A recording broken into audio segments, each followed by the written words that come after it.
With 32, a double-double for Looney. This crowd is back. They're on their feet, and their Warriors are going to the NBA Finals again. We've come from, October to the end of May playing when no one had us playing at the end of May, but those guys in that locker room believed that they can compete and play at a high level. But what a great thing that group of guys in the locker room achieved this season. I'm really proud of this team. Not just this game, this series. I think you can see championship team the Warriors are, and we gotta learn how to be that, And they were amazing every game. They were there, and really they deserve to win. You know what? Let me also say, Mavs fans, amazing. The MFFLs were really there, and people talk about the crowd here. This was a closeout game, and there wasn't near the energy of any of our playoff games here, and that's no disrespect to San Francisco crowd, but the Mavs fans are just insane, and just such a pleasure at all of our games. So I'm proud of the Mavs fans as well.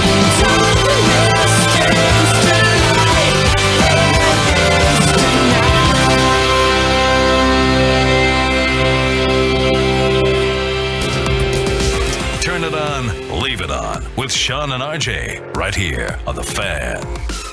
Man, I'm a sucker for a great montage. Troy Hughes getting us started on the Friday edition of Sean and RJ. It's DFW Sports Station 105.3 The Fan. Good morning, Metroplex. Thanks for being a Tolo. That stands for Turn It On, Leave It On. Yes, the Mavs season ended last night. Golden State, at least you had the entire game to come to grips with it. Oh, yeah. And let it marinate. But there's no way after the game you could be outraged. You could be really, really ticked off. I was trying to think driving in. When is the last time, besides the Stars, that we felt really, really good, mission accomplished, our team reached this level of the playoffs? Is it the Banny Rangers? Like, when's the last time the Cowboys, we always say, get a playoff win, second round? It's probably NFC Championship game or bust for Mike McCarthy. I was trying to think of the last time that we said, yep, playoff check mark, doesn't matter what happens from here on out. Can you think of it? 2016 when Romo got hurt. I know they were. Yep. I know they were the 1 seed, but still, that was just getting there, and that with that record, that was 2014 Dez. That was Dez. Okay. And that was another one where that was probably it. Nobody really expected them to get there.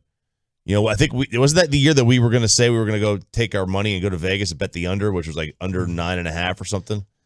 That wasn't may have been it. That wasn't like this surprising, but yeah, I don't think we said the Cowboys have to be right. In that spot against the Packers. It may be the Packers at Lambeau. Yeah, 2010 Rangers when they went to their first World Series, nobody really expected that to happen.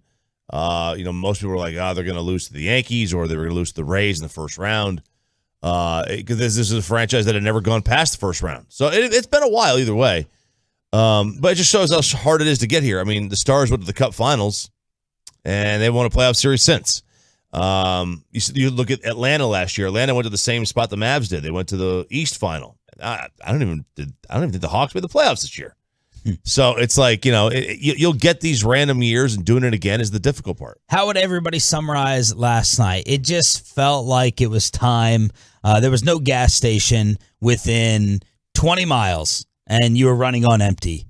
Too many weapons on the other side, and the Mavericks were too gassed, especially number 77, as we were trying to figure out what the hell was going on in that first half. We'll focus on that solely at 6 o'clock with Luka's defense and his effort that Charles Barkley and Stan Van Gundy and a lot of different Tolos were calling out. But it felt like last night they just ran out of gas, and it was time. Yeah, it was time. I mean, it felt like it was a funeral. Like you were watching a slow death. That's basically what it was. Because that third was fun. Maybe you had feelings in your mind of destiny in that third quarter when they cut the lead down and Luka hit those 2 straight threes. They got a couple of stops, and you're like, here it is. This is Golden State. This is Phoenix all over again. Yeah. Against Golden State. 15-0 run. 15-0 run. And, they had a 15-2 run in game 4. That really kind of ended the game, put it away. And then in this one, it got them back into it. That was it, though. There was nothing in the fourth to continue that momentum. It was a quick Warriors 5-0 start to the quarter, and never at any point in time in the fourth did you get that feeling again. It was all at the end of the third quarter when they got that lead down. They won the third. This is the first time in the series whoever won the third quarter actually ended up losing the game, but it was too much of a deficit to make up. But they started going on that run there. I was like, just get it to 13 at the end of the third. Get it to something manageable, and they got it down to 8. Yeah. And I bet in a place where it sounded scary in there. It sounded like they were a little bit petrified. Yes. There was a lot of murmurs. Yeah, murmurs. A lot of murmuring. A lot of murmuring. Yeah, a lot of that going on. But then let's see. Clay hit the 3 right after that. I'm trying to think the sequence, but it went right back up to like 12. And then it went back to 14, then back down to 10. And it was a little bit back and forth. They were basically just trading baskets, because that was the problem in the first half.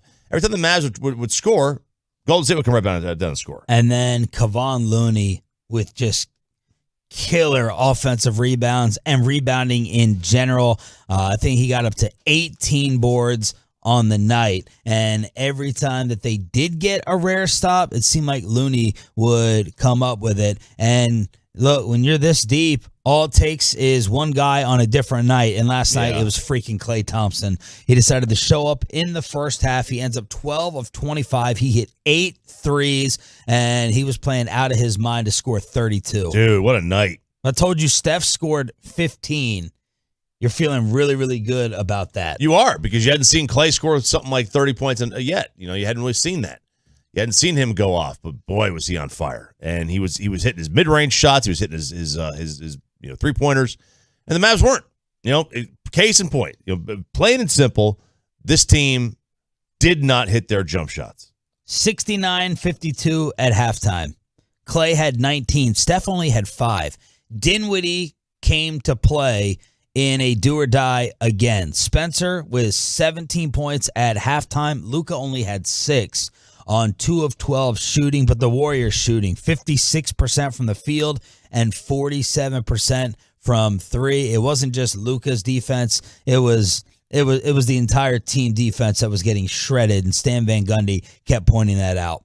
It was getting shredded. Their defense was not very good. Unlike the in the Utah series, it was tremendous, and in parts of the Phoenix series, it was great. Golden State just comes at you in a different way, and they come at you with so many different guys, and we forget, we take it for granted. Steve Kerr and the Warriors, as with him as their coach, if they've made the playoffs, they've made the finals that year. He's never lost a playoff series before the NBA Finals. Wow. He's only lost in the finals. Like this is one of those organizations, and it's an all-time offense. It's a dynasty. 36 assists on 45 made baskets.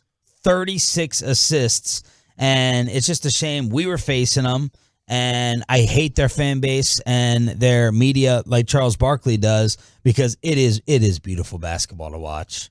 Yeah, it is. I mean, it's fun. It's fun to watch. I hate to say it. It's quick. It's moving. It's flowing. They pass the ball well. Yeah, they pass the ball so well, and that's what you want to see. Like, you want to see good passes, and they do. And then they make their shots, and then they, then Steph kind of does his little dance, and I hate him again. But at the end of the day, phenomenal season that exceeded all expectations. You shocked the world and took out the 1 seed. You found a brilliant coach. That was a huge question mark when this hire was made. A lot of people making fun of it, mocking it, bringing up all the old stuff from the Nets and the Bucks and off the court for Jason Kidd. And now you have Kidd and Luka teamed up for the foreseeable future. We all know what they need. Okay, that's the fun thing about the playoffs. The warts get exposed, cream rises to the top, whatever cliche. We know what they need and what needs to be improved. Now it's just a matter of going out and finding it. We'll get to that at 6:20, but let's hear from your Dallas Mavericks after the game, recapping the game and recapping the season. It's a Friday edition of Sean and RJ. Just getting started. Glad you're waking up with us to begin it on The Fan. Coming up in the next G-Bag Nation,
off the dribble one-hander. Thought he was going to get a foul call. No. Wiggins rebound back to Curry. Corner three. Stephen Curry.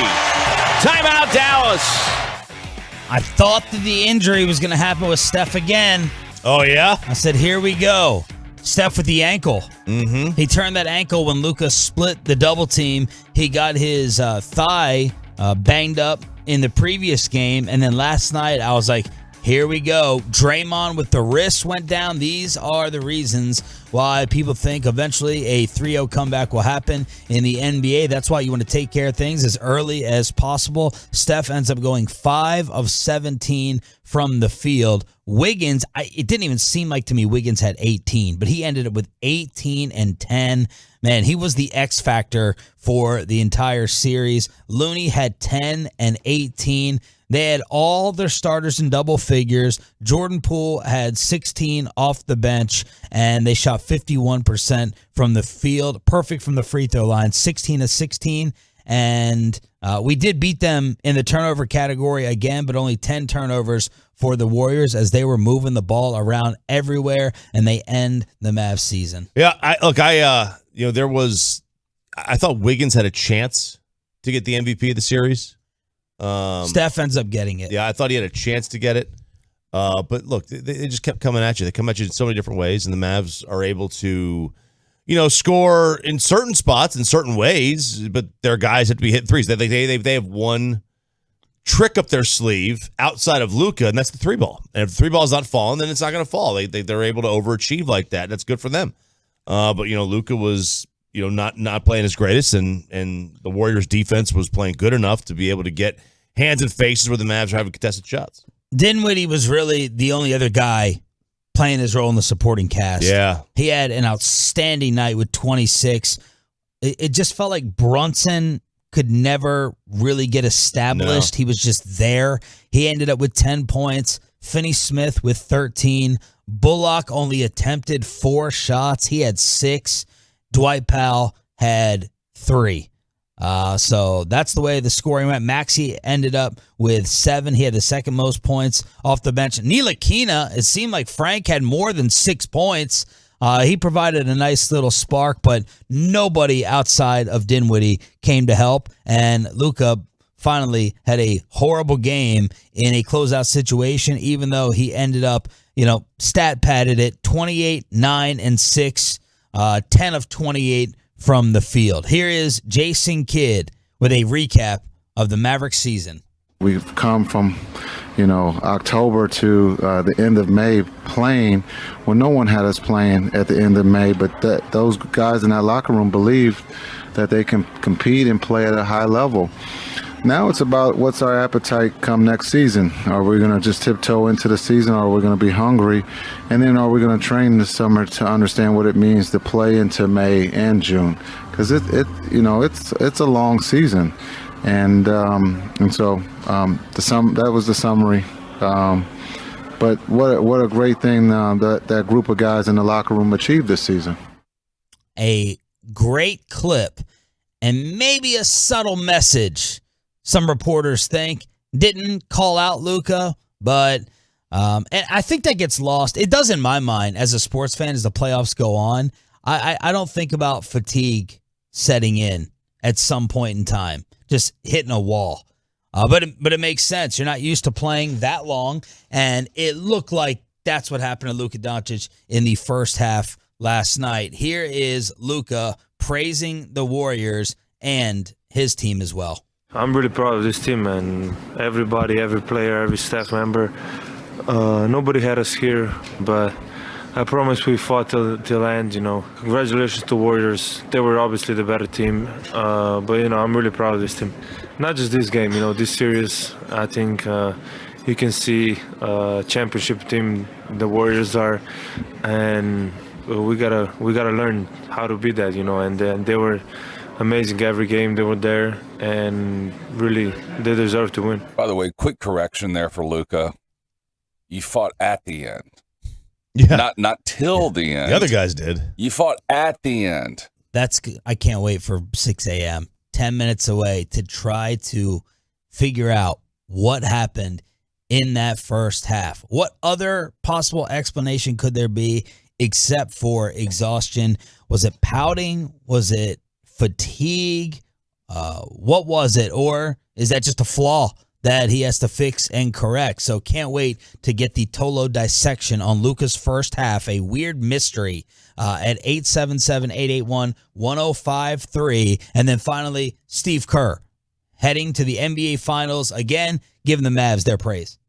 I just want to congratulate Dallas on a great series, hell of a season. One of the things I've learned in my time in the NBA is you in order to be at your best, you have to face great teams. You have to face threats that are really difficult. You got to feel that stress. You got to feel the nerves, and that's what brings out the best in our team, in any team. It's competition at the highest, and Dallas was brilliant. Luka Doncic is impossible to guard.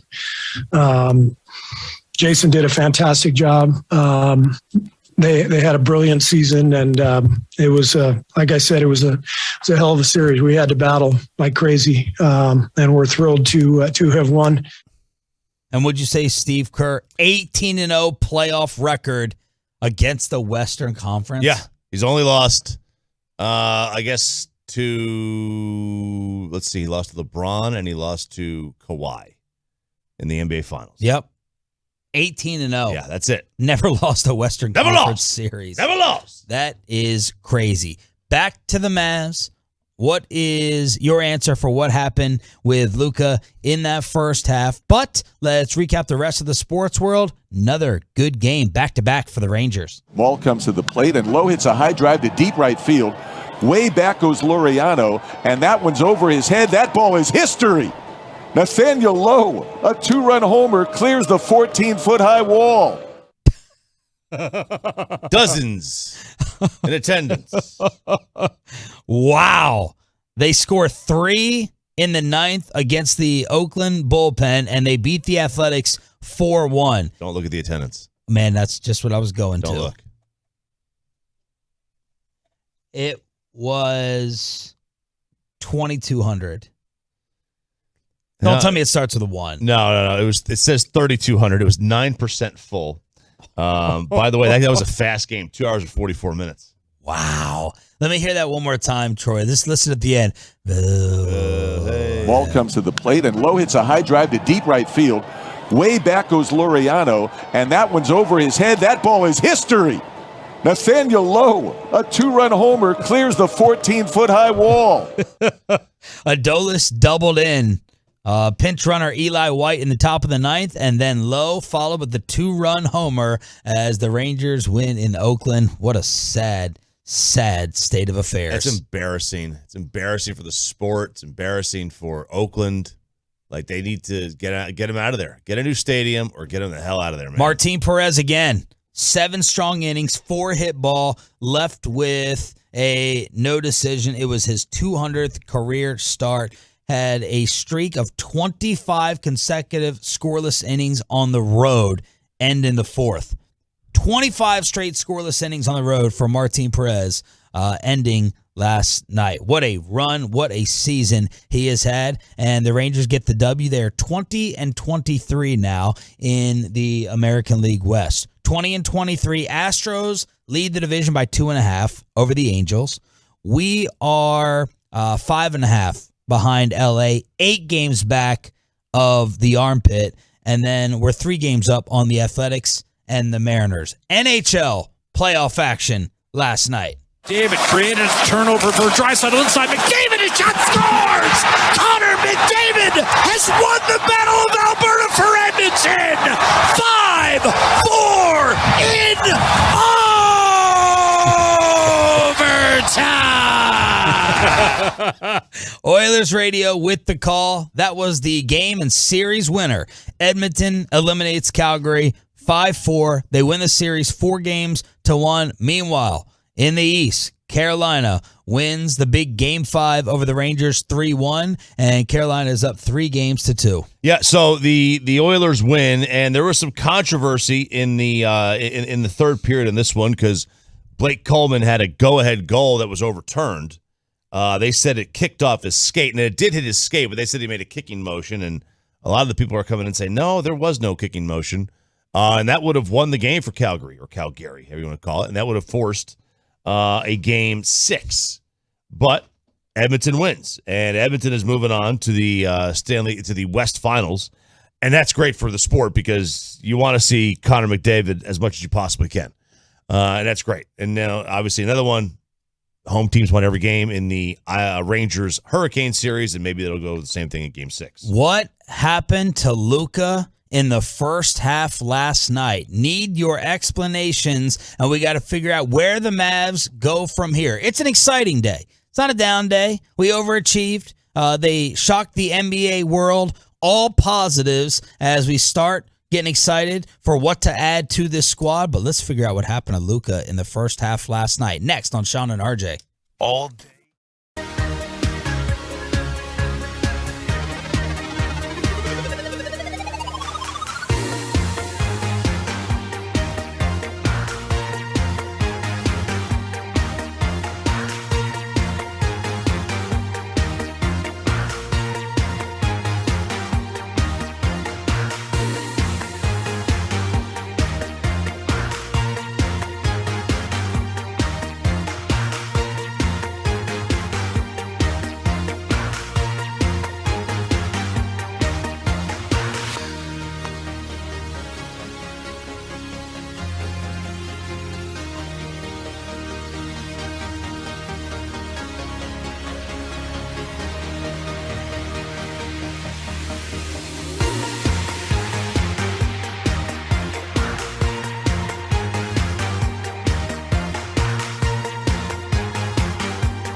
Turn it on, leave it on with Sean and RJ right here on The Fan. After 2 years of uncertainty and injuries, the Golden State Warriors have put the splash back in the finals.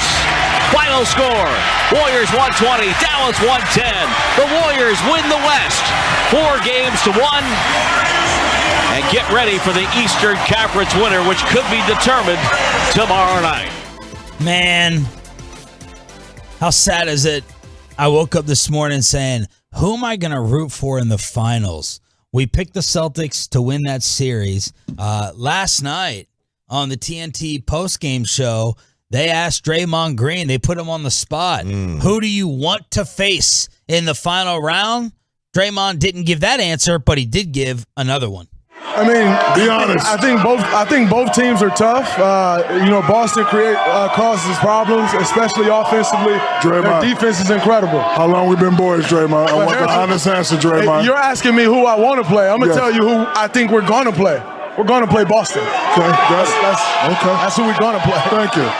So Golden State or Boston having to figure out who to root for. Ugh. I would like to remain neutral, but I usually like to root for one. My new most hated sports city, even over Philadelphia, San Francisco versus the Massholes, who has been one of my top 3. Despise, Troy. If the Warriors and the Celtics face each other in the NBA Finals, this without question will be a finals in which you don't root for anybody. You have it on, I know you won't, but you have it on, at least for me, as background noise. It will be background noise for me. Yeah. Would you side towards one? Side towards the Warriors? No, I hate Boston. I hate Boston, but they do have Grant Williams. Go Vols. You got to find those angles to justify. All right, I got it. Yeah. Okay, so the great mystery last night. What were y'all thinking during Luka's first half? Let's just start there. I was thinking that he hates San Francisco as much as Chuck does. I was thinking that he wanted to get out of there. He wanted to get the hell out of there. Like, you're allowed to have a bad game. It happens. It happens. This is, every player has had bad performances. But there's a difference with bad performance. The problem that many had last night was effort. You can shoot 0 of 17, but when you're not trying, and I don't think that we can let's not be hypocrites here, right? Like, Steph Curry's not running out of gas. He's 34 years old. Klay Thompson's not running out of gas. They're going to play another series. Like, if the Mavericks advance, okay, so are we blaming not getting back on defense, the horrible defense that was being played? He just looked he looked drunk. He looked drunk. There was one play where no one was really guarding him, and he was like bringing the ball up court, and he like almost lost it out of bounds. Do you remember that play? Yep. Like, he kind of lost his dribble. So was this conditioning? Was this pouting and not getting back, complaining about some calls? Some people will say this is who he is. This is why the James Harden comparisons are absolutely perfect. Troy, what are you going to decide to go with as for the explanation, and what were you thinking last night in the first half with Luka? Yeah, well, you're talking about the bad defense. That move, that not even the move, but the one where Steph Curry just goes from 3-point line and just jogs behind Luka's back to the rim for the basket. It was very James Harden-esque to watch Luka do something like that. But you know what? You can say what happened in the first. Everyone has a bad game. It happens. Not when you are the guy, and not when your quote-unquote bad game is because of complaining, not getting back because you're frustrated, jogging. You don't do that in an elimination game. You're talking like it sounds like you would to your son playing youth sports. Thank you. That is exactly what he did. You get him in the car, or you go to the dugout, and you're like, you are going to hustle. I don't care if you drop the ball. I don't care if you strike out. You are going to try hard.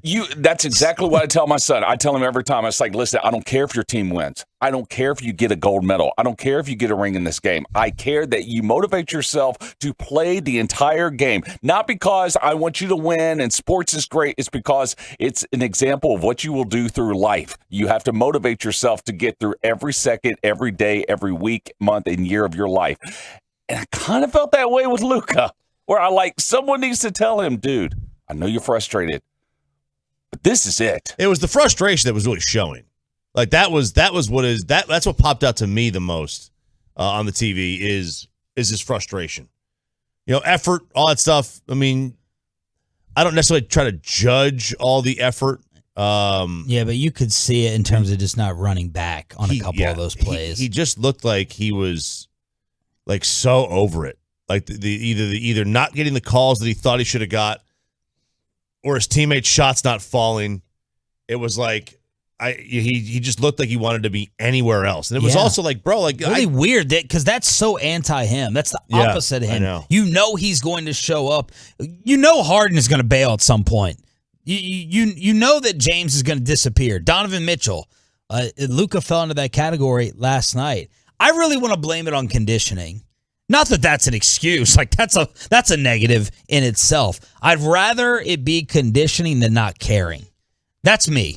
What about y'all on the truckwreck.com text line? He had to just be gassed. That's the only explanation because he never looks like that. I would hope that that's it, I think. Because he's complained a lot throughout the playoffs. He was driving me crazy in the Utah series, but he was still going hard. The truckwreck.com text line, Luka's 23, Harden was 29 doing that. It's not a good look, but there's some maturity, I believe, that will come. Sure. Luka's played a ton of games, including the Olympics. Can't have a bad night in a closeout game.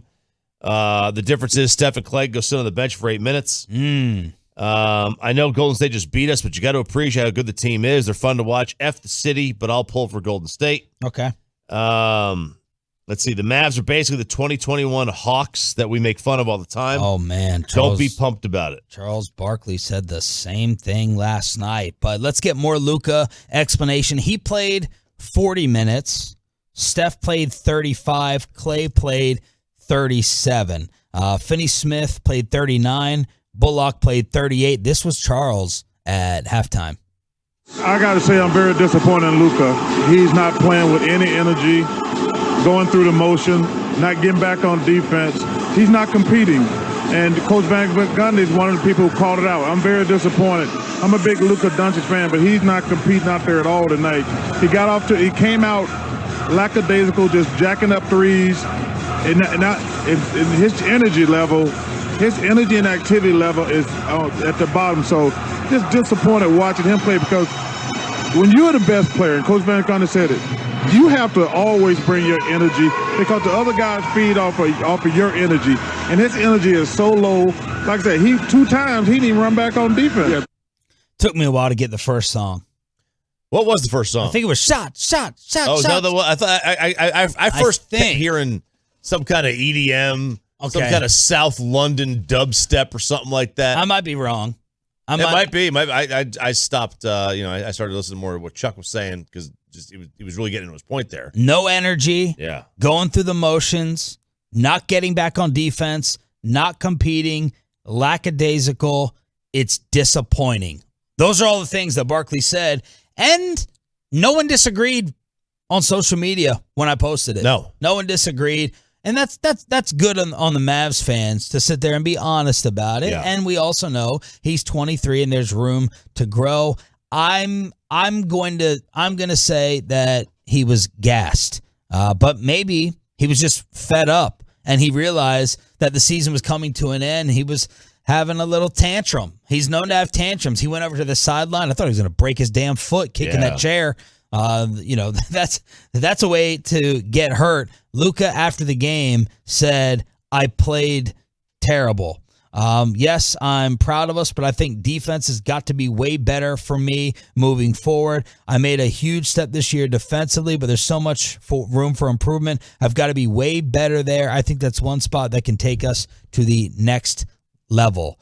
And then you heard Jason Kidd at 540 say, the next step for us is figuring out how to play to June.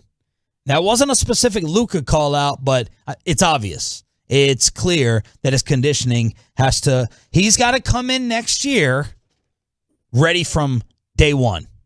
No more Shaquille O'Neal, I'm going to play my way into shape.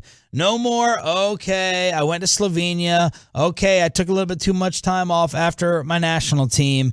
let's see someone that comes in from day one like Michael Jordan after the Pistons, ready to annihilate and win the MVP from the jump and leave, no doubt, because obviously this guy's capable of it. He's definitely capable of it. The problem is you got to make sure that he is in shape starting at the season. And not, if he goes home, great. Make sure you're working out when you go home. I'm sure there's a gym or two. This will tell us. This will tell us if he's obviously he's serious. This will tell us how serious he is this offseason. This is it. The warnings, the lessons, it's all been learned. He's acknowledged it. He said this year when he got called out for coming in at 260, yes, I was out of shape.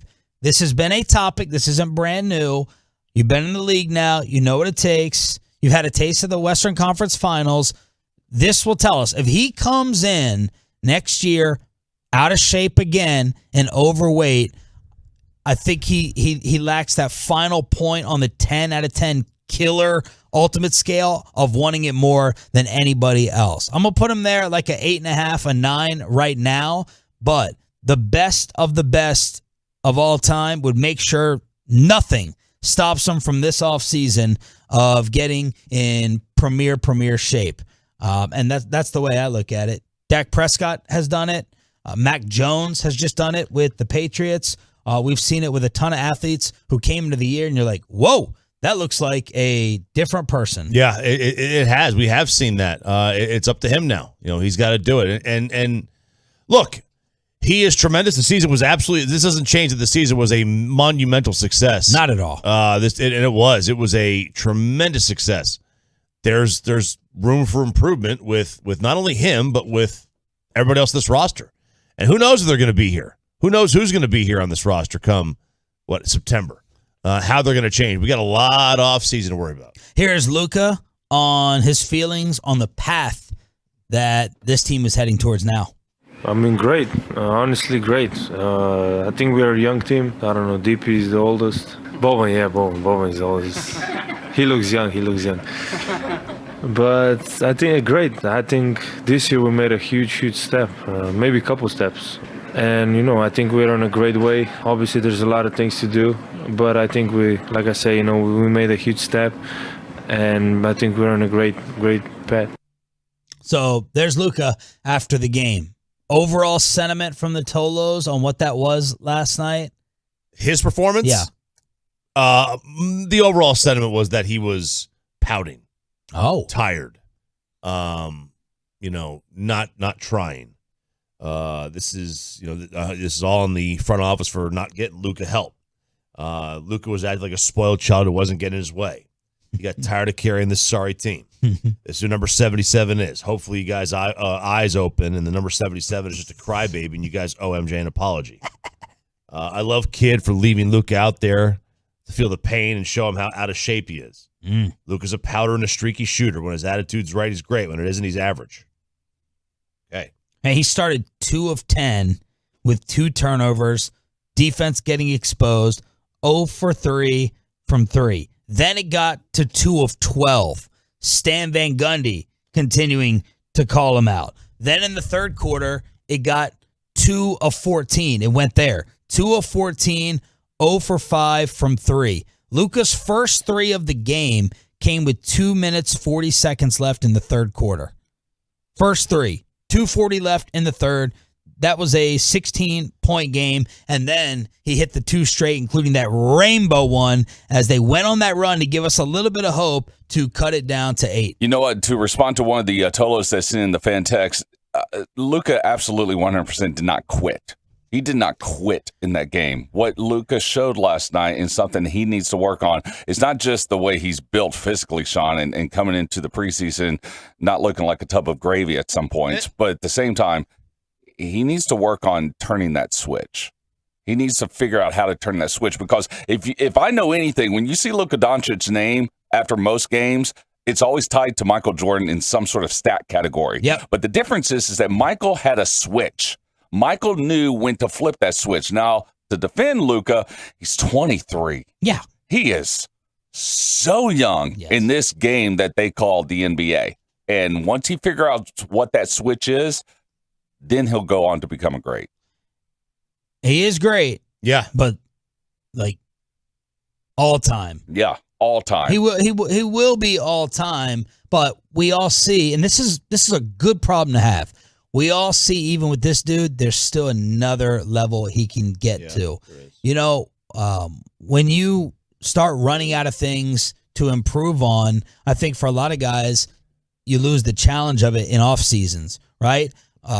Again, you just go back to Michael, and again, I'm not comparing him to Michael as a player. Luka Doncic is never going to be Michael Jordan and reach his level, ever.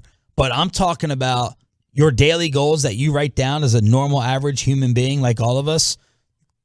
You write them down and you execute them. Michael went into the weight room after the Pistons beat him up. And then Michael said, I'm going to perfect the mid-range game.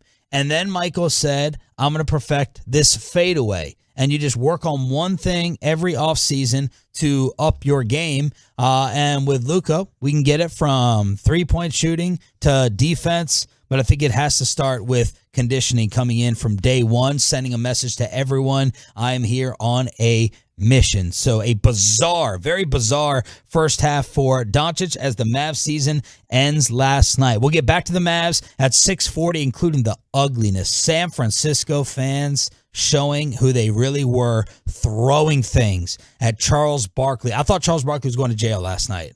I thought Charles Barkley was going to jail. We will play you the audio of it at 6:40, but Ian Rappaport says the door is open for Colin Kaepernick. The most underreported story going on right now, where's Lamar Jackson? Where's Lamar Jackson? And someone finally explains why this coach doesn't get hired in the NFL. Next. Well, let's get you over to Athletic Green.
and Sewell. Also, it's brought to you by Frankel and Frankel. Texting and driving or drinking and driving are both selfish acts because it's not just about you disregarding your own safety.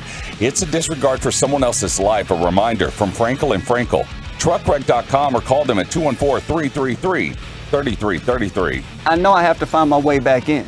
Okay. So, yeah, if I have to come in as a backup, that's fine. But that's not where I'm staying. And when I prove that I'm a starter, I want to be able to step on the field as such. Ian Rappaport says that the door is open, whatever that means, for Colin Kaepernick after his workout with the Raiders. I think this was Rappaport just trying to get involved in this story because Schefter is the one who broke the story that the workout was happening. Now, if I'm going to speculate, that would seem to say that the workout went well. Rappaport saying that the workout went well and there's a legitimate chance that he could be signed to go play with Vegas. Mike Florio. So we can't speculate and recollect. Thanks, AB. Mike Florio says 2 other teams were showing interest in Kaepernick before the Raiders workout. Okay, fine. That doesn't mean the interest has to disappear. It was just a workout. Not 2 other teams were interested in signing him. He's still available. I'm sure he would go and work out for 2 other teams. In fact, I know that he would. So 2 other teams were showing interest. Let's see if they actually invite him in. I'm going to doubt it. I think there's a little, my theory is there's a little FU from Mark Davis channeling his father towards Roger Goodell and the NFL in saying, I want to make your life a little bit miserable after you did that to me with the John Gruden story. I kind of perked up yesterday when I saw the tweets from Josina Anderson of CBS Sports. She actually tweeted Is she with CBS officially? Yes, she's with CBS Sports. So she does CBS Sports, and also she does a podcast called The Crew. So she does that as well. But she had a source who was actually at the workout tell her what the workout was like. This is what Josina sent out as in regards to Kaepernick's workout. I think the best thing for him is that someone pulled the trigger on a workout. He looked like a guy taking things more seriously. Lean, fit, still has a strong arm, but it's easier when it's choreographed. This was unscripted, not his drills, and at times you could tell. So he would have to work his ass off to knock off the rust on the accuracy and the touch. Can he still play in the league? Yeah. But he's going to have to really earn it, in my opinion. That's from the source at the workout. Jeremy Fowler, ESPN, reporting that arm strength was there and the conditioning was there. So that is the feedback. Now, look, I know a lot of people are saying, who cares? He's going to come in and just be a backup. I care from 2 angles. One, that the guy is allowed to play again after they kicked him out of the league. And number 2, the chaos and the nightmare that this would cause for the National Football League. This is, I want to know what the other owners are texting each other right now. I want to know what Jerry Jones opened up his flip phone and wrote to Dan Snyder or the others or to Roger Goodell. I want to know how much panic. Is there more panic in the NFL offices over the Brian Flores lawsuit or Kaepernick maybe being signed by the Raiders? Panic? Oh, Flores. Okay. Yeah, that because there's a tanking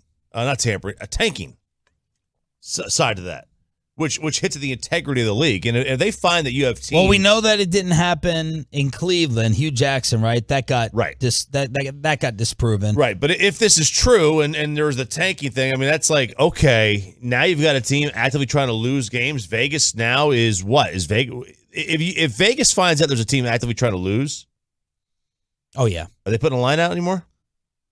Yeah, but is anybody going to bet on it? Yeah, but they might take away Stephen Ross's team. They may take the mind, but then with the Kaepernick thing, you know that they're asking themselves, what will this do to ratings, viewership? Who's going to bail? You know, how often is he going to bring these issues back up? We kicked him out for a reason. We banned him for a reason, and now we want all those things to return. So, yeah, I probably agree with you. It's going to be hard to prove, though, the NFL teams, forget about just the tanking, but the hiring practices, not giving minorities a fair chance. That's going to be hard to prove. Like Kaepernick coming back, that's like real bam right in front of you. Mm-hmm. There's like no getting around that. It's not a legal case. It will be a story let's say he gets signed. It'll be a story for a couple of weeks, and then it won't be a story anymore. I think it depends on how much Colin talks. Well, yeah, but if he doesn't talk a lot, I agree. It would go away. He's but a backup quarterback, and he'll be a backup with the Raiders. Doesn't have a platform. Nobody wants to hear from the backup quarterback. You want to hear from him initially, maybe, but like after a while, after you hear from him initially, then I don't know that you're going to hear from him much anymore. The next racial issue we have, the next racial issue they have, the next racial issue that happens in the country. A camera or 1,000 will be in front of his locker. Yes.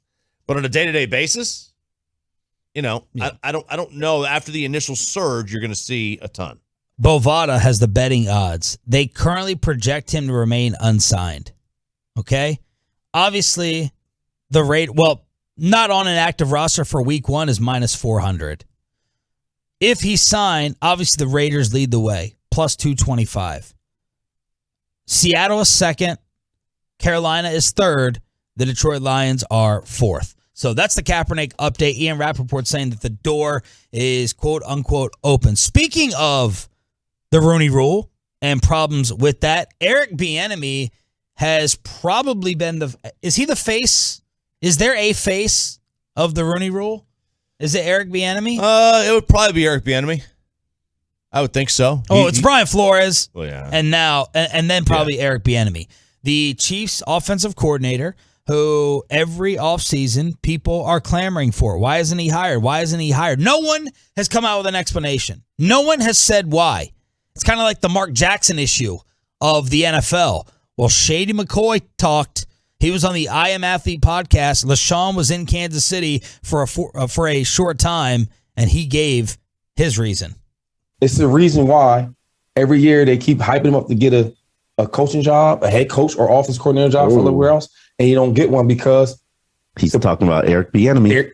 And the players. You're bringing this up now when we got a minute to tell the truth. Listen, because some players, right, he talks to them a certain way, and some players would take it. I wouldn't take it. Like, whoa, and some question I would ask, everybody's accountable. Yeah. That's why it's not because he's a black coach. That's not the reason. The reason that because I won't get into that, but I'll say this. You can't say the reason. We got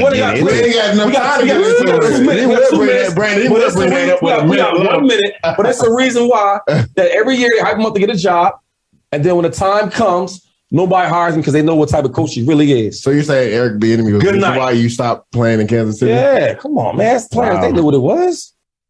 So that's like someone on KMC dropping the bombshell at 9:53. His other co-hosts were like, "Whoa, we're going off the air! Don't do this now! What are you doing?" And Eric, and according to LaShawn McCoy, it's the way that Eric Bieniemy talks to players and speaks to people. And finally, we got an explanation from somebody, and this guy was in that locker room. Yeah, I mean that is like he didn't go into specifics. I would have loved for him to go to specifics on what happened. But hopefully, he will next week. Yeah, but somebody somewhere, nobody is gone. And that's where Shady went. Shady went out and just said why he feels that he hasn't gotten a job. And with all the times this guy's come up for a job, no one has asked why. Nobody's asked why. Everybody just assumed, why he wasn't hired. Nobody ever asked why he wasn't hired. We just made an assumption as to why. And Shady is singing a different tune here, that there's a reason why he wasn't hired and hasn't been brought up. But, another cycle gone through and he's not a head coach still. Roger Goodell will fly through some other NFL headlines we've been saving. Roger Goodell says he's not aware of other owners trying to force Dan Snyder out. In 22 of the massage sessions with Deshaun Watson, he admits that he had consensual sex with 3 of them. So this was like a thing for Deshaun. It definitely was a thing, right? 22 different ones, and he had sexual activity with 3 of them. What is going on with Lamar Jackson? He's not showing up to Ravens workouts. Now, we all know Lamar has been waiting on a deal, but Mike Florio says he won't engage the team on a contract. even though they're ready to give him a major new deal. He insists he doesn't want to leave, but he's not acting like he wants to stay. 4 weeks ago, he complained that they traded Hollywood Brown, even though Lamar knew Hollywood wanted out. And now he's skipping OTAs. So they're trying to figure out. I texted my guy in Baltimore. I said, what is going on with Lamar? Because this is not being talked about anywhere that I've seen. No. Not a lot. What's the deal? They're ready to give him a deal, though. He wants a better deal. The Ravens have tried to get, this is my Ravens guy, the Ravens have tried to get a deal done with him, but he seems to want to play this year and let the level of play do the talking for him as it relates to a new contract. That would speak to you saying he wants a better deal than offered. The big issue is that Lamar has no agent, and I don't know that he's being advised properly. The Ravens have some new players. It would be nice to have him here, blah, blah, blah. He's a tad unusual. No agent as a rookie, no problem. No agent for a franchise contract, big problem. He doesn't have an agent. He's the Bill Murray of the NFL. Bill Murray doesn't have an agent. He has a voicemail. Have you been reading some of his stories? Yeah, I've read his stories before. But, the Ravens have already moved on. They've moved on from Lamar. They signed a new quarterback. They have moved on. Flacco again? Brett Hundley. Oh, yeah. So now it's Brett Hundley, Tyler Huntley, and Anthony Brown.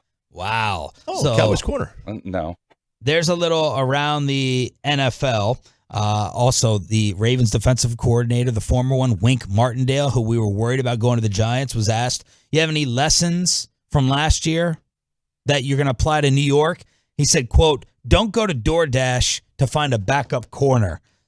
They had everyone hurt and banged up last year. So he said, don't go to DoorDash to find a backup corner. And then, real funny, Steve Smith, awesome prank, dude.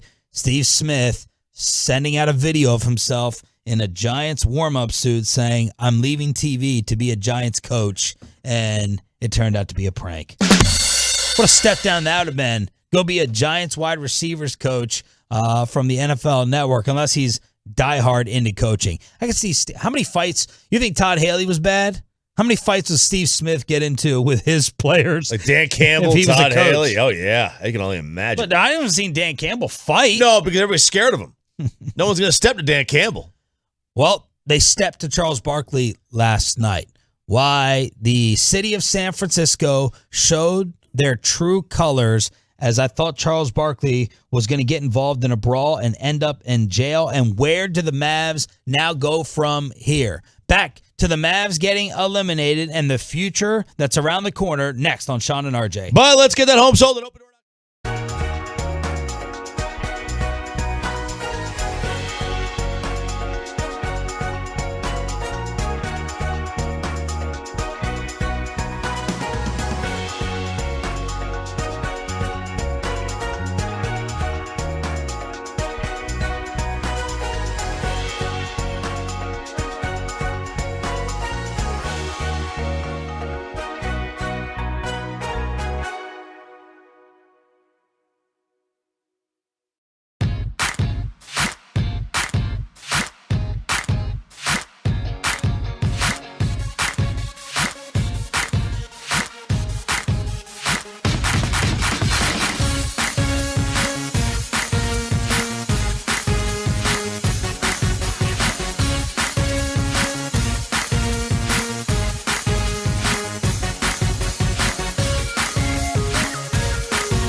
this rain. It's not raining in San Francisco to clean up those dirty ass streets they got there.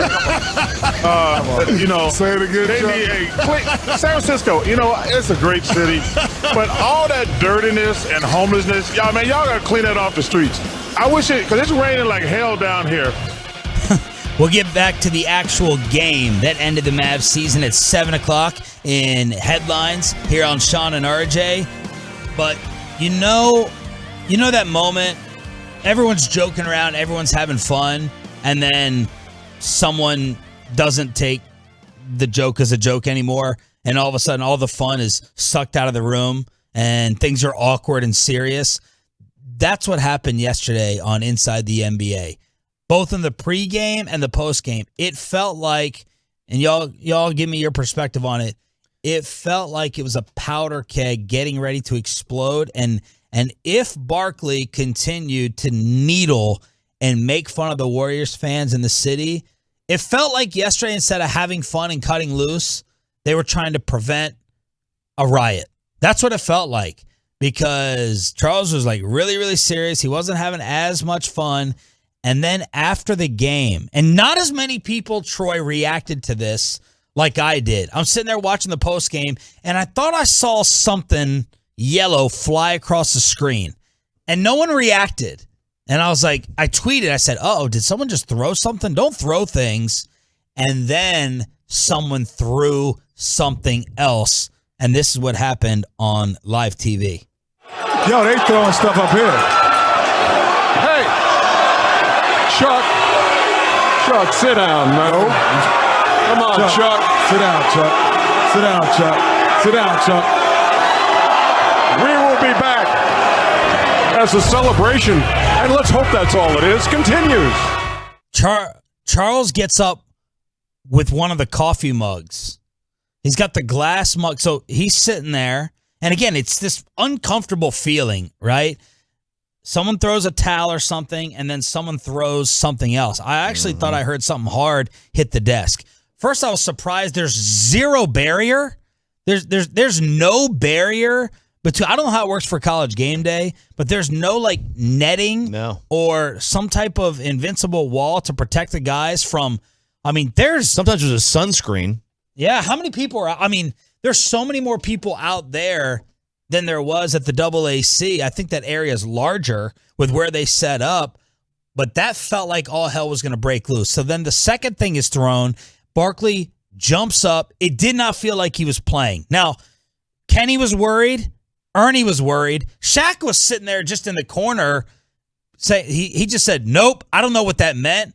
But Ernie was like, Charles, sit down, man. Kenny was like, dude, sit down. Barkley gets up with the coffee mug and pump fakes twice like he's going to launch it into the crowd. Then he sat back down, and they cut to break. And then it was weird, like the following break when they came back, they were actually talking about the game, and they were talking about the Mavericks, and then Kenny Smith out of nowhere. Random. So random. I didn't even pull the audio. Maybe I should have, but he was just like, this Mavs team just, they weren't here today. Unlike me, I've got Charles back. I got my boy. Yeah. I'm like, they're talking about the Mavs off season. Kenny's going on his bullet points. Yeah, what to do with Brunson. And Shaq is looking off camera like, what's Kenny doing? Yeah.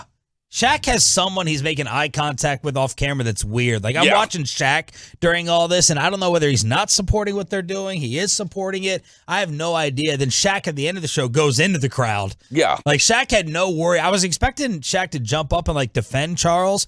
That felt like it was about to cross over into chaos. It was. And RJ, I can compare this to another sporting event. Hotkey 146. 2006, ECW's One Night Stand. When John Cena went up against Rob Van Dam, John Cena goes into ECW's arena. He's like the face of WWE. So everyone knew that everyone there hated John Cena. And so as soon as Cena arrives, they're booing him. They're just flipping him off. And I mean, they knew he was the bad guy, and they're going to just abuse him. Then people started throwing some chairs. Then people started throwing some cups of stuff. Whoa. Then people started throwing more stuff. And at one time, it got a little, like, out of control. Yeah. That kind of was how it was last night. Like, there's a moment in which you understand Charles is the heel. Yep. And the Warrior fans are the ones that are defending their team. but it crossed that line. And you could hear it in Ernie's voice. Ernie was the one like, let's hear it one more time. Hey. Let's play it one more time. Ernie is scared that Charles is about to get involved in an incident and end up in a brawl or behind bars. Yo, they throwing stuff up here. Hey, Chuck. Right there. Chuck, sit down, man. Nope. Come on, Chuck. Sit down, Chuck. Sit down, Chuck. Sit down, Chuck. We will be back as the celebration, and let's hope that's all it is, continues. Did you see it? I did not see it. I'd already gone to bed. I did not see this live. Did you think he was going to throw the mug? No. For any split second. No, I knew. I think Charles Barkley knew exactly what I'm talking about. Like, okay, I'm the bad guy here. I'm going to be like, oh, I'm going to come after you. You know, I think he knew the wrestling role, but I don't think the other guys did. I think Ernie legitimately was concerned that, wow, we may have a melee here. I thought there was a split second that I didn't totally buy Charles was acting, like playing the total role. And then I guess I should ask the question, did Barkley ask for this? With all the needling and the insults. Yeah. I mean, he asked for it, just like when Stephen A. Smith, arrives to Texas Live in a Cowboys hat. But that doesn't mean you throw things. No, you don't throw things. You're normal. But exactly. Like everyone there knew his role as the bad guy. Yeah. The Warrior fans did not. Like, who gets all tore up about whether somebody makes fun of... After you win the series. Yeah. If you lose, I can maybe see you melting down, losing your mind, going insane. But you just won the series. You're going back to the NBA Finals for the 6th time in 8 years. Look, I love Roanoke. You make fun of Roanoke, I'm not going to throw things at you. Like, okay. Yeah, but how many times do we see a team win a championship? Yeah, we won the title. Give me a couch and a lighter. Teams do that. Your emotions aren't necessarily positive after a win. It's a release that you want to have at that moment. And unfortunately, the target was Charles Barkley. Yeah, but that's a couch, and they're sitting there throwing things on stage towards these guys. 877-881-1053, truckwreck.com, text line. You got anything else on it? It's just fans sometimes get out of hand, and San Francisco fans have shown over the years they'll fight each other. They'll fight Dodger fans. California is supposed to be real chill. Well, I thought they were supposed to, they already told us in crosstalk they're better than us. They're more intelligent than us. They're more composed than us. But a lot of these incidents are happening. That's why. Not the one that go to sporting events. Look at our craziest incident.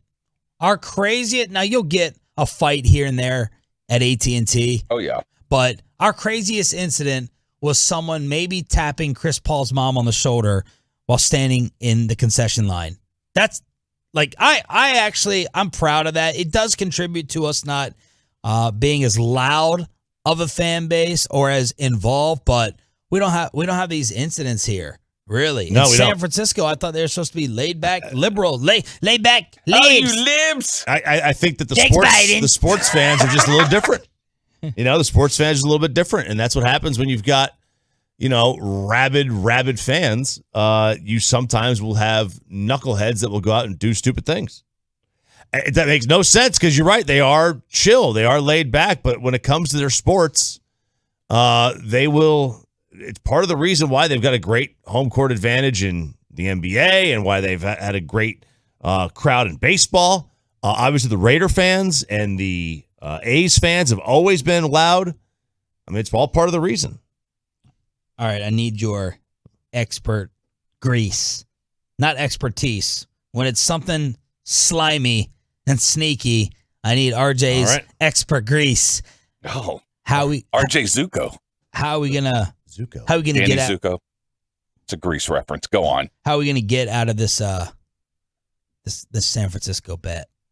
They didn't tweet us last night. Oh my God, I totally forgot. How are we gonna get out of this? Avoid this? Because I really, so we were doing crosstalk and they're like, you want to bet? I picked the Warriors. So like I should have said that, but you're caught up in the moment. You're trying to defend your home base and you're talking smack back and forth. And like publicly, you kind of have to commit to it when it's like, oh, you don't want to bet on your team? You don't want to? Yeah. And I was like, fine, go ahead. We'll go ahead and bet, even though y'all didn't want to bet on your 49ers. By the way, the San Francisco 49ers tweeted out the handshake but to the Golden State Warriors Twitter account and said, here's to beating Dallas teams. So I've been trying to figure out a way to get out of this. I need your expert grease. I have to admit, I when it comes to gambling, oh no, I am a man of honor. Oh no, and I do pay up my debts. Okay, so was there anything else we could have done in the moment when we're sitting here trying to defend our turf and city versus city? Well, we could have said we're just broke Texans, as they were trying to tell us that everybody in Texas is poor. I should have let you handle that. We could have said we're just poor Texans, man. Or, we don't want to take your money. We're already taking all your people. Yeah. Could we Uber Eats them something at their studio to kind of, make it a joke? Can we send something to their studios, 95.7 The Game? I'm not talking about like a brisket, your standard state to state. No. I'm talking about like a joke. No, there is. How much was the bet, by the way? $200. $100 a piece. $200? Yeah. Then I think you have to, you're going to have to bite the bullet and go to the bank today. And you're going to have to ask for 20,000 pennies. Yeah. We'll send them pennies. And you will send them 20,000 pennies. How do you send that? Yeah, that mail, that shipping and handling is going to be pricey. Just put it on the expense account here at Odyssey. Yeah, how much would that cost? How would that even work? I don't know. I'm sure we have a Tolo somewhere at UPS. That'd be or hilarious. that works for the Postal Service. That's like, you know what? I got you. That'd be hilarious. I would absolutely. Will they even give you 20,000 pennies? You can't even get change to a drive-thru without getting a nasty look. I can't even get change at most restaurants. Most restaurants I go to, they're like, do you want your change? Well, right. I guess not. But yeah, I think you absolutely have to find something in the form of currency that adds up to $200. Yeah. All right, give us some ideas, y'all. 877-881-1053, truckwreck.com, text line, or tweet it to us as well. Let's get back to the actual game. Did the Mavericks just run out of gas against a better team? What is next? Jason Kidd recaps the season. Plus, we got some big news when it comes to this fan cam, YouTube, and all of it here on Sean and RJ and 105.3 The Fan. Back to the Mavs game and all the headlines you need to know heading into your extended weekend after this. Coming up at 10.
Turn it on, leave it on with Sean and RJ right here on The Fan.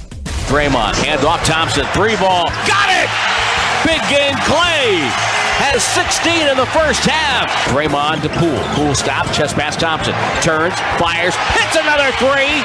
Klay Thompson has a 19-point half. Draymond with the catch. Hand off to Clay. Right elbow jumper. That's short. Rebound, Looney deflected it. Got it back to Clay. Right side three. Got it! Warriors rated with the call. Klay Thompson with a fantastic performance in another closeout game, just like he had against the Memphis Grizzlies. He was the best Warrior on the floor, 32 points, 8 threes. He actually showed up for a first half. And side note, what a tremendous comeback story for Klay. Hard not to feel good for him with everything that he has gone through with 2 devastating injuries.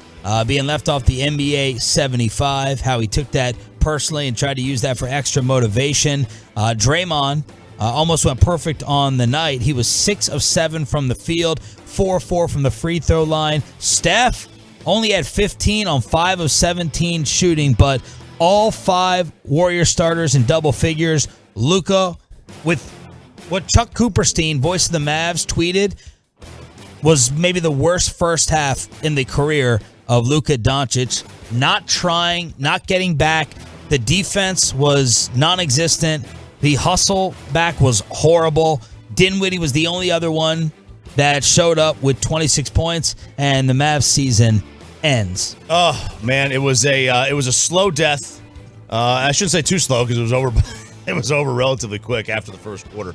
I thought, if they had that thing within 5 or after 1, they had a chance. You stem the tide. You get rid of all the emotion of the building and the energy that the other team was going to come out with. Well, it was a 14-5 start, and then you just want to stem the tide. Yeah, that's it.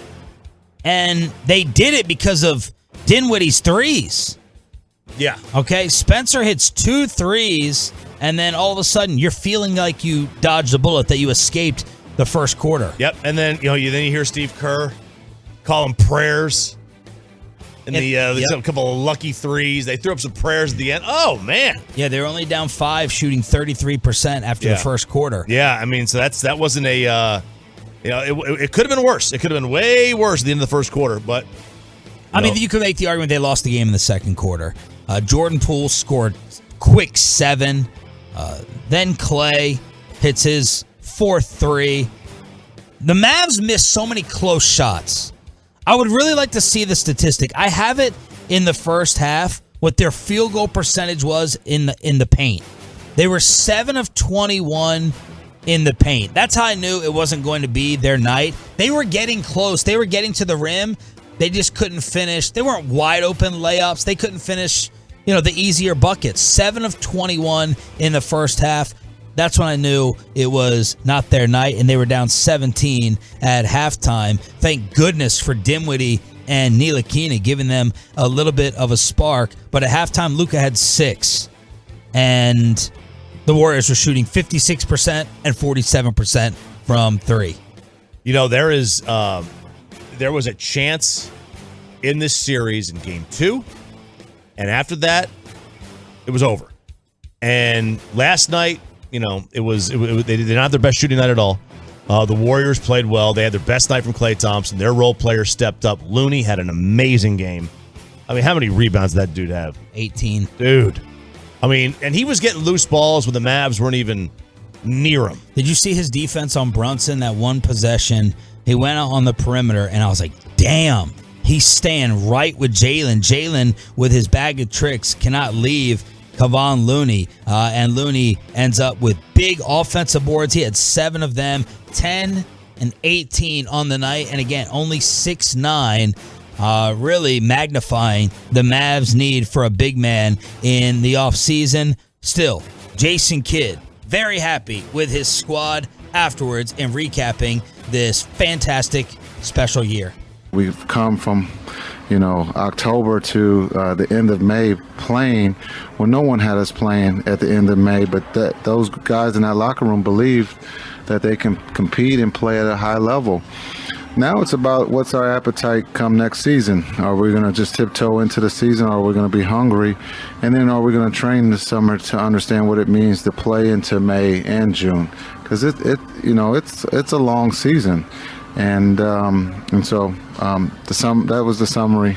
But what a great thing that group of guys in the locker room achieved this season. And Luka, who acknowledged he played terrible, said his defense got better this year, but needs to get better in the offseason, gave his thoughts on the Warriors and his own squad.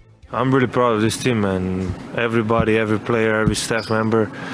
Nobody had us here, but I promise we fought till end, Congratulations to Warriors. They were obviously the better team, but, I'm really proud of this team. Not just this game, this series, I think you can see championship team the Warriors are, and we gotta learn how to be that, and they were amazing every game they were there, and really they deserve to win. So it's 7:20. We'll talk about Brunson, what to do in the offseason. Charles Barkley says we're the next version of the Atlanta Hawks. Pretty insulting from Charles. We'll do that at 7:20, and then at 8 o'clock, your calls on where this team is. Are they a contender? I've been waiting for this topic since 3-0. Are they a contender, and what do you do with Jalen Brunson? Cannot wait for the Tolo phone calls at 8 o'clock this morning as the season ends. Now, you calling him Jalen Brunson, or after last night, minus 24 Jalen Brunson? Is that his plus minus? That was his plus minus. Felt like he wasn't there. No, he was not. Luka may not have been there mentally. It just felt like, Brunson was trying. It just felt like he couldn't get much going. Yeah. What sweater is Luka wearing up there? What was he wearing in the post game? I didn't see they just showed it there. I forgot what it was already. I don't know that I don't know about that one. Is that Dior? Yes, it is. It is Christian Dior. Yeah, it is. How do you know? It's the CD, the logo. Oh. Yeah, it's CD. Look, I'm not sure how much I love the plus minus stat. I mean, not to get off track here, but it's just, if you're losing, you're going to be in the minus anyway. And the guys who are on the floor more often than not are going to have a higher minus or a higher plus depending on the game. But he definitely wasn't good. And he was not hitting his shots, and it just didn't seem like, progressively since the Utah series, he was not getting worse, but being less impactful in each game. It just seemed like that. Tonight, the NBA Finals can get set up if the Boston Celtics close out the Miami Heat in Boston. Spread is? Boston by 5. 8.5. Oh. 8.5. That's got to be the biggest one we've seen in the conference finals this year. Draymond Green last night on TNT was asked who the Warriors would prefer to face. I mean, be honest. I think both teams are tough. Boston causes problems, especially offensively. Draymond. Their defense is incredible. How long we been boys, Draymond? I want the honest answer, Draymond. You're asking me who I want to play. I'm gonna tell you who I think we're gonna play. We're going to play Boston. Okay, that's who we're going to play. Thank you. We're going to play Boston. So let's see if the NBA Finals officially gets decided tonight. Sean and RJ with headlines. Thanks for being a Tolo to start your extended weekend with us here on DFW Sports Station. NHL playoff action with a great call on Edmonton Radio. David created a turnover for Draisaitl inside. McDavid, his shot scores! Connor McDavid has won the Battle of Alberta for Edmonton! 5-4 in overtime! Walk-off in the NHL playoffs. Edmonton eliminates Calgary 5-4 to win the series 4-1. After looking at the Oilers and trying to keep the Stars in mind, how do you view the Stars and where their season ended versus if they would have walked into Edmonton in round 2 after they took out Calgary 4-1? Yeah, look, I mean, the Stars a couple years ago had Ben and Sagan at the top of their game, and they were two of the, 15 best players in the league, and Edmonton has that right now. And the difference is that Edmonton's putting it together with those two guys. I don't know that the Stars would have held it, had a good chance against Edmonton, but the Stars played Colorado well, so it's hockey. Things that styles make fights. But boy, Edmonton really took it to Calgary, and I thought Calgary. There's a lot of questions about the game last night, about that goal, that was Blake Coleman goal that was overturned. They said it was a kick, and a lot of people on the post game show and stuff. I saw this online. They were saying, that was a bad call, but so who knows what happened. It was still a 4-1 series, but I don't think the Stars would have beat Edmonton. Edmonton's playing really good hockey right now.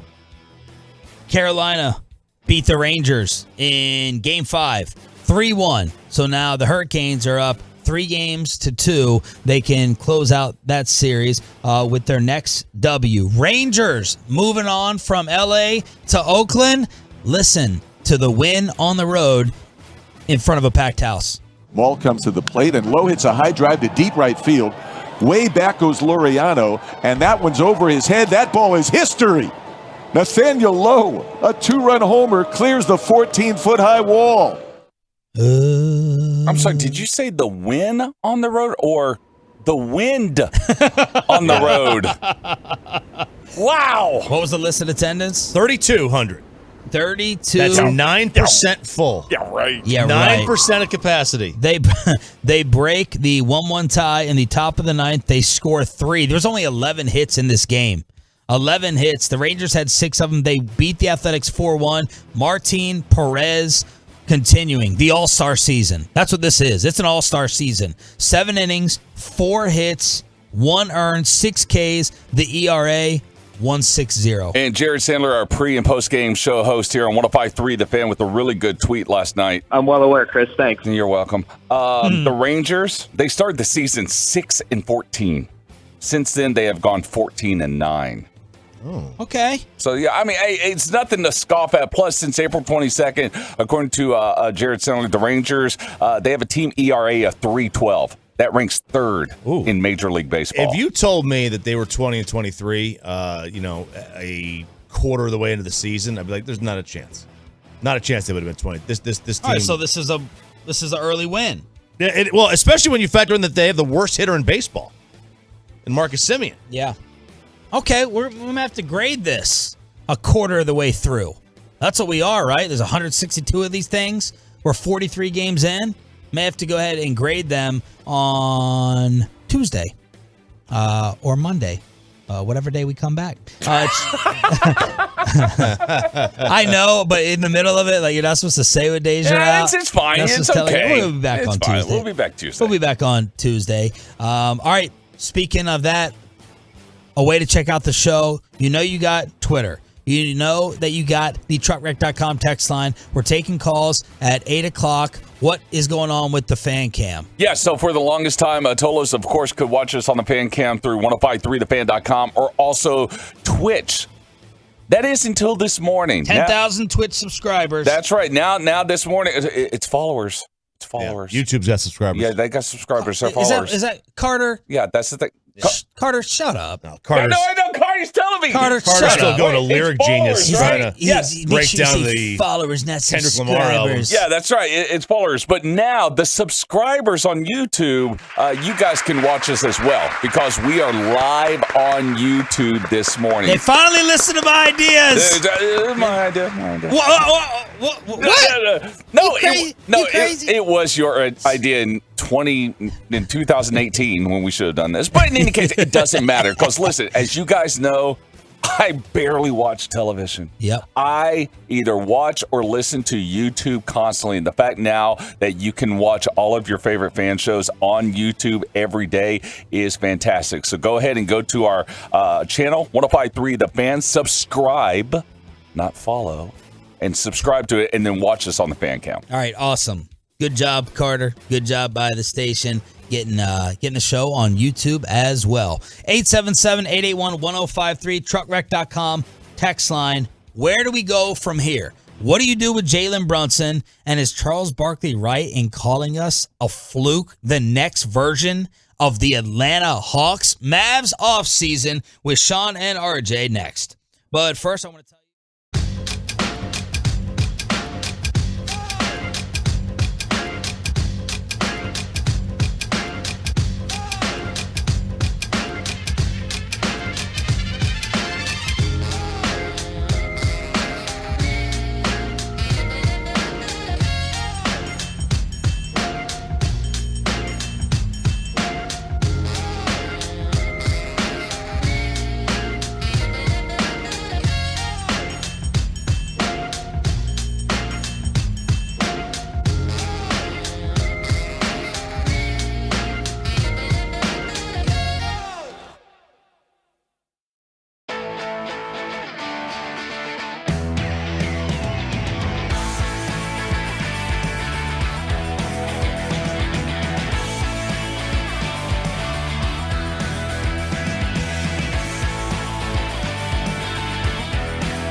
A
good win last night against the Ace, and if you want to hear more Ranger games, of course you can hear it on 105.3 The Fan or through the Odyssey app.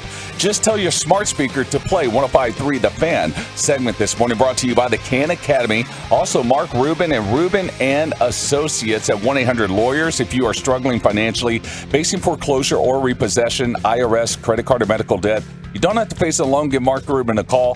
He'll take the weight off your shoulders and get you back living life again with Mark Rubin and Rubin and Associates. Thompson takes a handoff from Draymond. Skipped it over to Bielitsa. Right corner to Wiggins. Runs by Brunson. Goes to the rim and slams it down. A two-hand slam. Yeah. Warriors radio with the call. They move on. Finish off the Mavs in 5. Tolo calls at 8 o'clock on where they are as a contender. Minor edition, major edition, what do y'all do with Jalen Brunson? That, to me, is the fascinating question on how much you pay Jalen. Mark Cuban gave some of his thoughts last night, recapping the Mavs season on Bally after the game. I'm proud as hell of him. You know, we evolved as a team. we saw Luka blossom not just as an amazing player, which we already knew, but as a leader, as somebody who can, make a team better.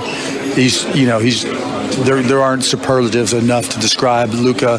Not his play, but just everything else, every other element of who he is as a person and who he is in the locker room was just a joy to watch. And J Kidd deserves a ton of credit.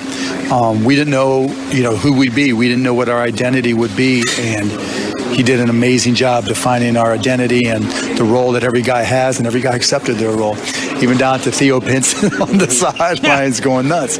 And that was something special. So, obviously we're disappointed, but I'm incredibly proud. There was shots afterwards of Cuban, Luka, I think Luka's dad, Dirk, and the number 2 pick in the draft, Mr. Holmgren. Oh, Chet Holmgren. Yeah. Chet Holmgren was sitting there for apparently 20 or 30 minutes talking with Dirk, and aren't there reports that 1 and 2 have been decided for the draft? Yeah. Orlando going to go Jabari Smith, and then Oklahoma City would go Chet Holmgren. That's the report that they've already basically decided this, which, by the way, whether this ever happened in the NFL a month out, the NFL would never allow this to get leaked. You are not going to ruin the first-round suspense. Well, who's reporting it? I mean, I don't think it's an Adam it's not Woj reporting it. It's not that level. It's just a thought. It was the draft guru from ESPN. Giovanni? Jonathan Givney or Givney. Yeah. So that's not locked in, but that's the thought. We speculate. There's speculation and regulation. We ain't going to watch the NBA draft anyway. It don't matter. Yeah, and you mentioned Chet Holmgren talking to Dirk last night. They talked after the game in the tunnels. I've never seen Dirk talk to someone with his head at a 45-degree angle up. Looking up? Man, he was looking up at it. You were listening to people. You said Luka's dad was there. Was his mom there? Was she there? I need to go back. I haven't seen her in a minute, unfortunately. God, y'all, that draft night, you got a little weird. I know. You got a little weird. I know. It was another Hannah Storm moment. All right, Charles Barkley afterwards on TNT, and of course, Charles went off on Luka yesterday at halftime, calling out his lack of effort and saying he didn't come out to compete, and you need more from your leader. Here's Charles calling us the freaking Atlanta Hawks and what we need to do in the offseason? Well, they got to get a lot better. This year, to me, this is kind of a fluke because next year, they're not Phoenix. I don't know what they're having to Phoenix, but they're not going to be better than Denver because Denver's going to get everybody back healthy. You know the Lakers are going to do something. They're not going to be better than the Warriors. So they got to me. They going to have to team like the Clippers. What you say? The Clippers. Is Shaq. My favorite in the next year is going to be the Clippers. When they get Kawhi and Paul George back with all the trades they made. So the Mavericks, as I told you last year about the Atlanta Hawks, I said that was fool's goals last year. That was more of a Philadelphia meltdown than the Hawks beating them. And to me, it's the same thing this year with the Mavs. It was really more of a Phoenix Suns meltdown. But they got a long way to go to be a contender, in my opinion. Hang on a second now. Look, y'all know I have a borderline obsession with Charles. I love the man. I'll be truly depressed when he steps away from this job. But don't call us the Atlanta Hawks. That's ridiculous. I do think that's a tad ridiculous. That's insult. Now, maybe what he's saying, if you want to say that the Mavs getting to this point in the postseason was a little hawky, okay, but let's look at the regular season. The Mavs are in the playoffs every year, and the Atlanta Hawks normally are not. So that's insulting from that standpoint. But if Charles is trying to say, which he probably is, I'm probably overreacting, but the Hawks getting to the conference finals is equal to the Mavs getting to the conference finals, more of a discussion, but it's still not the same. The Mavs are obviously a better team. What was fluky about it? Look, I think, and this is going to come up with a contenders conversation at 8 o'clock this morning, the Mavs overachieved. If you want to call that fluky, you can call that fluky. I think they overachieved. If they face Phoenix again, what happens? Like the Suns, we all think are going to have a better record than the Mavericks next year. Yeah. And Jalen Brunson went out of his mind in round 1 against Utah. That was not a fluke. They were better than Utah. Yeah, they were. All right, they were better than the Jazz. I think the Suns series was a little bit fluky, and then we got brought back to reality against the Warriors. But Charles saying getting to this point in the conference finals equal to Atlanta last year. Well, look, the obviously getting there is equal to them, but how they got here and what they'll do next, I don't know that it is. Like if you were to ask, if any NBA fan or analyst was going to be asked, which team next year has a better chance of getting to the conference finals, the Mavs or the Hawks? Nobody would say the Hawks. That's why I was a little offended by the comparison. Well, that's true. Nobody. In fairness, they would have said last year after the Hawks made the conference finals, would have a better chance. Nobody would have said the Mavs. We would have said the Hawks. I didn't. I said that was fluky. I knew that was a fluke. But maybe I would have said Atlanta. I don't know. That the East factors into it. Yeah. The conference does. The Hawks finish in 8th this year. So. Yeah. I mean, they were. They made. I don't even think they made the. They're 43-39. Yeah, and then I have to go back and check to see what happened in the play-in games. But the Mavericks. The Mavericks aren't going to be the 8th seed next year. Right. They'll be much higher than that. So it's a little different. They're better. And then he named the other teams. The Clippers are Charles's early favorite in the West. They're going to be a problem if and when Kawhi and Paul George get healthy. Denver is going to be a humongous problem. Mm-hmm. The Lakers are going to make a move. And then you got your other squads like Minnesota. Are they going to make another leap? The Blazers, what's going to happen with Dame? You'd think that they probably should go ahead and blow that up. Utah, what's going to happen there? So it just seems like the West is always loaded. It's been loaded. It feels like since Dirk's rookie season, going back that far. It does. Ever since Jordan left, the West has been loaded. Maybe even before. Some people would then. say the West was the better conference when Michael was there. Some would say. Some, yep. I mean, you had the East was good. It wasn't like it was during like the Lakers' early run. When in the 2000s, it was just terrible then. What about Jalen Brunson? The biggest decision of the offseason. Actually, let's hear Mark Cuban's plan, because someone tweeted me that Mark Cuban basically gave away the plan in committing to Jalen Brunson with this answer last night. We can pay him more than anybody, and I think he wants to stay, and that's most important. I think, again, J. Kidd has a big part to play in that. I think JB blossomed as a player as much as anybody on the squad. I mean, from where he was last year to how far he came this year is a tribute to Jalen and how hard he worked and the support he got from his dad and his family and, his girlfriend, but also what he was able to learn from J. Kidd. And I think, he recognizes that, and, I think he wants to stay. So that sounds like it's Jalen's decision, and the Mavs are going to. I'm lightly guessing here. The Mavs are going to give him what he wants in order to stay, and I'm wondering if that's the right decision. Where do we stand now on paying Jalen Brunson the monster money? Utah series, 28, 5, and 4. Phoenix, 18, 4, and 3. So when Luka came back, the average per game dropped by 10 points from the first round to the second round. What do you guess he averaged in this Warriors series? Unless you're looking already. I'm not. I'm trying to break down, what the numbers would be for his contract and stuff. I will guess he averaged 18. 18 on the dot. Buddy. So same thing from the Phoenix series. Shot 45% from the field. Shot 34% from 3.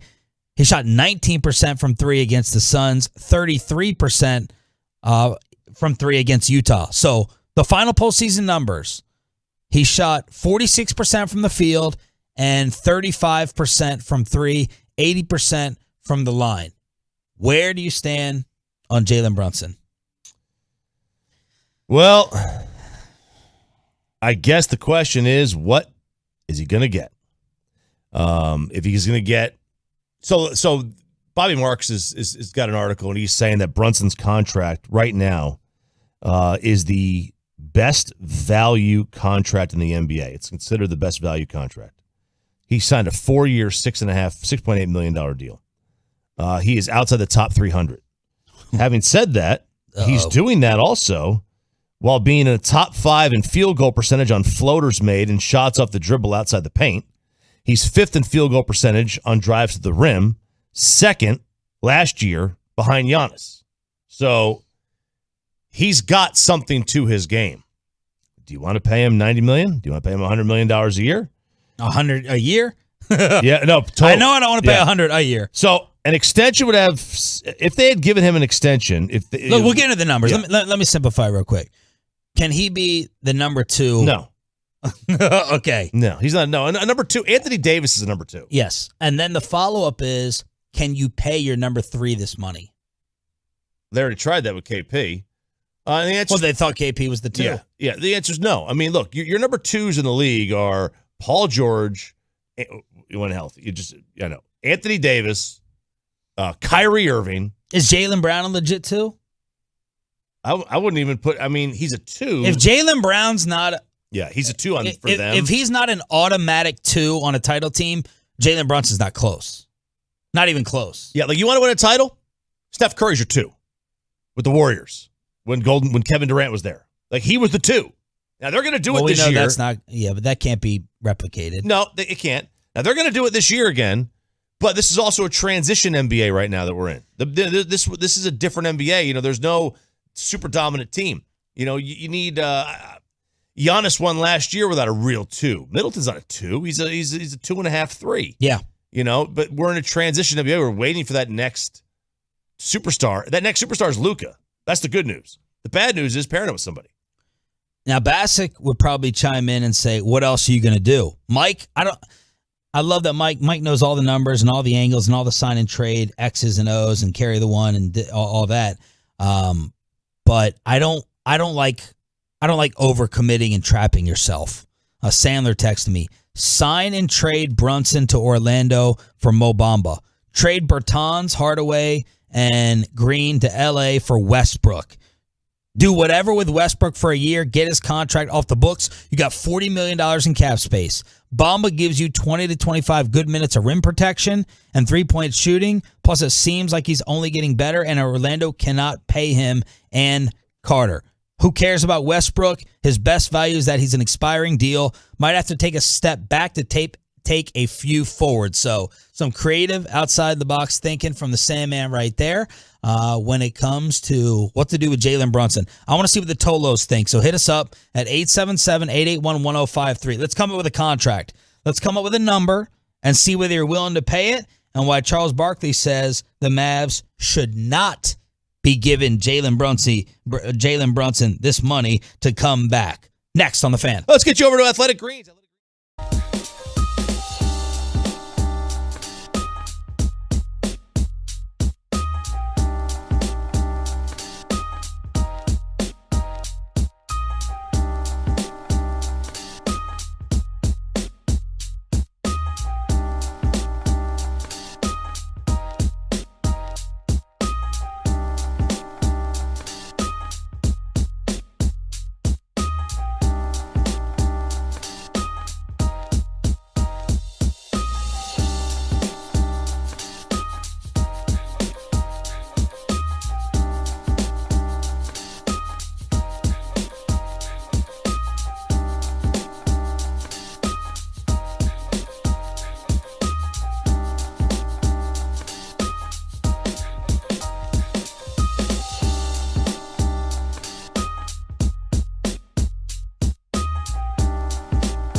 Tolos, taking care of your project or special event, no matter the size. From start to finish, the Texas Authority in Barricade Rental. It is buyersbarricades.com. Nice crossover, Brunson around Conley. He scores for any game, playoffs or regular season. It's a career high for Jalen Brunson. That was the call last night as the Mavs season ends. Are they contenders? Was this fluky?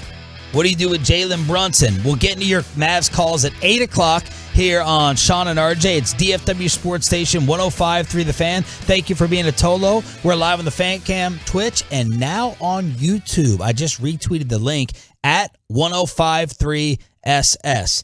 Here are the guys on TNT last night, Charles Barkley and company, on what the Mavs should do with Jalen Brunson this offseason. I would do a sign and trade because he could be a starter on another team and make that team better, and you probably can get some good parts for him. Because you don't think that he makes them better? No, I don't think he gets them over the hump. Over the hump. Because when you start paying guys, my rule of thumb is if I give a guy a ton of money, are we going to be contenders or are we going to be stuck in the middle? I agree. I think it's maybe not him. It's his position, meaning Luka really has the ball more. So he's really good with the ball. So now if you sign him, he's not going to have the ball as much, and he's going to be eating up your cap. So just do a sign and trade, and then both teams can win. That's my personal opinion. Okay, so the speculation for his deal is about $20 million a year. Bobby Marks, ESPN's money guy, threw out Marcus Smart, 4 years, 96. 4 years, 78. Terry Rozier got 4 for 96 with the Hornets. Tim Hardaway, 4 for 75. Oh, that's definitely a starting point. 4 for 75. The Pistons, the Pacers, the Magic, and the Spurs, right now, the only 4 teams with a minimum of $20 million of cap space. New York, of course, mentioned because of the ties to his dad. The Pacers, Carlisle drafted him and loves him. Indiana, Orlando, and the Spurs are set at the guard position, according to Marks, and have other positional needs. And the Knicks can go ahead and get involved, but they would need to clear $20 million in cap space. So we're looking at least around $20 million a year. Where have the Tolos been standing on it so far? Well, the Tolos want to bring everybody back because the Tolos have said on the trucker.com text line, don't mess up the chemistry. We're so close. We love our boys. It's very much what the Mavericks have done for and had for 2 decades now. We love our boys in blue. Let's not get rid of these guys. Let's give them a chance to grow and build and all that crap. I'm not going to re-sign him. If I agree with Charles, he's not putting you over the top. He can be a 3, he can't be a 2. So I can't give him number 2 money. Whatever that number 2 money is going to be, I'm not going to go ahead and re-sign him for that. So they can offer the most years. They can do 5 versus 4 because of the bird rights. And the free agent market is going to have a lack of spending amongst teams because and it's a weak market too. Yeah. And then you got to weigh this. If you waste a year, right? We're not going to overcommit because he's not a true Robin. Then you're burning another one of Luka's years with the clock ticking on that. Yeah, you are. I think the Mavs, I feel confident saying the Mavs are going to pay him. Even if it means overpay, I think that they're going to go ahead and pay him. We've struck out in free agency nonstop. I don't know how the league is going to go ahead and look at Luka now in terms of wanting to come here and play. I don't know what your other alternatives are. I know that Brunson is not good enough as a 2 for this team to win the title. I know that, but I don't know where else you turn. It feels like you're a little bit trapped, and the Mavs are going to pay him. That's my prediction. They're going to pay. If they want to bring him back, obviously they're going to pay. They could, despite being over the cap, they could sign him up to about $30 million, $31 million. Man, it's so much money. It's so much money, and they're going to be they're a luxury tax payer again. First time since 2011? Yeah, do they really want that? Is that what Mark wants to be? Now, he has always said that is the cost of doing business in the NBA. If you want to win, you're gonna lose money. Let me give you some comps. Donovan Mitchell's making 32. Adebayo is making 32. Tatum is making 32. Anthony Towns, 31.5. Devin Booker, 31.5. Porzingis, 31.5. Same for Brandon Ingram and Jamal Murray. Kevin Love is making 30. Here are the guys making 30. Love, Chris Paul, Gordon Hayward, Wiggins, Embiid, Joker, D'Angelo, Russell, Julius Randle, Kyle Lowry's making 28. DeRozan's making 27. Horford's making 27. Jaylen Brown's making 26. Have we reached a zone there where you're saying, okay, Jalen Brunson belongs in those discussions? To me, the majority of these guys are still better than Brunson. I'm not finding justifiable comps here in the mid-20s in order for me to give that money to Jalen. You? With those names I just gave? No. Is he better than Marcus Smart? I'd rather have Marcus Smart on my team. I would too. Marcus Smart's has $78 million contract. Now let me give you the guys making 20 and up. Miles Turner, who was at the game yesterday. A lot of Mavs fans were tweeting, please bring Miles Turner here. Lonzo, 20. Jarrett Allen, Jeremy Grant, Gallinari, Gary Harris, Van Vliet, Malcolm Brogdon, Harrison Barnes, Aaron Gordon. Now we're getting into the category. Yeah, now we are. And guess what? Every team in the league has one of those guys. Of course. You don't need to pay those guys. You can find them. You can find them cheap. You can find them in the draft. You're not paying Harrison Barnes $80 million. You shouldn't. No, you shouldn't. Shouldn't. But teams do because they panic. It's like, oh, we got to win now. Look, I mean. You saying no? Yeah, I'm going to say no. Someone's going to give him. I like him. I like the player a lot. You saying yes at 20? Yeah, I think 20 is okay. But if it gets up to 25, I'm going to have to pass. I agree. I'm going to have to pass. He's a good player. Sorry, he's a good player. He's not a number 2. He's number 3. There's value in a number 3. There's value in having Jalen Brunson on this roster. Don't forget, they're getting Tim Hardaway back next year. That's already their free agent pickup. They didn't have him for this entire playoff run. Yeah, but you can argue Brunson is, he's their second shot creator. It's him and Dinwiddie. Yeah, he's a shot creator, but is he there too, or do they have two whatever we call Porzingis? They've got 2 3s or 2 4s or 1 3 and 1 4. Like Dinwiddie or Brunson's not your clear cut 2. No, there's right? no 2 on this team. Like I said, 2 is Kyrie, 2 is Anthony Davis, 2 is Paul George. I mean, Tony Parker was a 2. 2s are Hall of Famers. Let's be clear on that, right? For the most part, a true 2 is someone who's got a shot at I almost said Canton. Was it Springfield? A true 2 is a shot at the Hall. Here's Shaq recapping the Mavs season that just ended. Listen, they played well. Nobody expected them to be here. They're young. They had fun. I think just the toughness of the Warriors, especially at this time of the season, just kind of caught up with them. And, Luka, as the leader, is going to have to learn how to get better. I don't say that disrespectfully, but when you're touted as a great player, one of your jobs is to make everybody around you better. He did that. They also learned a lot when he wasn't in the game. Dinwiddie and Brunson learned that, hey, we can play in this league too. So if those 2/3 can learn to play together and they get one more big-name player, they can definitely be dangerous around the shot. But they also need to realize, hey, just because you made it this far this year, it ain't going to be like this. Clippers coming back next year, the Lakers coming back, Utah, Portland. It's going to be a lot of teams. He started off real generic. Okay, hold on. He does that with every take. Can I hear that one more time, just the beginning? Listen, they played well. They're young. They had fun.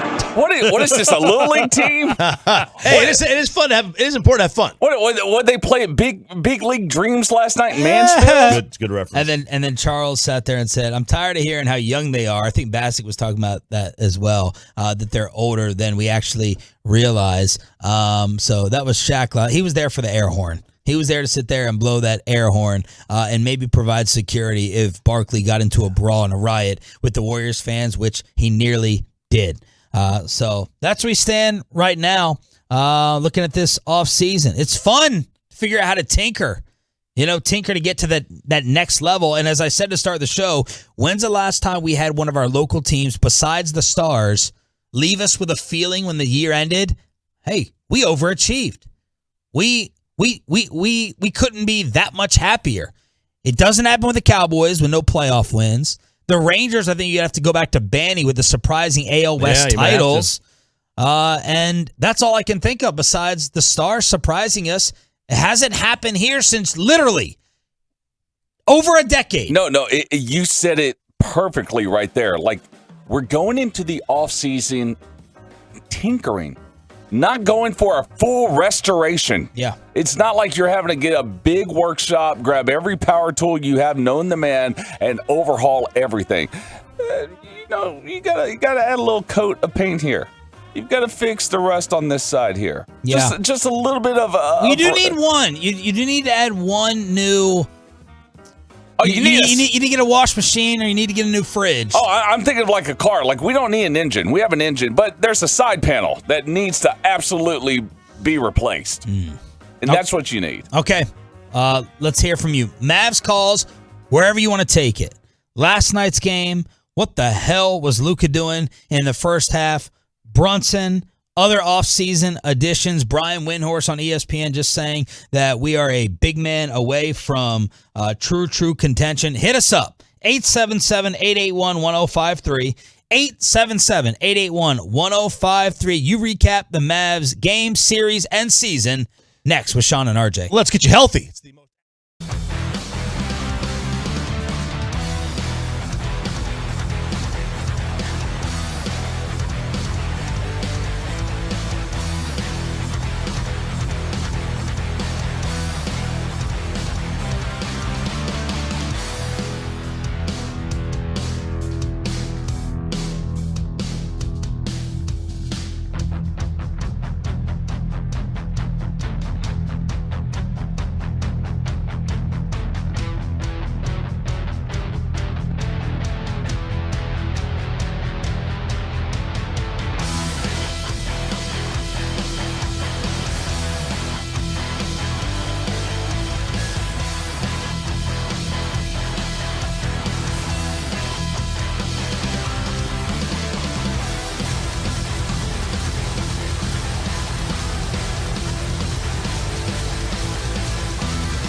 for Klay Thompson with 32. A double-double for Looney.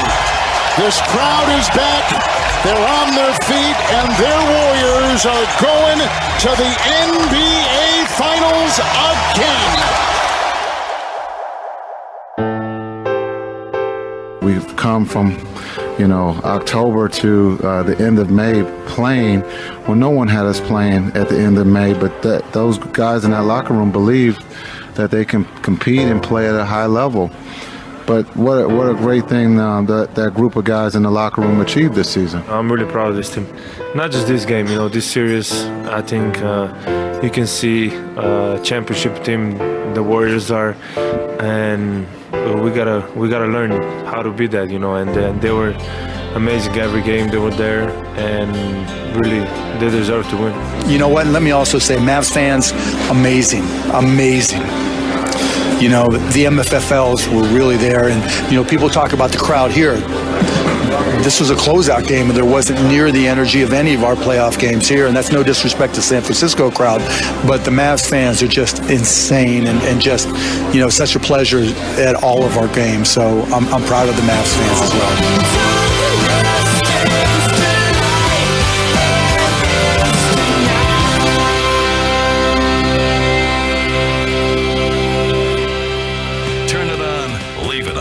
Sean and RJ, right here on The Fan. 8 o'clock hour kicking off on this holiday weekend Friday, leading you into Monday off.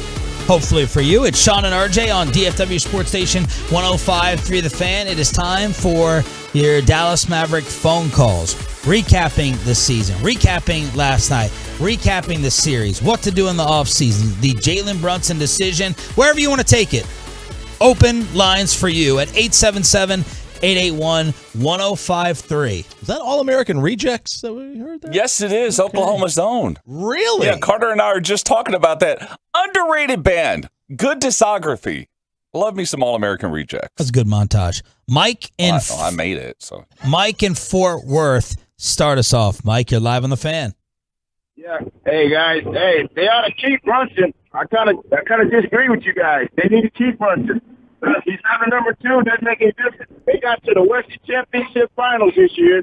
They're going to get better. Luka and Brunson are going to get better. What we need is a center. We don't got no center. We need a big man. But in the meantime, let's keep playing together. And there's going to be people that are going to want to come play here with Brunson and Luka. Like maybe we need a center. We don't have to trade material to get a guy that's better than Brunson. There's guys out there that can do Luka, but we don't have the trade material. So you got to deal with what you got now. Just keep if they're going to get better, and then go from there. Well, you're not going to bring anyone else in who likes to dribble. No. if you have Kenny Smith was talking about this last night. He's like, it's the position that you have to worry about paying. That position in the backcourt, I mean, we're talking about a $300 million backcourt if Brunson gets his projected money. And whoever plays that spot, we're always going to have the conversation about whether they're going to be a ball-dominant player or not need too many dribbles with Luka handling it. Right, like you can have an expensive backcourt. You can have like Chris Paul and Devin Booker. You can have... there's just, dude, like seriously, you LeBron and Wade. I know LeBron's like Stephen Clay. Stephen Clay. You can have expensive backcourts, and that's fine. The problem is that both Luka and Jalen need a dribble to get their points. Yep. Clay doesn't need a dribble necessarily. Yep. Neither does Steph. Neither does Booker. Chris Paul does. You can't have, I don't think, two guys that are paid so well in the backcourt that both require the ball in their hand to be at their primary effectiveness. And I think that's where the style of play is a problem. Yeah, he's a good player, and you hate to give up on good players. Is it the right fit? Is it the right fit for him and Luka and their styles of play to be playing next to each other? And we have to analyze how repeatable this is. Was this a little bit fluky? I think it was. What, the run? The run. The run was a little bit... If you overachieve, then I'm not counting on the same thing next year. Like, if I had to put down a lot of money right now, I would not bet on the Mavericks in the Western Conference Finals. They had to come back 2-0 against the 1 seed. Yeah. I think that they overachieved. I mean, that's why I was called a Mavs hater throughout. I was like the only one that picked the Warriors, but I felt like they were in the Utah series. I kept saying, I'm like, Jalen Brunson's playing out of his mind. They're shooting out of their mind. Yeah, they overachieved by a series. Yes. They overachieved by a series. And that's okay. I mean, you got to have those. Yeah, good. But we need to be honest about it in the evaluation moving forward, I think. Let's get to Corey in Dallas. Corey, you're live on 105.3 The Fan. Good morning, guys. Good morning. Morning. They need to add a big man, not for Golden State. They need to play better defense. And, wow, Golden State was slick. They never pissed off Luka.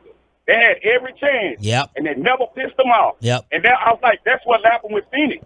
Phoenix pissed them off, and it turned them into a monster instead of a basketball player. And Golden State was smart on that. I noticed that. Great point. Great point. It's like him and Draymond were best friends throughout.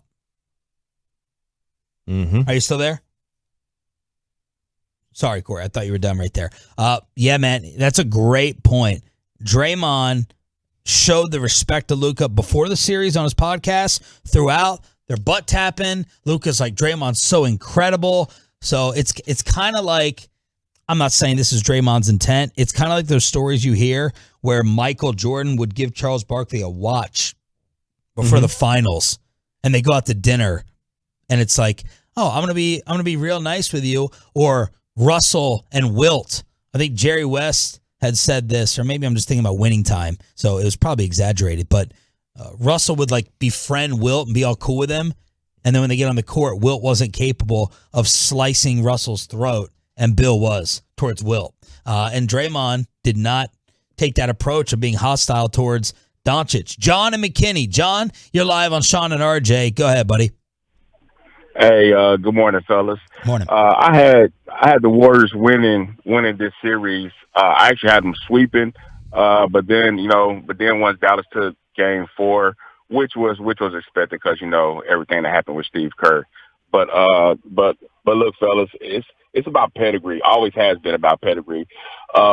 Phoenix was not Golden State. You know what I'm saying? Yeah. Golden State, man, that's championship pedigree right there. Dallas never had a chance. They never had a chance. And all this about, Draymond pissing Luka off, not pissing Luka off, man. Dallas never had a chance, man, because Golden State has championship pedigree, man. You know what I'm saying? Phoenix, I love Chris Paul, man, but he is what he is. You know what I'm saying? That's nature of habit, man. For whatever reason, he fumbles the ball, when it's time to close the door. Golden State don't, man. But Dallas, they're not Atlanta. They're not Atlanta. I will say they're one or two pieces away, from really truly being a true championship contender. I agree. Great call. Look, on paper, you can sit there and say, if you are a Final Four team in the NBA, you're a contender. Mm-hmm. You could say that. I have a higher threshold for what a true championship contender is. I don't put the Mavs in that category. I don't believe they're a true championship threat yet. I'm trying to make a Cowboys comparison. I don't want to talk about the Cowboys today, but if the Cowboys got to the NFC Championship game, we would have looked at that as like some gravy. If you look at it as gravy and extra and icing and all that stuff, you're not a true contender.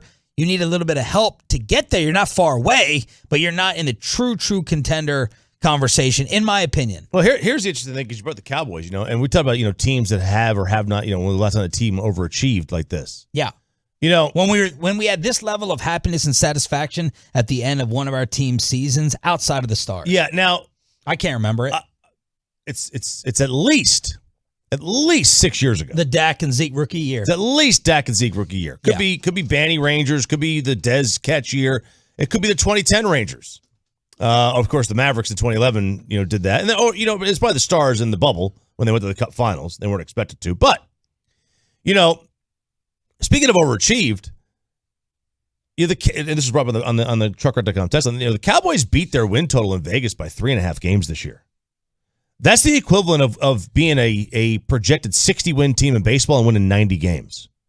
That's the equivalent of being a 40-win projected team in the NBA and winning 55. Mm-hmm. That's a massive overachieving. Yeah. You know, like that's big. Yeah, but they didn't do it in the postseason. Right. They never.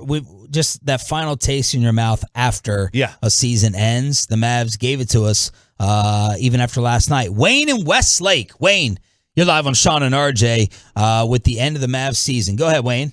Hey, thanks for taking my call. I agree with what everyone's saying about the other pieces that the Mavs need to go to that next step.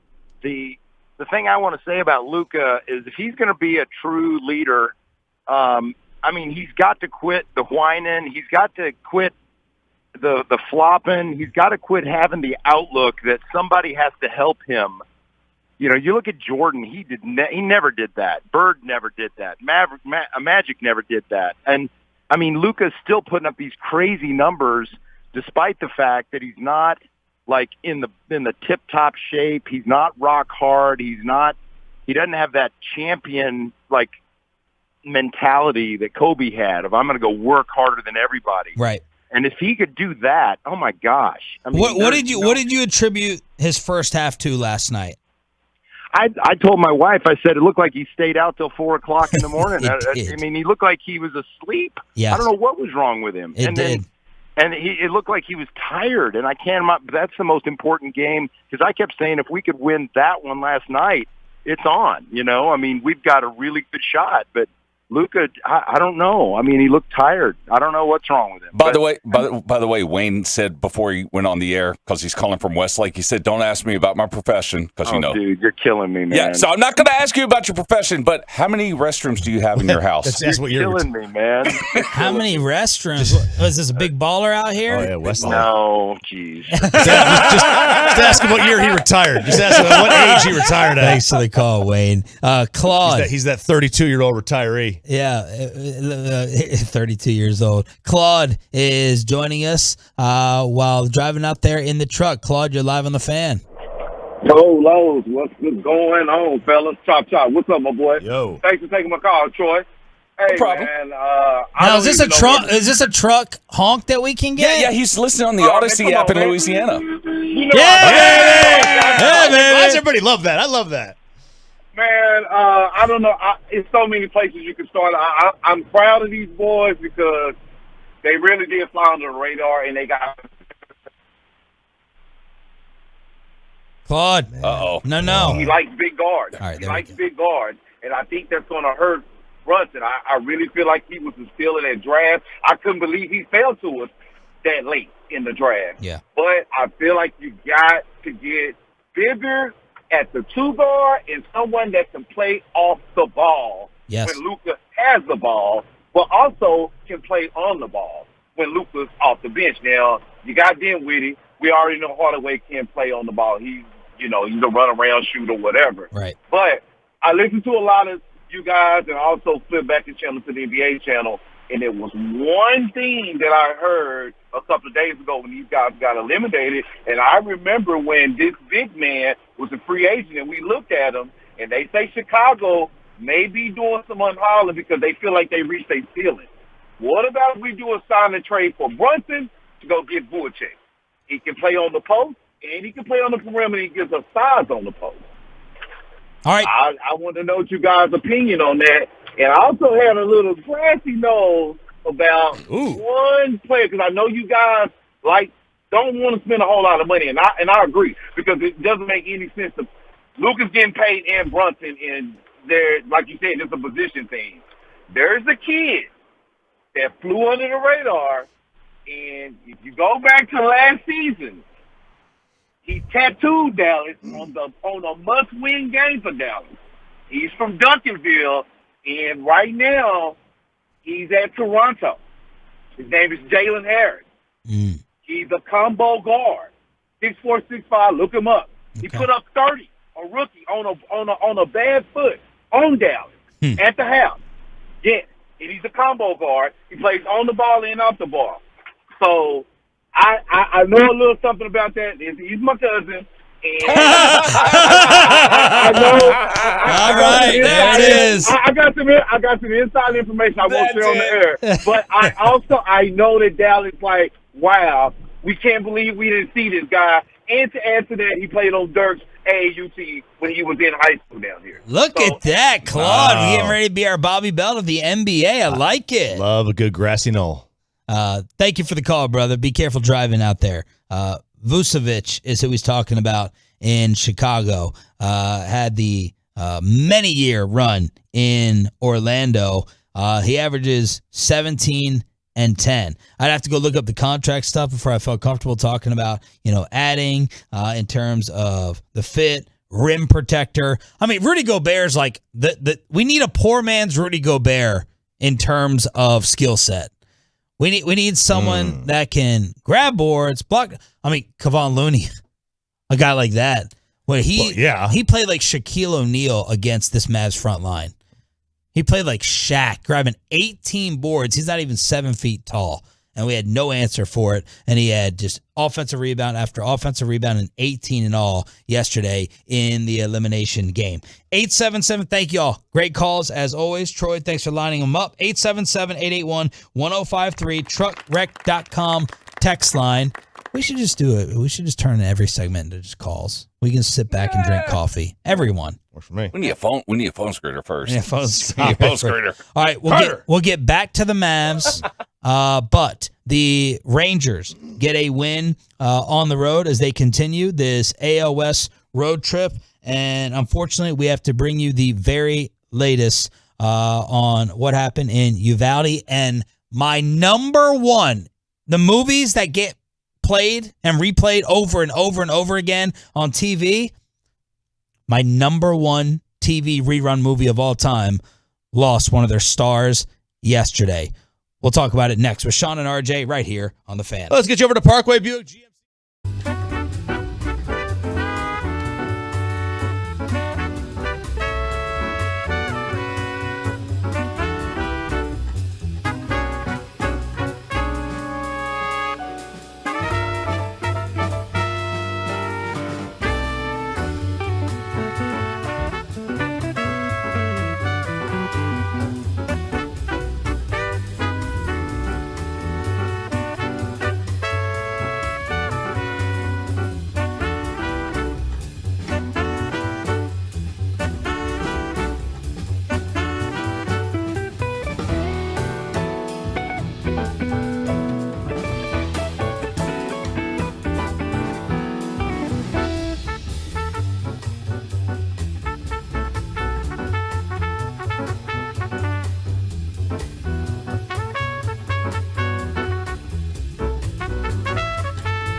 GarageDoor.com. And it's Sean and RJ on 105.3 The Fan. Over the weekend, Memorial Day weekend, if you want to get some music in your life on the lakeside or wherever else, you don't have to be around the stadium, but you can check out Stadium Anthems. It's my station, streaming 24/7 on the Odyssey app. Segment this morning brought to you by State-of-the-Art Weight Loss, a.k.a. Soda. Also, Frankel and Frankel, 214-333-3333, or truckwreck.com in case you've been involved in an accident and it's not your fault. Principal office, Dallas, Texas. Rangers use a huge ninth inning to beat the Athletics on the road to win their second straight last night on your home for Rangers baseball. It's Sean and RJ on 105.3 The Fan. Thank you for being a Tolo. That stands for Turn It On, Leave It On. I got some baseball numbers from Vegas on the biggest overachievers so far. Biggest overachievers and underachievers based upon the real experts and what they predicted this baseball season. Would you like to look at the standings and guess, or you just want me to give them to you? I will go to the standings and guess. All right. Biggest overachievers this year in Major League Baseball and the biggest underachievers. All right. This is from a team perspective, I'm assuming you're saying, right? Yes. Okay. Biggest overachiever, I will say. There's three. There's three. Yep. Okay. Let's go with the Angels. Yes. They're plus 5.5. 5.5 over the projection. Minnesota. Yes. Plus 8.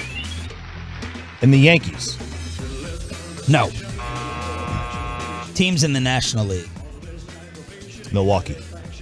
No. Arizona. Ooh. Oh, you know what? That's the Bandy effect, man. Never ever quit. Never ever quit. Never ever quit. They're 23-23. This is the worst roster in baseball, or one of them. There you go. Arizona, Minnesota, and the Angels are overachieving. All right, I got 2 of the 3. I'll take it. Who's underachieving? All right, well, underachiever number 1 is going to be Seattle. Yes. They're not number 1, but they're number 3. Boston. No. I don't know if the Boston Red Sox were getting a lot of love.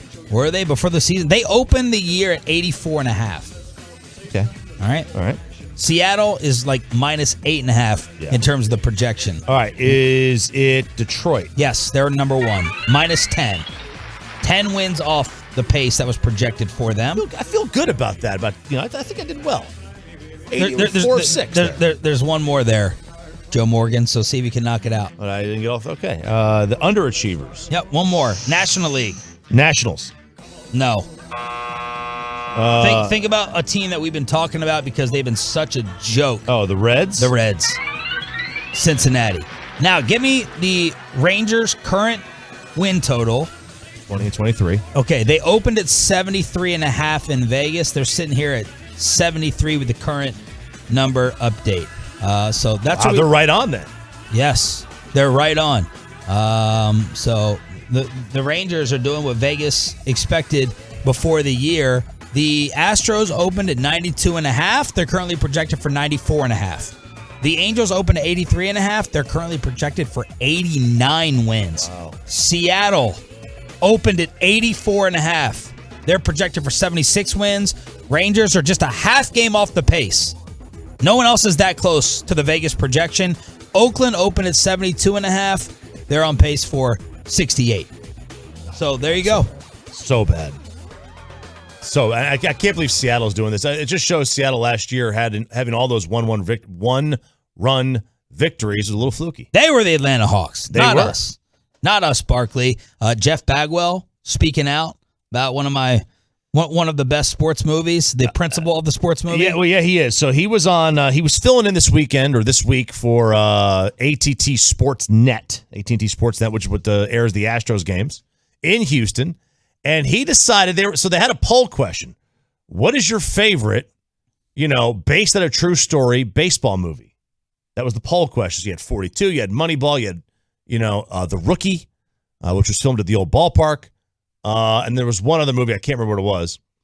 And he said it's not Moneyball, and he went on a little bit of a diatribe as to why. Moneyball is a farce. Okay. You think the whole concept's a farce? No, I think the movie was. No, I think even the concept, they had the three best pitchers in baseball. You could have sticked anybody out there. My son's 15-year-old team, they could have been out there with those three pitchers. And they get all this hype. I just, whatever. Wow. That's true. It's true. You're debunking the whole Oakland A's Moneyball process. Yes, I am. When you're saying Hudson, Mulder, and Zito. And then run anybody else. The Braves won for 15 years with Maddox, Smoltz, and Glavine. Yeah. Mixed in some other great starters around them. Yeah, they did. They had to score 3 runs a game. And they won 15 years in a row. Why don't they call them the Moneyball team? Huh? What's the difference? I mean, okay, I like the concept of getting on base. Don't get me wrong. But to make a movie out of it and to get all this credit that they're so smart, I mean, yeah. Give me Maddox, Smoltz, and Glavine, and I can run some guys up there that'll take some walks. You call it baggy ball. No, I don't want to call it that. I'm just saying. All right. So I've always had this one issue with the movie and the book from Jeff Lewis. And listen, they never in the movie, never once did they mention Hudson, Mulder, and Zito in the movie. How do you make a movie about that era of the A's and never mention Hudson, Mulder, and Zito? A 2-time Cy Young winner. It would have watered down the concept. It would have watered down the concept. Like maybe Bagwell should come up with his own movie on how to win. Yeah, just inject as much as you can and never get caught, including a big syringe. Yeah, maybe Jeff should come up with that. Right. But since he never won, not make a movie about how to win. But they do overhype the A's and Bean with giving them credit for all that. The Indians were doing this before the A's were. I mean, at least if you believe the movie, where he went to Cleveland and stole their numbers guy, Pete, who I think was Paul DePodesta in real life. But Jonah Hill. It was Jonah Hill's character. Yeah. They didn't win 20 games in a row because of Chris Pratt or Scott Hatteberg. They won 20 games in a row because they had great pitching too.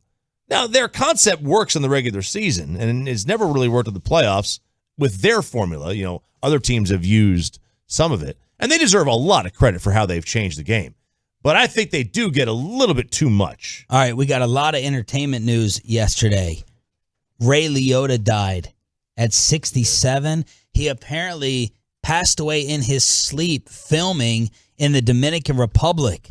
So, man, that's my number one. All the movies get replayed all over and over. You want to kill 2 hours of time.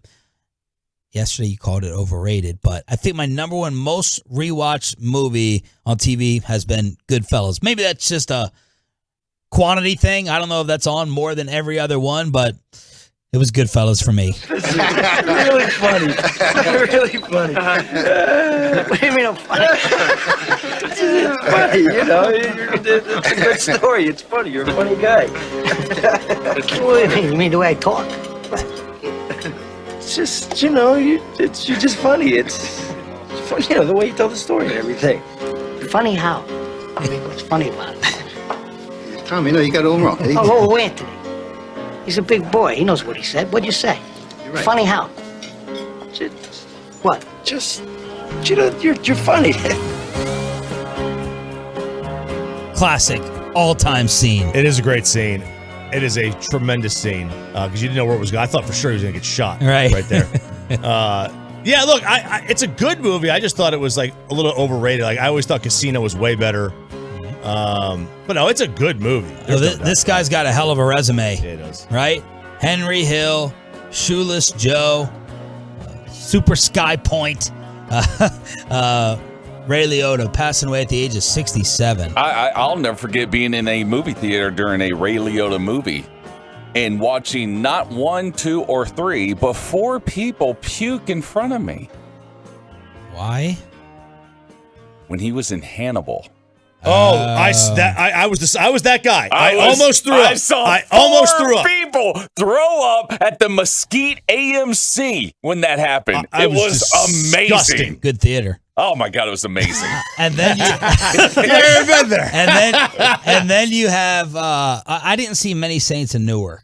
Is that the name of that? The prequel of The Sopranos. Yeah, freaking HBO Max. They got things on for like 2 weeks and they take it away while sitting there charging me a subscription fee. But man, Ray Liotta passing away. He was most recently. I was watching him with my son in the B movie. They were making fun of him being angry guy with his own honey brand. And he just recently got engaged. Really, really sad. And then, yo, man, what is up with Kevin Spacey? This guy sounds like a freaking creep. Kevin Spacey sounds like his character in dang it, what is the amazing one where he's playing the president? That was House of Cards. Oh, I almost said House of Pain. It's like he is. Yeah, he was jumping around. This is like method acting with him in real life, acting like that character in terms of being dark and twisted. As Kevin Spacey was charged with 4 counts of sexual assault against 3 men in the UK yesterday. It's disturbing. It's disturbing news. Like we hadn't heard much from Kevin Spacey in a while. Like he'd kind of gone under. He went underground a little bit. Like let's lay low. And now this is bad, man. We getting closing arguments in Depp versus Heard. Is this thing finally coming to an end? Week 6? Well, I don't know. I think it's coming to an end soon, but they're still producing content.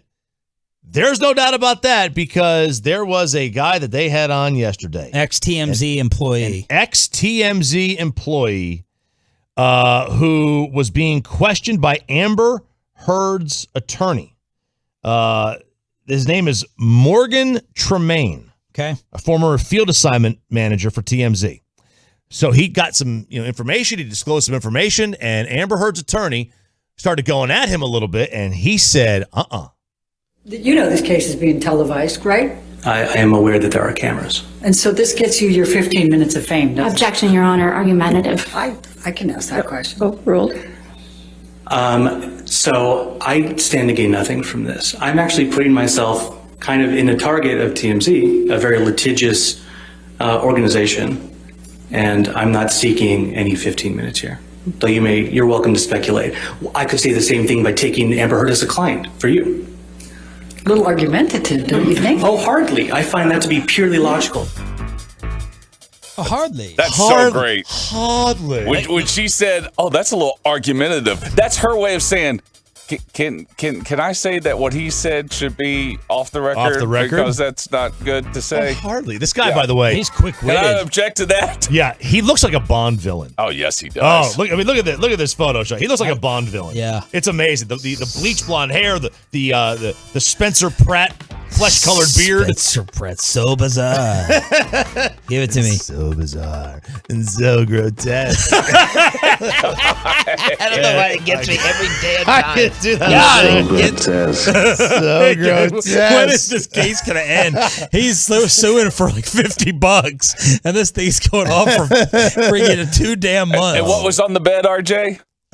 Human fecal matter. Was human fecal matter. It's so deep. Man. How many reds? Man, someone just sent us something on Twitter. It's a little homemade video, and I may have to go ahead and finally it's upsetting. Give some props to the Warrior fan base in San Francisco. Back to the Mavs getting eliminated next. Well, let's get you over to 8 number 1 air. It's getting hot.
Odyssey app.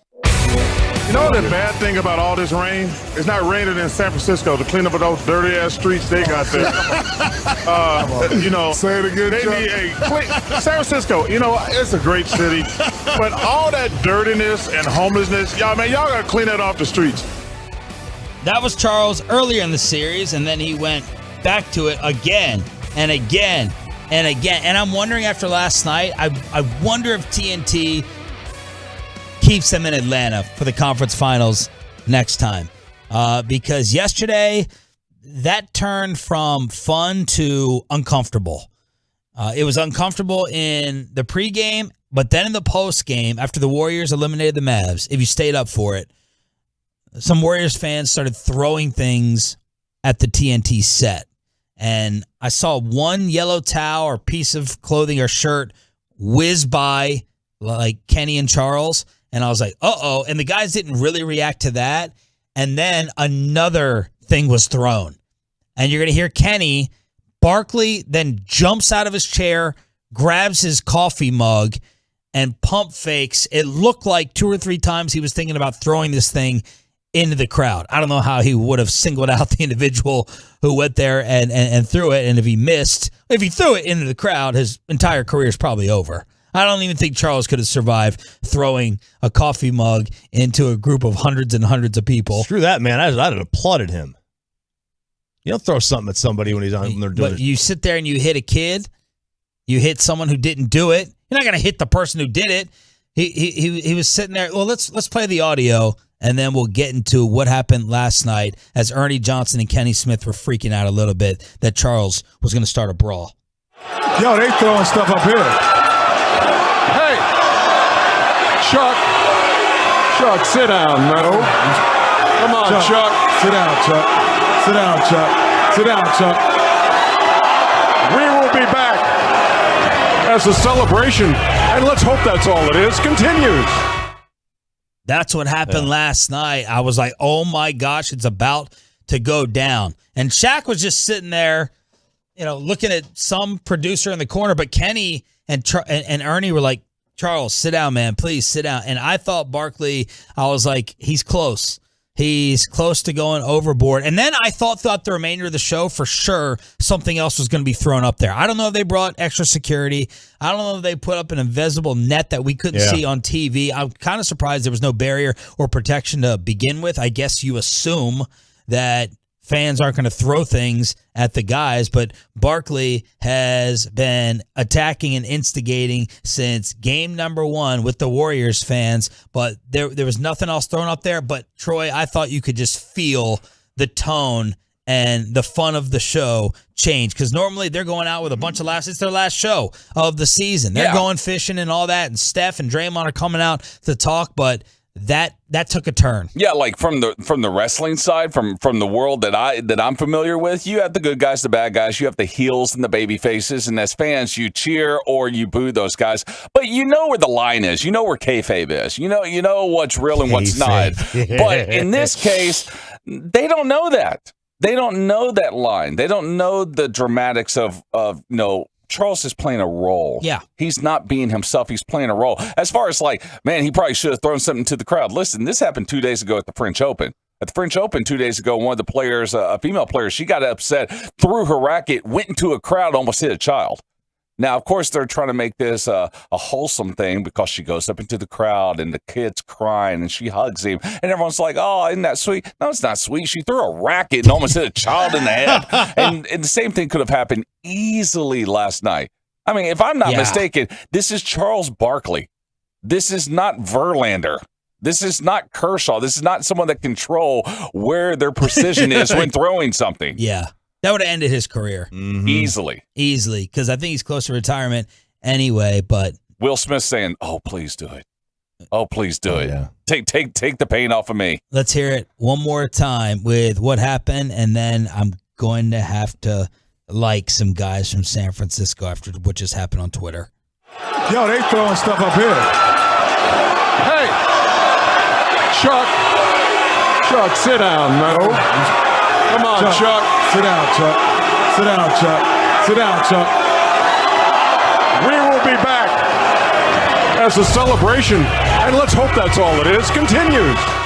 So that was weird, and definitely took a turn. I'm sitting there in shock watching live television with that taking place. Sean and RJ here on DFW Sports Station 105.3 The Fan. So I've been waiting. At 6:40 this morning, we were talking about how we're going to screw around with San Francisco to pay up the $200 we owe them. Someone said turn it. Troy suggested get it in all pennies and somehow send it there to the radio station. Boy, by the way, pennies are gross, man. You get enough of them, they'll get that on their fingers and everything. Yeah. So we were sitting here trying to come up with an idea. Then we got a little video made from one of the co-hosts. That's Butcher Boy. That's Butcher Boy made this? Butcher Boy. He's standing in front of the bridge this morning, right in front of the water, picturesque with the sun coming up. That ugly bridge. And he sent us a little message from the Bay Area. Yes, yes, yes, Warrior fans, rise and shine. Oh, yeah, this city sucks. Absolutely sucks, Chuck. Sucks, Dallas. Let me tell you right now, look at that. Look at that. The sun is rising as the Warriors are back in the finals, 6th time in 8 years. Steph Curry, Western Conference Finals MVP. Let's go. And RJ and Sean, on behalf of Dub Nation, forget y'all throwing us money. We're going to donate to all the victims and all the families in Texas. Let's get all of our roasters. Let's get everybody in the Bay Area, both stations. Let's unite. Let's throw some money down, and let's donate for a real cause. All right? Let's put something together for a real cause. Luka's a legend. He's a stud. You got to learn to play some defense. Mad respect. Mad respect. Pay your debts, and let's donate to charity. Screw it. Let's go. Dub Nation, hop in. From Bonte and Shasky, San Francisco says, hi, Dallas. I thought it wasn't San Francisco. I thought it was the city. Hey, classy move. Yeah. Well done. I got to give praise. I got to give props. Got to give credit. So we gotta put something together and unite it with the two stations. Again, it's just fun sports talk, sports trash, back and forth, and classy move by the San Fran Morning Show. And we'll go ahead and make that happen. Tolo's already tweeting. Let us know where, and we'll get both fan bases together on it. Great idea by them. It is a good idea. I hate to say that. It is a good idea. I hate any kind of growth. You know that. Any kind of growth really bothers me. But this was growth here, and I got to hand it to him.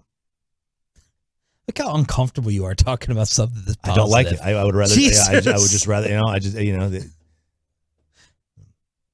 like this kind of growth, this kind of happiness and stuff. I understand. I understand. Just pay the man and just move on. I'm glad we played that, though. I mean, that's pretty freaking awesome that they want to do that. Unfortunately, I'm just going to clip everything around the main part of it. Yes, yes, yes, Warrior fans, rise and shine. And I'm going to use those annoying drops in the future. The middle of it, the middle of the tenderloin was perfect. It's the outside of the dirtiness and these kind of clips I'm going to keep. I got to give him props. Got to give him props. Absolutely. And we will do it. We'll go ahead and make it happen. Some details on that came out yesterday that I saw, because I think it's important to keep reminding so that it enrages enough people or drives enough emotion to finally have some things change. The shooter was in the school for an hour, according to officials. So a lot of people are talking about security and response time. He apparently entered the building unobstructed through a door that was apparently unlocked. You had this girl who this little girl putting blood on her face and play dead. And a lot of these kids were doing that. You had another student who tried to lay on top of their friend in order to protect them from being shot. There was an 11-year-old putting blood on their face and playing dead. And then Joe Garcia, the husband of one of the two teachers shot and killed, Joe Garcia suffered a fatal heart attack. They were high school sweethearts, married for 24 years, leaving behind 4 kids. This is, every time I think that you hear the worst part of it, I mean, you get another gut-wrenching story. This man, we've talked about this in the past here on the show, this man literally died of broken heart syndrome. He had a heart attack. Totally. After his wife, his lifelong sweetheart, was killed, and now 4 more kids are left behind. Awful. Yeah. Awful. It's devastating to see that. That is such a, I mean, like there's collateral damage in a lot of tragedies, especially when you get something of the magnitude of 22 people. And then you add in the families and what they go through. And then this guy literally dying of a broken heart. And now you feel for the, not just all the family, but the 4 kids have now, no parents. They have no parents. They have no parents. And I don't know how, I don't know how the kids cope with that, and it's troubling. Jimmy Kimmel said something with that broadcast that WFAA cut off or had technical difficulties with, and he's right. And I always call it the seatbelt theory. We will have moments of silence. We'll say prayers. We'll call for change, and then we'll forget about it.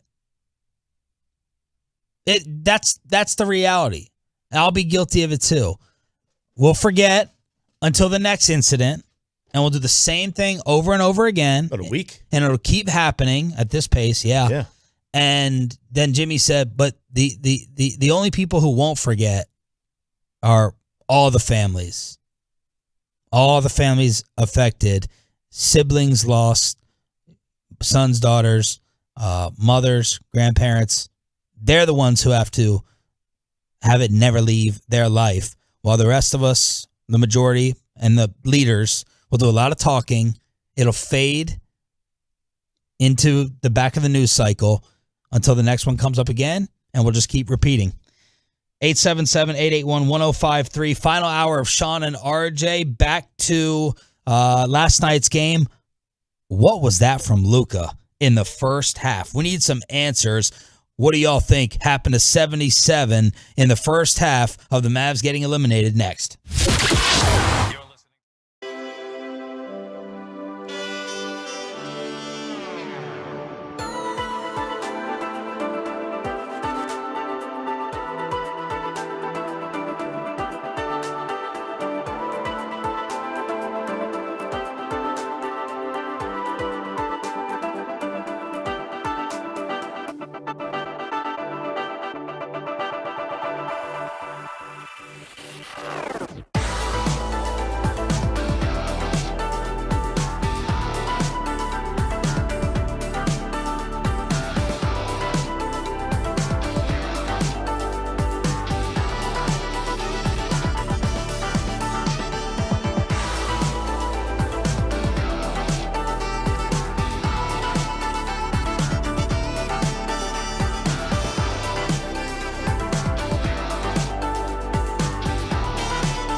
Turn it on, leave it on with Sean and RJ right here on The Fan.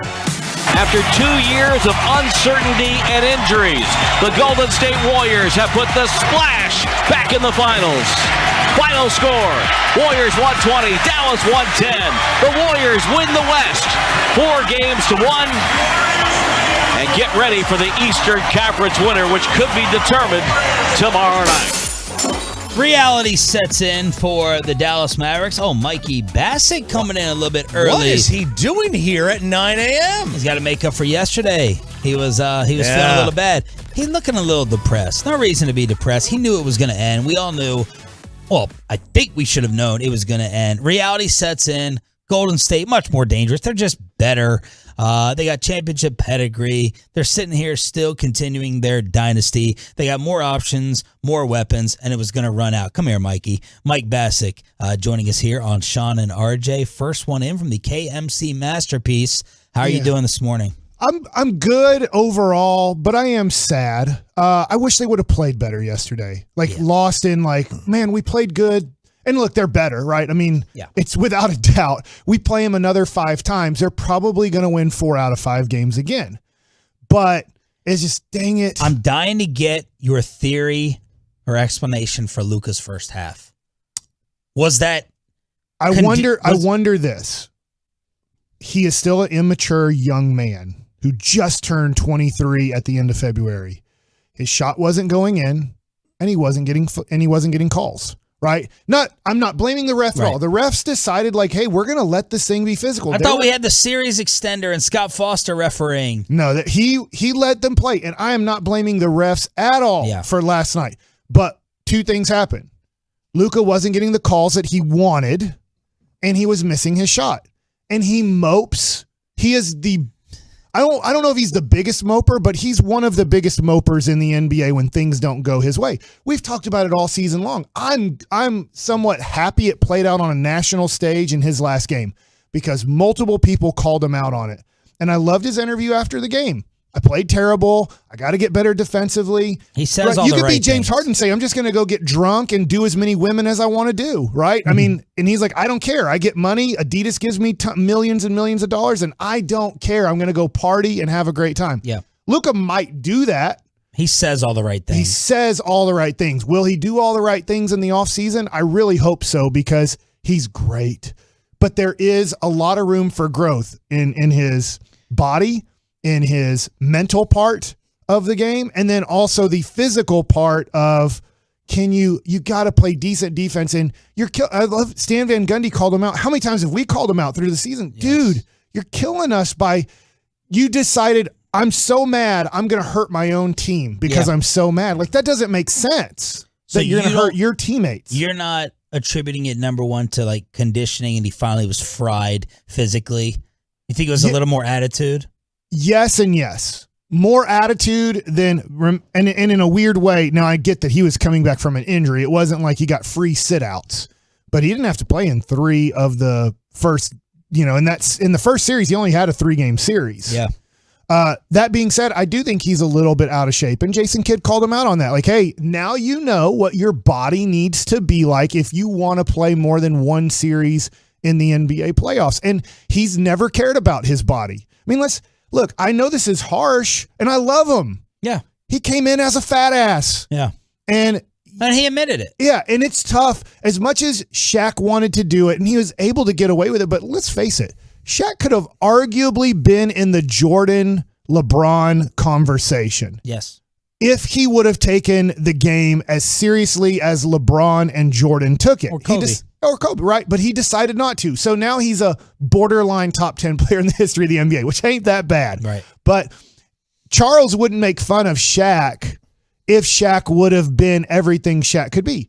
And Luka might be Shaq in a sense that he might go, look, I'm still going to be a top 20 player of all time. Yes. But do you want to be in the conversation as one of the greatest? Yeah. It's up to his body and what he wants to do. This offseason will tell everything. Yeah. This offseason will tell the entire story, and we'll know how bad he truly wants it in terms of the levels there. Shaq, I think his first year for Phil Jackson, he got in ultimate amazing shape. Yeah. And someone needs to show Luka, Michael, after the Pistons. When Michael decided, I got to rework this, not that he wasn't in shape, he just said, I got to get bigger and bulkier and stronger and take the pounding. And he went in on a mission, or Michael, after losing to Orlando. This is what a loser I'm watching Last Dance 15 times. When they didn't get swept. When they lost to the Magic. 6, right? The next day, Tim Grover, the trainer's like, all right, Mike, let me know when you want to get back and start. And Michael's like, I'll see you tomorrow. Yeah. And Tim Grover starts crying because of Michael's dedication. And Horace Grant was on the Magic, used to be on Chicago, and he's like, I knew we were screwed.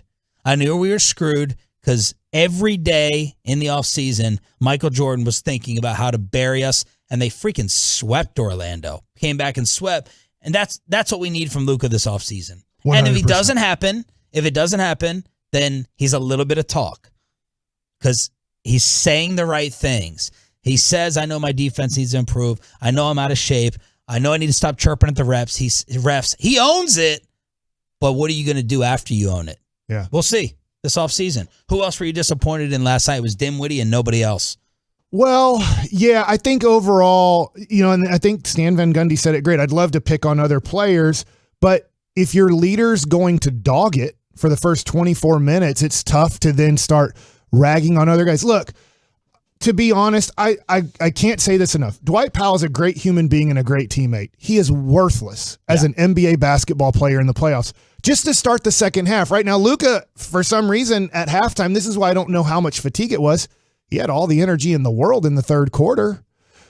Dwight Powell can't play in the NBA. And what I mean by that is when you get down to the final 16 teams in the NBA, he can't play against any of the 16 teams in the NBA. And so to start the third quarter, he gets out-rebounded by Kevon Looney multiple times, where he even had the basketball, and Kevon Looney, like a freshman playing against a varsity player, said, give me that effing ball. And he just took it from him. And Dwight Powell's like, there's nothing I can do. I can't play in this league. Once you eliminate pretty much player 200 through 500 in this league, and we get down to the top 200 players in this league, I can't play in this league. It's not his fault. It's like me. I know he gets paid a lot more money, but when you got to all right, you want to pitch in the playoffs, Mike? Every team made the right decision. You're not good enough to pitch in the playoffs. You're good enough to help us in the regular season here and there and with the right matchup, but you're not good enough to pitch in playoff baseball. And that's why you eliminate usually 2 of your 5 starters. You eliminate somewhat your 2 long relievers that are pitcher 13 and 14 on your team because they're like, look, thank you for helping us get to this point. You're not good enough now to pitch in these situations. And that's who Dwight Powell is. So nothing against Dwight Powell as a person. Yeah. But Dwight Powell as a player should not be on your team next year. And if he is, he plays the Marquise Chris role, as in wave the towel, go Mavs. I'm not playing unless we're in major foul trouble because I can't play against anybody in this league. Did you think that destiny was coming back around in that third when they cut it to 8? I was ready to turn it off with, I don't know, let's say 6 minutes to go. In the third? Yeah. I was like, and then we made the run. And I said, all right, I'll keep watching. Because I just was like, my heart was broken in that, not that I thought they were going to win game 5, but I was just like, I can't watch us lose by 30 again. And Luka's not even trying.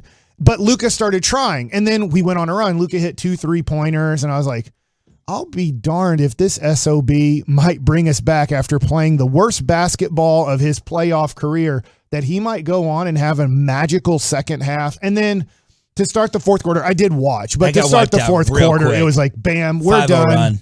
And it's because, and it's not just because of this, we do not have a center or a big guy on this team. And I love Maxi Kleber. He can play 15 to 20 minutes a night on playoff teams. But you literally have a guy who can play 15 to 20 minutes in your 4/5 role or your big man role, and you have no other human being on your team. So I think Nico will recognize this. Mark Cuban, I don't care if he recognizes it or not. Just let Jason Kidd and Nico do their job and stay out of the way. The 26th pick has to be Kevon Looney or Jordan Poole.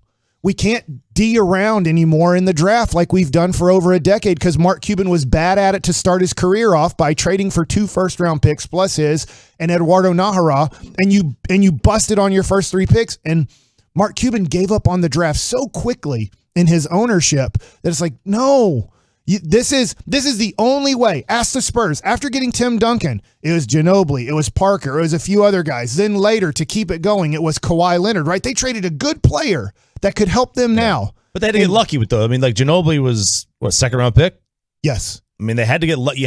You've got to hit on those guys. And we did with Brunson, but he's not Ginobili. Right. And 100%. Brunson did hit, but like literally, if you go over a 15-year history from about 2000, after I'll say they traded for Devin Harris pick. Mm-hmm. After the Devin Harris pick, like literally they went over until they hit Luka, and then afterwards they went over because they had pick 8. Right now, the difference is 18 and 31 and 36, I'll give you, for the Dallas Mavericks in the 2020 draft. They went 0 for 3.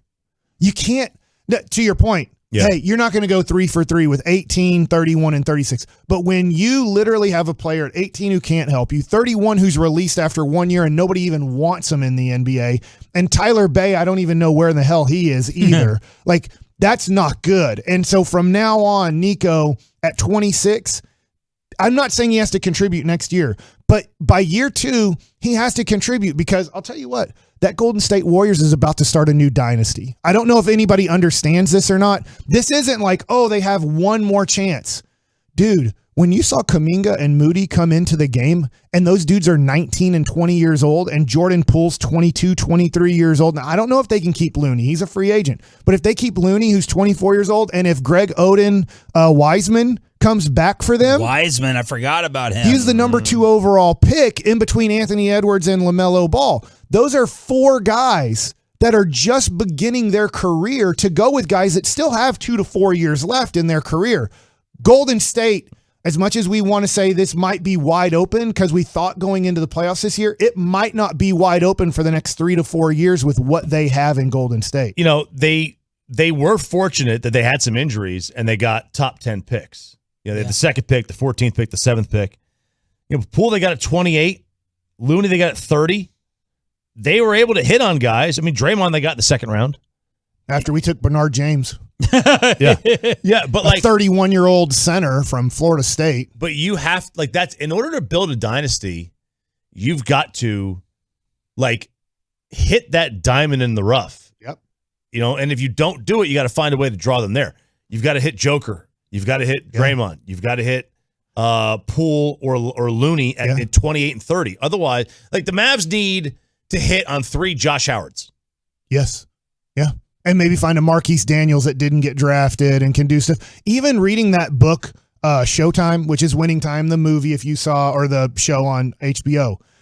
During that run, Jerry West traded Norm Nixon for Byron Scott. He found AC Green at the end of the first round. If they wouldn't have done that, when you look at what they were able to do during Magic Johnson's run, because as Kareem is dying on them, they're able to trade for Michael Thompson, who's a disgruntled player who's not good in Portland. They're able to draft AC Green at the end of the first. They trade Norm Nixon for the 4th overall pick to get Byron Scott. They did get very lucky in a trade way before and got the number 1 pick. Desperately wanted it to be Ralph Sampson. He doesn't come out because he's afraid the Clippers might get the number 1 pick, and they end up getting James Worthy. So every time when you look at dynasties, they're look at Auerbach. Imagine if he set it up with Bird, waited a year. Imagine if Len Bias didn't die. Yeah, right. They had it. And during that Larry Bird thing, they were able to get Kevin McHale. They were able to trade for Robert Parrish. They were able to trade for Dennis Johnson. They were able to trade for, I know it's just 1 year, but for Bill Walton. If the Mavs say, we got it handled, we got Luka, you're not going to really do much. If you do like most teams do, San Antonio, Golden State, you go back to the 80s or the 90s, Tony Kukoc type of stuff like that. Yeah, you're Portland with Dame without hitting on a 2 or you know, another 1. That's who you are. Thank you, Mikey. All right, love you guys. Mikey Bassick is back with the KMC masterpiece. All right, let's get some final Mavs fallout and why last night the game coverage may have had you eating jelly on your pancakes or peanut butter on your French toast. Plus, Charles Barkley and the guys on TNT try to help the Mavs offseason. That's next on The Fan. Well, let's get you over to...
Sewell.com. And it's Sean and RJ on 105.3 The Fan segment this morning, brought to you by Sewell, and it's also brought to you by Mark Rubin and Rubin and Associates. If you are struggling financially, facing foreclosure or repossession, IRS, credit card, or medical debt, you don't have to face it alone. Give Mark Rubin a call.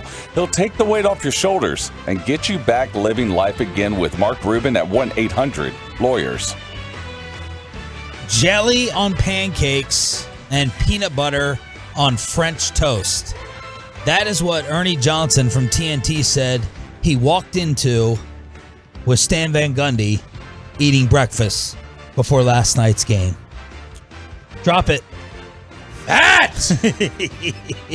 And then Ernie supported the jelly on the pancakes, and some of the Tolos were like, peanut butter goes well on anything. Peanut butter on French toast and jelly on pancakes. I think Ernie Johnson even said one of his relatives, honey and jelly on pancakes, and the Tolos, that was going back and forth. Yeah, I'm a fan of honey on pancakes instead of syrup. Why? I just like the thickness of it because... She said. Yeah, I know you're... Yeah. I just spit out after you talked about the thickness. Usually is what happens. Don't worry, I got to pull something Sean said at 9:07 anyway, so I'll pull that in a second. But yeah, normally it's honey on there. And yeah, peanut butter goes on everything. Peanut butter and bacon. Oh. Peanut butter and bacon? Oh, listen, man, it's so good. I just got done putting mustard on a mushroom, I don't want to hear from you, I can't really say much. Fungi boy.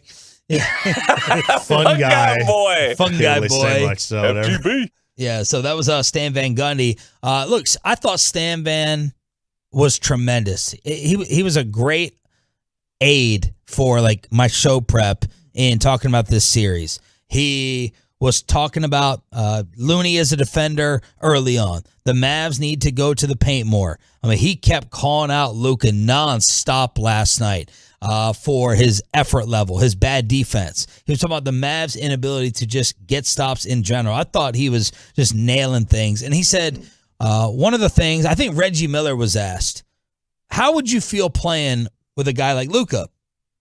And Reggie said, I'd be okay with it. And I was like, okay with it? Why aren't you? Because this will give us a sense of what other players may think, right? And he goes, I'd be okay with it if we played at a faster pace.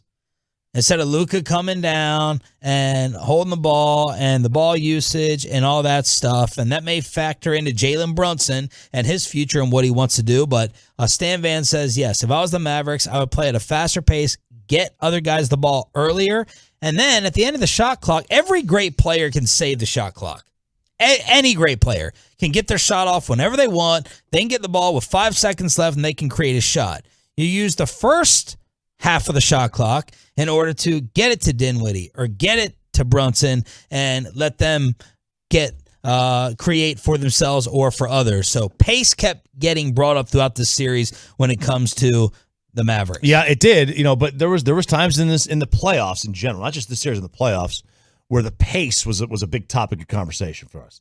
Did they get in their offense quick? Was it too slow, too stagnant, the ball goes into this dark cavernous hole known as Luka's hands? Well, you relate it to football, and it's like sometimes you feel like you want a slower pace, right? If I'm it's like a medium pace. It's the Bill Parcells good one game plan against the Buffalo Bills. We can't keep up with them offensively, so we want to slow the game down. We want to limit possessions, and the Mavs didn't have the firepower of Phoenix. They didn't have the firepower of Golden State. So I'm not going to sit here and say, hey. I think what they're trying to also say is just Luka not holding the ball as much. Yeah. That's what they're trying to say. If it should be reversed. Get into your offense quick. If nothing's working, give him the ball late in the shot clock.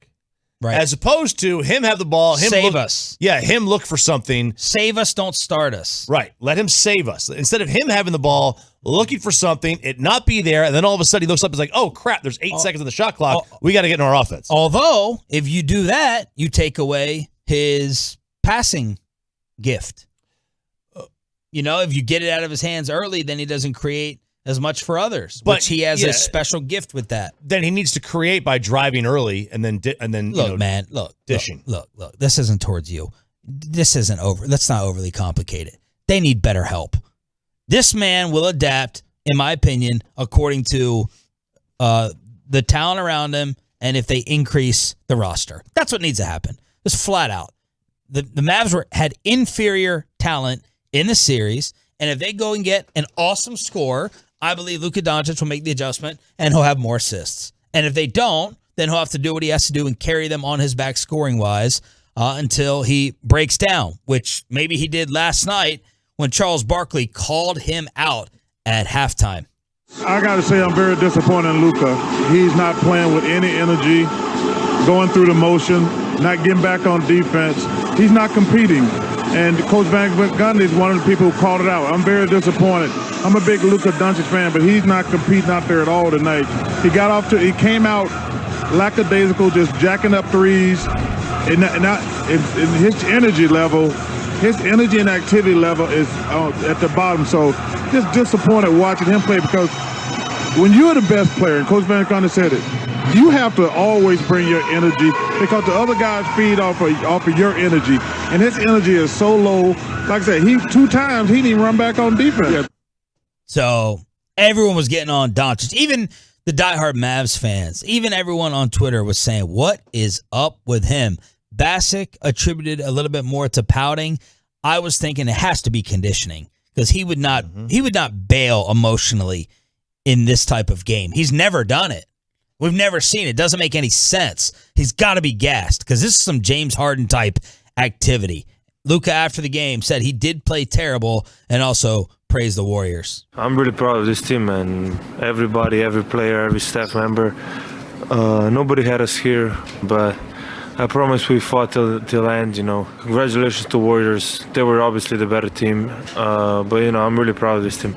Not just this game, this series. I think you can see championship team the Warriors are, and we gotta learn how to be that, and they were amazing every game. They were there, and really they deserve to win.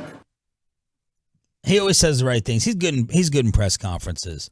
And we just talked about the improvement, which should be on his to-do sheet in the offseason. Jason Kidd has had a big picture take on his Mavericks in the past few games. He said, this is just the beginning. It's fine. We can go ahead and learn from this. We need to go through this. Jason Kidd proud of his team's resilience. We got it to 10, and we had 2 opportunities to cut it under 10. I think it was a 3, and then also we had a paint touch. It's just the ball didn't fall for us tonight. We had great looks.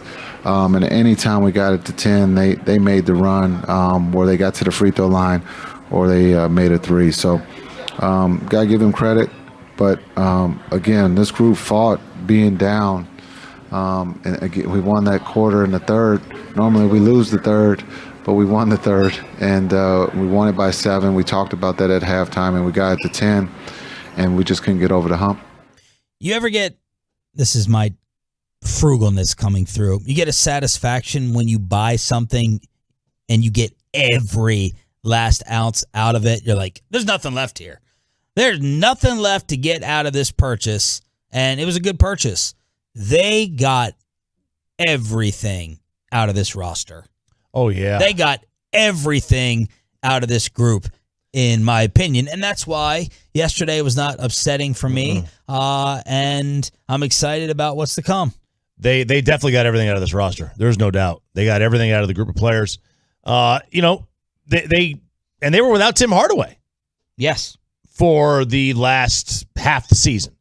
So who knows? I mean, that's a they love to do that, right? The free agent pickup. Well, you have a guy that's hurt all year, and then he comes back at the trade deadline. Well, they basically just added a solid all-star or whatever you want to call it. So they did get a lot out of it. They got a lot out of Jalen Brunson. Jalen Brunson, they had, as was brought up in this Bobby Marks article, he had the best contract in the NBA, the most valuable contract in the NBA. He's outside the top 300 overall salaries.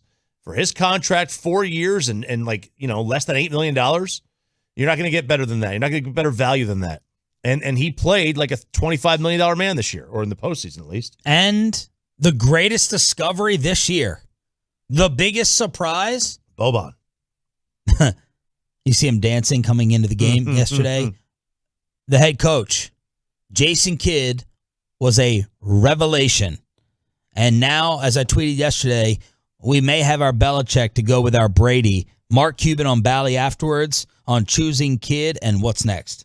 Literally, it was our little advisory group with Dirk and everybody just saying, look, it's J-Kid's our best bet. And I just listened to them. I asked for a vote, and they all said yes. And so I was like, okay, it's J-Kid. And I think, just more of the same from Jason, and I also think with Nico and Jason really contributing to what we do this summer in terms of players. I think, obviously after, re-signing JB, we're going to get together and really focus on the type of J-Kid player. Guys who can guard multiple positions, that are tough, that are, know their role, that are physical, that have a motor, that, dodo types, then, big, small, whatever types, right, that are just able to play that J-Kid style of basketball. And I think, we'll ask him to give us that feedback as well. All right, so pretty nice detailed answer from Cuban on the postgame last night while dodging things being thrown at him. Charles Barkley on the next step for the Mavs to be a contender. Well, they got to get a lot better. This year, to me, this is kind of a fluke because next year they're not Phoenix. I don't know what they're having to Phoenix, but they're not going to be better than Denver because Denver's going to get everybody back healthy. The Lakers are going to do something. They're not going to be better than the Warriors. So they're going to have to a team like the Clippers.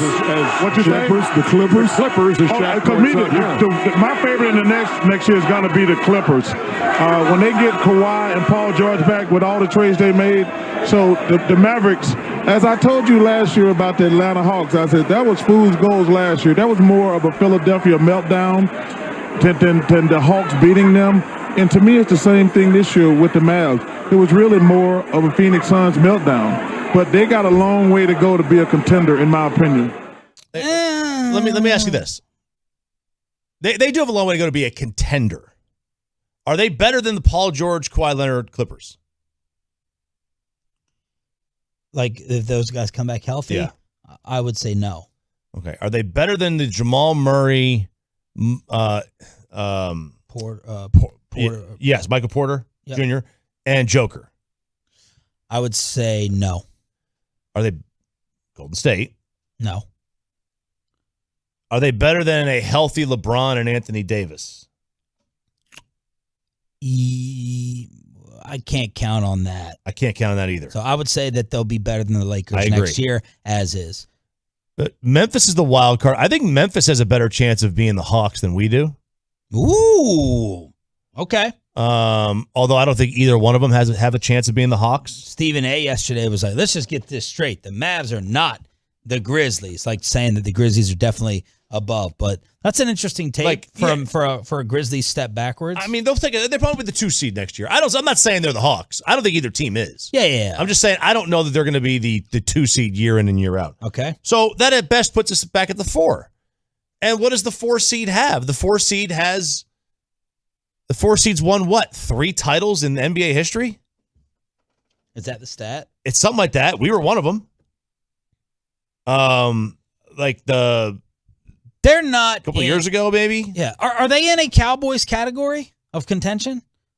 How much closer are they to the NBA title than the Cowboys at the Super Bowl?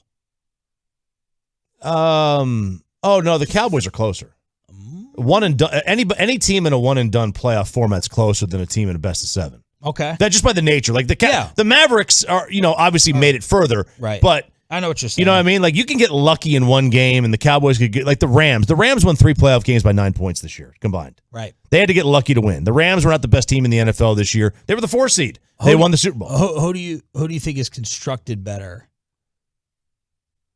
Well, they're actually both constructed the way you want. You want an elite player in basketball, and you want a great quarterback. The difference is the Mavericks' elite player is better than the Cowboys. Yeah. So I think the Mavs are constructed a little bit better from that standpoint. All right. Maybe a topic for next week. Let's crosstalk with KMC. Mavs crosstalk with the fellas. Let's see if Mike Bassick remembers that he needs to lead this cross. I think we know what we're going to be talking about next.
Games, contests, videos, podcasts, and much more. Check out 1053thefan.com. And thanks for turning it on and leaving it on. The Fan. And this segment of The Fan brought to you by Buyers Barricades, a full-service provider taking care of your project or special event, no matter the size, from start to finish. The Texas Authority in barricade rental. It's buyersbarricades.com.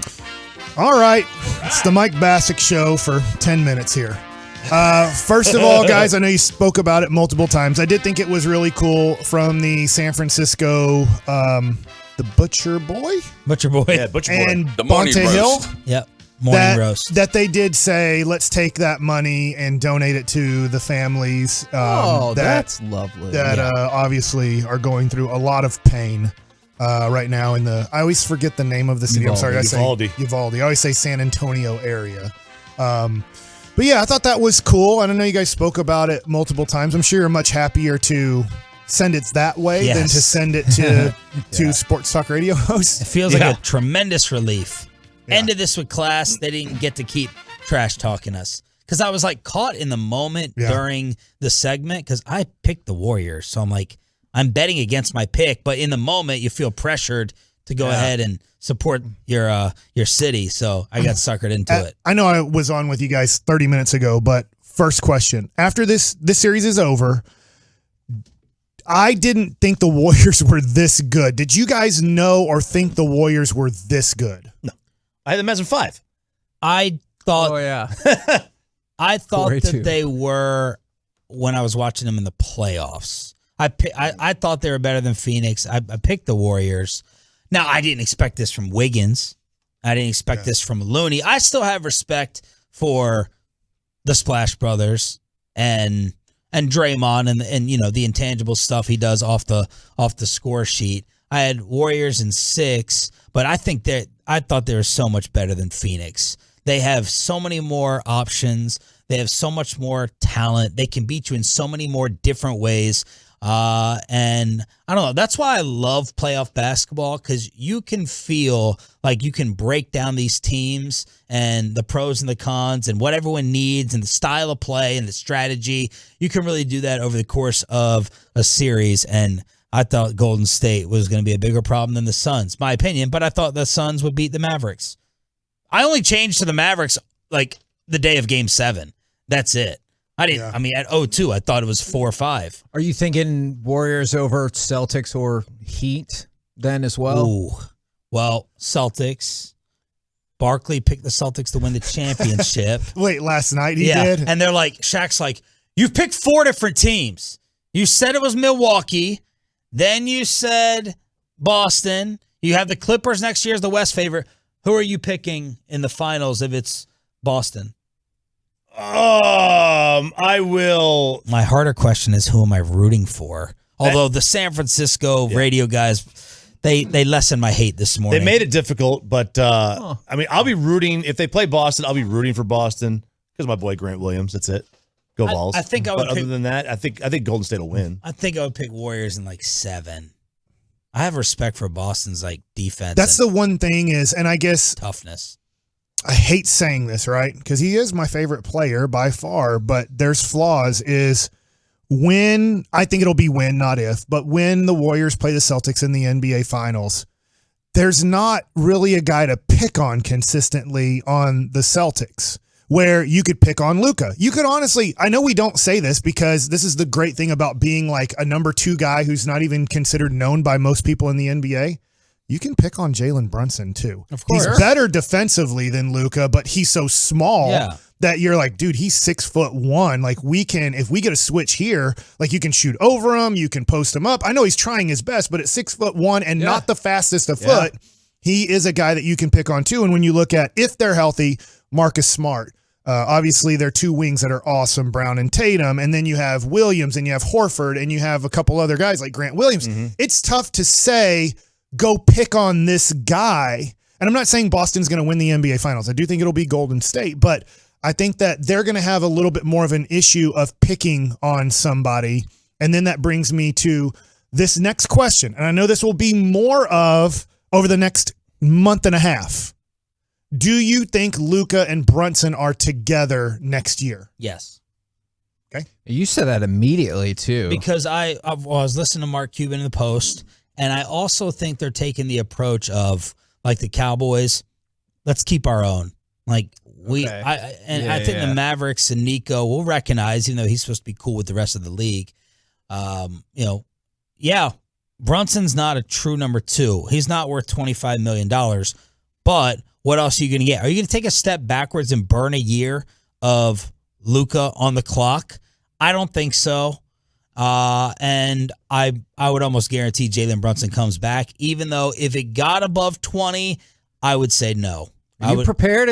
I think it is going to get above 20. I think when you look at Malcolm Brogdon, when he left Milwaukee, I believe he's at about 21.5 to 22. I think that's approximately where you're going to be looking at. So 5 for 110, 5 for a max of 120. The thing is that 5th year you can offer. Now, in a sign and trade, it'll be interesting because Tell us how this works. Can you try to break this down? All right. It gets confusing in terms of money, what can come in, what can come back. I hate it. All right, so am I the only one? I feel so stupid. No, I mean, I got to call Trajan Wealth to figure out a Mavs deal. I didn't understand this, but I understand it all. I'm really good with this, but not as good as like a guy like David Lord, who listens to the show and helps me out with stuff like this.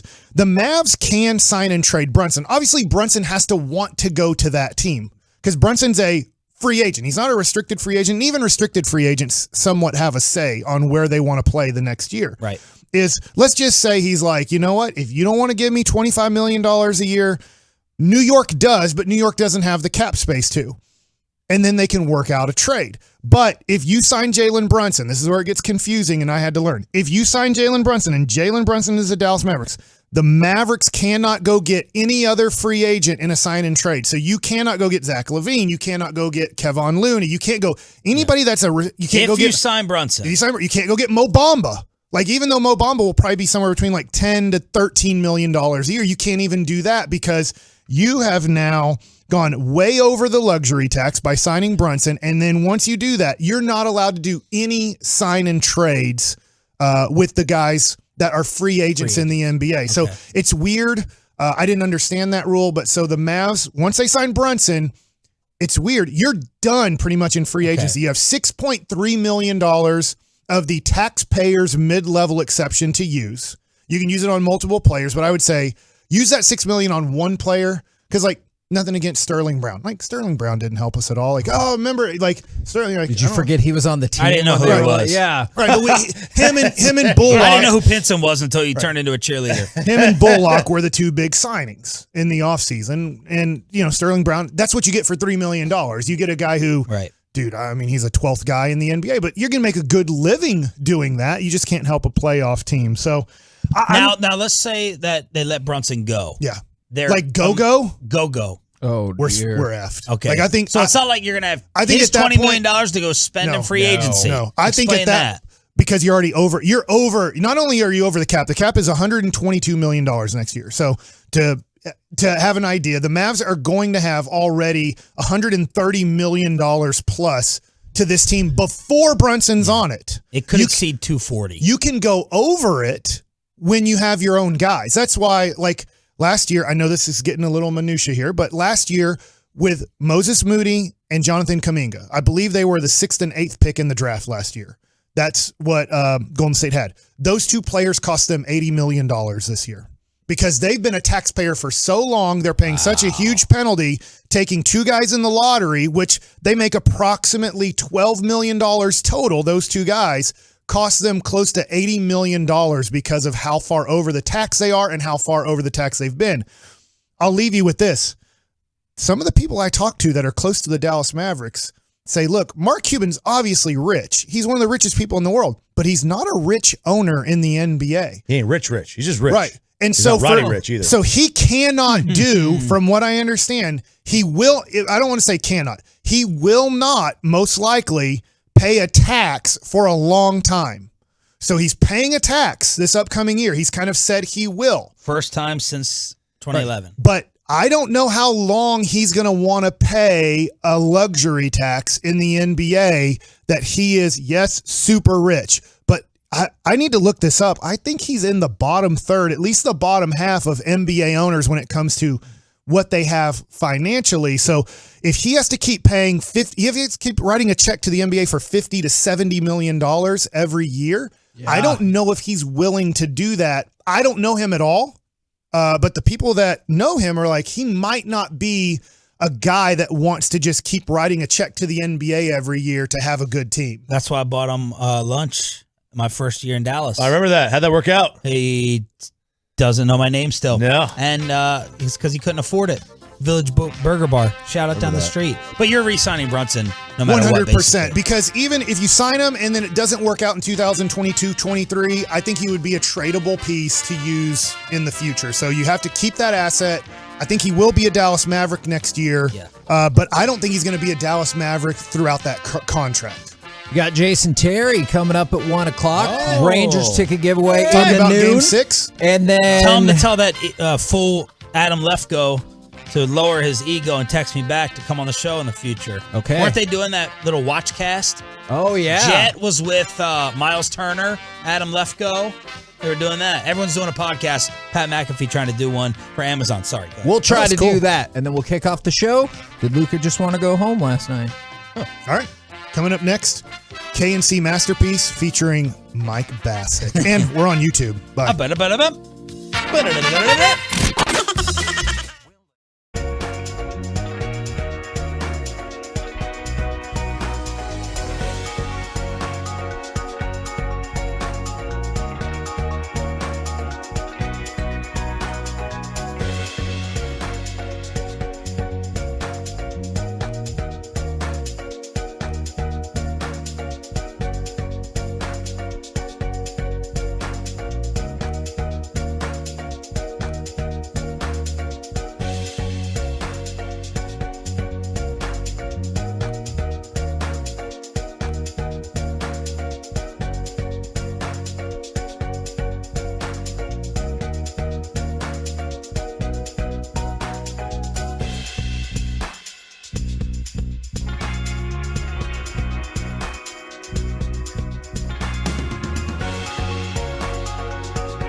You're about to be masterpieced, KNC style, right here on 105.3 The Fan.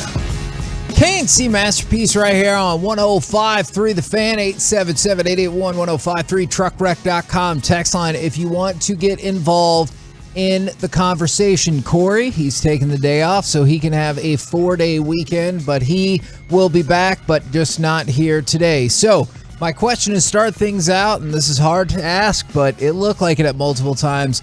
Did you feel like Luka was just ready to go home last night? I don't know.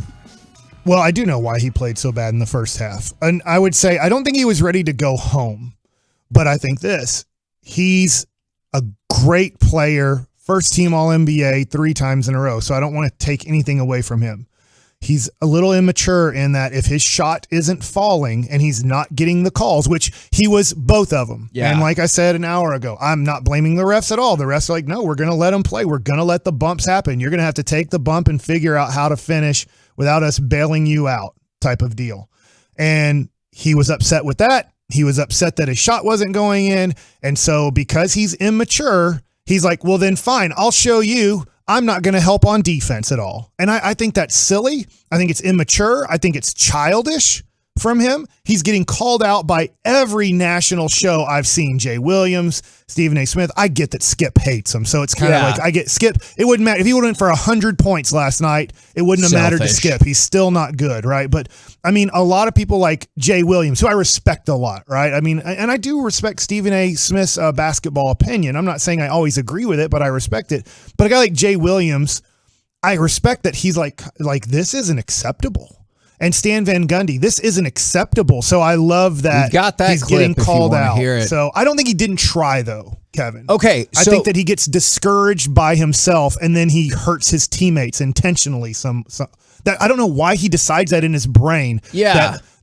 I'm so upset that I'm now going to intentionally give up points on the other end. Now, you referenced Stan Van Gundy. I want to go ahead and play that clip real quick. This is cut number 14. And this is specifically probably what you were referencing. For the second play in a row, Doncic does not run back, Reggie. He's putting his team at a tremendous disadvantage. Nobody's expecting him to be a stopper defensively, but you've got to give an effort if you're a team leader.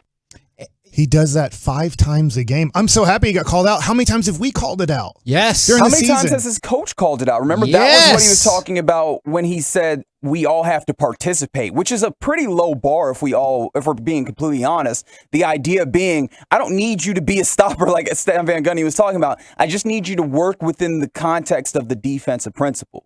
Yeah, and Barkley said kind of a similar thing when he talked about Luka. He said no energy, going through the motions, not competing. Not getting back on defense, not competing, and lackadaisical. And then the thing, and this is where I thought it was interesting. The very last part of what he said, he goes, it's disappointing. So that doesn't sound like somebody who has like an axe to grind with Luka. He was like, he loves him. Yeah. And he was like, it's disappointing to see that. And I do think it goes into more mental than physical because of this. I agree. In the third quarter, everything was fine. Why was everything fine? He was making his shot.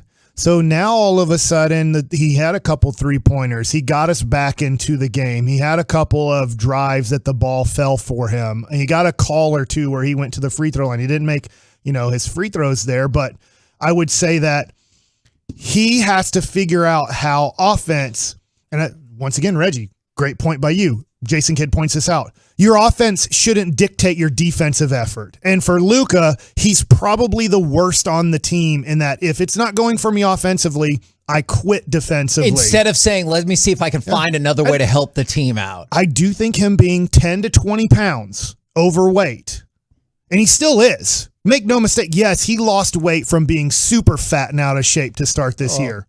He was. I mean, he was 30 pounds overweight when he showed up. Even my wife, who doesn't even walked by in November watching a game and goes, "Oh, Luka looks heavy." And I was like, "Yeah, he is." And like nobody who even watches basketball could look at Luka and go, "That's a fatty right there."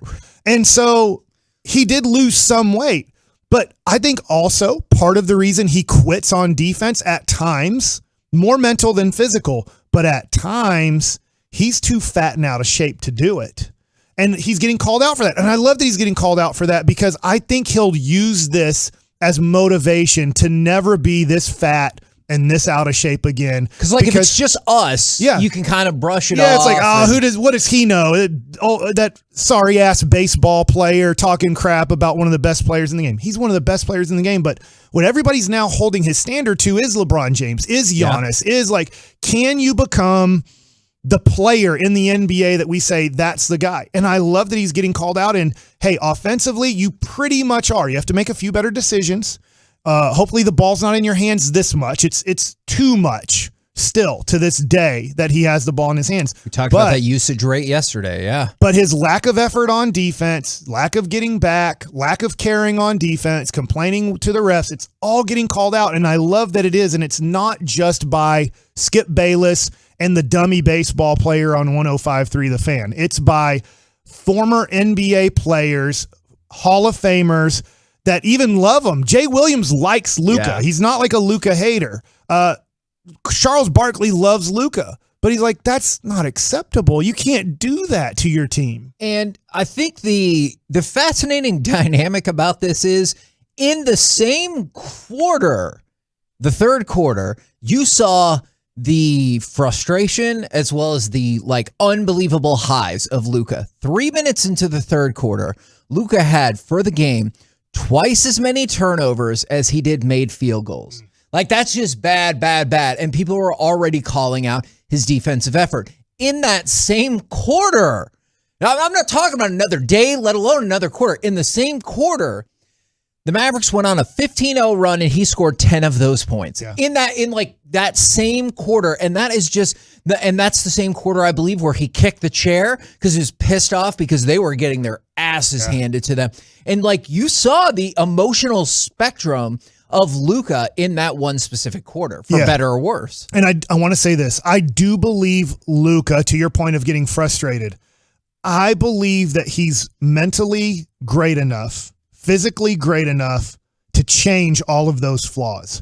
I don't think he's a person that wants to go out and party till 5 a.m. and drink as much alcohol as possible and do as many women as possible and then show up and say, well, I'm getting paid a lot by Adidas and a lot by my team, a la James Harden. I know that he's compared to James Harden quite a bit, but I don't think he has James Harden's attitude of shriveling up when the heat, when the pressure is the most, and that is in elimination games and playoff basketball. Harden would rather be at a strip club than at a NBA basketball game in those situations. I think that he's mentally tough enough to change his body, to change his attitude, to lead a team to a championship. But I think Sean Sharif made a great point today. I believe all those things. We will find out, because if Luka shows up at 255 pounds to training camp and is still looking kind of doughy and isn't getting back on defense early in the year because he's too physically tired to do it, and he's like, I'll work myself back into shape, then we know we have a form of James Harden on our hands as our leader for the rest of his career. Because when you get called out this much, I just can't imagine coming back the same. And I don't think he will. I think we're going to see next year, I'm going to put all this out there, I think Luka is going to win the MVP next year. I'm not saying the Mavs will have the best record. I think all of the things being said about Luka, which are facts about him, about his defense, about his effort, about his immaturity, about these things, I think he's going to correct them, not to perfection, but to such a level that we're going to say, dude, that should probably be the MVP because of now how much he can improve. Everybody saw his flaws in the playoffs. We see him every day. We call it out, but they're not on TNT every night where we see the lack of effort, the bitching and moaning to referees to screw over your team. Now that it was on a national stage and everybody's calling him out for all of his flaws, I think he's going to correct quite a bit of them, and everybody's going to praise him for his corrections. This question did come in, and it's a difficult balancing act today because, that part frustrates me. But at the same time, this was still a hell of a Mavs season. But at the same time, some people are like, I'm done. It's time to move on. So there's like a lot of different things happening all day today. But somebody texted in, do you feel better about Dinwiddie? Because there were times like in 2 of the last 3 games, like he's really brought it for the Mavs, and he is still up and down. But when you saw in Game 7, what you saw down the stretch here against Golden State, does that make you feel better about how he fits in this team going forward? Okay, so I think it's a great question. I'll throw a question back at you. I did like what I saw from Dinwiddie late. I do believe we might be dealing with a very streaky player that gives you 4 points and gives you 24 points, and you're not sure which one. And I don't think you can consistently count on him for 15 to 18 points. I just don't think he's that type of player. Does that worry you then? Because theoretically, we already have that person on the roster. That's what I'm asking you. Who would you rather have? I think only one can come back to this team. Dinwiddie or Tim Hardaway Jr. I don't think you can have 2 guys that are that streaky making $40 million approximately salary. So I think that one of them has to go. So I'm throwing it back to you, Kevin. As of right now today, which one do you want on the Mavericks next year, and which one would you like to see moved for pieces that maybe fit the Mavs better? I think I'm going Dinwiddie because I think the upside is a higher upside. Like, and you know what I'm saying? Like, I'm saying over the span of a season. Because there's a game where if you told me Tim Hardaway Jr. made 14 3-pointers, I'd be like, yeah, I could see that. Yeah. But like consistently, I do think that Dinwiddie's upside is higher. And if I'm having to choose, that's where I'm going. I think I lean that way too, and it's not an easy decision. It doesn't help that you made it to the Western Conference Finals with Dinwiddie, and you didn't really go anywhere with Tim Hardaway Jr., and it's not fair to Tim Hardaway Jr. He's a solid player. I do think quite a few teams will be interested in him because of his shooting ability. He's a better shooter than Dinwiddie, and I don't think it's that close. If, to your point, I don't think Dinwiddie can go off and hit 7 or 8 threes in a game. I don't think he can. He's more of a guy that's an okay 3-point shooter, but he's a much better driver than Hardaway Jr., and I think he's a much better defender. Hardaway Jr., with him not playing, he didn't get exposed as being arguably worse than Luka on defense. Yeah. And so I don't think Brunson, Hardaway, and Luka can be together and give you an average or above average defensive team.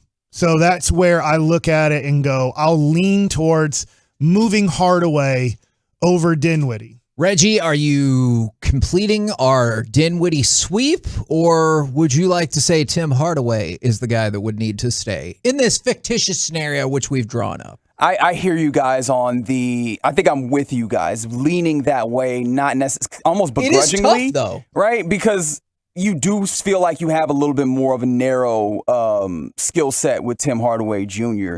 And Spencer Dinwiddie does seem to be able to give you the downhill and give you an opportunity to do a little bit something different. So yeah, I think I do lean with you guys, but it's not something where I look up and I go, that's a winning combination necessarily. And then people are asking, can you trade Hardaway with that contract? I am still of the belief that you can trade pretty much any contract. It's just the type of return. Because don't get it twisted. If you don't like that deal, there are teams across the NBA landscape who have their own deals that they're like, hey, I don't care for this. So maybe it's less money, like percentagely, or maybe it's fewer years for a better player. Maybe that's the thing. And that's what frustrates people I know is maybe you trade off Tim Hardaway for a player that's not as good, but his contract is not as long. And you're like, well, how does that make the team better? And you're like, you have to look bigger picture about how it could all work. Yeah, I do think Hardaway's tradable. I do think Dinwiddie's tradable. If you're like, hey, can we go get No, you can't go get Bradley Beal. My God. No, you can't go get Bradley Beal unless you want to add Luka to the deal. You're not getting Bradley Beal. You're not getting a premium player with what we have on our roster. So you need to concede we're not getting Zach LaVine then, right? Yes. Okay. And then also because of the rules too. Yes. So I would say this. We can get a lot better in the offseason. I believe in Nico. Yeah. I believe in Jason Kidd. Jason Kidd let you know by his rotation in the playoffs. That's the great thing about playing this many playoff games. He let you know who he thinks can play in this league and play in the playoffs and who can't. And when you look at who played 20 minutes or more, he believes those guys can help you win in the playoffs.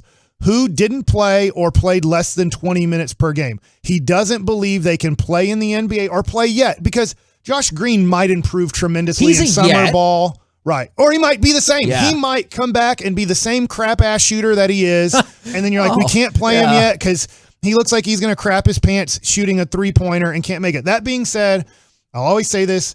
If you pay attention to Mavs basketball, Dorian Finney-Smith for 3 years could not shoot a basketball to save his life. I watched him play Summer League. I watched him play those sparingly minutes that he got being on a bad team in Dallas Mavericks. I'm like, he just can't shoot. I don't know what to do. He got there. He got there. Yep. So if Dorian Finney-Smith, who couldn't shoot to save his life his first 2 to 3 years in the NBA, maybe Josh Green can figure it out too. We're the KNC Masterpiece right here on 105.3 The Fan. Coming up next, as we've all been caught up in Mavs fever, which sports stories nationally, locally have fallen through the cracks that you want to talk about? Plus, it's a Friday. I feel like we need some of those shout-outs. 877-881-1053. We'll do it all next right here on The Fan. Be a part of the show. Text us on the truck.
K&C Masterpiece on 105.3 The Fan. It's brought to you by state-of-the-art weight loss, that's soda, and it's brought to you by Rubin and Associates. If you're struggling financially, facing foreclosure or repossession, have IRS, credit card, or medical debt, you don't have to face it alone. With one phone call, Mark Rubin can take the weight off your shoulders and get you to living life again. So call Mark right now at 1-800-LAWYERS. K&C Masterpiece right here on 105.3 The Fan. Got a couple of different things going on right here. First of all, it's a Friday. We're doing shout-outs all day long, but also nationally or locally. Which sports stories have fallen through the cracks while we have all had Mavs fever? Feel free to contribute. Truckwreck.com text line 877-881-1053. Got a couple of shout-outs real quick. Shout out to my dad, longtime listener, Tolo Elver Gayarga from the 469. And then from the 817, shout out to Ian and Ava Daly for safely completing the school year. And from the 254, and this is for selfish purposes as well.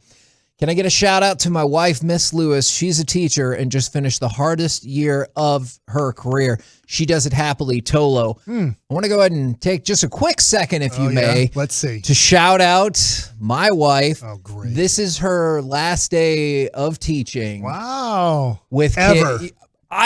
I am never still know. I am still not sure about that personally. I think she will go back to teaching sooner rather than later. But for the time being. Yeah, she is taking the next year off, so this is her last day with the kiddos, and she seems good. But yes, Mrs. Hageland at Lipscomb, shout out to you for just being a tremendous, tremendous teacher and human being. Congratulations, Kevin's lover. What a career. I guess that's how we made a baby, if that's the route we're going And down. shout out to all the Garland teachers who are still holding it down, apparently. Yeah, oh my God. For 2 more weeks. So Jess. Wait, what happened? Yeah.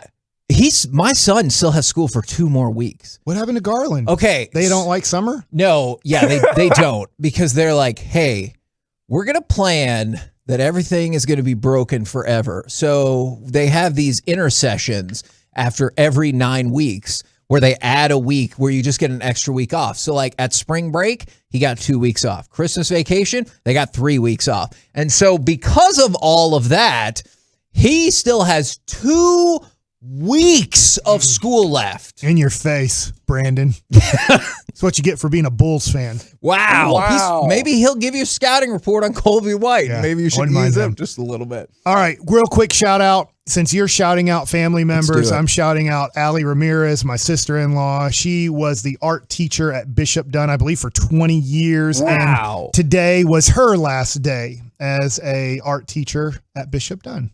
Wow. That is lovely, Mike. There you go. So I have a family member that's doing the same as your lover is. That I don't feel comfortable with that. That is an excellent shout out. Reggie, I'm going to put you on the spot. Is there anybody you want or need to shout out? I already shouted out the Garland teachers. Okay, that's true. Don't worry, there's a long show. There's plenty of shout out time. You know what fell through the cracks? I mean, the Cowboys have been jogging for like a few days out in Frisco. You know what? I had a feeling you were going to joke about that. That is one of the 3 things I wrote down. And the second thing I know that at least my Cowboys are having jogging and walking practice. Cowboys OTAs. And I thought about that the other day when we heard that like Tony Pollard was getting first team reps and then he was running things out there with him and Zeke.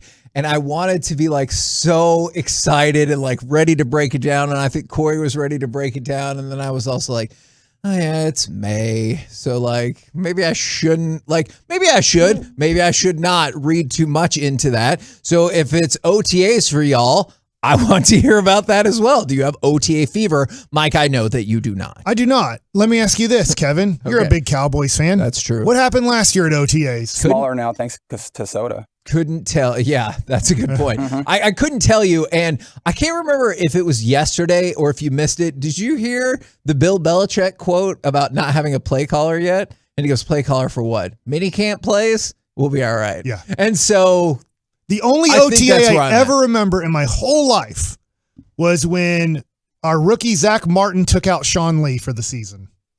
Yeah. That's the only thing I can ever remember with OTAs ever happening. And I know it was a freak accident. And, you know, Sean Lee obviously was a brittle player. And Zach Martin showed how awesome he was going to be. But that's the only time I ever remember Something of OTAs is a consequence. major injury happening. Because literally, I say this is what we call it destructional league in our family, what instructional league is in baseball for all your minor leaguers or for a lot of your minor leaguers. It's so they don't do something stupid for 6 weeks in the off season, so you have control over them. Yeah. So what you do is you take most of your minor leaguers. If you don't know this, you might as well call them OTAs for baseball.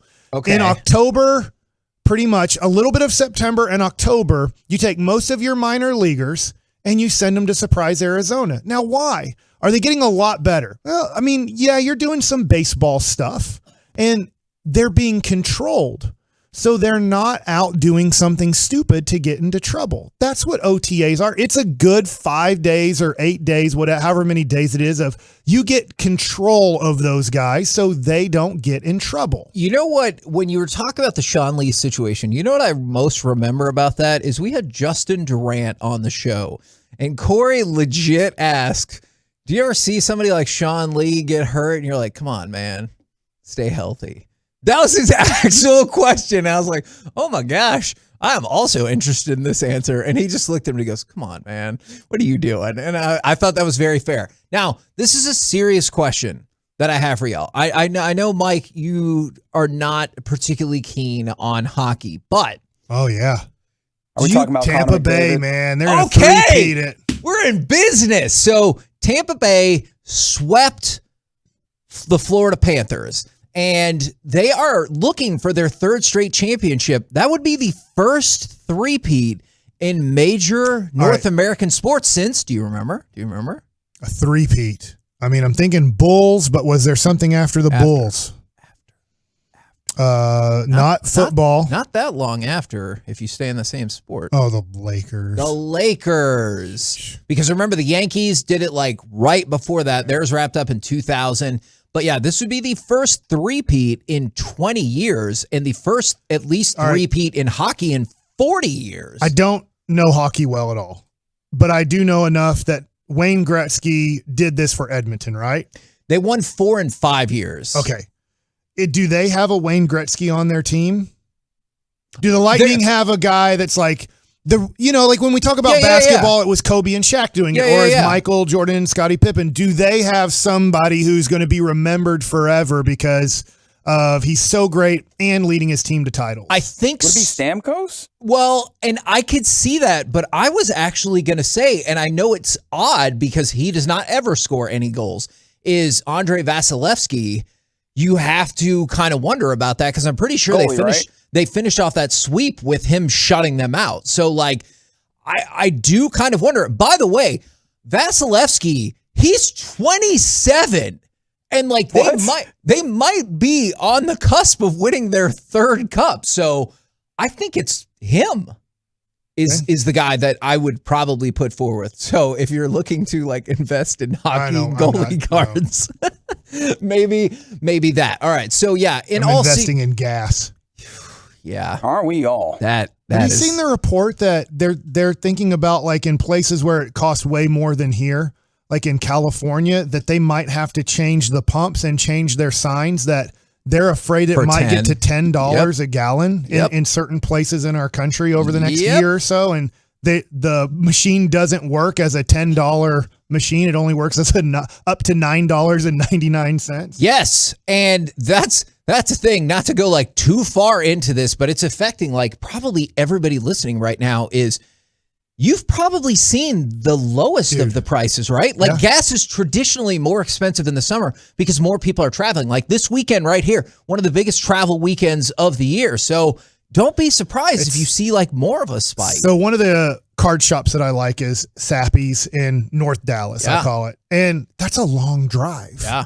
And I keep going, I can only make that. Now I'm thinking, I only want to make that drive at most once a month, just because that is a 20-mile drive there and then another 20 miles back. And I'm like, that's going to cost me. I'm already prepared for gas is going to be $5 in the summertime here. Yeah. I said that a couple weeks ago and somebody's like, that'll never happen. I was like, never? I mean, you're sure? All the prognosticators of this is, in Texas, you're going to have $5 a gallon for gas in the summertime. And in California, it could get up to $10 a gallon. When we're in Oxnard and we're renting the car, oh yeah, it might be like $8 to $10 a gallon. Yeah, that is concerning, and you're gonna have to reevaluate. Like, do I need to go to this event? Like, how important is this? It is weird. Mike, I'm gonna go ahead and assume that you're not disappointed that we've missed out on in-depth coverage on the French Open while we've had Mavs fever. Is that fair to say? No clue it was happening. Oh man, Simona Halep going out in the second round was tough.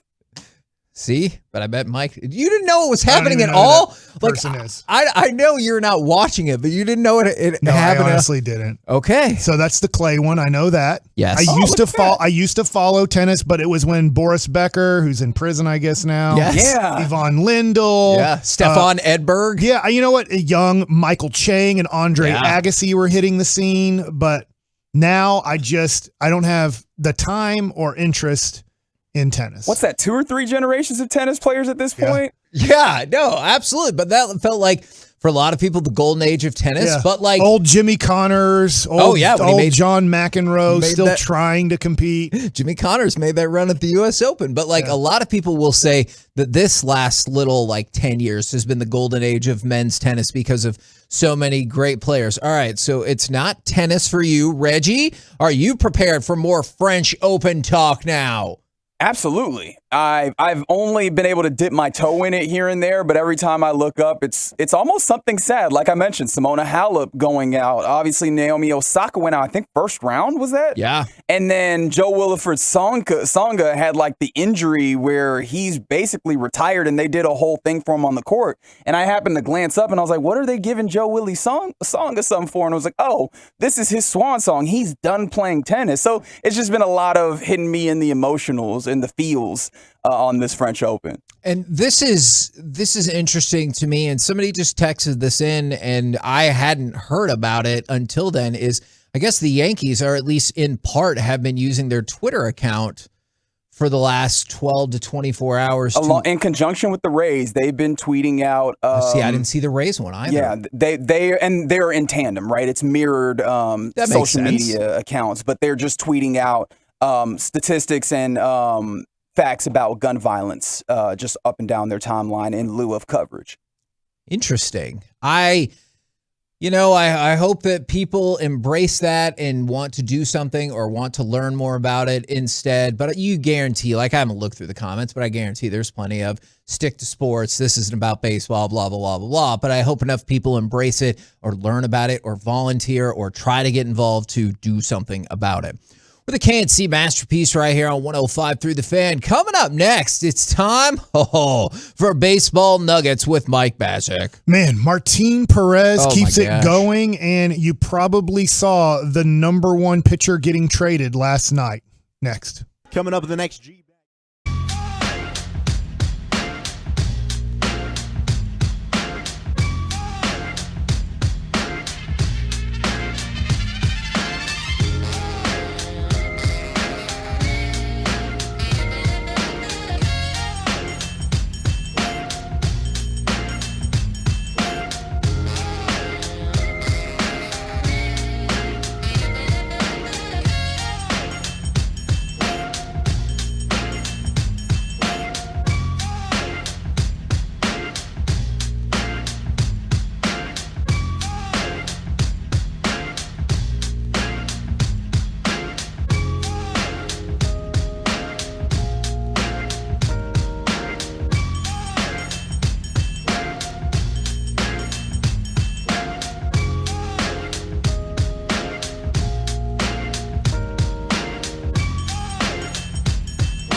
All right, everybody, get hyped anytime by checking out our own Troy Hughes radio station Stadium Anthems. It's available now on the Odyssey app. But this segment of the KNC Masterpiece is brought to you by Classic Chevrolet. Your Memorial Day buyback bonus is at Classic Chevrolet. Now through the 31st, they'll pay top dollar to buy your vehicle. Checks are cut on the spot, savings on everything. Your bonus is waiting at Classic Chevrolet.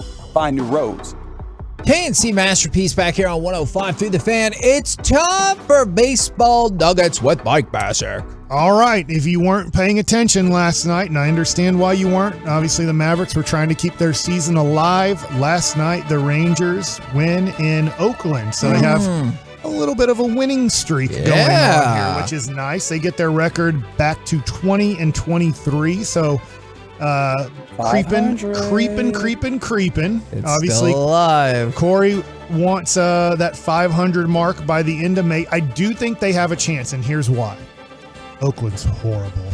They are. I don't know how they've won so many games. Now, that being said, maybe Oakland's like, how does this team win so many games? But we do, so shut up. By the way, stopping Baseball Nuggets, just going overall. And Oakland, look, it's bad. But how lucky is San Francisco? Listen, we have our Luka, right? And we made the Western Conference Finals. They're in the NBA Finals for the 6th time in 8 years. Freaking San Francisco Giants won 3 World Series, 2010, 2012, 2014. They won 100-plus games last year. They're going to be in the playoffs most likely this year again. And then the 49ers kicked our butt in the playoffs. They have the number 3 overall pick, Trey Lance. We have no clue if he's going to be good or not at football, but they feel like they have hope. Another franchise quarterback right behind Jimmy Garoppolo when probably Jimmy Garoppolo plays his last year for the 49ers this year. But they look like they're in better shape football-wise than we're in better shape. They're in better shape basketball-wise, and their future, honestly, even though they don't have Luka, they have 4 guys under 24 years old who just look to be Their great. future looks just fine. And then baseball-wise, they're at 100 wins. They're already a 100-win team. Like they went from 2014 winning the World Series to trying it a few more times, not getting there, and then going, well, let's rebuild. Let's hire Gabe Kapler after he failed in Philadelphia. And they're now looking like a very good baseball team. I don't know if they're going to win 100 this year. Probably not, but they'll win 90 to 95 games and probably be a wild card team. It's very tough to have a better record than the LA Dodgers. But just looking at kind of San Francisco versus our Metroplex sports, and you're just like, dang it, they have it way better than us. Well, this isn't cheering me up at all, Mike. Sorry. Let's go to last night's game. That'll cheer me up. It's very tough to lower your ERA when it's 1.62 or 1.64 going into the game, but Martin Perez was able to do it. He goes 7 innings. He gives up 1 run. He doesn't get a decision. He lowers his ERA to 1.6. This guy is outstanding. I mean, he's putting together enough innings that it's going to be tough when he has a bad game. And I'm going to tell you, everybody does. Yeah. There's a reason why people don't end the season with usually like 1.6 ERAs is because 1 or 2 times they have a game that doesn't go their way. But he is racking up enough innings that it's going to be tough when he does have that bad game for his ERA to just skyrocket. Let me ask you a question about that. And I know we've talked about how as much as batting average has changed in Major League Baseball, so is the concept of like the pitcher win. Yeah. But did you get the sense either from yourself or from teammates that pitchers would be angry when they put up the performance needed to win but didn't get the win, even if the team won? Yes. Okay. Wow, that was very quick. It's not a maybe or maybe not. Yes, we want wins. Why do you think guys get so frustrated if they're winning, let's say 4-2 in the 5th inning, but they have 90 pitches? Like you're struggling, you're winning the game, and you're like, if I can just get through this, I qualify for the win. Now, I've left a lot open for my bullpen to hold because I haven't had a good game. But if you're at like 90 pitches, 4 1/3 innings, and you're winning 4-2, and there's 2 outs, runners on first and second, you're like, let me please try to get a double play. Like if I lose, I lose. Okay. I'll accept it, right? I mean, it's not good, right? He's taking you out where you can't get the loss. Yeah. But you're looking at it going, no, I want that W. As bad as I've pitched or as much as I've struggled, I'm still winning. I want that W. So it does mean a lot. Because still, at the end of the day, you could say, I won 100 games in the major leagues, or I won 150 games in the major leagues. Well, if people didn't care, they wouldn't look at that so much. And there'll never be a 300-game winner in the history of baseball again, unless it's a relief pitcher, which would be really weird. But I don't think there'll ever be a 300 winner. I don't know if there'll ever be, after kind of Verlander, Kershaw, Scherzer, after kind of the people that they allowed to be stretched out a little bit in 2005-ish when they came up to the major leagues. I don't think there'll ever be a 250-game winner in the history of baseball again. Wow. Because it's too tough to get wins when you're averaging 5 2/3 innings. And those are some of the guys, when you look at average like innings pitched per start, the good guys now are like at 5 2/3 to 6 innings. That's a good starting pitcher going deep in games now. I think on average, 250 is achievable, but still really difficult. Okay, so Martin Perez is, I don't know, he won't get to 15 wins this year. Do you want to stay on Martin Perez? No. Oh, okay. We can go somewhere else, but just a great game by him. I just wanted great game by him. It is against arguably the worst hitting lineup in Major League Baseball, but it doesn't matter. Still a Major League team, and he did a great job. I actually had more questions about Martin Perez. Go. And because somebody asked this, and we've talked about this like twice this week. Yeah. Is now the time to trade Martin Perez? Because they heard my tease. We're actually pushing in the other direction, right? Yeah, so I don't want to trade him. I don't believe he's a 1.6 ERA guy, but I have heard so much from front office people, from people that are covering the Texas Rangers, that Martin Perez has really excelled and accepted his role as the veteran pitcher on this team. And I'm not taking shots at anybody. John Gray hasn't pitched enough. I haven't heard enough about his leadership skills. Now, the other thing too is they're also comparing Martin Perez to Martin Perez. Martin Perez 3-4 years ago, when he was let go by the Rangers, didn't have the leadership qualities in him at all, from what I understand. Yeah. Now he does. Not only is he pitching well, but he wants to help out young guys. He wants to talk to them. He wants to be a guy that they can come to, and he will give the best answers that he can give, whether it's mentality on the mound, whether it's sequences that are getting guys out, whatever it is. Martin Perez has become a leader in the organization, which we need. And yes, and you can't just go, we're going to go all young guys. It just doesn't work out. You know, I mean, even think of this, and I know it was a long time ago if you're younger. I do think that getting Pudge Rodriguez to be the catcher of young Josh Beckett, of young A.J. Burnett, of young Penny, of young Dontrell Willis. They did have Pavano there, who was more of a veteran guy. Literally, they're pitching 4 guys that are around 25 years old or younger, and they won the World Series. I would love to have that situation here where we have Beckett, Willis. I know Dontrell Willis didn't work out long-term at all, but where you have all of these young guys, Burnett and Penny, led by a great veteran Hall of Fame catcher. But more than likely, you're going to need a couple veteran guys to help out your lighters, your Cole Wins and stuff like that. And I think he is the guy. By the way, he's racked up 56 innings pitched this year, 56 and a third. So once you get to that number, it's tough to just have your ERA. Like if he went out next start, I'm not saying he will, but he pitched 3 innings and gave up 7 runs. It's not going to go like above 3. It'll probably get to low to mid 2. So great job by him. I did tease this.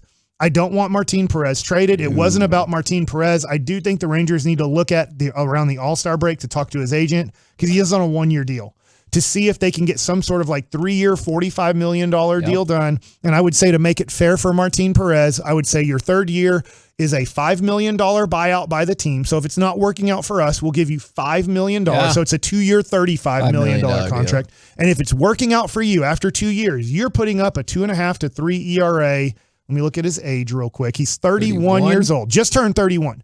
So you'd be signing him to age 32, 33, and possibly 34. After 33 years old, if you are doing this still, if you have an ERA, let's just say below 3, and you think you can go out and get a 4-year, $100 million deal. You give him an opt-out. You say, hey, it's a mutual out. We'll either give you $5 million because we don't want you anymore, or after 2 years, you can opt out of this contract to get a longer-term contract. So I'd love to do that.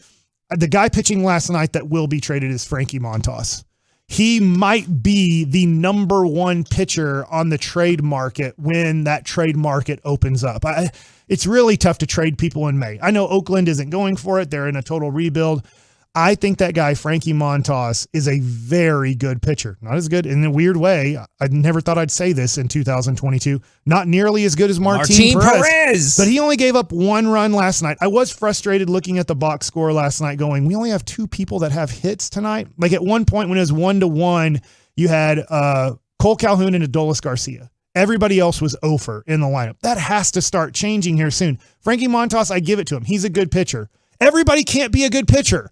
You can't keep giving credit to every pitcher in Major League Baseball and say, well, they just had a good night. But it is cool to see Cole Calhoun is continuing to kick ass and take names. And I haven't seen it. The other night, he had a 328 batting average in the month of May, which went up again last night. So he's batting over 330 in the month of May, which is, I think he batted 164 in the month of April. Do you want to know what it is? Go ahead. For the month of May, 338, and his OPS is 1.097.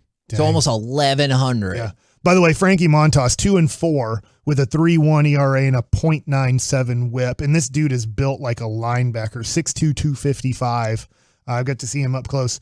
He's a guy that I think teams that are going for it will want to trade quite a bit to get him in the rotation. Last little nugget here.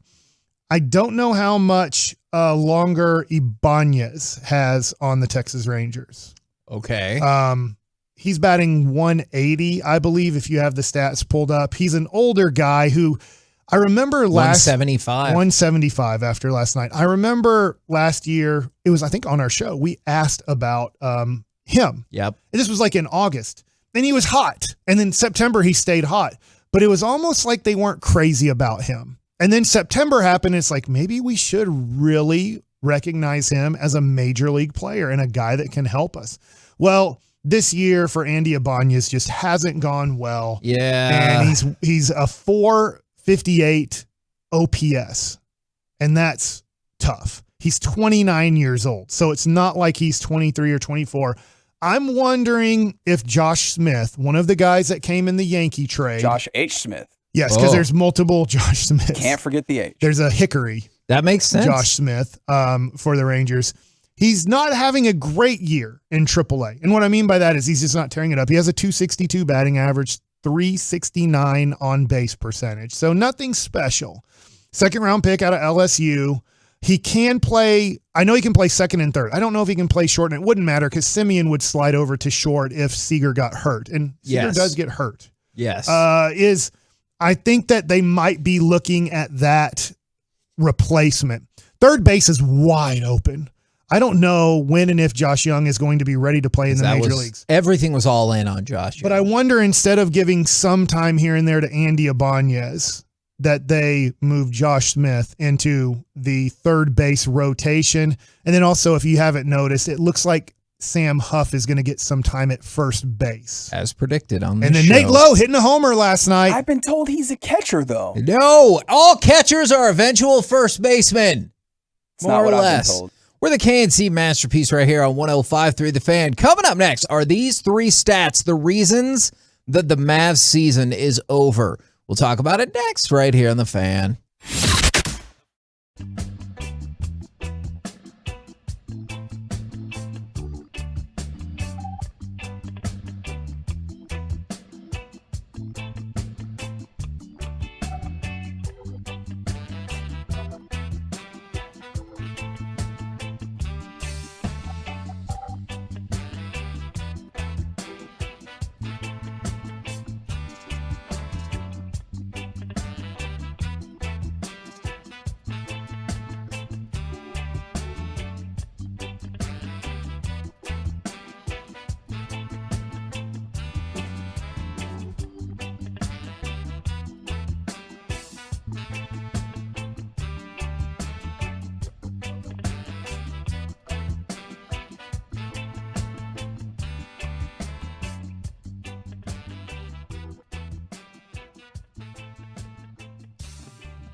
about to be masterpieced, KNC style, right here on 105.3 The Fan.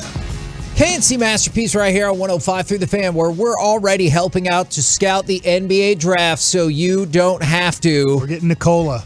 And yes. I do like him.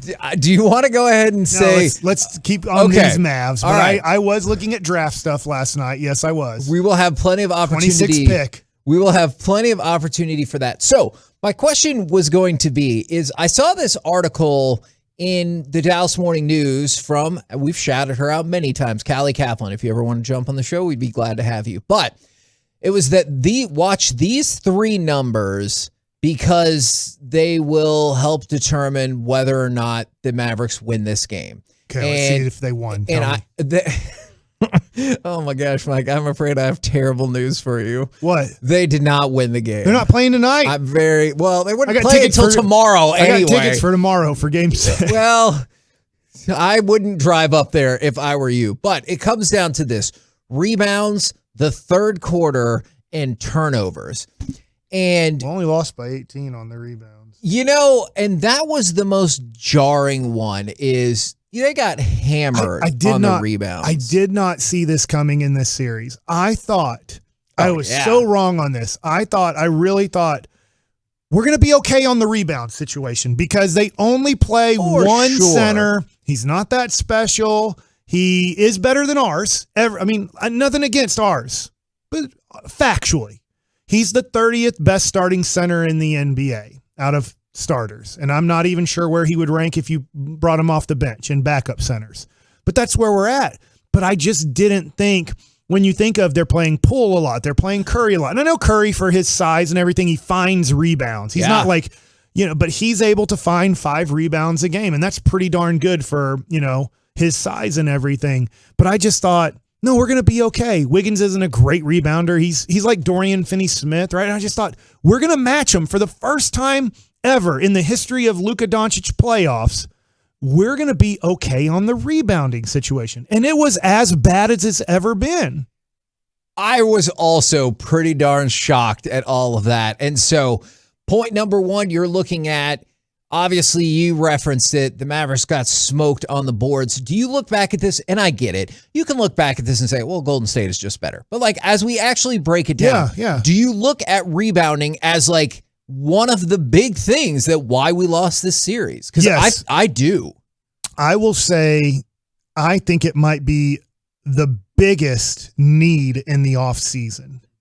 I don't think you can. Hence our draft discussion. Yes, I don't think you can. And look, they were a few wins away, 3 wins away from being in the NBA Finals. They were a whole bunch of wins away, though. It wasn't like we almost won 3 of these games. But at the same time, you made it to the Final Four with a team that can't rebound to save their life against real NBA teams. And when I say that, look, you eliminate the 14 crap teams. And then you get to 16, and let's be honest, 6 of those teams aren't very good. You know what I'm saying? Yeah. There's really 10 teams that are good basketball teams in the NBA, for the most part. But you're in that group You now. are in that group. And when you start looking at it, you go, you're the worst rebounding team out of all the good teams in the NBA. Yeah. It's tough to win. Maybe there are teams that I just don't remember that they were horrible at rebounding, but boy, did they win the championship. Yeah. I don't feel like that's the case. Yeah, we'll have to go check on that, but I also am very skeptical about that. And the other thing, the second point on the list was the third quarter. We did it. We won by 7, so. Now, here's the thing about that. Where's that quality shot thing? Did we win this series? No, don't worry about that. We already determined we didn't like that chart. Technically, the Mavericks did win the third quarter, which I know we will frequently say is the best kind of correct. But honestly, I feel like we lost the third quarter, and here's why. I get they scored more points, but it felt like that game was lost in the third quarter because, and if you want to argue, it got to 23, 25. If you want to argue the second quarter, I'll certainly listen to that. But the deficit went from 17 to 25 at the midway point. Now I know the Mavericks went on their crazy run, but to me, that's when I knew the game was lost because it was how are the Mavericks going to come out to start the second half? How they came out to start the second half is they got outscored 18-10, And all of a sudden their deficit went from 17 to 25. So I get it. If you look at the box score, or like the Mavericks had their run, they won the third quarter. But to me, it felt like the game for me was officially lost in that third quarter. Multiple times I thought about turning it off. Wow. I was just hurt. This is the team that I care about the most. And I was just like, I'm just going to go to bed. I don't want to watch this celebration. And I will say this. Luka was getting embarrassed. I texted you guys at halftime. I was like, he's getting embarrassed again. This is like when Chris Paul embarrassed him in the game 2 and it was just like, he's getting blown by. Like he didn't, to your point, your first question of the show was, did he even care? In the third quarter, that did change. But early on in the third quarter, it didn't change too much. Nope. And you're just like, Luka, come on. Because he had that turnover they were harping on him for turnovers. You're not this bad. I get your shot's not going in. That's what Barkley was kind of saying. Like, I get your shot's not going in. That can happen. It stinks. Kobe Bryant couldn't make a shot to save his life against the Boston Celtics. And people don't remember this because you just remember Kobe won. It was Paul Gasol in Game 7 that led him to the championship. Kobe was horrible in one of those games against the Celtics. It was Game 7, everything on the line. Kobe couldn't make a shot to save his life, but Kobe didn't quit on defense. Yeah. Kobe still contributed to the team, even though he couldn't make a shot to save his life, and Paul Gasol was hot. And we need to get a Paul Gasol-like player. We need to get a guy when Luka stinks who can still take over a game offensively. But when you stink, Luka, you can't quit, And so that was the reason why I thought about turning off the television. I'm like, if Luka's going to quit and get this embarrassed, I just can't. It's like I like Luka too much to watch him get embarrassed that much. And he didn't. In the end, he got embarrassed during the game. In the end, he did play much better in the second half, but still at times you're like, are you that out of it? Are you that fat? Are you that slow? I don't know. Like, why are you not giving the effort or letting guys just blow by you? Now, Sorry, I went back to old tape. No, I understand. This question comes up, and it's a good one, and it's one that we talked about the Get Right. Y'all addressed this on Monday from the 817. You guys think fatigue for everyone, not just Luka, was a factor? Absolutely. And this is where I get conflicted, because part of me is like, well, it was fatigue. Part of me is like Golden State was the better team. But then part of me, Mike, and this might be misguided, you don't choke away that lead in Game 2, and it sucks. You lost in Game 5, but now you're down 3-2 going back home just like you were in the Phoenix series after getting embarrassed in Game 5. And, like, there's part of me that's like, you win Game 2, do we look at this all differently? It would still have been a tough hill to climb, right? But I wonder about that. And then there's another part of me is like, this is how it was always going to turn out.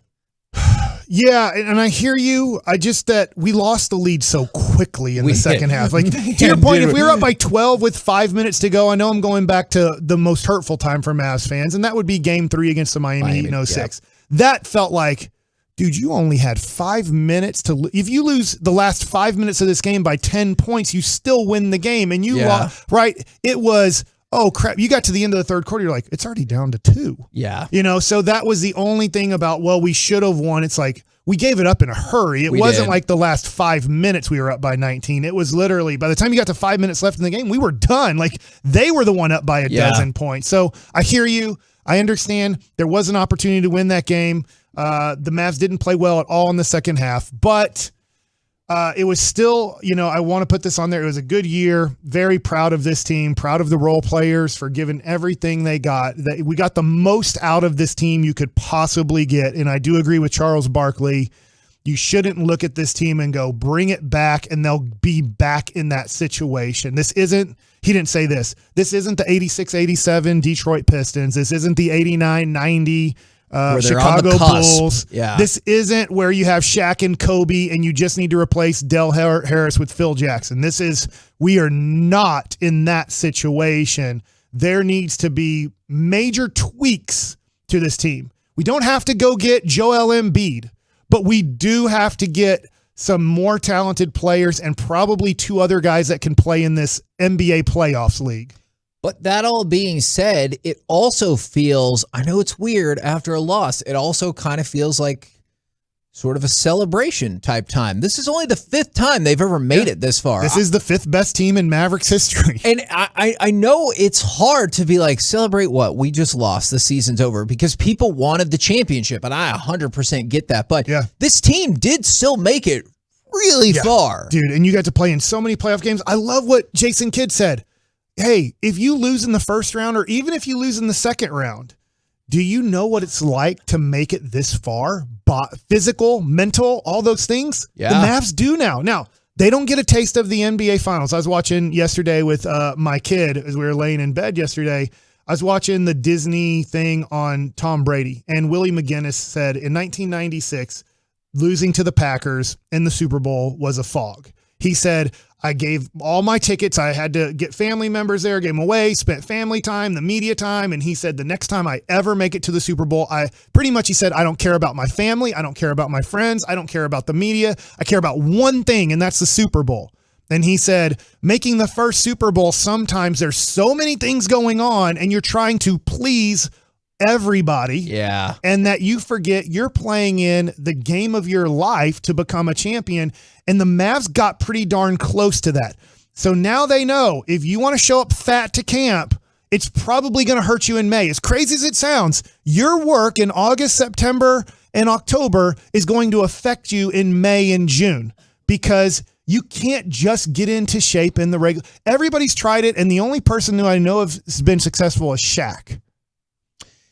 Yeah. That's the only person I can say can show up like a fat ass and still be a good player in May and June. Yeah. All right. No, I was trying to think of another one, and Jokic tried it. He did. And then he became a 2-time MVP after going, man, being a fat ass to start a year isn't very fun. Man, I wish we had a fat ass count for the day. I think we would be pretty high up there. And then people are agreeing, yes, fatigue. And then the third thing on the list was turnovers. And interestingly enough, the Mavericks they did a good job with turnovers in that game. And Golden State didn't turn the ball over as much as like they had been, but the Mavericks were fine. They were good in turnovers. Golden State played a great game. They were getting easy looks. Even when they didn't have easy looks, they still made their shots. They look like a championship team. I will say this about the turnovers. I do think you can somewhat lessen the turnovers, even though the Mavs are a pretty good turnover team in general. It's obviously Luka that has quite a bit. Luka should not have the ball in his hands this much. He should have the ball in his hands the majority of the time. Luka's that good. Luka has Magic Johnson, LeBron James-like skills with his size and ability to make unbelievable passes. I just don't think you can win a championship with the ball in some person's hands that much. I'm glad that you say that. We talked about this yesterday.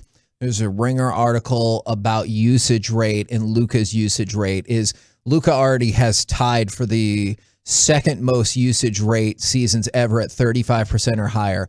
Of those people, you know how many of them won a championship? 0. None. Yeah. One of them made it to the finals. Iverson? And I have to go back and double check. Okay. Luka's only the third person with this high of a usage rate to make it even to the conference finals. Yeah. Like, it is not a recipe for elite success. I would love for Luka to look at the way he just got hammered by Golden State and say, we need to do some of that. I need to be off the ball, and I need to work off the ball. I don't need to just stand in the corner and rest and then jog up to half court and be like, all right, 10 seconds on the shot clock. Give me the ball. Let me dance. Yeah. And I love Luka. I think Luka is going to lead us to a championship. Wednesday, I said this, and I still believe this. In the next 3 years, the Mavericks are going to win a title. But things do have to change some. Yeah. And he has to be able to work off of the ball. And he can't. You can't be asked, as you just put, you can't be asked to do that much. It's just impossible for a human. As you said, no human being has ever accomplished it. It's never happened. So, you know. I've been watching Jalen Williams from Arkansas. I do really like his game. While the show is going on? Okay. We're the KNC Masterpiece right here on 105.3 The Fan. 6'10". He 19 can rebound. years old. He can rebound. You know what? He can shoot a little bit too. Yeah, no, he can. He's more of a Dwight Powell, but he looks like more athletic with a shot. I was about to say, and you feel good about that. Yeah, it seems like you would hate I'm that. not saying you shouldn't. What I'm saying, just he's wondering. around the basket. He does get like it's college, but I'm just like, oh, I can see where you could throw alley-oops and it works, and I can see where now, like, 26th pick. We'll talk about it tomorrow. Okay, well, I'll be call off you. air. Yes, I know that you will. Coming up next, Snoop Dogg, this tennis player, and the FBI. Do any of these folks deserve Forgiveness Friday? Oh, you just wait. Do you? 877-881-1053. Plus more shout-outs. All of it next right here on The Fan. Stick around. We've got much.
This segment of the KNC Masterpiece is also brought to you by Sewell Automotive, and it's brought to you by Frankel & Frankel. Texting and driving or drinking and driving are both selfish acts because it's not just about you disregarding your own safety, it's a disregard for someone else's life. That's a reminder from Frankel & Frankel. Visit truckwreck.com or call 214-333-3333.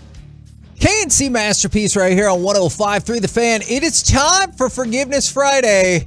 And I might have a story for you from this morning for Forgiveness Friday. 877-881-1053. Does somebody need to ask you for forgiveness? Do you need forgiveness for something? And also, still giving out some shout-outs. Pat from Plano, he is a big fan of this show, even if sometimes my Last Jedi takes infuriate him. Shout out, my last day at my old job, about to make 3 times more at my new job.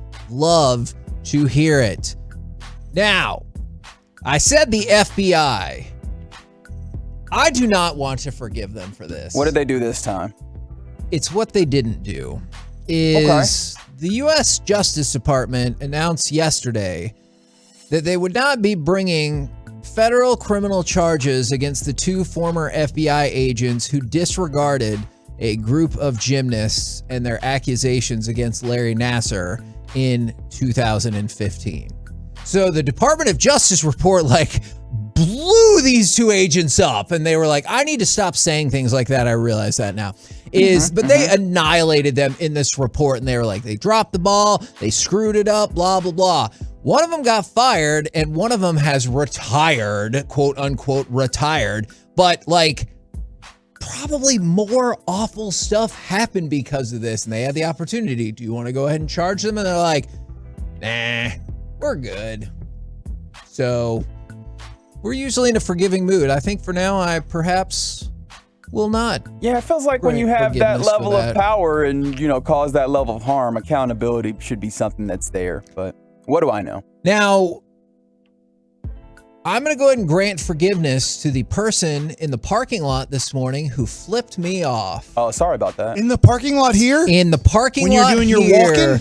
No, when I was in my car. What? Here's the scenario as I will describe it. I feel like that's bold because you're going into the same building. It's one thing to flick somebody off. That person was or is in this building right now. Yeah, because if you flip them off at a light, you're probably going in different directions. You do take the risk of them pulling out a gun. Yeah.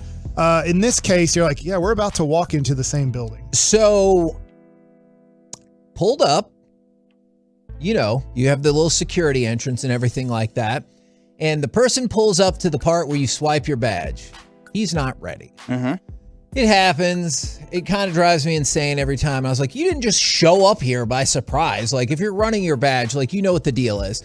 And so he's fumbling around in his car. At one point, it looked like he was going to put his car in reverse. And he's looking for his badge. Finally, pulls his badge out, swipes the thing.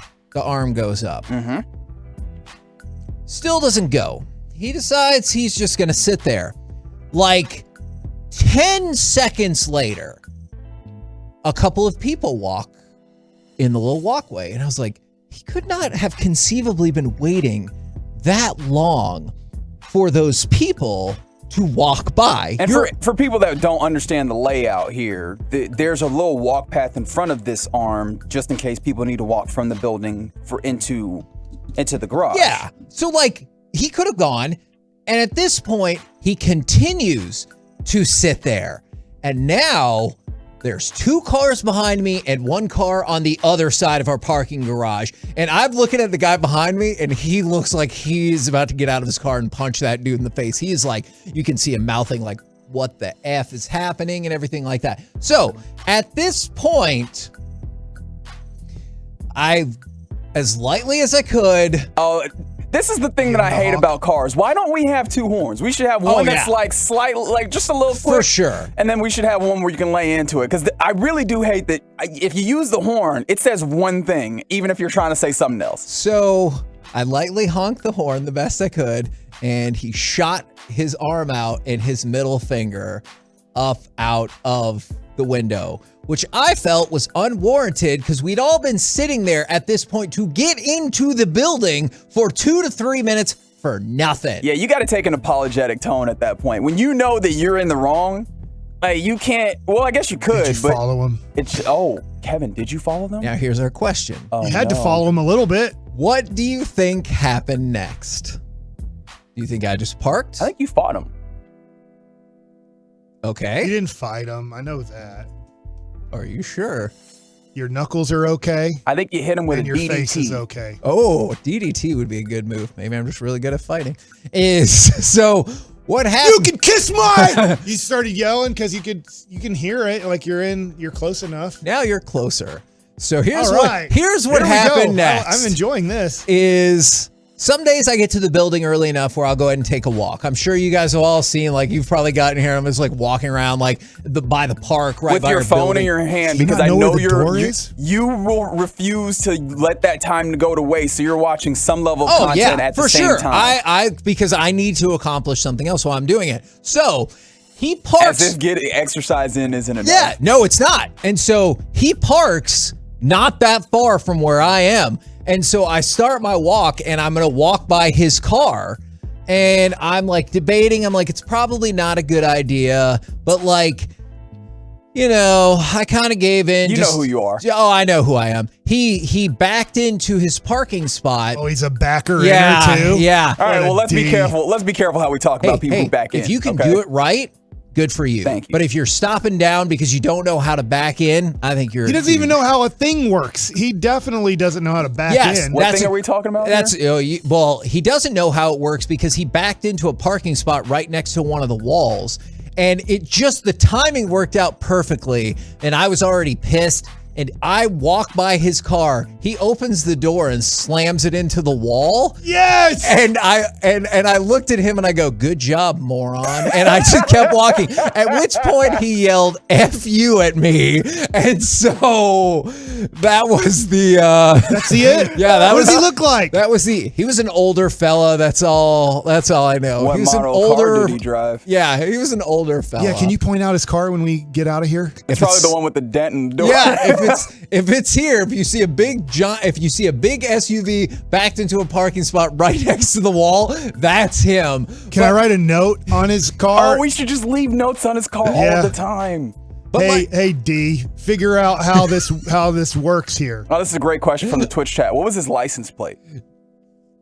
You know, I don't recall that offhand.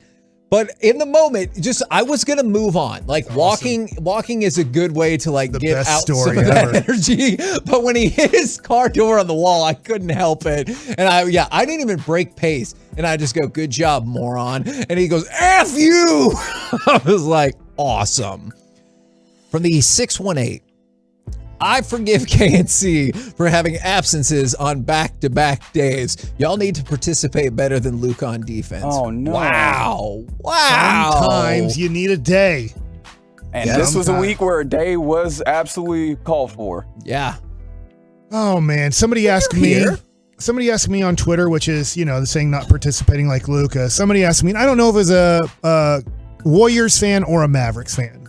They said, "Why did you guys pick the Mavericks to win this series?" I didn't feel like answering on Twitter because Twitter's gross. I thought the way the Mavericks played to finish off Phoenix in Game 6 and Game 7 and winning 4 of 5, and the way the Mavs looked in the regular season against the Warriors, and I get that they weren't healthy every game, but I thought we match up well. Luka seems to have the Warriors' number. They don't have a big that can destroy us. And I thought all of those things were the reasons why I picked the Mavericks. I was wrong. Yeah. But if you want to know why did I think? Now, obviously, after game 3, I knew I was wrong. Like, after going down 3-0, I knew I was totally wrong about this. This is going to be nothing like Phoenix. We do not have the depth. We do not have the talent to match this. And I had no clue about this. I had no clue that we had no rebounding to match their rebounding. So that being said, that's why I picked the Mavericks.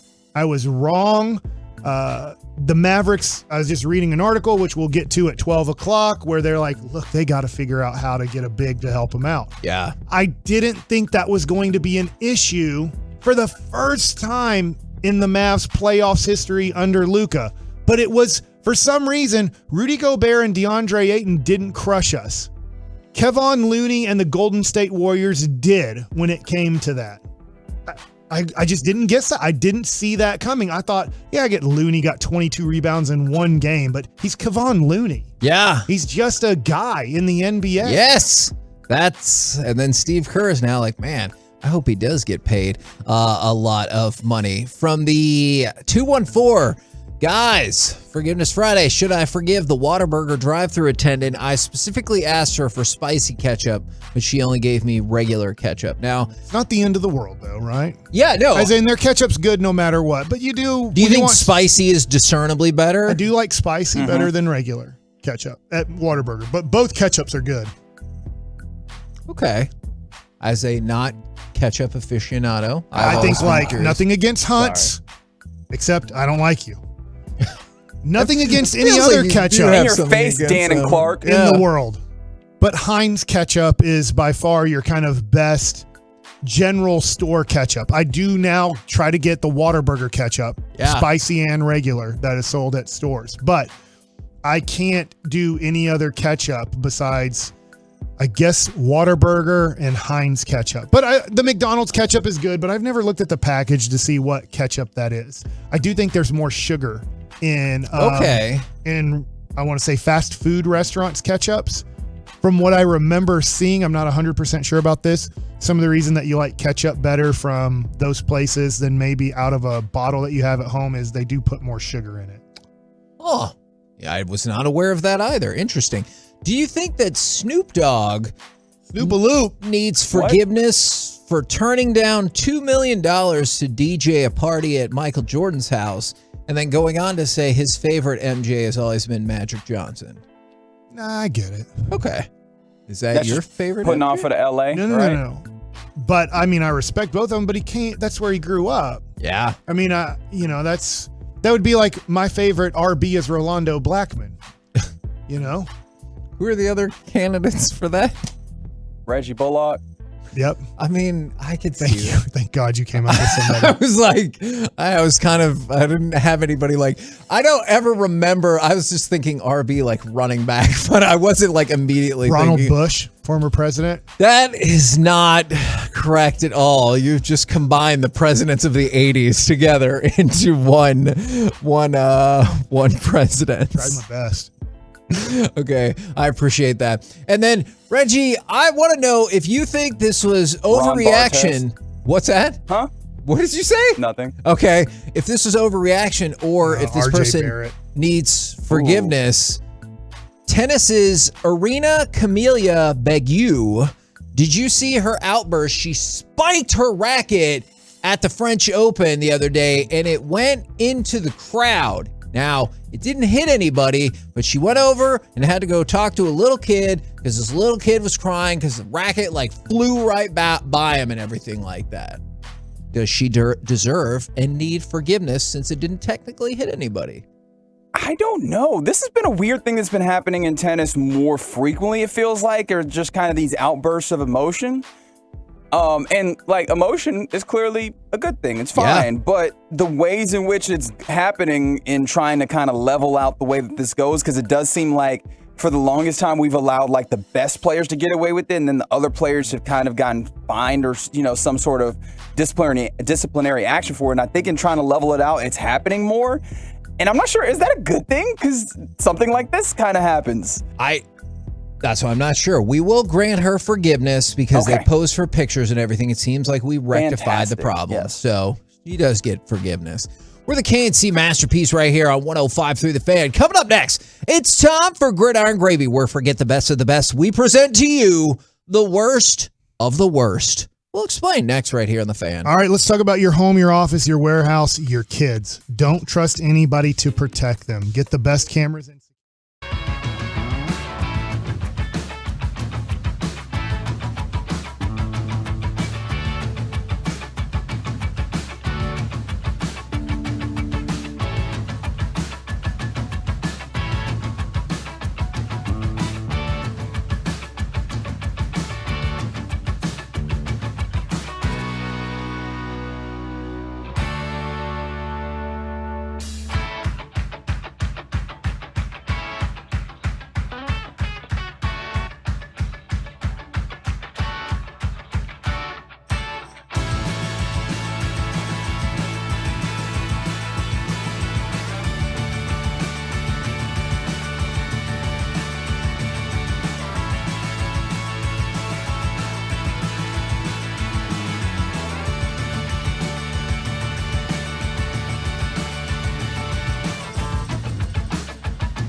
If you got something to share with us, 877-881-1053, we will do our best to shout you out on the truckwreck.com text line. Don't forget, in the noon hour, we will give away tickets to the Rangers. And then at 1 o'clock, Jason Terry joins the show. But now, it's time to go around the entire NFL and dip into some gridiron gravy. Buttermilk biscuits. That was for the first time because the Maverick season is over. So now we have to concentrate on walking and jogging. Organized team activities. That's right. How many people didn't know what OTA stood for? I often think organized training activities, but that's not right. All right. Do you guys want to start with? I call it BASS. Terrible QBs, Pat McAfee, or LaShawn McCoy. Wait, LaShawn McCoy's out of the NFL. What was my other? Pat McAfee and terrible Pat McAfee quarterbacks. does it. Oh, man, they both don't play. Quarterbacks. All right. Terrible ones. Forget the best of the best. Found an article from the USA Today, the 5 least inspiring quarterback battles of the 2022 NFL season. So one of them's got to be Atlanta, right? Put your popcorn away and go do something else because they're not interested. They start, we'll see, Reggie. They start in week 3. I don't know if I agree with this one. Oh, you mean actual matchups? I thought you meant quarterback battles like in camp. Oh, no. That's a whole depressing different segment. Carolina and Atlanta look ugly. Yep. The Houston Texans versus the Chicago Bears. I'll disagree with this one. Davis Mills against Justin Fields. Potential. They said this isn't an indictment of either rising second-year quarterback, but rather the level of talent surrounding them on both teams. All right. Yeah, kind of, but Davis Mills, I saw somebody allude to or refer to him in this way, and I was like, oh, that's really interesting. He has the possibility to be the next Derek Carr. Okay. With all of the confusion that came with that. Yeah. Is he actually a franchise quarterback, or is he just a dude who kind of does this? Yeah. I can't imagine what that struggle's like. I don't know what you're referring to. I think you do. All right, next one on the list. Week 3. The Pittsburgh Steelers versus the Cleveland Browns, because in week 3, you're probably going to see Mitchell Trubisky against Jacoby Brissett. Where's Baker? They're not going to play Baker Mayfield. Yes, they are. No, they're not. Mike, I hear you. I am now firmly of the opinion they will not play Baker Mayfield. Even if he's like a far better option if Deshaun gets suspended. Look at you with the Kenny Pickett slander. But why they won't trade him?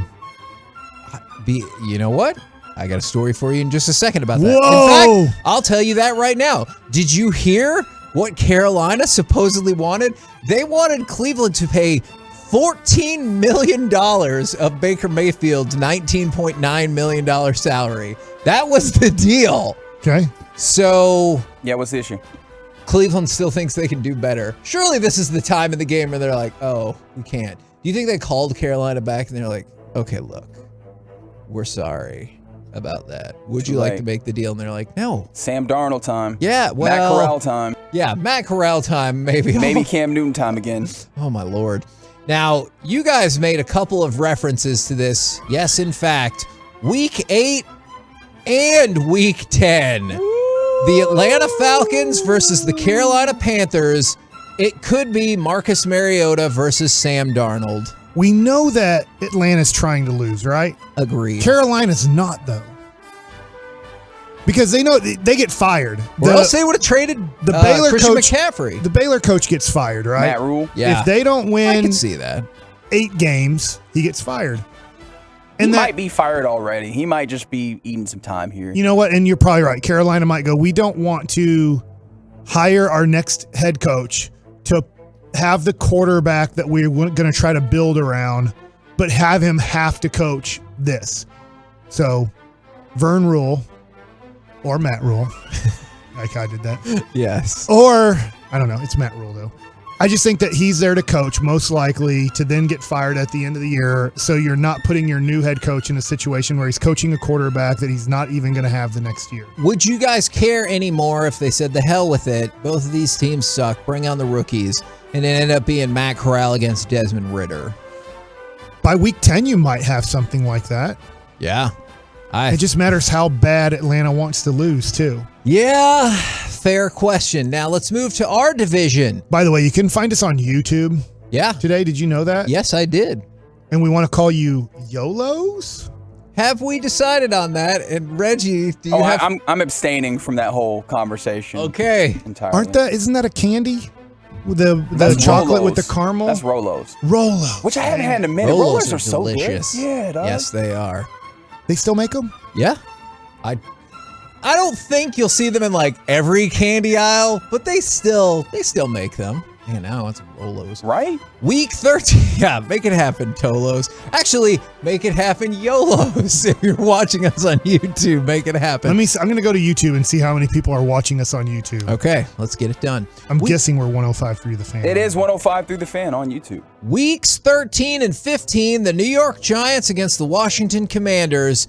You get Daniel Jones against Carson Wentz. That does feel like a pretty uninspired quarterback matchup right there. Carson Wentz about to put up some numbers. Is he? And then do something funny in the fourth quarter. Okay. 31 people are watching now on YouTube. Okay. I knew we were going to get that bonus.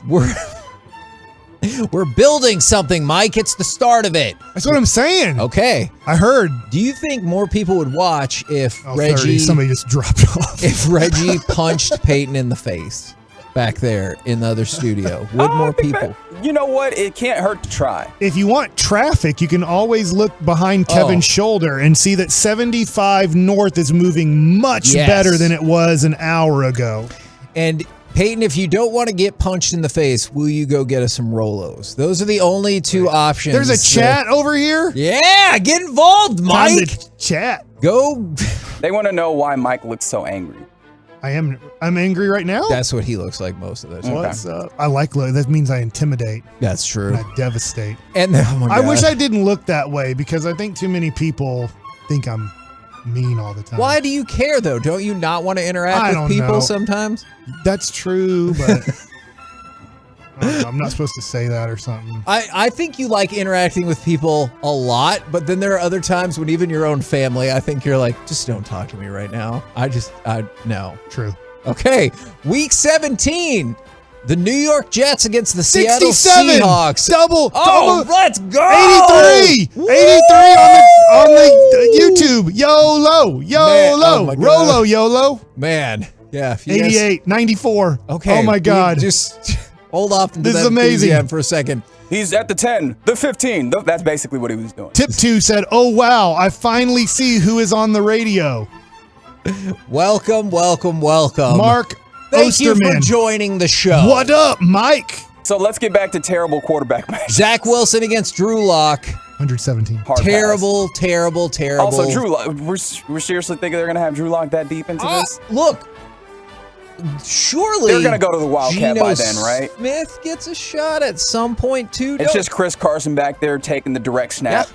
Hey, I can't rule it out. Zach loves you. Okay, I love you back, Zach.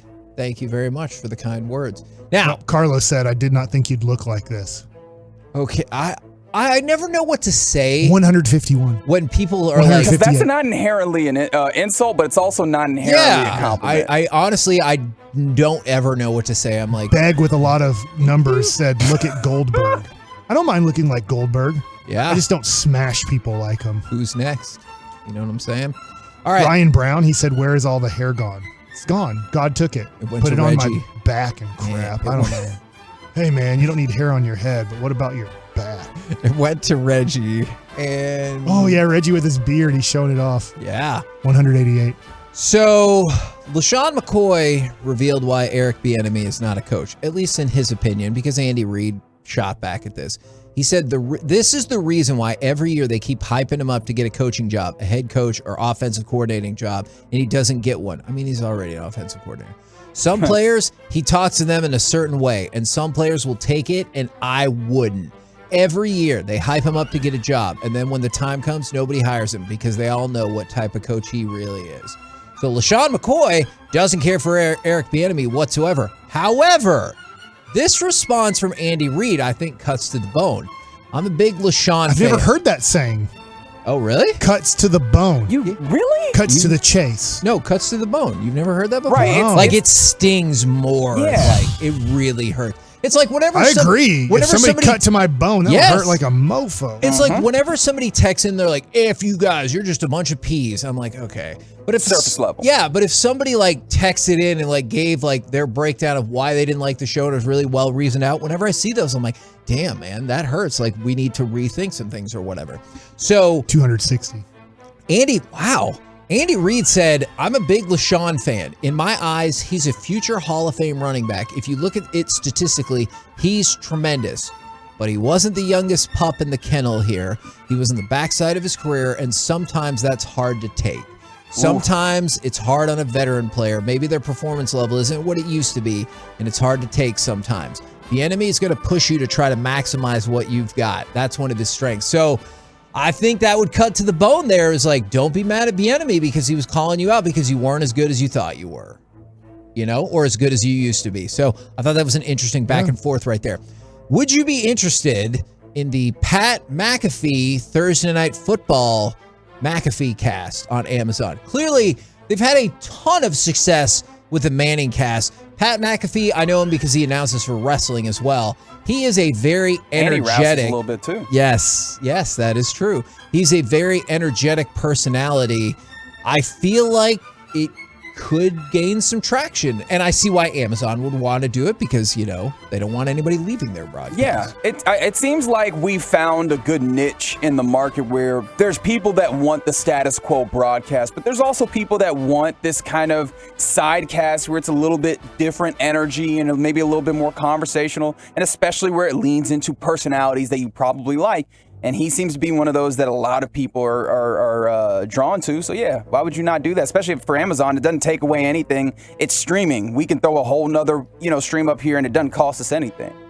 And then somebody... Well, they just have different... You'll be like, hey, here it is. Which one do you want to choose? Which audio do you want? Yes, that is exactly how I wonder how much that costs, if it even costs them anymore. I bet if you're already you have to pay Pat McAfee, I understand. Yeah, I bet if you're putting up the broadcast already, that's the bulk of the cost, and it would be fairly negligent. By the way, somebody suggested you try... so many people have never seen us. YouTube has brought our faces to people. Hey, and... They're like, Reggie's black. That's what one person and said. You know what's crazy? It's been like that since I was born. Yes, that you have been black. That's right. They keep calling me different names because I don't have hair and eyebrows. And I'm like, I know, I don't. If you look close, I do have 3 eyebrows, but you can't see it on YouTube. What? What? Hairs. Oh, maybe this... I was like, feel like I would have noticed. Feel like I would have noticed that. From the 682... Frozen Rolos. I didn't even know that was a thing. Ooh, that seems... And then this... just suck on those. This is absurd. From the 972. Y'all are padding stats, probably pulling up YouTube numbers on your phone. How many phones you think we got? Yeah. 259 now. It went from 30 to 259. How many phones get up to 294. Are in the studio? I have one phone, and YouTube is not currently people are pulled dropping up on off. there. Oh, no. 246, 244. Relax. It's YouTube on 105.3 The Fan. If we get up to 300, it'll be awesome.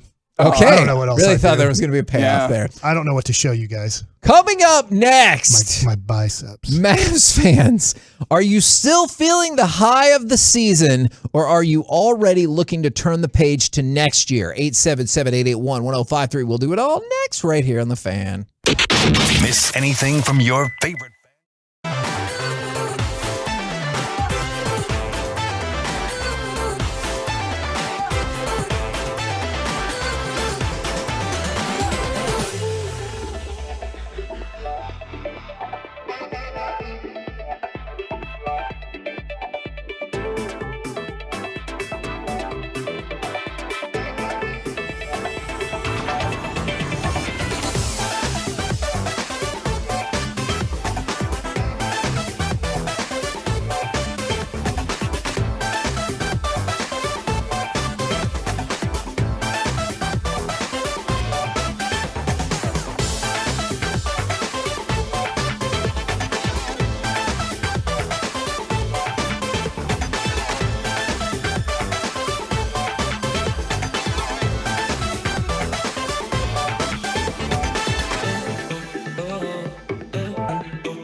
Odyssey Station. You're about to be masterpieced, KNC style, right here on 105.3 The Fan. KNC Masterpiece right here on 105.3 The Fan. I'm really curious what direction this goes. Mavs fans, are you still feeling the high of the season or already looking to turn the page to the next year? 877-881-1053. You want to get involved? Truckwreck.com text line. You can also get involved on the Twitch. You can also get involved on the YouTube, where the early thing I've heard is there's already a quick rivalry perhaps between those two groups. We'll see what happens. And let's see if we can just also turn on the radio too. You know. Yeah. All three at one time. Oh my gosh. Simulcast this thing. It's like Luka. He's trying to do all three at one time. Uh-huh. You know. Yes. No. Except, and one of them is not defense. No, I absolutely understood. I understood what you were saying. All right. Now, I get that you want to move on. Like, what's next? What's next? That is just the nature of us as humans, and maybe as our current society, maybe all societies. What's next? But I find myself today still kind of like sitting in the moment of, this is only the fifth time they've ever made it this far. This is a franchise that's been here for 40 years, and they've only made it here 5 times. I'm going to ask you this question back, since you're still in the excitement stage of where they've gotten, where I've kind of moved on, right? I'm looking at draft picks. Last night I'm looking at Hoops Hype. I'm looking at draft picks. I'm looking at the NBA trade machine. I've already moved on to how in the next 3 months can we make this team better? Yeah.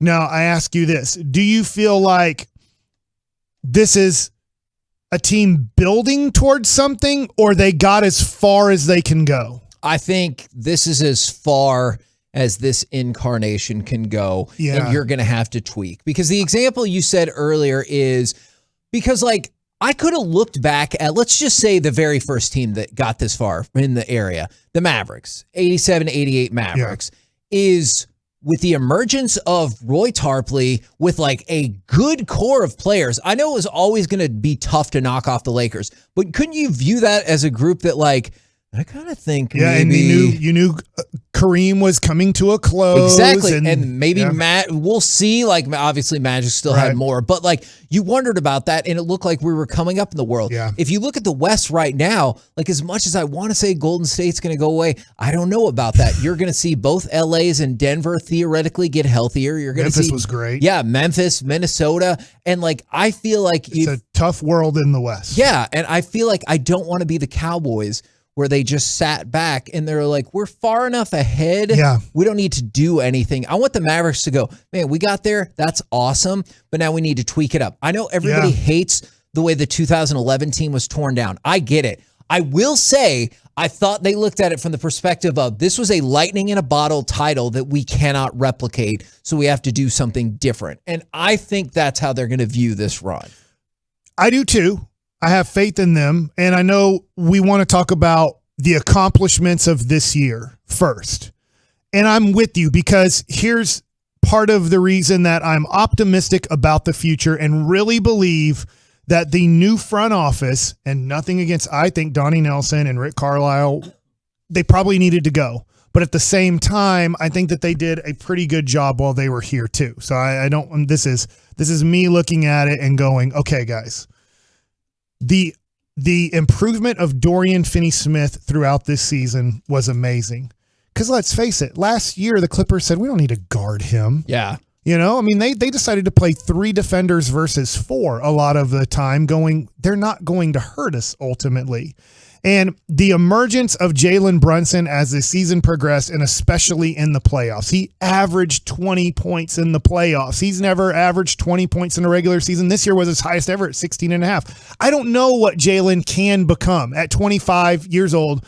What is he going to be from age, let's say, 26 to 30? And are those years all going to be with the Dallas Mavericks? I don't know. But this year, Luka did get, as much as he crapped out on us defensively at times in the playoffs, he did get better defensively in the regular season, which was really weird that he regressed almost to the worst defensive player he's been in his whole career. In a weird way, he went from, hey, in the regular season, he became an average defender. And he talked about that with JJ Redick on his podcast. Hey, I'm not that bad defensively anymore. And then he became some of the worst defense we've ever seen him play in his career in the playoffs. But I don't want to get off on my point here. Jalen Brunson and Dorian Finney-Smith's improvement were tremendous, I think, to give you more optimism that Luka doesn't have a number 2. Luka doesn't have the right team around him, but he does have 2 younger guys. I know Dorian Finney-Smith's 27, if I have his age right, maybe 28. I'll double check, but yeah. He has a good 4 to 7 years left in the NBA of, I think, good basketball. Jalen Brunson has a good probably 7 to 10 years left of NBA basketball, I think. And Luka should have a good 10 to 15 years left of basketball. So I think there's something there to build on. Reggie Bullock was a very good piece, horrible piece the first 2 months. I mean, I was like, God darn it, man. He is horrible. I get why New York said, let's go get Evan Fournier and get rid of him. But they were wrong. They should have kept Reggie Bullock and not gotten Evan Fournier. We benefited from that. So there's a lot of good things that went on during this season, but yet I know it's not nearly good enough to get us back to where we want to compete to make the NBA Finals. And Finney-Smith just turned 29. I don't know how much of a difference that makes so still for you, 4 to 5 years of good basketball left. So this extension should take him to probably the end of his peak. From the 4-6-9, I am thrilled at how this season went. I didn't expect them to get this far, but Luka can't do everything on his own. And so you kind of, I get it, is both of the combinations of, from the 817, basking in the afterglow of a season of validation, because, I think that's why I'm still at that spot. Is like, I definitely get why people are looking for improvement, but for me, the referendum was all on, you got to win a first-round playoff series. And then it felt like it was about to get taken away from you because Luka was hurt. And if you don't got Luka, like this dog's not going to hunt, as they say. But you got back and you won the playoff series. And then you went into a playoff series that nobody thought you were going to win. Like legitimately, ESPN had it 20-0 on their experts. And not only did you win, you won in Game 7 in emphatic fashion. Yeah. And so I view this as a season that is a success. Yeah. I know Corey's concern has been that the Mavericks will say, we're just a Tim Hardaway Jr. away. And if they look at it like that, he ain't a rebound. I'm going to be concerned about that as well. I'll throw up in my mouth. I believe and then you. All over the place. I hate saying this about the person, but let's be honest. If Dwight Powell comes back as a rotational player on this Maverick team, what the hell? Yeah. You know better. He proved. For how many playoff games did we play?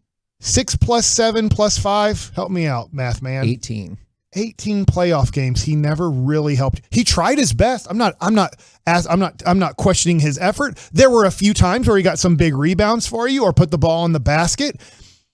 He should not play 1 second on an NBA playoff team. And if you are a big Dwight Powell fan, and I'm not trying to take shots at him, you tell me how many seconds he plays on Phoenix, how many seconds he plays on Utah, how many seconds he plays on the Golden State Warriors. Not 1 second. If he were a free agent and they picked him up for free, he would not play 1 second on the 3 teams we played against, and yet we're asking him and hoping that he can start. We want him to give us 20 minutes. And by the way, I want him to be good. I don't want Dwight Powell to be bad at basketball. That's not my hope.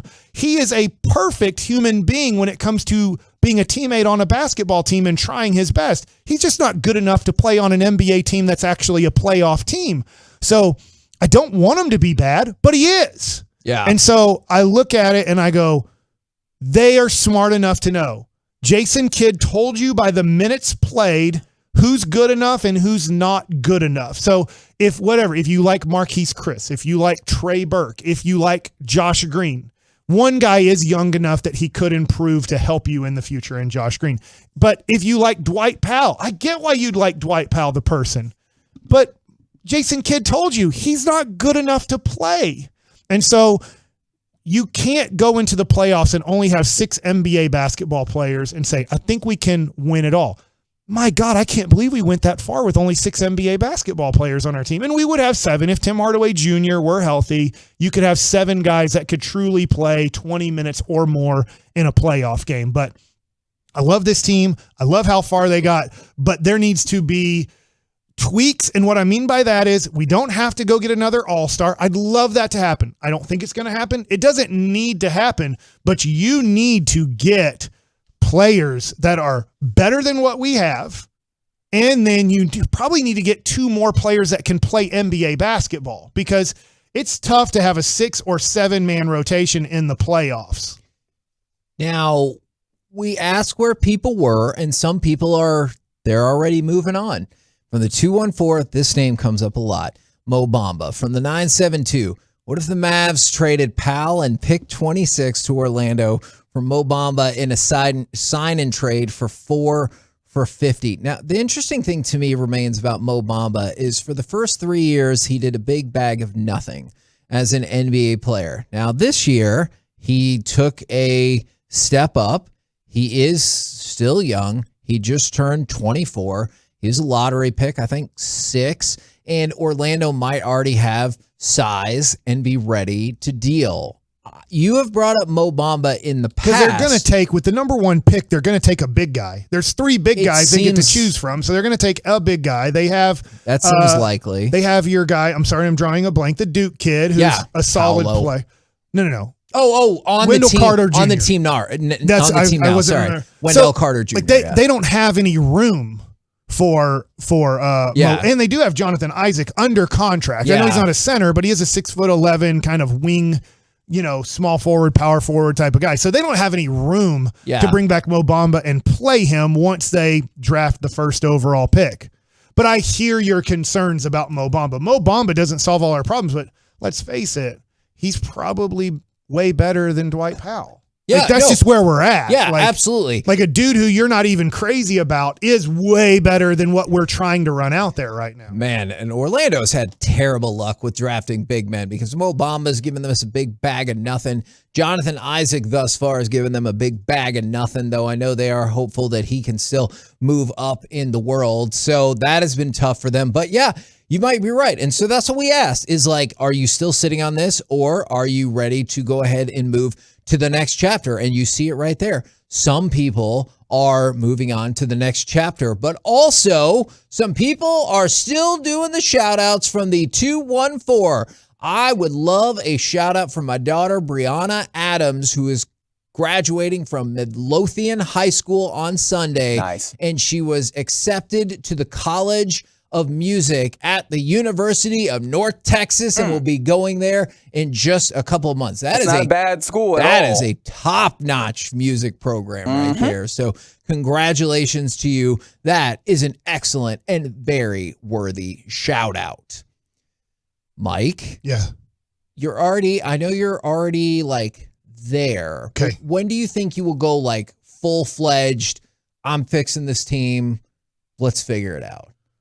Will it be the weekend? No, I mean, I've done a whole bunch of, I've looked at Miles Turner. I've looked at Julius Randle. I've looked at Mo Bamba. I've looked at the Oklahoma City Thunder. And we are so far over the luxury tax. I'm wondering, they're a little bit under it. Right now, they're approximately at $100 million. The cap number is at 122. They do have the second overall pick. They have another pick and another pick in the first round.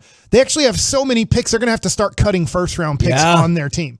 And I'm wondering, for our depth purposes, would they want, I have no clue when they're going to actually try to win in Oklahoma City.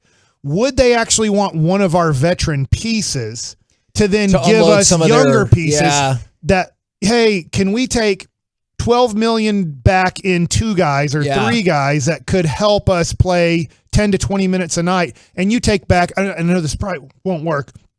Do you guys at all have any interest in Tim Hardaway Jr. having one veteran guy on your team, try to help you guys in some sort of leadership role, some sort of guy that's been through a little bit of battles? I know he's not a Chris Paul type guy, but is there any way that we could get back multiple pieces? And then we're not getting an all-star. We're not getting back proven pieces. We're getting back younger pieces that Oklahoma City doesn't think fits there. I think their big 3 right now would be the second overall pick, Josh Giddey and Shai Gilgeous-Alexander. And then no Serbian Scorpion.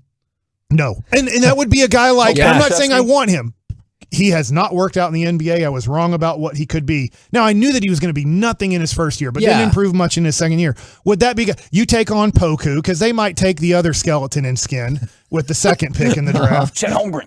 And so you take back Poku, and I would love to get Louis Dort. I know there's no way to get him. There's no way you look at, he is PJ Tucker, but 23 years old and even better, if that makes sense in any type of way. If you don't, I get why people wouldn't know. If you don't know basketball, you would probably have no clue who's on Oklahoma City's team. Yeah, but Lou Dort's quality player. You're telling me Darius Baisley is not a known commodity? Probably in the not, NBA? but he's not. I would love to have him. So could you take a couple of their younger guys that maybe they're not in love with for a veteran? I've looked at a zillion different ways to do this, and I don't like putting them out on Twitter because then everybody says you're a piece of crap or, yeah, how does that work? And I don't like, even people here are still trying to figure out, we can't do sign and trades, but we can sign and trade Jalen Brunson. I'm like, yes, you can sign and trade Jalen Brunson, but once you sign him, you cannot do any more sign and trades because you can't go get free agents from other teams. And they're like, that's too confusing. And I'm like, well, I don't know what to tell you. It is. I got one more shout out that will brighten your day then. I want to shout out Peyton Freeman. So I got this from Tolo. Right? No, it's not the same person. On Facebook. That's Russell. This kid had a small intestine and liver transplant when he was 2. Oh, wow. The doctor said he probably wouldn't live past 6 more months. However, today he is graduating from Eastland High School. So shout out Peyton Freeman. In your face, doctor. Yes. I do, but you got to know the doctor's like stoked about that as well. Like you're weird, like Doctor Strange at the very beginning of that first movie is like, the hell you are going to live this long. But like, what? No, I mean, look, you got to protect your record. You saw that movie. But yeah, so Peyton Freeman, outstanding that you've made it this far. You've graduated high school. We're all super stoked for you. Coming up next, we will continue to do shout outs. Don't worry about that. But also, sure, Dak, but which other Cowboys need to step up for the team to have a big 2022? Maybe a Rangers giveaway. All of it next right here on The Fan. All right.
This segment of the KNC Masterpiece is also brought to you by Texans Canned Cars for Kids, and it's brought to you by Rubin and Associates. If you're struggling financially, facing foreclosure or repossession, have IRS, credit card, or medical debt, you don't have to face it alone. With one phone call, Mark Rubin can take the weight off your shoulders and get you to living life again. So call Mark right now at 1-800-LAWYERS. KNC Masterpiece back here on 105.3 The Fan. Now hit it. 3rd down and 8. Cowboys need a play. At the New York 49, the offense has stalled a bit. Prescott in the gun. They blitz him. Prescott throws it down the right side for Lamb. Caught it! 10, 5, dancing in. Touchdown. They need a play. There's a play. So I certainly understand if people want to say Dak, but I was like, sure. What else do we got? Because there's an article up, the 10 Cowboys who need to step up the most for Dallas to take the next step this season. And I wanted to get y'all's feedback on this at 877-881-1053. Also, I wanted to give some feedback. No Forgiveness Friday for Ryan Kloss. He is a critic on Rotten Tomatoes. He has rated Facing Nolan as a negative. I'm going to read his exact quote. For lovers of sports documentaries, Nolan Ryan, or exaggerated manifestations of that annoying to the rest of us Texas persona, this is a tolerable way to pass 100 minutes, but it doesn't try to make anybody else care. They called Nolan Ryan an annoying to the rest of us Texas persona. I thought it was a good documentary. This person sounds like they hate love and joy. That, by the way, the only negative review that knocked it off from being 100%. Audience score, 100%. Except for this one person. I learned a lot about Nolan Ryan, just to give you an idea watching it, and I'm not giving anything away. I didn't know how much he struggled as a New York Met. Yeah. That he kind of was still, when he got traded to California, it was like, he throws hard, but he can't throw the ball where he wants to.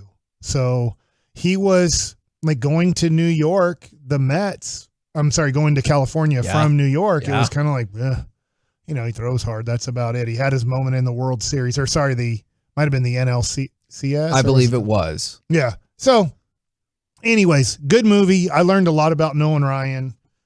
Should be hitting on demand soon. I know they did their one-day bit in the theaters and everything. Which so sold well. I enjoyed it. There were moments, just to give you an idea, where they had some fake Nolan Ryan, in, the Nike jersey now that they have, like, doing kind of slow-mo things, but it was just kind of transitioning. It's kind of transitioning from maybe one topic to the next and the way to do it. Did I care for that? I didn't care for it. It wasn't the worst thing in the world. It wasn't the best thing, but I enjoyed the documentary. So sorry, mister. That's the bad quarterback for Notre Dame a long time ago. No. And I already closed out and I forgot his name, but Jimmy Clausen. Yeah. But yes, this person, something Kloss. So who cares about them anymore?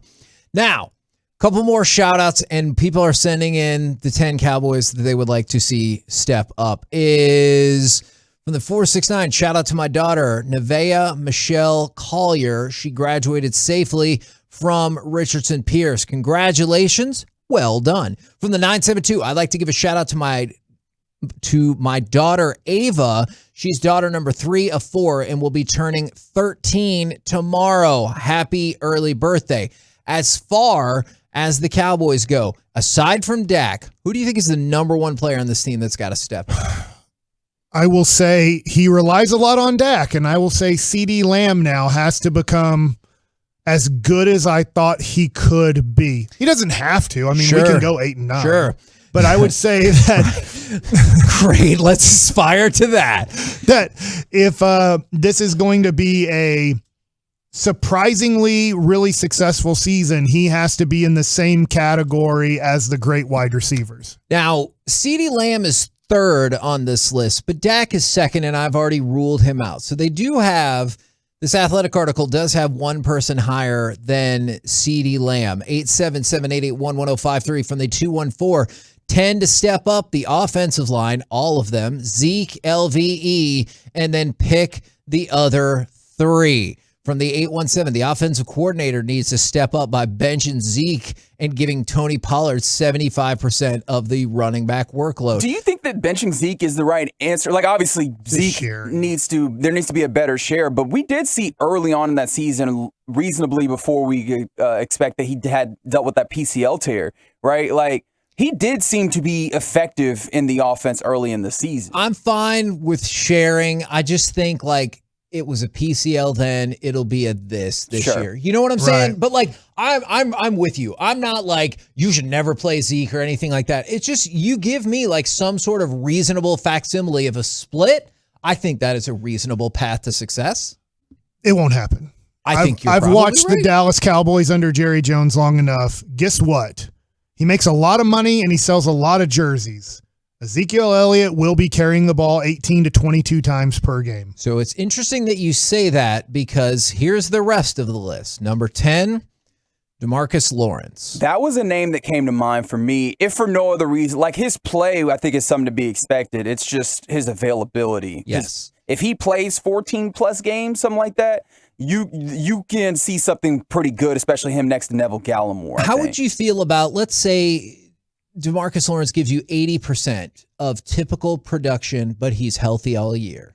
Is that like a trade that you think is viable? I know that's not really how it works, but like I say he'll give you 80% typical stat line, but he will be there for every game, so that would help inflate it as well. Yeah, I think I'd take that if for no other reason than you don't have another tent pole on the other side of your pass rush. Now, so that's going to end up being a, committee type situation. So if you can get a stable tent pole in tank, even if it's not at the same level of what you're accustomed to. It's impossible to have certain Cowboys articles without Dorrance Armstrong. He's number 9. Neville Gallimore, 8. Tony Pollard, 7, which I don't put that on him. Fair or unfair, I'm like, the people making the decisions need to step up. Like, every time I feel like Tony Pollard's out there, I'm like, wow, okay. But then it's like, that's it for the day. Good job. Take your helmet off. So I don't feel like Tony Pollard needs to step up. He doesn't make enough money and doesn't sell enough jerseys. Yes. That's his problem. You know what? And we're leading into, like, this is probably going to end up where and I'll give you an example. It's not just the Cowboys, but Jerry does love this more than anybody. I pay money. I sell jerseys with them. They play no matter what. But Bobby Valentine, I've told this story before, so sorry if you've heard it before. But near the end of the season in 2002, I'm having a pretty good year for the New York Mets after getting called up. And he puts me in the car after 2 weeks. We get back from a road trip, and he says, "Hey, Mike, can I take you back to the hotel?" And I say, "Yeah, no problem. Great."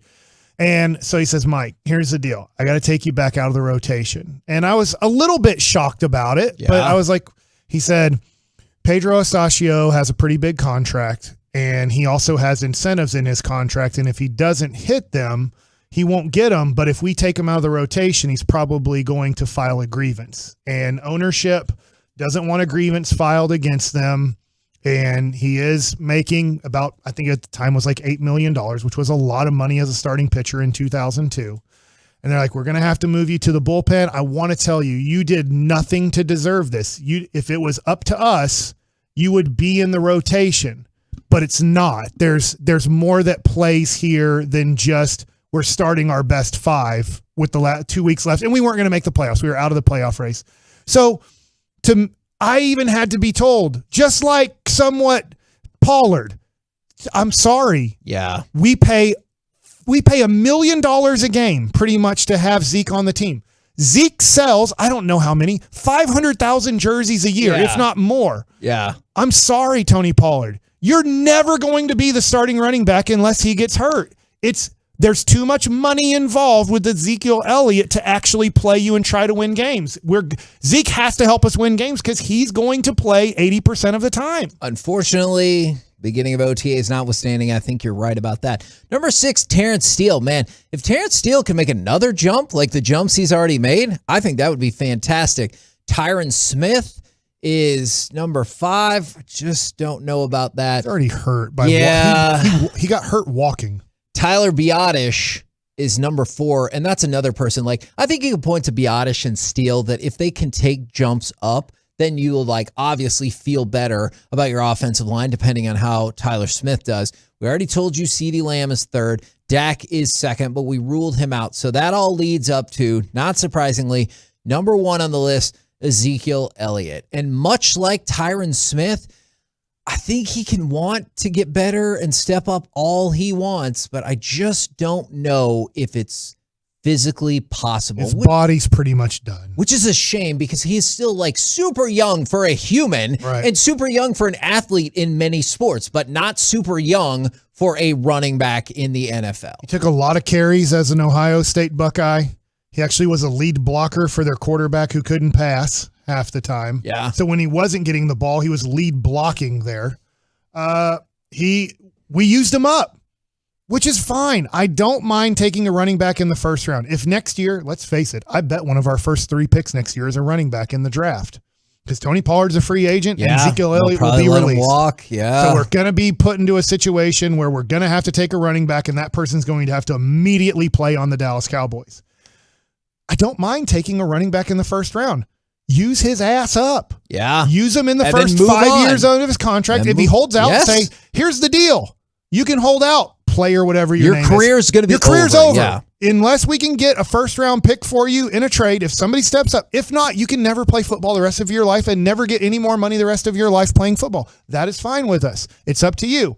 Instead, after 3 years, we told Zeke, here's a brand new contract that's going to F the organization over. From the 682, shout out. My son, Matthew Lucas, just graduated 5th grade. Mike, he is a pitcher because of you. Oh, really? So fantastic. And to hopefully that's good. Yeah, and not bad. I think it's good. And to reward all of the amazing shout outs that we had today, I don't know how this is going to work, but I feel like it's about that time. Let's give something away. Caller number 10 will win a 4-pack of tickets to go see the Texas Rangers against the Seattle Mariners on June 3rd.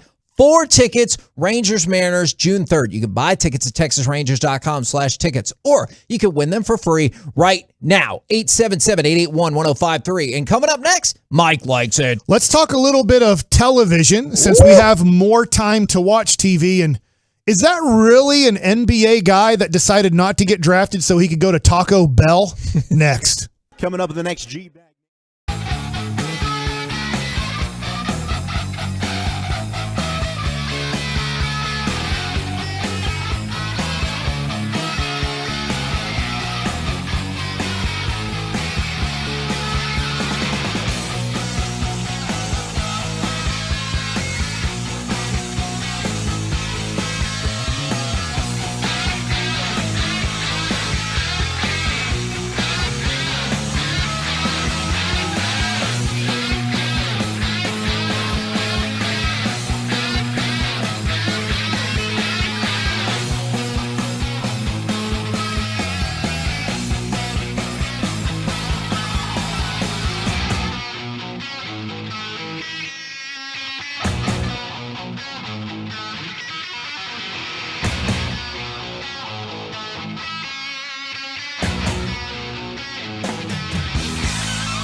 Rangers game is on, not only on the Fan, but you can check out the Rangers.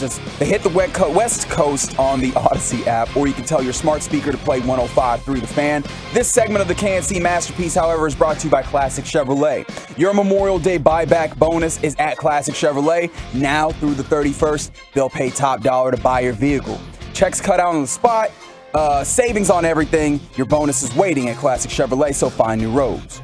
KNC Masterpiece back here on 105 through the Fan. Thank you to everyone who participated in our Rangers giveaway all week long. Now, it's time for Mike Likes It. Man, I like so many things. Yes. I like YouTube and I like Twitch. We're down to 66 in YouTube and we're down to 140 in Twitch. Just real, I'm wondering Everybody went out and bought Rolos, do you think? Maybe they had to go out and buy Rolos because they're Tolos and Yolos and Some people got in there and said maybe fan-tubers.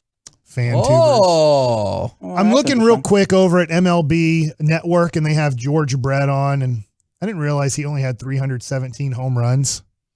Yeah, out on him. No, not at all. It's interesting. I just think of 10 years from now, who are we going to look at legends of the game who are maybe playing right now? I know Mike Trout's easy. Yeah. Will Mookie Betts be considered a legend of today's game? I think so. I wonder, kind of what makes a legend and what kind of makes a Dale Murphy. Yeah. Or a Don Mattingly, where we thought highly of them at the time, but then they don't really end up being a legend in the game of baseball or a Hall of Famer in the game of baseball. And then some Hall of Famers aren't really thought of. Craig Biggio, nothing against, Craig Biggio. His son just got called back up to Toronto. Craig Biggio should not be in the Hall of Fame. Well, he did have 3,000 hits, and he did play a whole bunch of different positions. I do think he's a Hall of Famer, but Barry Larkin's a Hall of Famer, and I was like at the time, and I think Barry Larkin's an awesome person, and he gave us a really bad, NBA basketball player on the Dallas Mavericks. Take that, Shane Larkin. Well, we effed that one up big time. It should have been the Greek Freak, but anyways, let's talk about TV real quick. I have about 7-8 minutes to get into this. Basketball's over. I think I've ticked off, to use a nice word, some people that are friends of ours. Oh. Because they're like, hey, you want to go to dinner? And I'm like, no, the Mavs are playing. Yeah. I'll take this picture. I dressed up and took a picture. We had a date night. Oh, I could see that irritating though. We had this whole big thing planned, and I was like, at 6:45, I'm out. I'm sorry, but I am. Yep. Or 7:45. Yep. I can't remember which time it was. 6:45 would be a tough sell. Well, guess what? It took too long to get to the place. It was, I think, 7:41. I took a picture, and my wife said, are you not even going to come in? I said, no. I said at 7:45, I'm out. I took the picture, and I'm out. I'm going home to watch the Maverick game. And I think not only did it maybe tick off my wife a little bit, but it ticked off maybe some of her friends even more. Right. And I'm like, well. So you feel like you clearly spelled it out ahead of time. Yeah. I'm sorry at 8 p.m. I don't want to talk to humans about life. Sorry. And they're like, well, there could be a TV in there to watch the game. I'm like, no, because then people are going to want to talk to me. And I don't want to talk during the Maverick game. I think it was game 1. It might have been game 2 of the Golden State series. But I ticked enough people off through this Mavs series in a way that, look, I'm sorry, but when it's Mavs time, it's Mavs time. Yeah. So there is more time to now go on dates with me and my wife. So if you have wanted to go on a date with your me wife? and my wife together, I don't want my wife to go on dates without me, but I did leave her. That's fair. That's a good point. As in, like at that wine, I'm like, sorry, too bad. I'm going home to watch. But TV, you can watch more TV. I already know, Kevin, your answer. Oh, yeah. I am excited about Obi-Wan Kenobi starting on Disney. It's out right now, I believe. Two of the episodes are out. I'm very excited. I told my kids, please do me a favor. Please do not watch these first 2 episodes without me. Because there have been, like, I tried to watch that Moon Knight. Yeah, it's Moon Knight. I wasn't that into it. And so I was like, just keep watching it without me. They did. Everybody said who watched it. I liked it. They liked it, but I was just fascinating.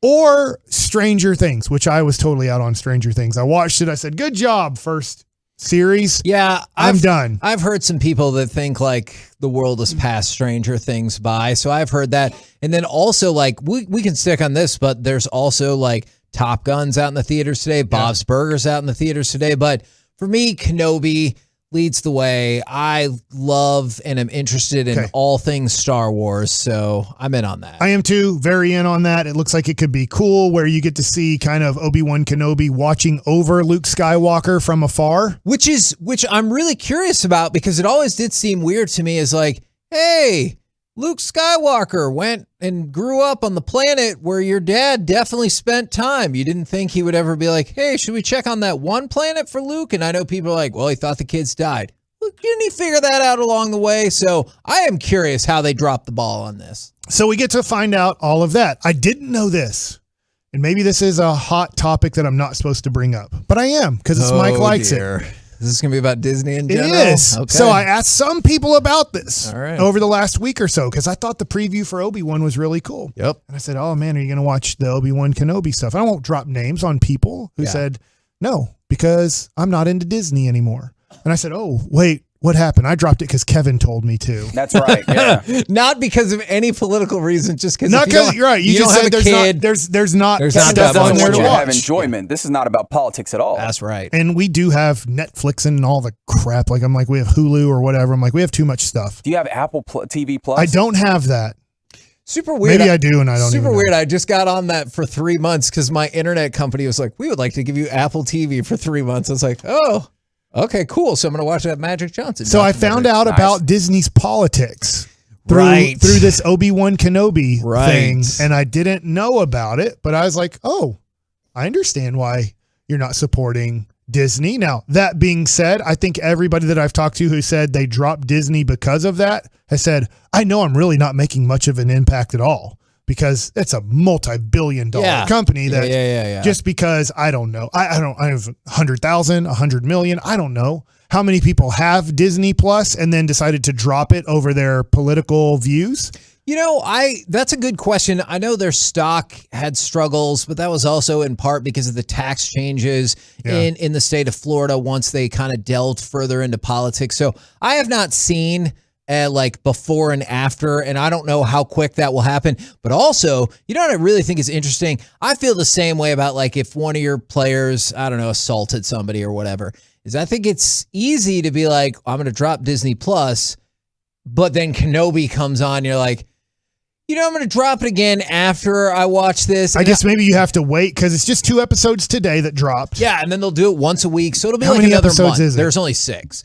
Okay. So it'll be over the span of a month. How many people will sign up like in a couple weeks or a couple days and like sign up for the month and then drop it? And then I'm like, well, does that prove your point though? Or you're like, yeah, I did go back for Kenobi, but I do know some people who feel that exact same way because Disney is obviously pushed towards the left in some of their political stances. Okay. So now, next one.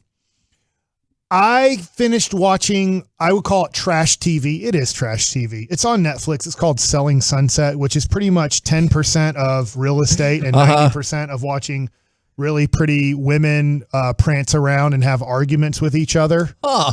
I know the show, but I have not seen it. Yeah. So anyways, I pretty much have watched all of Selling Sunset, you know, and at random times when I'm kind of like, I need to decompress. It's kind of like decompress. I can't watch CNN or Fox News anymore type of deal. Let me just watch something that absolutely has no bearing on my life at all. And it's trash TV. And I fast forward through some of it, but I do watch Selling Sunset. So if you want to watch some trash TV, I'm not telling you it's good. I'm not telling you it's bad. It's entertaining enough that I have this attraction towards real estate. Oh, I'm not Could saying you be a realtor one day. My father-in-law has been a realtor his whole life. He is retired now. My mom was a real estate agent for a little bit in her life. I know how boring it actually is to be a real estate agent. I guess that makes sense. It's a lot of paperwork. Oh, it's a lot. So when you see, yes, the fun part is finding a family a home or selling their home to get them into another home. There is a lot of like, man, I'm helping people find a home, or I'm helping people sell a home so that they can get another home type of deal, or I'm helping people through this sell retire so that they can find a smaller place because they're empty nesters now. Like, there's a lot. I talk to my buddies. I know, like, my buddy Chris Owens is a real estate agent now after playing a lot of basketball, and he says there's a lot of fun to it. There's a lot of boring to it too, where you're doing a lot of paperwork, and then you do a lot of paperwork, and then they don't qualify for their loan or stuff like that. And then you're super pissed, I'm sure. So I'm out of time, but there is a lot of draw to me when I watch all of these real estate shows and realtor shows, but then I hear about the other side of it, which might not be the most fulfilling part of it. And you're like, that was a waste of time. I mean, look, there was a long time ago, Henry Rollins talked about he's like, people don't like reality shows, and they're like, they're not realistic. And he's like, you don't really want to see a real reality show. It'd be the show called like Factory, and it's just this guy standing around every 10 seconds. He's like, Luka's off-season work. Do you know how boring it's going? If Luka really wants to become the best player in the NBA, do you know how boring it is to become the best player in the NBA? In fact, Derek Harper talked about this. You have to love the boring. To become great, you have to love the boring.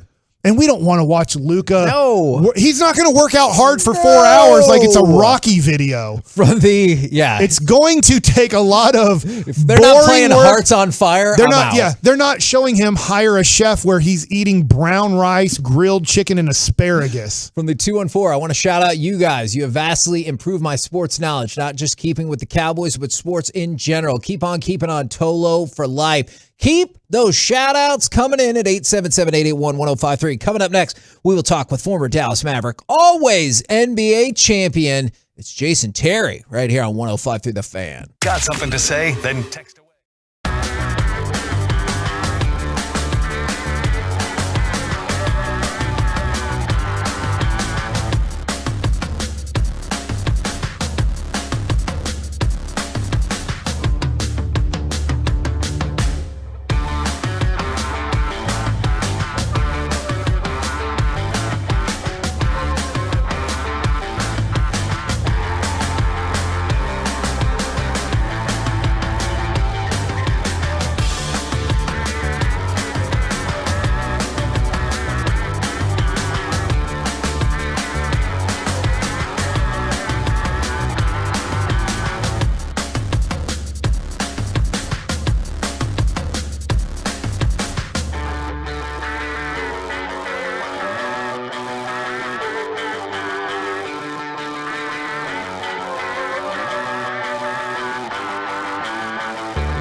about to be masterpieced, KNC style, right here on 105.3 The Fan.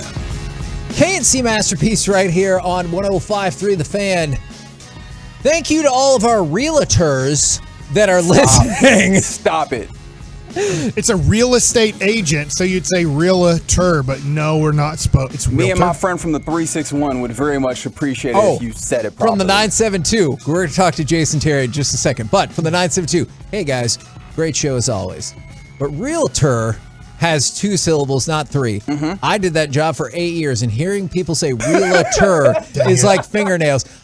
That's just how I've always said it. And now Warriors only have 2 syllables, but when they go Warriors, sometimes it sounds like 2. And then my son said, "Can't we get something cool like that?" I think now I do it just to kind of troll Reggie the way he trolls me about wrestlers. And it works. But it is hard to break out of those word habits sometimes. Sorry, realtors.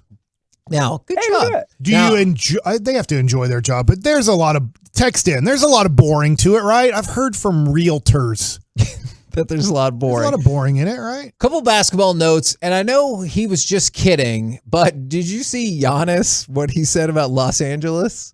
No, so I didn't. Yeah, TMZ caught up with him, and they're like, "Oh, hey, what do you think about the city of Los Angeles?" And he goes, expensive. That city is not for me. And I know he was just he was laughing and having some fun and everything like that, but anything possible to keep him away from ever ending up there, because I know he signed back with Milwaukee and everything, and I believe that he will stay there, but anything to keep him away from that city. And then the part that I do think is going to be on the move is, did you see that Zion was cleared to return without restrictions, and they're paving the way for him to play in 2022. Does he play in New Orleans? Yes. Okay. 1 more year. Okay. He's still under his rookie deal for 1 more year. I'm going to go. They do have the major extension available this year. No, he doesn't get the Supermax because he didn't play well enough to get the Supermax. Would you give him that extension? You, Mike Bassick, are running the team. Yes, because I still think he's very tradable, even under the max. Okay. God, I hope. I don't want him to work out. It would hurt the Mavs if he worked out. Does that make sense? Yes. If all of a sudden he decided eating isn't as important as playing basketball, he can be great. I don't think he'll be great past 31 or 32. I do think his knees and his ankles and everything can't handle that body. Yes. Now, to go along with that, because, by the way, my bold prediction is going to be he will not be with New Orleans. Not quite sure where he's going to go, but I'll say he will not be with New Orleans. Now, we were starting to chop up. Do you think him and Luka? I know, sorry, but do you think him and Luka would be a great combination for the next 5 to 6 years? Yes. Okay. But I know that we probably don't have enough to get. Yeah, for sure. But also, I see the potential for the catastrophic failure that you referenced, where Zion's just it's not going to get together, whether it's what he's eating or what his body is doing or whatever. I could see how that would not all come together. Now, in addition to that, we were starting to flip through the Bobby Marks article on ESPN, and I know we'll have plenty of time to get into the things for the offseason, but I think a basic question that some people have brought up, and I do kind of want to discuss, is what's going to happen with Jalen Brunson? Yeah. Because maybe I'm surprised, and maybe I shouldn't be. I'm surprised by the number of people that I see that don't want him back. Now, I get some of it is because they're like, I don't want him back at that amount of money. We saw that a lot with Dak going into that, right? He's like, I like Dak, but not at this amount of money. And so I wonder if Jalen Brunson is falling into that category. And then the other thing I continually see is, well, Jalen Brunson is not a number 2. I will certainly concede that to you. I think he's a championship level 3. Yeah. But that doesn't mean I'm just I'm out. I don't know. I mean, honestly, we're waiting on Jason Terry to call us if he does or if he doesn't. Let's dive into it. So Jason Terry, for his 8 seasons in Dallas, averaged 16.1 points and 4 assists. Don't you feel like that's more of what Jalen Brunson probably is rather than 20 points a game? He averaged 20 in the playoffs. He averaged 16 in the regular season. He's kind of hitting his prime. Jason Terry was never a number 2 that won a championship. Yet he kind of was the number 2 on the championship team. But you had Hall of Famer Jason Kidd, out of his prime, but still a really good player. I guess he's not a Hall of Famer, but a very good player in Sean Marion, out of his prime, but very good player. In his prime, but not a scoring option, Tyson Chandler. I know the game has changed a lot in the NBA, but I look at Jalen Brunson, and in a weird way, they're very different players. Can be your Jason Terry, but Jason Terry and Dirk was not enough. So my thought about that is, and this is the only sticking part that I get to, is Brunson from last year to this year, and I realize part of it's because he was starting, is he went from 12.5 to about 16.5 points. Make one more jump like that, though that is a tough jump. That could get you to 20, and he went from 3.5 assists to 5 assists a game. So part of me is could he be 20 points, 6 assists? And that's what I get caught up with. I think more than likely you'll probably split some of those gains in half. I think he'll stop depending on what else they do.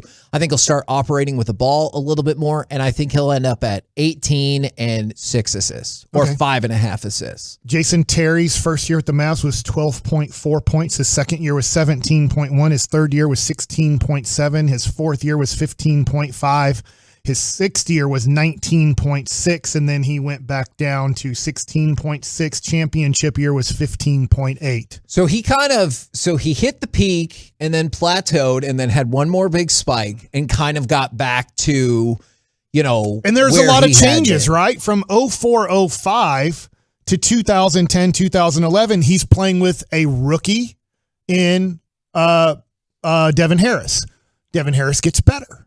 Devin Harris gets traded for Jason Kidd, right? I mean, I'm looking at, there's a lot more that goes into it, right? Josh Howard at one point was good. Then at one point, Josh Howard wasn't good. And then at one point, Josh Howard's traded for Caron Butler and Brendan Haywood. There's a lot that goes into what Jason Terry had around him and what his role was on the team.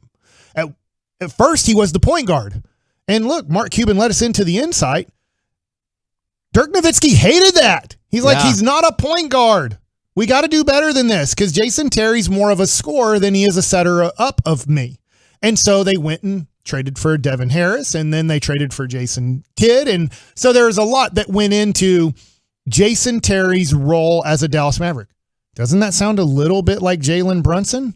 Is Jalen Brunson a true point guard? Well, at times, yes. At times, probably here not, because it's going to be Luka's as the point guard, because no matter how good Jalen Brunson is, he'll never be as good as Luka at point guard. Sure. So he's going to have to play somewhat of the off-the-ball guy in the clutch for the Dallas Mavericks, because Luka's going to have the ball a lot. And I do want the ball out of Luka's hands more, and I do want it in Jalen Brunson's hands a little bit more, but I'd also like another guy that even puts Jalen in a different spot at times. Now, I wanted to read this off because they went back to back to back. And also, weirdly enough, in an update from Forgiveness Friday, the tennis player that I referenced, she was fined $10,000 by the French Open today for spiking her racket and it going into the crowd. But these texts come in back to back to back. Don't want Jalen Brunson. He's too short. From the 5.75, no Brunson. He can't shoot and is too slow for his size. Then from the 9.40, trade Jalen Brunson for Mitchell Robinson in a bad contract on the Knicks.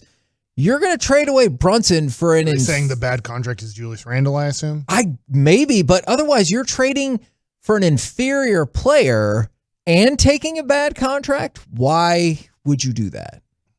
There has to be more to that text, or is that all the text said? That is all. They hold Jalen Brunson in a low regard, lower than what NBA teams see him as. That is a... Jalen Brunson is a good... Jalen Brunson, when they come out with the top 100 players in the NBA, ESPN does this. This will be fun to see.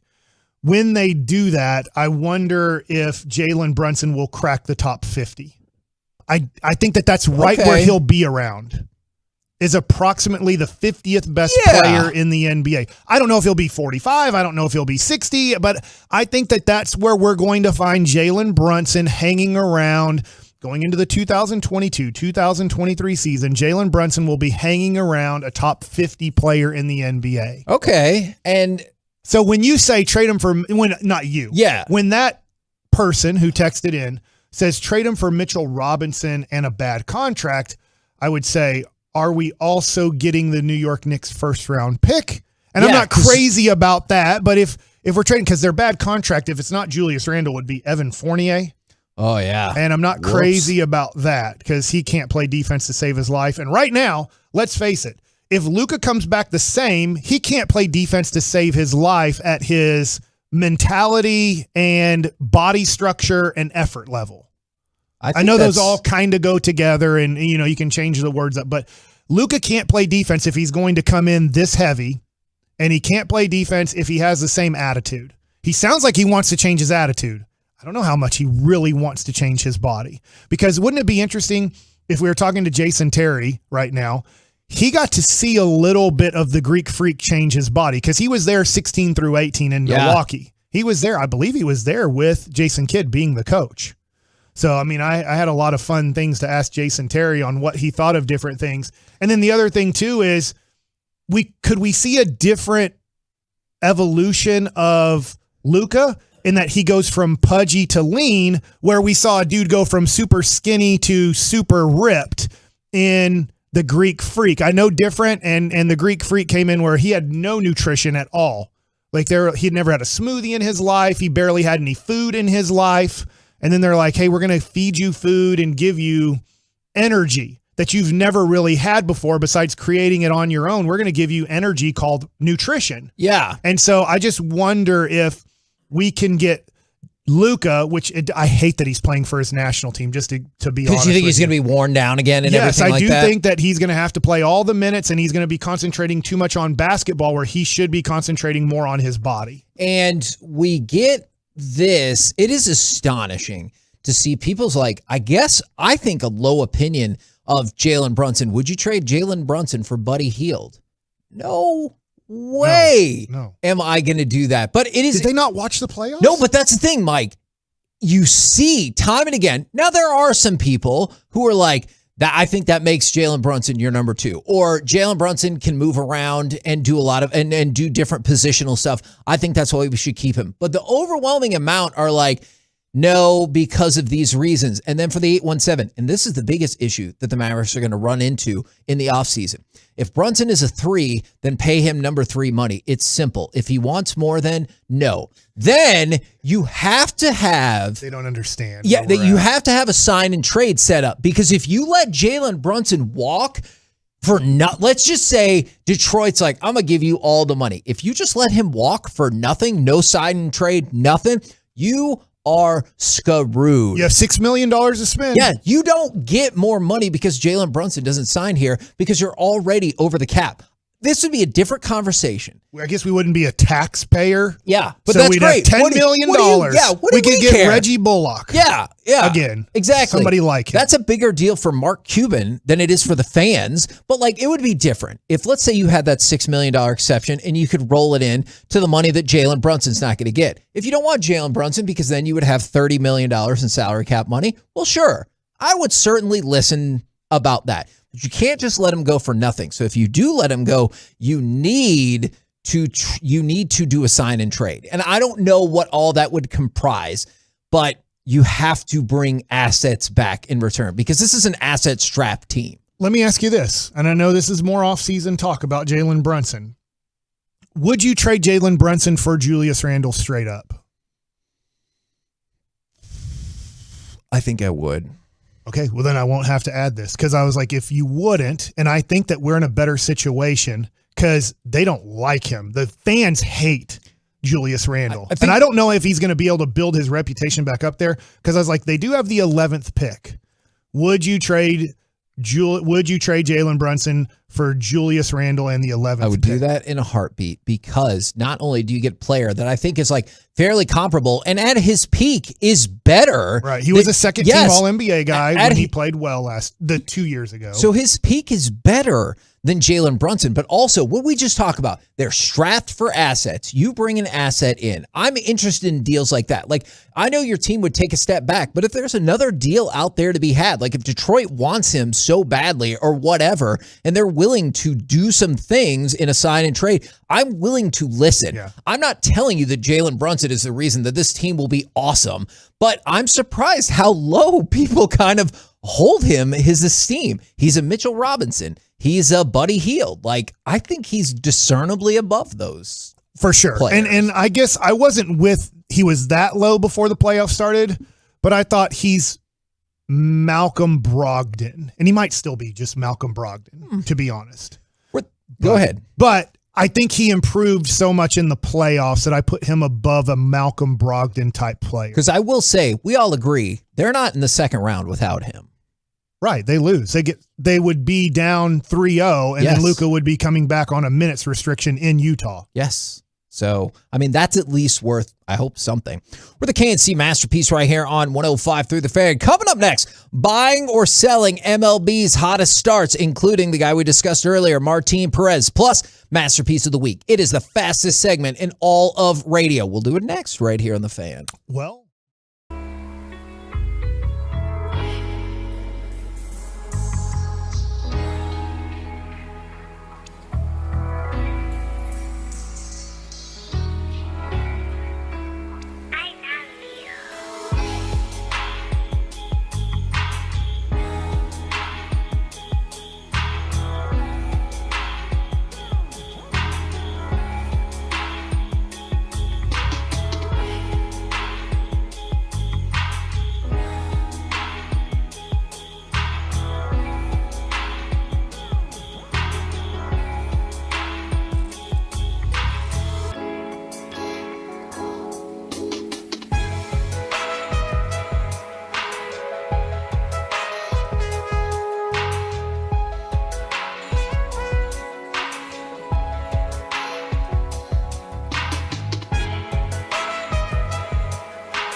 This segment of the KNC Masterpiece is also brought to you by Tolbert Garage Door, and it's brought to you by Frankel & Frankel. Texting and driving and drinking and driving are both selfish acts because it's not just about you disregarding your own safety, it's a disregard for someone else's life. That's a reminder from Frankel & Frankel. Visit truckwreck.com or call 214-333-3333. KNC Masterpiece back here on 105 through the Fan. Truckwreck.com. Text line 877-881-1053. If you want to get those shout outs in, it is a shout out Friday. I also want to see how many people are ready to shout out Martin Perez, because I had an article buying or selling MLB's hottest starts to the 2022 season. I don't care about the rest of them. Oh, wow. I'm just done with all of them because Martin Perez is not even on this list, and that is infuriating to me. So Martin Perez, 3-2, but he's got a 1.6 ERA and a .99 whip. Those are both outstanding. Okay. And so what I wanted to know to go along with this is, do you believe Martin Perez can keep up the hot start? And if so, where do you think he'll end up? Because he's not going to finish the season with a 1.6 ERA, or else we're going to have to, change the mound again and everything like that. But that would be amazing. I believe that he has changed the way he pitches, his stuff, his concentration and focus on the mound, that he will end up with a 2.5 ERA. I can't promise wins and losses because I don't know when we're going to hit. Yeah. So he went 7 innings and got a no decision with giving up 1 run. So I look at it and go, he's 3-2. I think he's going to win over 10 games, but that's kind of not up to him. If you don't score, it's kind of like, I guess, that Nolan Ryan documentary. If you don't score, it's really tough to get wins. I think you're absolutely right. From the 817, can I please get a shout out from my son, Adrian? He just graduated 6th grade and is moving on to junior high. Now, I didn't realize that, but I might derail the show for just a second. When I was a kid, it tripped me out because I grew up in Garland as well. Elementary school was through 5th grade. And then you went to middle school and it was 6th through 8th grade. And so when when the people... It's different for me in Duncanville. Okay, and so was elementary school through 6th? K through 4. Then we had middle school 5th and 6th. Then we had junior high 7th and 8th. Then we had high school, but our 9th grade school was separated from the high school. So we just had 9th grade campus, and then 10 through 12 was on one campus. Okay, so we grew up, where we grew up is like right next to Berkner. It's like right across the street. My mom lives over there still.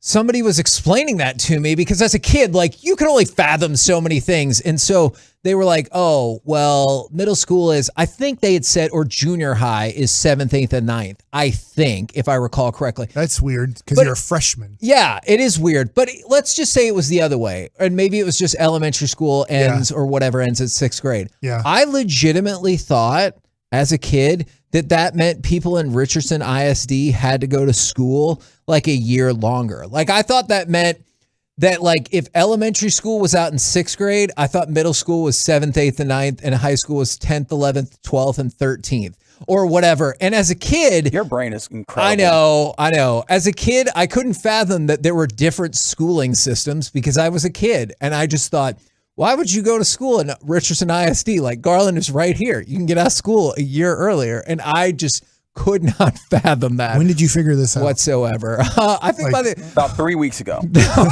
No, I swear. I'm learning it today. No, I swear, by the time like I got to junior high, I was like, oh, okay, well, now I got it. From the 214, shout out for a 3-day weekend. And I do want to say this. Shout out for the people who are not getting a 3-day weekend is...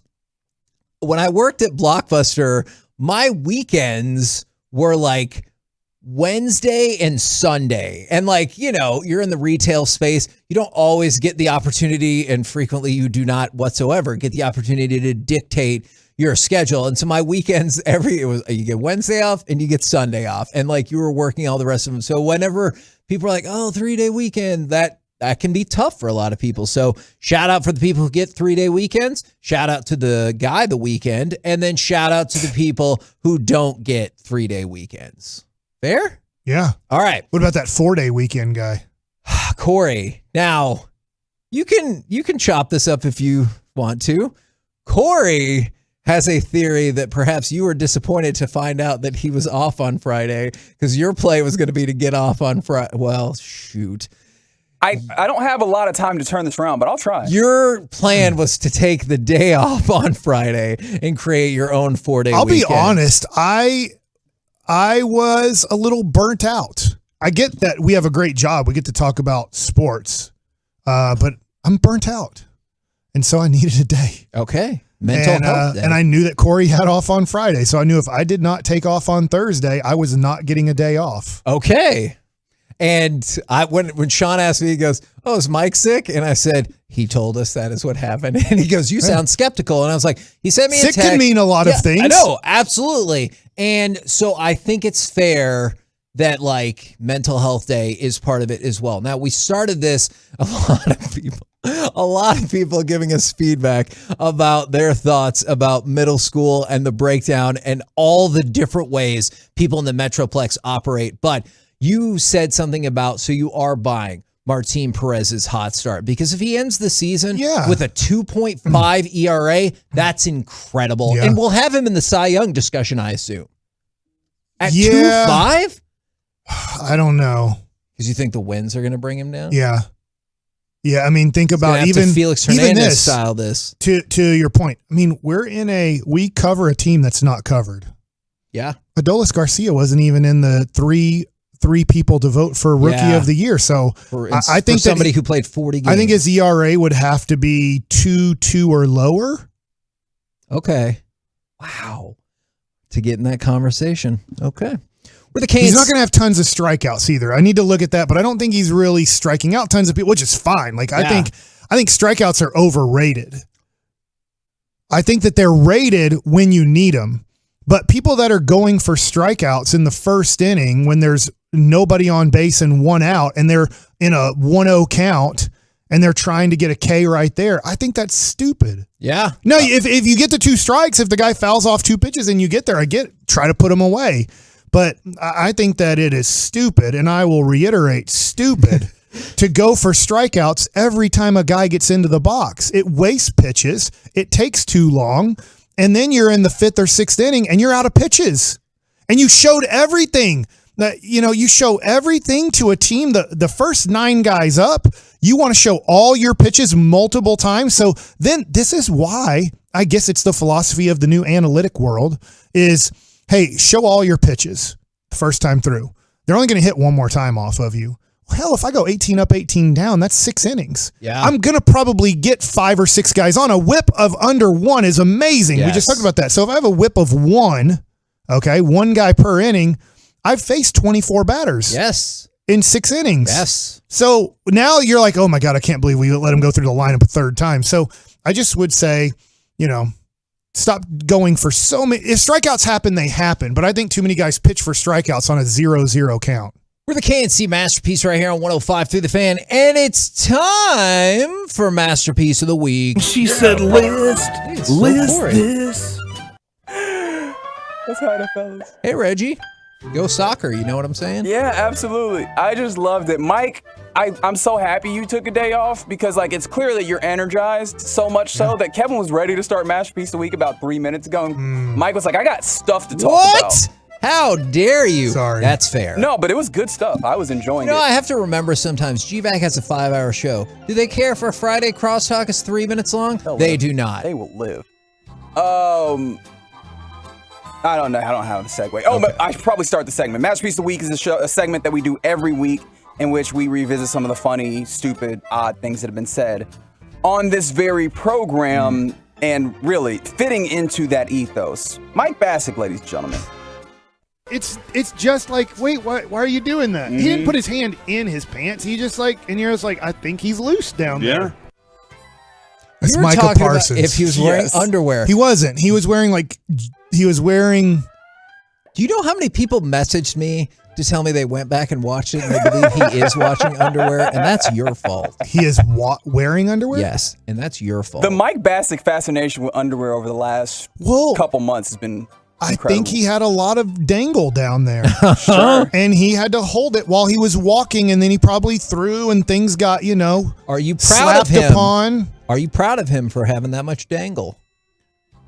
I don't know if I'm proud of him. He didn't cause that. Sure, It's not like he worked out hard to get a dangle. He just didn't wear underwear. That's or how if you this have a segment big happens. thing, like you didn't do anything. It's just that's what God gave you. Do your never mind. Just keep going. Just keep going. That was gonna get me. Like, how do you follow that up, right? I get and in that vein, Kevin, you said this. Corey showing it off, Mike showing it off. What I've got in my hand right here. Well, what was that about? That was about, I think, at the card show. But it sounds like. What does it sound like, Kevin? An old-fashioned. Text in if you know what I would have said. But yeah, that sounds bad. That's bad. That's bad. I think that's the theme of this segment today, and honestly, a lot of the time. Back to Mike Bassett. I get it. You said throwing from the car. I bet his seatbelt wasn't on. You don't have to keep putting it into me right now. What? What? I don't know. The hell did you just say? It was a sentence I regret. It happened, okay? We have to move on. Do we? Now, that was in regards to that commercial that we play. They're like, hey, your son died. Also, he wasn't wearing his seatbelt. And they're like, you should feel bad about that? Mm-hmm. Yeah. And I just had a sentence that went the wrong way. Like, you don't have to put it on me right now instead of in me. Mm-hmm. And that's what I meant. But I said the wrong word. I changed an O to an I. It ended up being a bad sentence. You guys called me out for it. And it happened. Right now, I'm probably voting for that. Yes, that is probably what I'm going to vote for. That's the leader in the clubhouse right now. Pretty incredible. Let's see if it can be beat. Kevin, would you like to give it a shot? I'm sorry. I'll start flashing them to the camera. Damn it. That card show is going to be the ruin for me. That card show is going to be my ruin. Crap. What were you flashing at the camera? Hopefully sports collectibles, or else why am I still on the air? Oh, that was it. Okay. Thanks, everybody, for laying out on that part. Yeah, collaborative effort by the two gentlemen on the program this Friday, Kevin and Mike. Trevor Lawrence, number 1 on the list. Please, baby, please. I feel like that's a Mike one more than it is me. Why was that so sexual? I said a That is from a 90s song, and I'm trying to think in my head, what is that from? Is that from a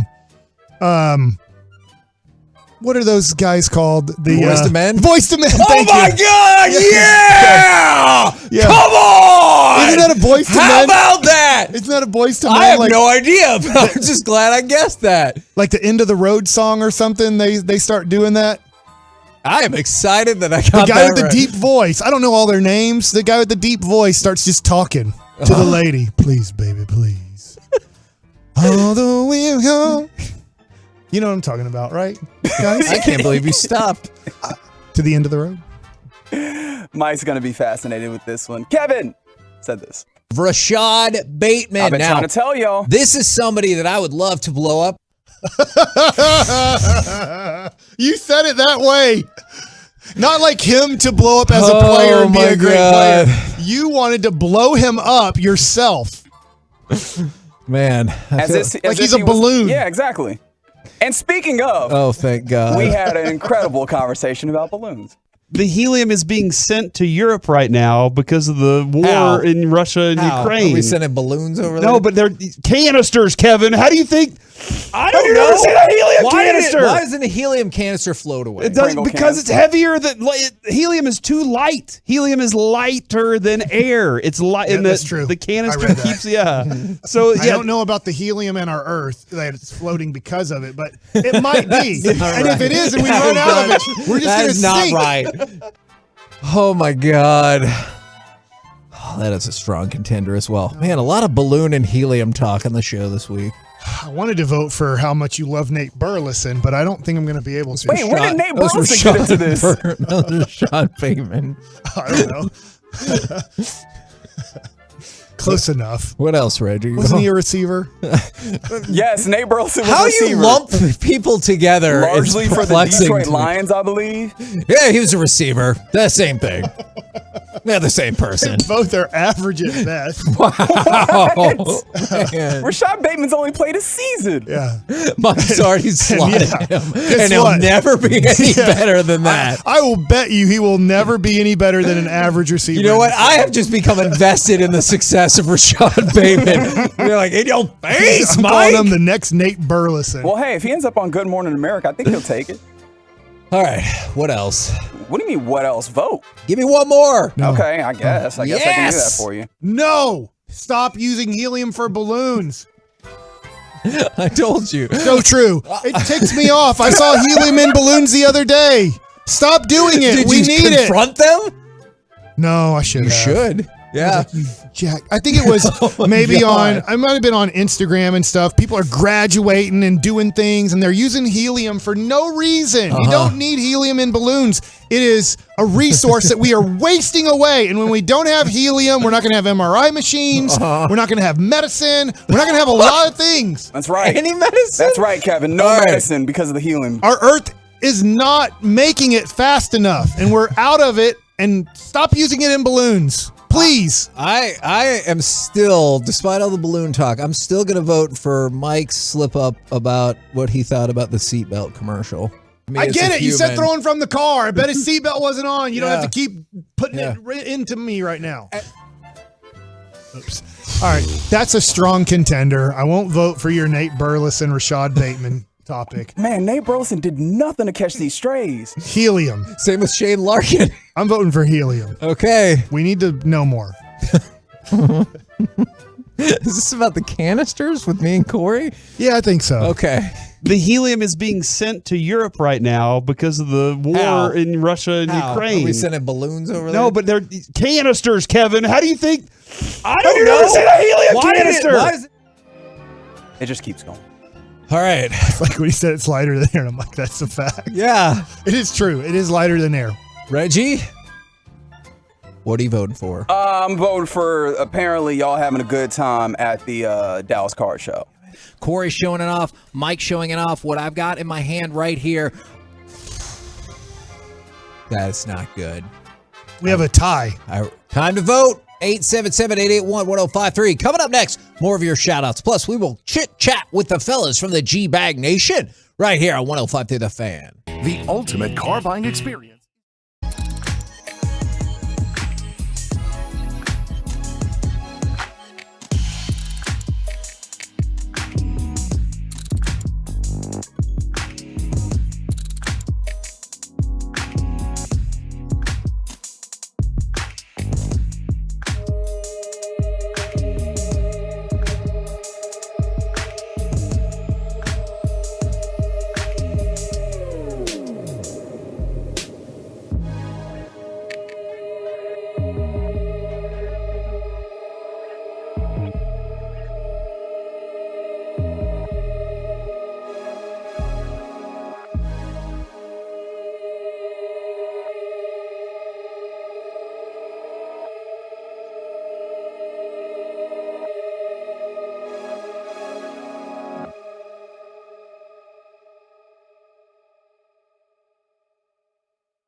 Piece on 105 through the Fan is brought to you by Buyers Barricades. If you're in need of traffic control or barricade rentals, Buyers Barricades is a full-service provider taking care of your project or special event no matter the size from start to finish. The Texas Authority and Barricade Rental, buyersbarricades.com.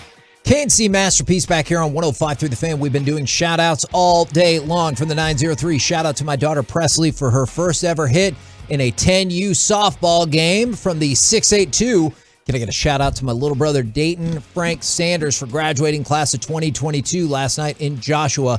The world is your oyster. And from the 618, can I get a shout out for the Odyssey app? I have a meeting at 2:30, but we'll be praying the app doesn't crap its pants so I can go back and listen. So I have to go back and listen. All very, very fair shout outs. Oyster or sour cream? You have to put one in your mouth. Think I'm going sour cream. Okay. Hey, I can make an oyster taste really well for you. Okay. I could put it, well, he hates spinach. You're going to grill it? Yeah, I'm going to grill it. I don't love spinach, but I don't hate spinach. Garlic butter. Garlic butter, Parmesan cheese. Yeah. I can make it like oyster bienville is what I can make it for. And you would never even know you ate an oyster. And I would be fine with that. It's just the oyster looking at it raw. I'm like, it looks like you're putting some weird goo in your mouth. I can put little pieces of bacon on it for you too. Yeah. I can doll it up for you. Ooh, that sounds good. Let's do that. Yeah. Right now, those sweet, sweet tones you hear, courtesy of D&M Leasing, is the chit chat with the fellas from the G-Bag Nation. Gentlemen, how is you today? Terrific, Hagee. Thanks for asking. Woo! Love to hear it. What was that? Think the Mavs can win Game 6? I think they're winning an 8. Yep, absolutely. Mavs an 8, Wouldn't baby. that just be a tie? Don't ask me questions. Okay. I just gave you answers. Just it all. All right. I will redirect my questions to the rest of the room if we're not going to direct questions there. Now, one of the things I did see, and you like this level of self-awareness, is Luka said after the game, I don't like losing, especially like this, and then said, I played terrible and I have to improve my defense to take Dallas to the next level. We get on to athletes a lot for not being self-aware. That feels like somebody who is very aware of what their flaws are and intend to do something about it. It does give you that vibe. And it's obviously easier said than done. And you appreciate that he said it. And that's all he can actually do at this point. I can't make him be in shape right now and committed for a summer of committing to defense and getting his body right in this very moment. So all I can do is appreciate that he acknowledged it. And then now it's something that you sort of can hold against him if we get to training camp in September and he comes in and he still looks a bit doughy and there's still opportunities for Baskey to call him Fupa Doncic and things like that, then you can kind of hold it against him. I think my big concern, I think Luka is the type of competitor, the type of guy who desperately wants to win. He does not have similar traits to a James Harden, something like that. It's just it's the maturity thing of like thinking you have more time than maybe you want him to think. Like you want him to feel like he's 30 years old and it's right now. We need to go do this thing and let's not go for one championship. Let's try to have a decade worth of years where we are competing and we're getting to Western Conference Finals and hopefully one step closer. Mike, as a former professional athlete, yes, is he going to always have problems because of his body type with foot quickness? I mean, I can see getting in shape, but I don't know if genetics will ever make him quick. So here's where I hope. I would say, I know this goes way back when and the game was different. Larry Bird wasn't quick at all either. But more thinly built. Yes. A little bit more. Yeah. Maybe, and they're both basketball intelligent. Right. Maybe to where to step and be. What I'm hoping is that he's smart enough that he doesn't have to have the fastest feet. I don't think he's ever going to be a great defender. Yeah. But I think that he is smart enough, but he's going to have to lose 10 to 15 pounds of fat. Because to your point, I don't think his feet are ever going to get super fast. Yeah. But the other thing too that I wonder about, and I don't think it was the calf, and I just wonder how much the weight. He used to, I know he still dunks the basketball, and I know he still just turned 23. He could get a lot higher at 19, 20 years old. He's already starting to I can't jump as high. I can't finish as maybe as, I'm not saying violent might be too strong of a word, but he's put on enough weight now that he's struggling at times around the basket. And that shouldn't be the case at 22, 23 years old. So to your point, I don't know how faster he can get, but I think losing weight could help out a lot. See, I think the thing that if I'm Luka, I don't worry so much about strength training. I worry about, I try to lose weight, but I work on lateral quickness drills and stuff like that. Things to maybe where he gets, the way how he can he could cover ground with his stride, instead of, there's so many times where he looks just flat footed. And I don't know if that's just because of the extra weight, but I don't think he's ever going to be a quick footed guy just watching him move. I hate he's also going to play with the national team. I know. Because now it's just going to be him playing basketball on a bunch. Nobody can play in the NBA on that team. And so they're going to be here's the ball for all 40 minutes of this basketball game. And you guys work around Luka. And so it trains him more to be, I have to do everything. And I need him training less to do everything. So that's a great point, but will that not help him a little bit in terms of maintaining his shape? If you want to look at it just from a glass half full positively. No, because when you're playing, you have to rest to get ready for the game. Yeah. Right. So there's this no recovery. You'd rather him just do off the court. Yeah, when you get into off-season work, you get sore. You're in pain. Right. And then they're all right, hey, we know you're in pain because you worked this hard, so we're going to cardio it today and not do so much lifting. Right. And so you're going back and forth until your body gets used to the weights and the cardio you're doing. And when you're playing basketball games nationally, you're all right, hey, we need sleep. We need to watch a little film. We need to get ready for this game because you're about to have to play 2 hours of basketball. So I hate that. I think what's going to happen, and guys, correct me if I'm wrong, I don't think you'll see an improvement of Luka until he fully commits to move to the United States.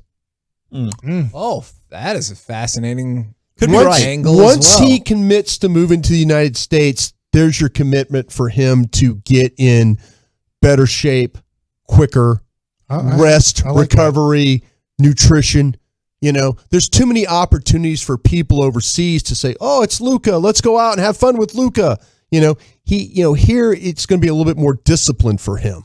And I don't think he's going to ever be that type of in-shape guy until he moves back to either a California or a Texas or someplace where he could train, Florida, someplace like that. You told me not to ask any more questions, so tell me what's on the show today. Pure gold as always. We got more of this reaction coming up for you right out of the gates. 2:30 G-Bag of the Day, Derek Holland, 3 o'clock. Woo! All right. From Buffalo? Columbus. Wait, he's with the Guardians now? He's moving. I didn't know that. That's why you got to tune in. Jeez. Roll home with the G-Bag I text him and everything. We have been the KNC Masterpiece. Make your way back with us on Monday. Station will still be rolling. We call those rolling gypsies in baseball. Memorial Day. I don't think we can say that. 10 a.m. to 2 p.m. right here on 105.3 The Fan. Say goodnight, Kevin. Don't say gypsies, I guess. I was certainly not going to say that. Happy last day of school, everyone. Happy last day of school, Jess. Say Happy Memorial Day? Happy Memorial Day. No! Stop using helium for balloons. All day, every day.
You're rolling with the G-Bag Nation right here on 105.3 The Fan.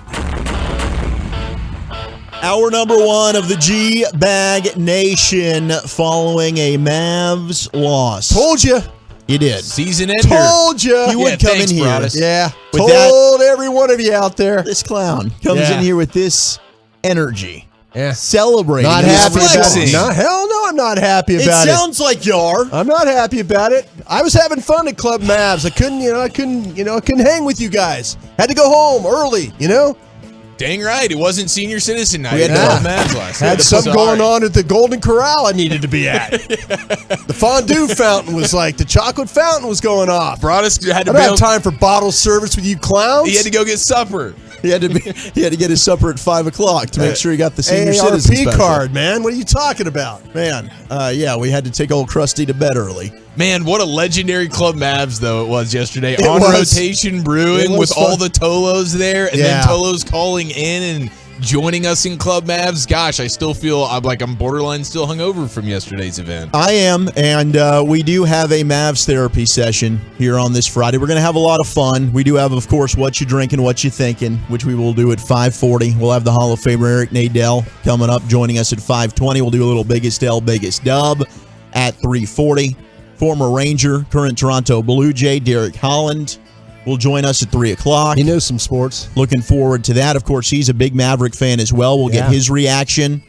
But looking forward to these 5 hours with you fine gentlemen. Zach Wolchuk joined by Eric Chiafalo, Brian Broadus. We got Peyton Russell in for Lucius Alexander. Lucius will be joining us on Tuesday as he gets back from vacation. And Gavin Dawson hanging out with the fam today, a much-deserved day off for the general. Appreciate everybody who came out yesterday for That was our a blast, by first the way. tour. Oh my gosh. Man, if you didn't show up, you missed it. Seriously. Really did. I had fun just interacting with people, hey, one more question.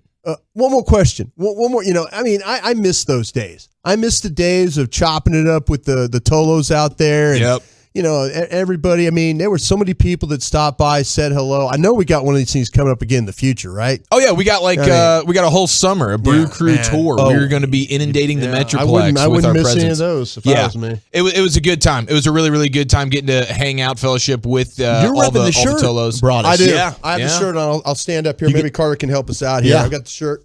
Brew Crew, baby. Yeah, how about that? Wait a second. Oh, yeah. Carter Freeman he's in the building today? Is he working? No, Carter? he's gone. See, he worked the morning and the He stayed to KNC, get the Philly cheesesteak sandwich. I course see what he Carter did. did. Yeah. He's played that thing right. food. He has played this right. I see what's going on. This is unbelievable. Man. I slaved over that run sheet. I took over those responsibilities because Gavin was out today.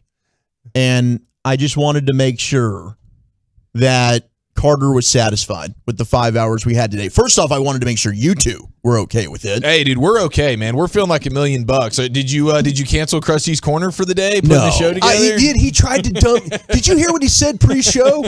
He goes, "Oh no, Broadus, we're not doing Krusty's Corner today." Well, it's on the chopping block. After the crap you pulled yesterday, Broadus, I can't believe you just basically said okay because you pulled against the. I wasn't pulling against the Mavs. First off, you single-handedly almost ruined my segment yesterday. I didn't appreciate that.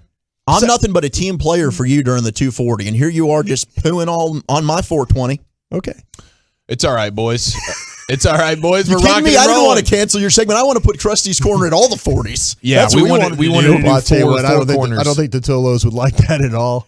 Well, we can ask 877-881-1053. No, but seriously, how are you feeling today? I want to know the pulse of the Tolo listeners on the truckwreck.com text line. Also on the Twolos, Twolos as And we're well. on YouTube now, I heard, right? We're doing some YouTube Yeah, stuff? we're YouTubing. live on YouTube now, All right. as well as the Twitch. Are they the YOLOs? But we haven't determined that yet, right? Reggie was kind of determined that. Reggie was asked. Reggie's going palms up over there. I asked. He's listening. He just went palms up. What about the fan tubers?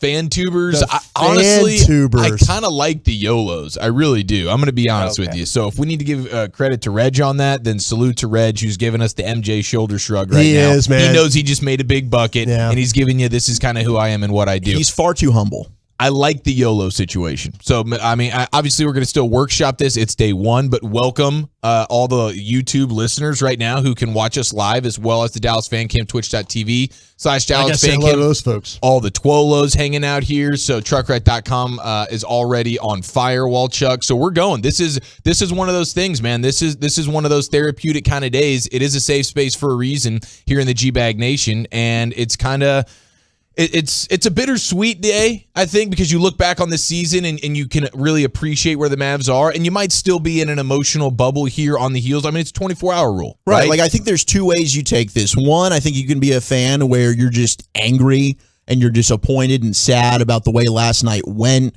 You were getting blown out for a majority of it, and then the team did an excellent job of rallying in that third quarter. Yeah. They were able to cut it to 10. I mean, that was the one positive I took away from the way that one went.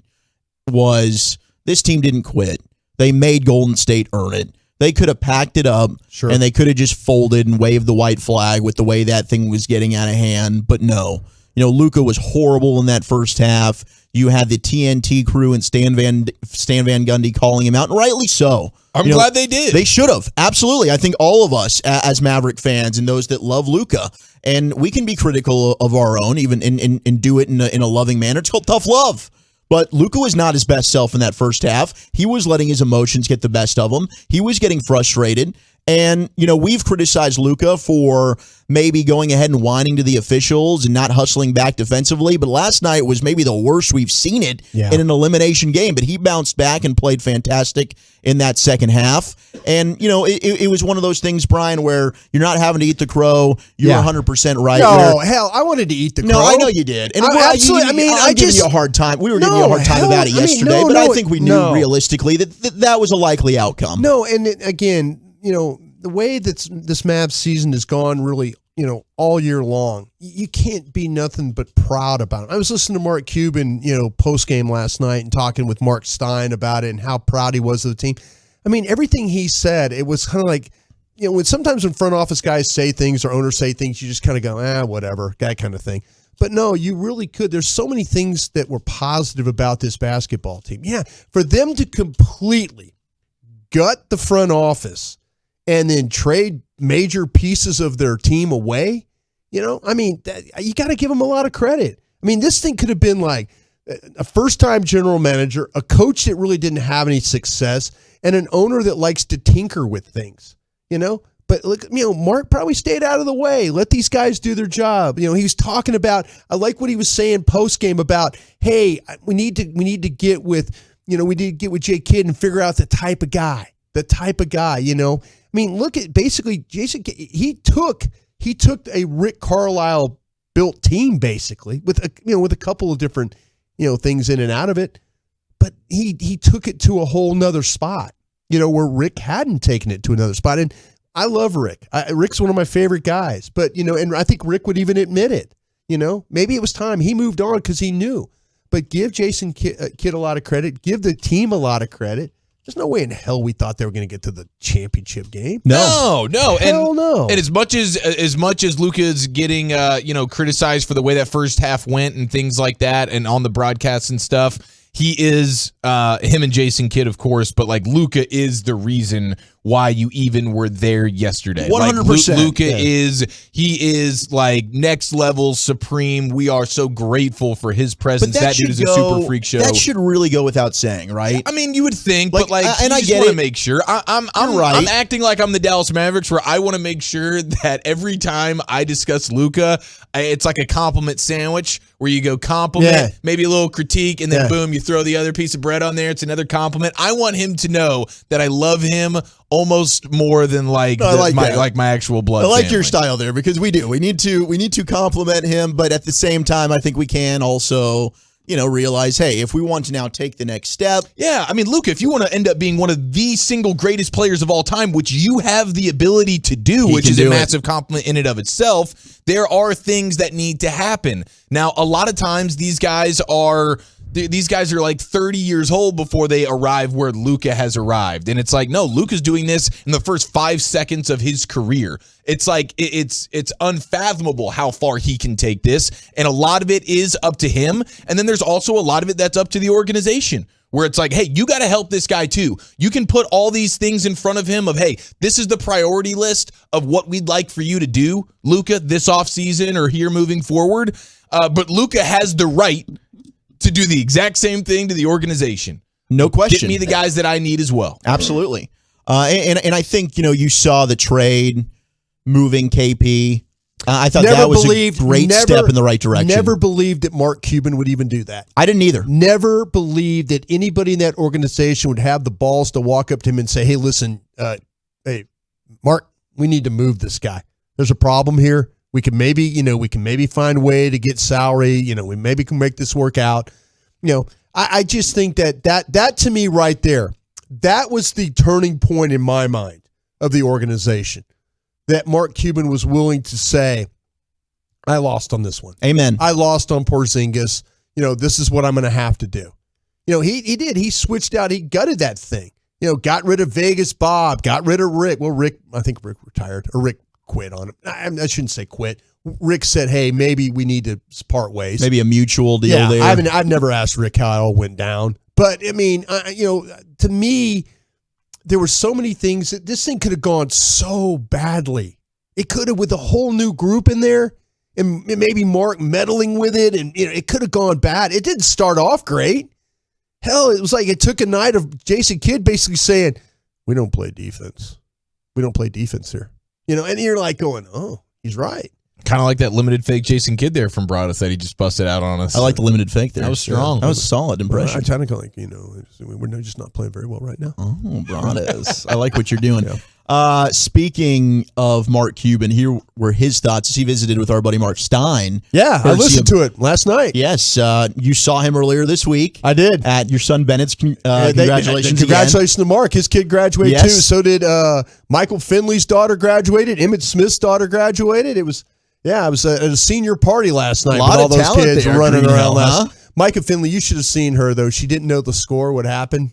And, and she, it was kind of one of those things where she found out at the end of the party, end of the night, my son told her, and she looked at Bennett Bennett gave her a hug. Did she not want to know? She didn't want to know, but she ruined it? No, he tried not to ruin it, but she goes, what was the score, Bennett? And he gave her the score. Yeah. So. Well, here was Cube, and afterwards, courtesy of Bally Sports Southwest, this will be cut 4 here, Peyton, for you, but his thoughts on the Mavs team in the season. I'm proud as hell of them. We evolved as a team. We saw Luka blossom, not just as an amazing player, which we already knew, but as a leader, as somebody who can, make a team better.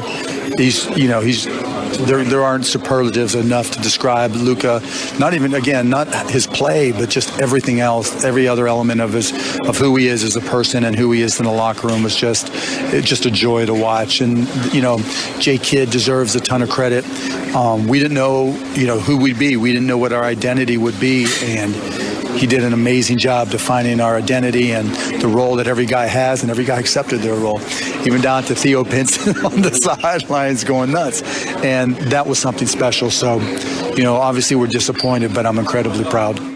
Yeah, I mean, you have to be proud of the team. There is no question about it. But it is a little bit tough for last night when, and I think there probably wasn't a ton of collective confidence in the Mavericks to go into Golden State and steal a victory when you're talking about a championship quality team, guys who are veterans who have been there and done that on their home floor, knowing that they can close this thing out. And they've been itching and scratching to get back to the finals for the last 2 years. Yeah. And so it was not going to be an easy thing. But when you see, man, they did hit the 3-point shot yesterday. Those shots did fall. The role players did step up. Dinwiddie did show up. There you go. And the third quarter brought us, what did you say about the third quarter yesterday? Key to victory. Yeah. Win the third quarter. You win the third quarter by 7 points. And it's like, man, we couldn't get a normal Luka start to a game, a normal start to a first. It's like, dang it. The worst situation, the one thing you didn't count on was your best player to have an off night, at least for the first half of that game. Mm-hmm. That was the thing. I mean, that puts you, every shot that went up, you're like, please just go in. Please help him here. And it got progressively worse. And I'm like going, man. And then, because what happens when shots don't fall for him, then turns into the well, it was a combination, right? It of then the shots were falling. It turns into looking at the officials every trip, and he wasn't getting the calls. And he wasn't getting the calls. And then one time, Curry gets a call on one end of the court, and Luka's like talking to the official, like, "Hey, how can you give him the call? I don't get the call. The same call on the other end." When Luka doesn't make shots, he gets frustrated. He gets distracted. It's just he loses himself. It's like he has an outer body experience, with this whole thing. And it just was a bad night for him not to be Luka Doncic. That's what it was. And he still bounces back. I mean, he's 6 points in the first half. Still bounces back to finish with 28, 9 and 6. Yeah, it was too little, too late at that point. But you needed him to have a 38-point game. To be honest with you, I don't think they win that game regardless. You're probably right, Walchuk. You're probably right. But when you start looking at the recipes, it's like, man, we win the third quarter. Our other guys are playing well. We're hitting our 3-point shots. But they needed so much to go right for them. Now they get out rebounded like Golden State a total disaster. for a period seemed like, my goodness, they can't miss. Yeah, for sure. And they got the Klay Thompson game. Thompson game. Every time he launched, I was sitting there like, Tamara and I were watching the game. Every time that ball went in the air, she goes, "Oh, that's good." I mean, she's right. I mean, that's the way you could tell the way he was in that zone. We talked about where he just you could tell he was feeling it. He really it was. Didn't matter. Every time that ball hit his hands, it was going up. It was frustrating. Yeah. We definitely will talk some more Mavs on the other side. I do want to give some love to the Rangers last night. You heard it right here on your home of the Rangers, 105.3 The Fan. How about Martin Perez? Goes 7 innings. Been great. And he allowed 1 run over that 7, 6 strikeouts on just 4 hits. Did not factor into the decision. Matt Bush got the win, but the Rangers get a 4-1 victory over the A's. And the pitch to Garcia. Eli goes, and the pitch is lined down the line. It's fair and rolling to the left field corner. White tearing around third, and he will score. Into second with a go-ahead double is Adolis Garcia. And the Rangers are on top 2-1. Nathaniel Lowe would homer as well in the 9th as he gets off the schneid. They're back at it again. John Gray and Cole Irvin from the Oakland Coliseum, 8:40, the first pitch with the Hall of Famer Eric Nadel and Matt Hicks. Coming up on the other side, Charles Barkley, a total buzzkill last night, calling our Mavs run a fluke. Do you agree with him? 877-881-1053, plus the G-Bag of the Day next on The Fan.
just about you disregarding your own safety. It's a disregard for someone else's life. A reminder from Frankel. Frankel, visit truckwreck.com or call them 214-333-3333. All right, we're getting a lot of fluke talking about our Dallas Mavericks here, as they were just a couple of games shy of the NBA Finals. Was it a fluky run? Was it a fluky run? 877-881-1053. It's the G-Bag Nation on a Friday, a Memorial Day weekend Friday. It is fantastic to have you with us on the heels of a Mavs loss, season ender. We will bring some fun. We'll bring a reprieve. Gavin Dawson, Lucius Alexander out on a well-deserved vacation day, and we'll get the whole band back together on Tuesday. But we appreciate you rocking with us. Send you into the weekend on fire. Great show planned here. But fluke, boys. Charles Barkley, I think, was tossing that word around. And I don't know. It seems a little disrespectful to say that, though I do understand the concept of very improbable and in its current configuration, extremely unlikely, I would say, to duplicate. Right. I mean, look, I think that Chuck was getting at the Atlanta run last year. Nobody saw what was going to happen here with this Mavs run. We've certainly talked about it, that once they acquired Dinwiddie, the way he was playing, when you have a guy like Luka Doncic, this did start to give us vibes of that 2011 team where you have the one superstar, Luka, i.e. Dirk in 2011, and then a supporting cast of role players, even though this team not nearly as talented as the one that won the championship. But it started to give us a little bit of those vibes. But here's what Chuck had to say last night after the game on TNT. Well, they got to get a lot better. This year, to me, this is kind of a fluke because next year, they're not Phoenix. I don't know what they're having to Phoenix, but they're not going to be better than Denver because Denver's going to get everybody back healthy. You know the Lakers are going to do something. They're not going to be better than the Warriors. So they got to me. They're going to have to a team like the Clippers. What you say? The Clippers. My favorite in the next year is going to be the Clippers. When they get Kawhi and Paul George back with all the trades they made. So the Mavericks, as I told you last year about the Atlanta Hawks, I said that was fool's goals last year. That was more of a Philadelphia meltdown than the Hawks beating them. And to me, it's the same thing this year with the Mavs. It was really more of a Phoenix Suns meltdown. But they got a long way to go to be a contender, in my opinion. I think it's a ridiculous statement. I mean, I think to assume that all those teams are just going to be better than the Mavericks is ridiculous. To me, Denver's always one of those teams that underperforms. In the regular season, they're good. They never really do much in the postseason. I get Jamal Murray's a stud. Jokic is a stud. Awesome. They never scare me in the playoffs. The Clippers always find a way to get banged up and underperform as well. Right? And the Lakers are old as hell. And Anthony Davis can't stay healthy. And they're a pain in the ass. Neither can LeBron lately either. So, I mean, I don't know how you can assume any three of those teams are going to necessarily just be better than the Mavericks, especially if the Mavs add a piece. And, you know, Tim McMahon wrote a great article in ESPN today, who does an excellent job of covering the league and the Mavericks. And he quoted an Eastern Conference source as saying he believes the Mavericks are literally a player away from winning an NBA championship. So when you have Luka Doncic, who's as young as he is and is already a three-time first-team All-NBA player and has now taken this team to the conference finals with a roster that we really don't think is super deep and, I mean, really doesn't have a second stud, I really don't see how you can look at this and think it's a fluke. Well, I think when you're talking about the roster as currently constructed, you just gave reasons as to why it was a huge surprise. There's not a ton of depth. There's not that second star. There's certainly not the rim protector. And I think when the Eastern Conference scout is saying they need one more player, is that what he's referencing? They need a guy who can be a rebounder and a rim protector. I know Mark Cuban feels that way. We'll play some sound from him here in a little bit, but we also have Nico Harrison, who's speaking with the media, saying the exact same thing. Hey, we got to get a rim protector. We got to get a guy who can rebound, because that was a huge problem for them in this series. And that's something that is very obvious, and it's not necessarily the hardest thing in the world to go get somebody that can do a little rim protection for you, get some rebounds for you. And it seems like they are going to be like, that sounds like from a team building standpoint, that seems like priority number one for them. But if you just ran this team back, you wouldn't put the beard on the line, Walchuk, to go that they'd go to the Western Conference Finals if it's this team is currently constructed. So, like, I get it. Like, I get what you're saying. You're not going to be the 4 seed and go into the 1 seed and win in 7 games. That is not that you're not, but it's the percentages are very small enough to where you wouldn't put your beard or your balls on the line. And that's understandable. I mean, yeah, but what are we saying here then? What was fluky? I mean, what's the fluke? Like, I don't think the fluke is that it's a one-time thing and it's never happening again with this team. No, it's not fluke. And let's be honest. If you look at this season the way it went, I feel like that Jason Kidd and this staff, it took almost to the 34th game of this season before they figured this thing out. They lost against Sacramento, 95-94. Mm-hmm. It made the team 16-18. But they got an evaluation of what they were. The first half of the season. If you look at that, when they lost that, it was a December 29th game. And they lost that game, and then we're about to flip the calendar. And once they flipped the calendar, things switched for them. I think that's where when Jason Kidd said, okay, this is what I have. These are the players I have. This is where I need to have the buy-in and stuff like that. They didn't start off well. Like I tell you, they were 16-18 after that Sacramento game. And all of a sudden it's like they didn't lose back-to-back games. It was like, they had one time where they lost back, but it was, they didn't have, like, early in the season they had games where they lost 3 straight games. Phoenix and the Clippers, Washington, Cleveland, New Orleans, Memphis. They lost games like back-to-back. They weren't doing that in the second half of the season or when the calendar flipped. So to me, the players, the buy-in, the coaches saw what they had and they said, okay, these are the adjustments we have to make. This is what we're going to have to be. This is how we're going to have to play defensively, scheme-wise. I don't think it was fluky at all. This was one of the better defensive teams in the league when it came down to it. And it wasn't like better defensive team against all like the team. They couldn't beat Orlando or the Knicks or any of those. They beat good teams along the way. Yeah, They did. So it's not fluky. It's not fluky to go out and win 4 out of 5 against the Suns. Yeah. That's not fluky. That's a and you can say what you want that Utah was fractured and all that crap. No. I agree. That this team, that you don't beat those teams being fluky. And it's damn hard to make it to the conference finals, but no, I mean, you should expect Luka to be better. If this team doesn't improve in the offseason, then we got a Mark Cuban issue, and I think that he absolutely is going to do everything he can to improve the team in the offseason. In the sports mix, we got the sports mix coming up, and I want to get to that because I got a question. So about they that should be in the conversation next year. Cool. Yeah. All right, boys. Let's send things over to Peyton Russell in the Pimp Cup. It's time for the G-Bag of the Day. Gentlemen, what's going on? Man, doing well. Just fighting in here, that's all. Look, I know the Mavs kind of brought us. I know you were happy with that. They no, lost, I was not happy about that at all. But look, I think they're ahead of time. Luka's 23. Let's hope. We'll be fine. Couldn't pay my bar tab at 23.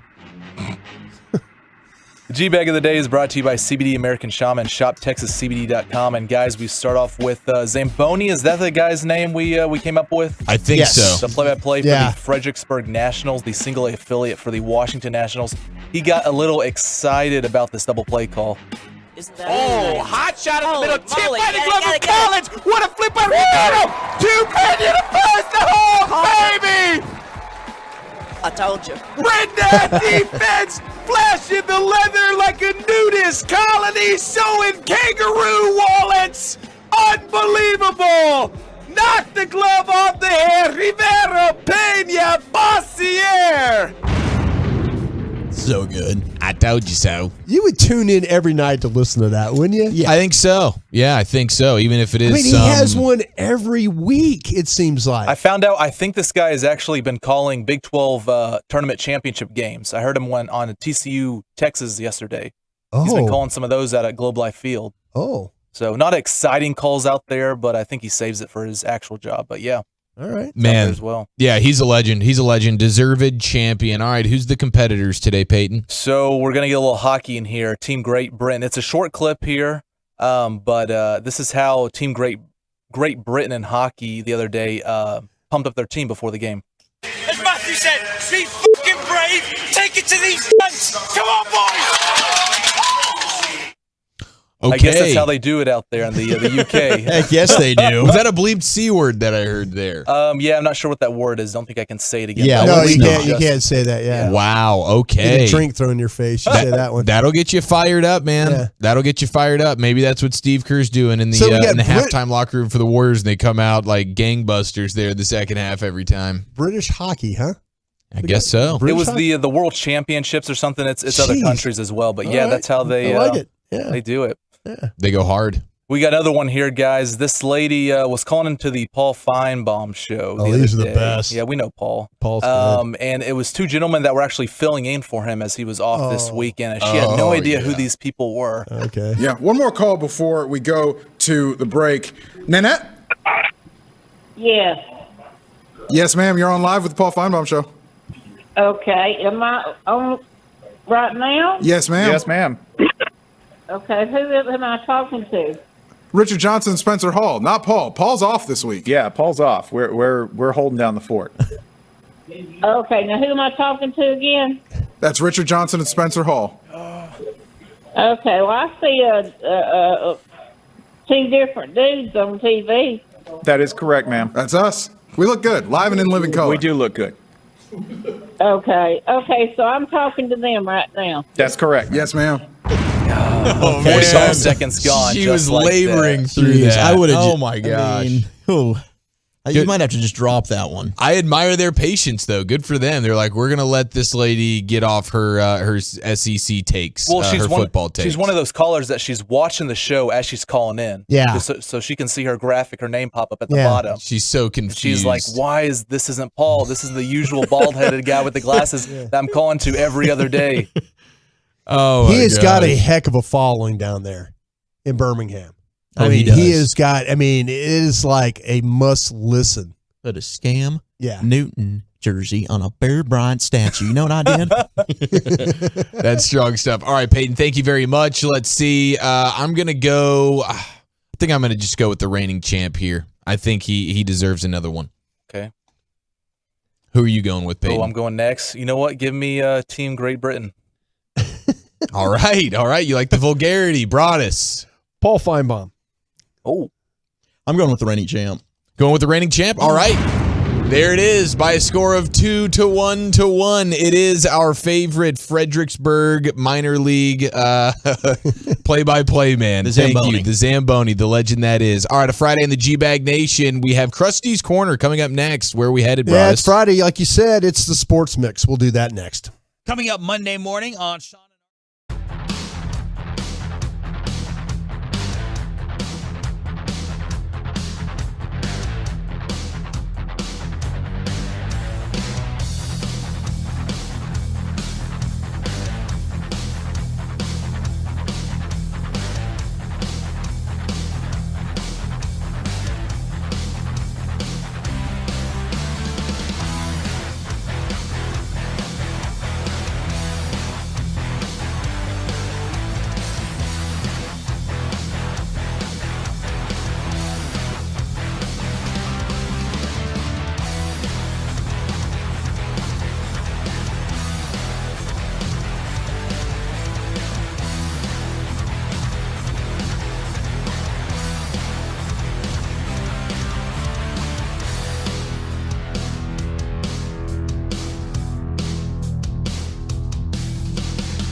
traffic control, or barricade rentals, Buyers Barricades is a full-service provider taking care of your project or special event. No matter the size, from start to finish, the Texas Authority and Barricade Rentals at BuyersBarricades.com.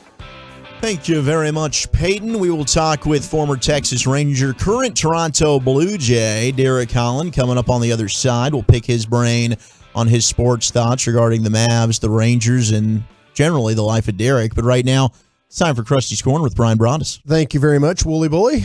On Fridays, we do the Sports Mix, which I always enjoy. That's from the thoughts I have from walking around and kind of figuring things out. I always like to get your guys' opinions on these things. So if you're new to the program, welcome. I'm going to ask these guys some questions, hopefully put them on the I don't want you guys riding the fence on this crap, by the way. Okay. No fence riding, Broaddus. We got you. We got your back. No problem at all. Friday in the G-Bag Nation. We're bringing the good vibes right now, okay? General Gavin Dawson and Lucius Alexander back on Tuesday, full crew. We're fired up for that. But, all right, let's see what you got cooking for us today, Broaddus. Odds we see a physically different Luka for the 2022-2023 NBA season. I think physically different. I think we will. I don't think we will see. It might not be what we're all kind of hoping for. Of like, can he come back thin and even muscular? Even can he come back a little bit ripped up Rambo style? I think that's going to take probably more time. But I do feel like Luka hears the noise. Not just from the outside, okay? Now you're getting it from, like, Jason Kidd's talking about, hey, are we ready to be committed to an offseason so that when we get into May and June, we're physically prepared? And that's side eye over at you, Luka. I think everybody's aware of it. He's heard enough of it. And so I think he will definitely come in noticeably better shape, but probably not to the extent that maybe he will even 2 or 3 years from now when he really matures and understands, okay, this is where I have to take it. But I feel confident he will come in looking better, more svelte, Wolchuk. Yeah, I think that he has to. I think he knows his responsibility, and I think he will absolutely take it upon himself to show up in much better conditioning. No question about it. I don't know that his body type is going to ever be that where he's going to be looking like a LeBron, right? Or anybody that's just, completely just ripped and buff and toned. It'd be amazing if he was. I mean, good gosh, can you imagine a Luka Doncic like that? But yeah, it would be scary. But maybe he's more like Carmelo, where Carmelo ended up getting in shape later on in his career, and it was just thin. It wasn't like, oh, you look ripped like and Jokic. muscular. Yeah, or like Jokic, who just looks thinner and less doughy, for sure. But I do think he's going to be in better shape. Yeah, I think that Luka does hear the noise. And I don't know if it's noise. I mean, I don't think Luka really. I don't think he likes criticism. I think he's really a sensitive person. I really do. And the 7-2 wants a percentage. I mean, I'm willing to go 90% here. I'm very confident. Yeah. I just feel like that he hears these things, but then we talk about him going back overseas, playing more basketball. For Luka playing more basketball, maybe that's his way of cardio. Maybe that's his way of being in shape.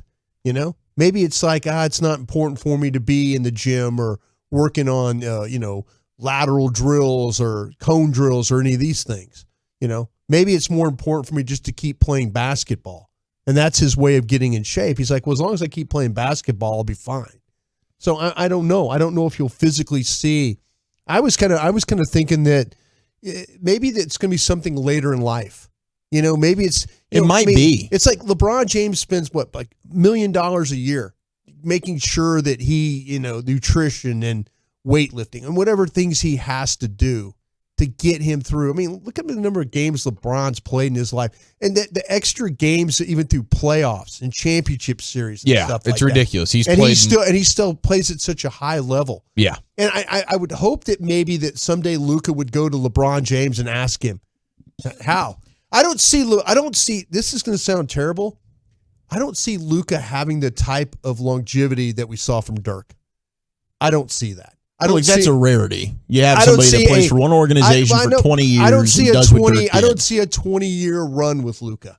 No, I really don't. No, yeah, and with all the usage too, like Dirk was not like a super high usage player the way that like a Luka is, and LeBron, when you compare somebody to LeBron, that is the far and away outlier where LeBron is a genetic freak, and then quickly it seemed like learned, hey, I got to do a lot of things to invest in my body because he was going deep playoff runs every single year. Yeah, I think, when you start to talk about the 2 or 3 extra years, LeBron, seriously, I mean, those championship, you just think about add up the playoff games. Yeah, it's an extra couple of seasons. Extra couple of seasons for sure. And hopefully, hopefully the Mavs will continue to be in like deep playoff runs like they just had. They played 18 games, but there were times where I felt like Luka, come on, man, just hang in there. You look like you're a little sluggish right now. Last night he definitely looked like he was tired. He was exhausted. Tired. Yeah, and then here's talking about going over season play, and I appreciate him wanting to play for God and country and all that stuff. But great point you made though. Maybe he does think if I just keep playing basketball, I'll stay in shape. But I think during Cross with Mike, he made the point as well. Well, no, I mean when you're in the off season, you need to focus on other things, not just playing basketball to really work on your physical conditioning. Yeah. All right. My next thought as I was walking around the neighborhood, did we scare the fans with our Tyron Smith talk yesterday? I think the fans are pretty intelligent to where they know the situation with Tyron. So no. Yeah, I don't think so. I think the fans know where Tyron's at. Do you feel like, because sometimes you get the, oh gosh, Broadus, it's one OTA practice. What do you do? That kind of. We had some texts that were like, you're overreacting. Yeah. Okay. And McCarthy even said it's precautionary. So it's not, they don't have a game Sunday.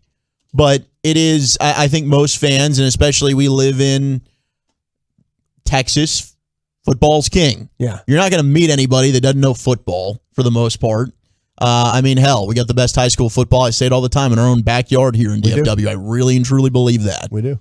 So we got smart listeners, right? The Tolos aren't dumb. They understand the situation with Tyron, and backs that's a serious issue. The guy hasn't made it through a full season healthy since 2015. If you're already having your back tighten up before an OTA practice, I get it. It's not reason to panic now, but certainly if you play the long game and you're a reasonable human being, you realize that's something that's probably going to be an issue for the majority of the season. Yeah, I think most Cowboys fans look at Tyron Smith the same way that we are, which is by respecting the past and loving what he's brought to this organization for a really, really long time. But where he's at right now, anybody who watches the Cowboys know, especially for the last 2 years, it's kind of a coin flip of whether or not you're going to see him on the field. And the 5 years prior to that, it was a guarantee you weren't going to see him on the field for 3 or 4 games. And so there's a frustration that builds up, I think. And I think we're all sort of feeling that right now in regards to Tyron, similar to a Porzingis thing, where it's like eventually you're like, I respect what the skill set of the player, but at some point the inability to consistently be available is extremely frustrating from a fan standpoint. And I think we're all kind of there. Yeah, especially with the struggles that Dak Prescott has when they don't run the football, they don't protect him well enough and stuff like that. I kind of feel like, though, with Tyron, my level of concern is when we all get to Oxnard, and if they're not using Tyler Smith at some left tackle in some reps and practice and stuff like that, and I'm not talking about just throw him out there for a couple, and like, hey, look, he's working at tackle day.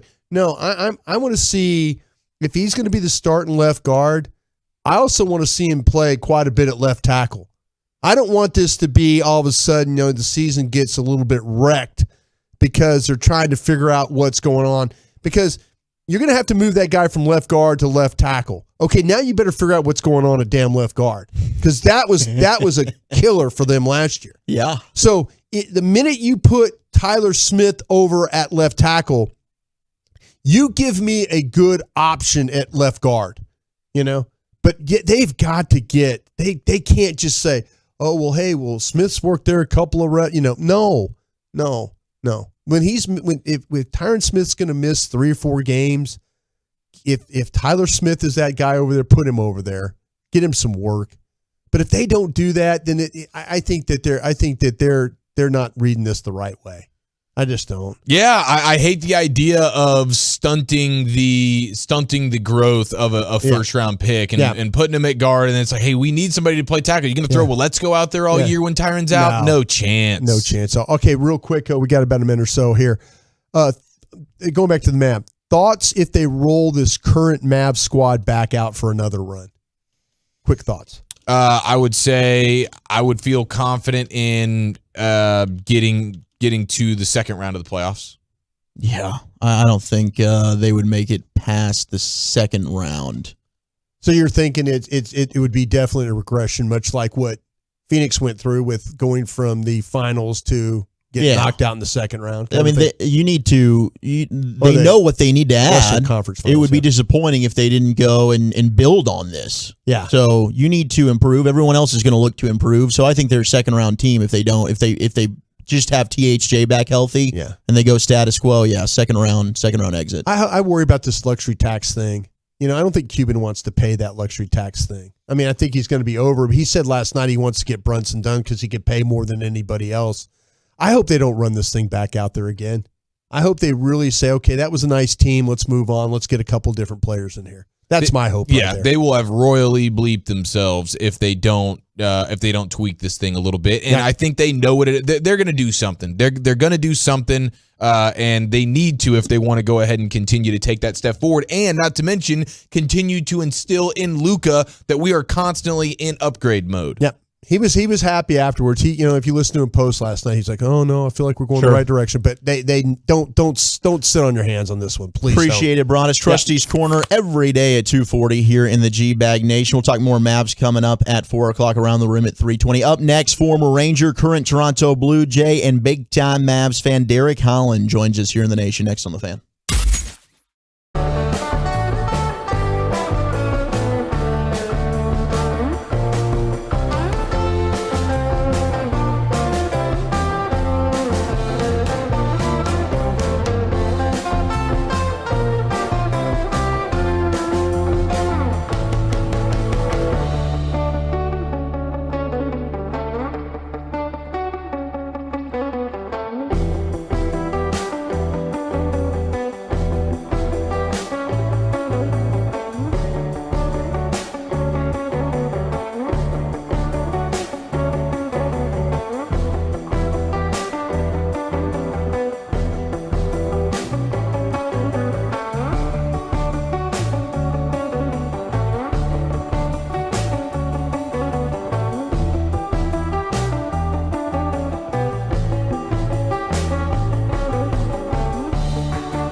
rolling with the G-Bag Nation. Let's do this. Right here on 105.3 The Fan. Rolling on into hour number 2 of the G-Bag Nation. Happy to have you along for the ride. About to catch up with former Ranger, current member of the Toronto Blue Jays, Derek Holland, the Dutch Oven, about to join us here in the Diamond Factory Hotline. Zach Wolchuk, Eric Chiafalo, Brian Broaddus, Peyton Russell riding with you today. You can always join us on the truckwreck.com text line 877-881-1053. Appreciate all the Twolos as well. Twitch.tv/DallasFanCam. Also available on YouTube as well.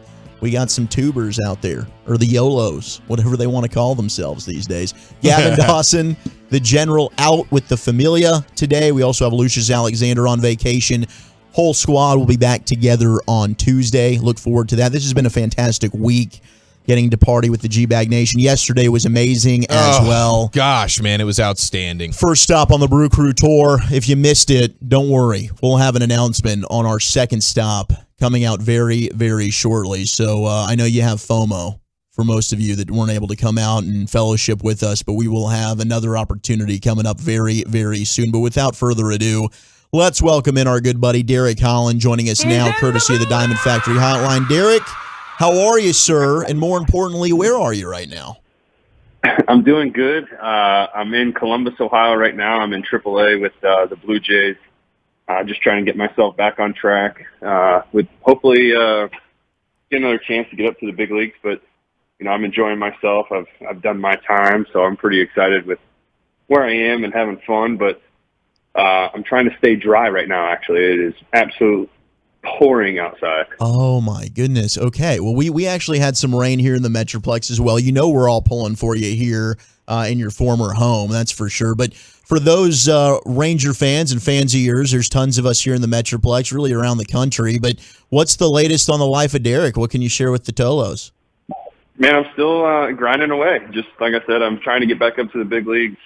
Enjoying myself though here with these guys. I was in Boston for a little bit and then did my opt-out and went to sign here with Toronto, and now I'm here, and we're actually approaching another opt-out date, which is June 1st, so we'll see what happens there. But, you know, the main thing is I'm just continuing to grind and be out there with the guys, having fun, and kind of helping out as much as I possibly can.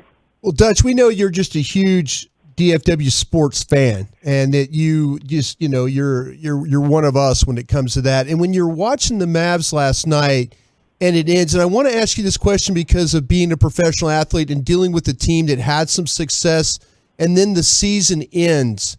When you go away from that, do you expect to have the same guys back, or do you just automatically know we're just never going to be this team again? How does an athlete that has that success, you know, go like from the Mavericks last night to where they were, you know, going through the playoffs, and then the success you had, you know, pitching here with the Rangers? Well, I mean, first thing, we got to give the love to the Mavericks. You know, they did their part. They did everything that nobody was expecting them to do. That's the big thing that gets put out there. There was a lot of, you know, criticism with the guys that we had, you know, not tall enough. You know, we didn't have a big man that we needed. And I felt like a lot of guys stepped up big in this postseason, and you got to see a lot of it. I mean, Maxey caught fire for a good bit. Dinwiddie had some good moments in the playoffs as well. Jalen was unbelievable. You know, everybody was picking their spots and getting in there and making things happen. That's what was important about this team. Nobody expected them to be where they were, and they showed everybody, you know, what they were capable of. And not being able to have a big man, they made the adjustments that were needed. You got to give credit to Kidd for doing that. But, you know, the main thing is when it comes to the end of a season after that, after what you've all gone through as a team, you know, it sucks. You don't know what's going to happen, what's next. I mean, for example, you don't know if Jalen's going to be back with the Mavs next year. You know, he's a free agent. He's due to get paid. I mean, he earned it. He had a great postseason. I think that's the one thing. It's just different as the clubhouse or in basketball, the locker room's going to be a little bit different, but you enjoy those moments that you had now, and you look forward to whatever is up ahead, and hopefully you can get back most of those pieces, and hopefully you add another key piece with the big man and kind of go from there. But it sucks because you're a family. You know, you get so close with each one of those guys and build that relationship. You never want to see it end. And unfortunately, that's just the way that sports are. Former Ranger Derek Holland, the Dutch Oven, with us here in the G-Bag Nation. From your experience, Derek, like how long does it take these guys? Like Luka's a super stud freak show who came out of the gates on top of his sport, pretty much. But I'm wondering at what age does it usually click for these guys when it comes to just the understanding of what it takes to take care of yourself physically for 12 months out of the year in order to accomplish the things in your sport that you want to accomplish. He's still young. There's plenty of career left in front of him. But from your experience, these stud players, like how long does it take? What age is it where it finally clicks of like, oh, I really got to take care of myself? Well, I mean, injuries you can't predict. That's the big thing. At the end of the day, too, experience is the key. You know, you can only learn from so much by having the experience of doing it. But it goes back to, like you're saying, you can't predict when an injury is going to happen. So some of the things is obviously you learn from other teammates or veteran guys like myself that I had in front of me that were showing me like you need to make sure take care of your body. It's a long season. It's a process. You got to make sure everything's right. So there's going to be moments where you think you've got it figured out, but that's the thing is you never have it figured out. I learned that from a lot of the veteran guys that I played with is if you ever think that you know or you have it figured out or you have all the answers, then it's time to retire because there's no chance you have that. It's a constant change as we go through the game. And at the same time, too, like I said, it's injuries are so hard to predict. At the end of the day, if you're doing all your stuff and take care of your body the way you should be, not saying that you're not going to go out there and not get hurt, but you have a better chance of staying healthy and staying on the field.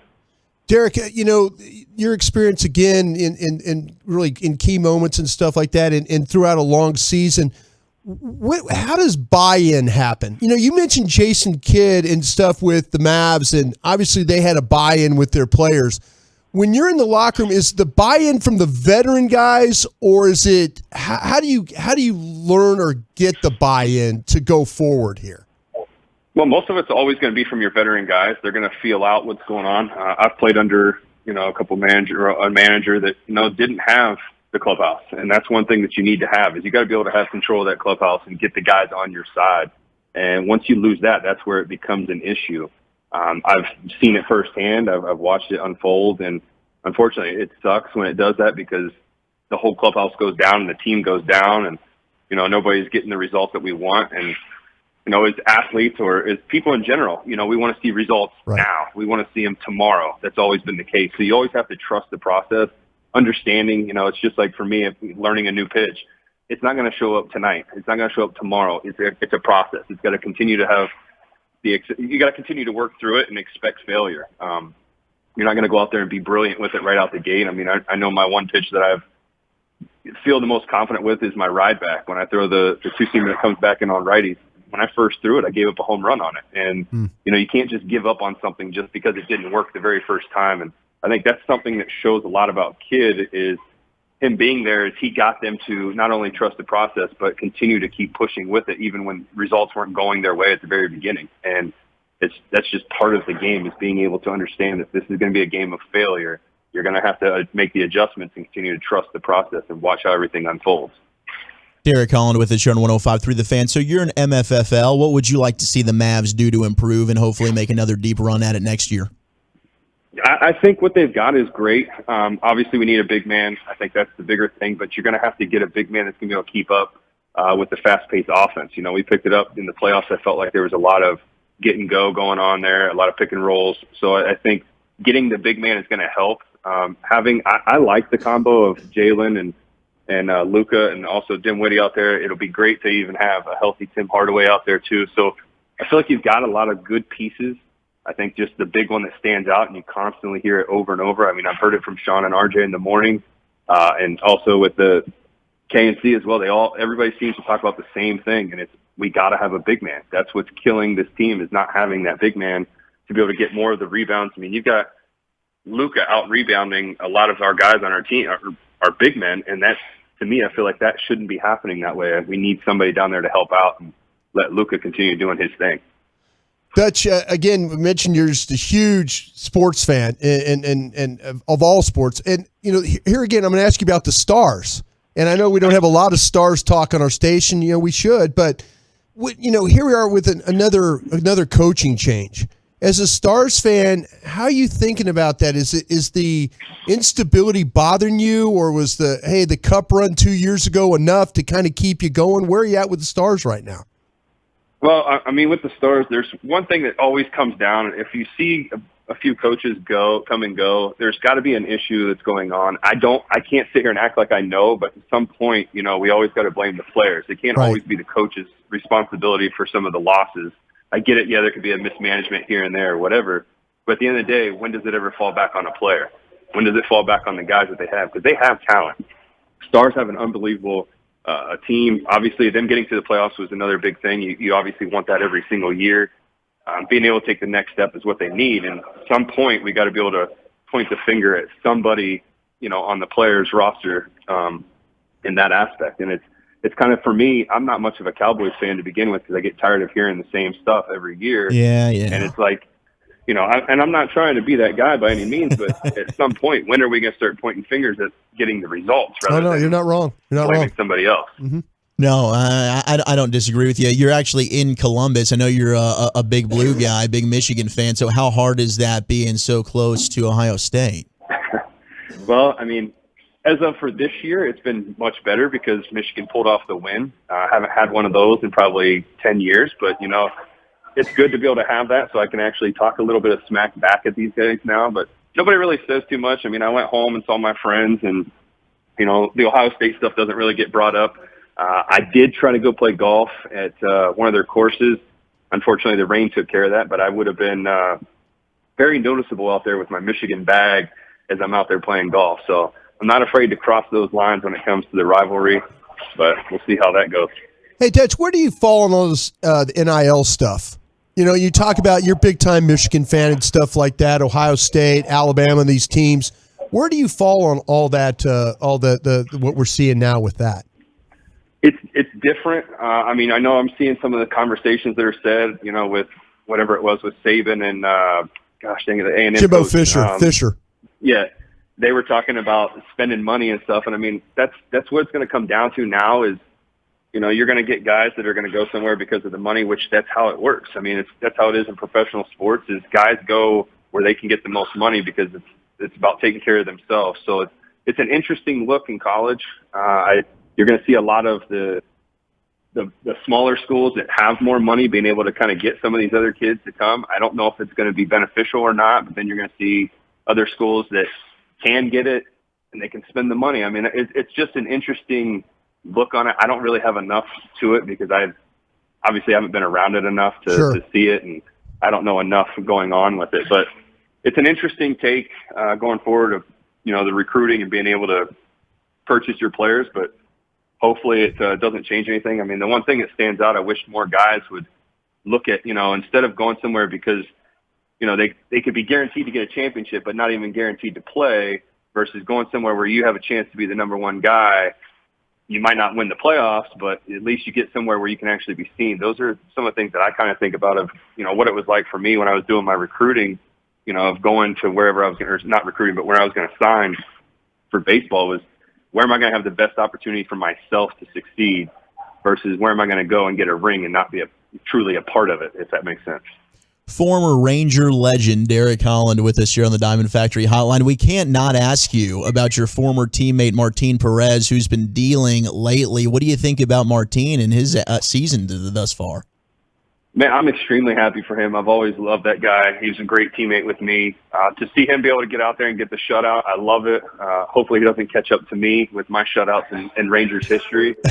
So we'll see how that goes. But, I mean, I'm very happy for him. I mean, he's been doing everything, putting the work in and continuing to plug away every time. And I know he's a great teammate and great for that clubhouse, so I'm very happy for him. Yeah, he's been outstanding, Derek, as you have as well. We're pulling for you, man. Good luck to you. We appreciate the time very much, and let's do it again very soon, huh?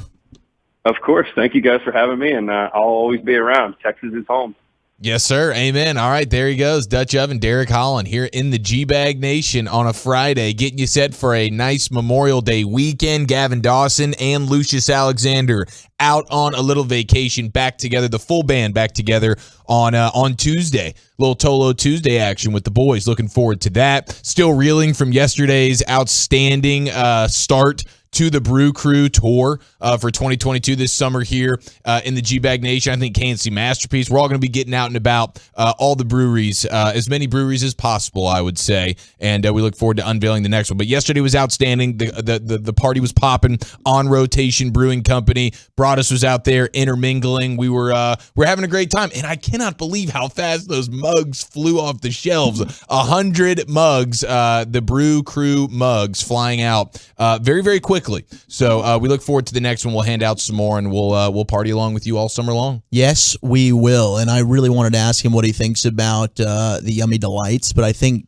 Derek's a guy that might enjoy. Oh, he's a big Yummy Delight guy. Biggie in the 432 is saying that you might have you might have stretched a little too far with the legend It's comment. the best there, pitched game in World Series history for the Rangers, so I don't think so. I don't think so either. I love you, Chuck. I think, and I love Derek Holland, so I'm glad that he got to hang out with us for a little bit. All right, around the rim we will go. We have some Mavs and Gobert conversation we might need to get into here, and a few other superstars that might be playing on one-year contracts around the rim next right here in the Nation.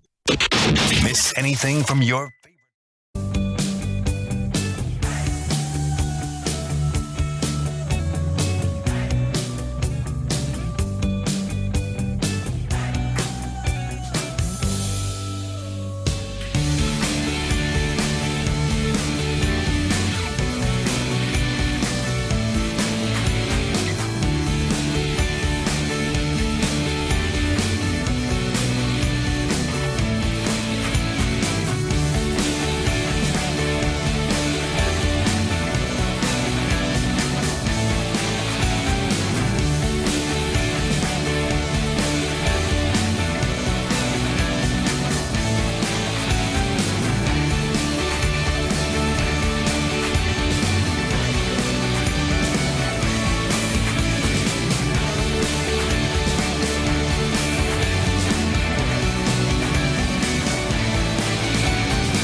the West Coast all this weekend on the Odyssey app, or tell your smart speaker to play 105.3 The Fan. Segment of the G-Bag Nation right here on The Fan is also brought to you by Sewell Automotive and by Mark Rubin at 1-800-Lawyers. If you are struggling financially, facing foreclosure or repossession, have IRS, credit card, or medical debt, you do not have to face it alone.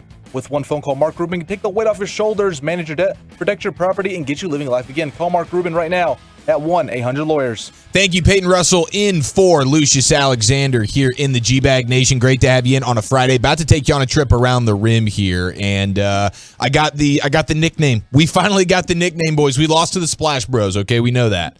But it looks like Reggie Bullock and Dodo have a little name for themselves, and so I will give you that name here in just a moment, and we will be doing some Biggest L, Biggest Dub, a Friday afternoon staple here in the G-Bag Nation. That's coming up in 15 minutes. 3:40. Get your texts in now. 877-881-1053. Where have you taken some L's this week? More importantly, where have you gotten some personal victories? But right now, it is time to go ahead and cut the lights out, put the kids to bed, and on a Friday afternoon, heading into a long Memorial Day weekend, ladies and gentlemen, let's go all the way around the rim. Let it ride! Rain dance! Rain dance. I gotta join here, man. I've been saving for a special occasion. All right, I don't know if you guys, if your bodies are ready for this, but we do have a nickname. We have a Dodo and Reggie Bullock nickname. Now, these guys have crazy big stamina. We know that about them because they played some of the most minutes in all of the playoffs. Didn't we have this talk in the pre-show meeting?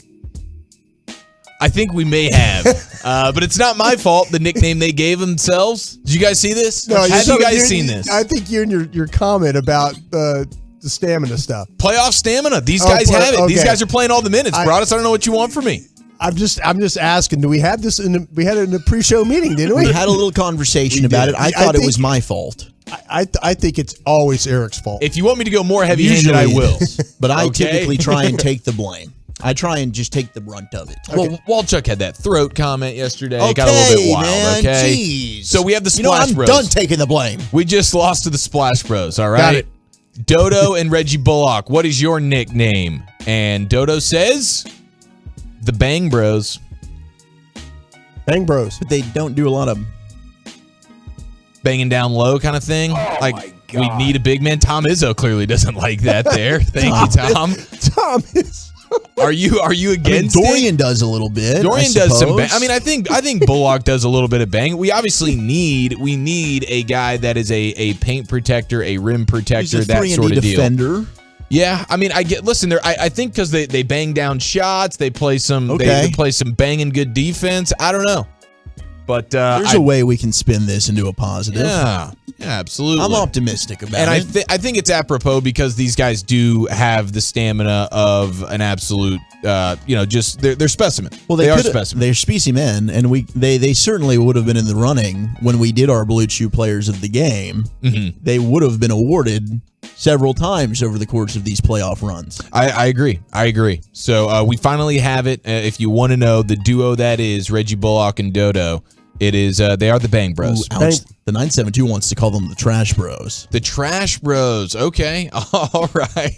The 903 says Bang Bros is taken. Broadus, can you confirm?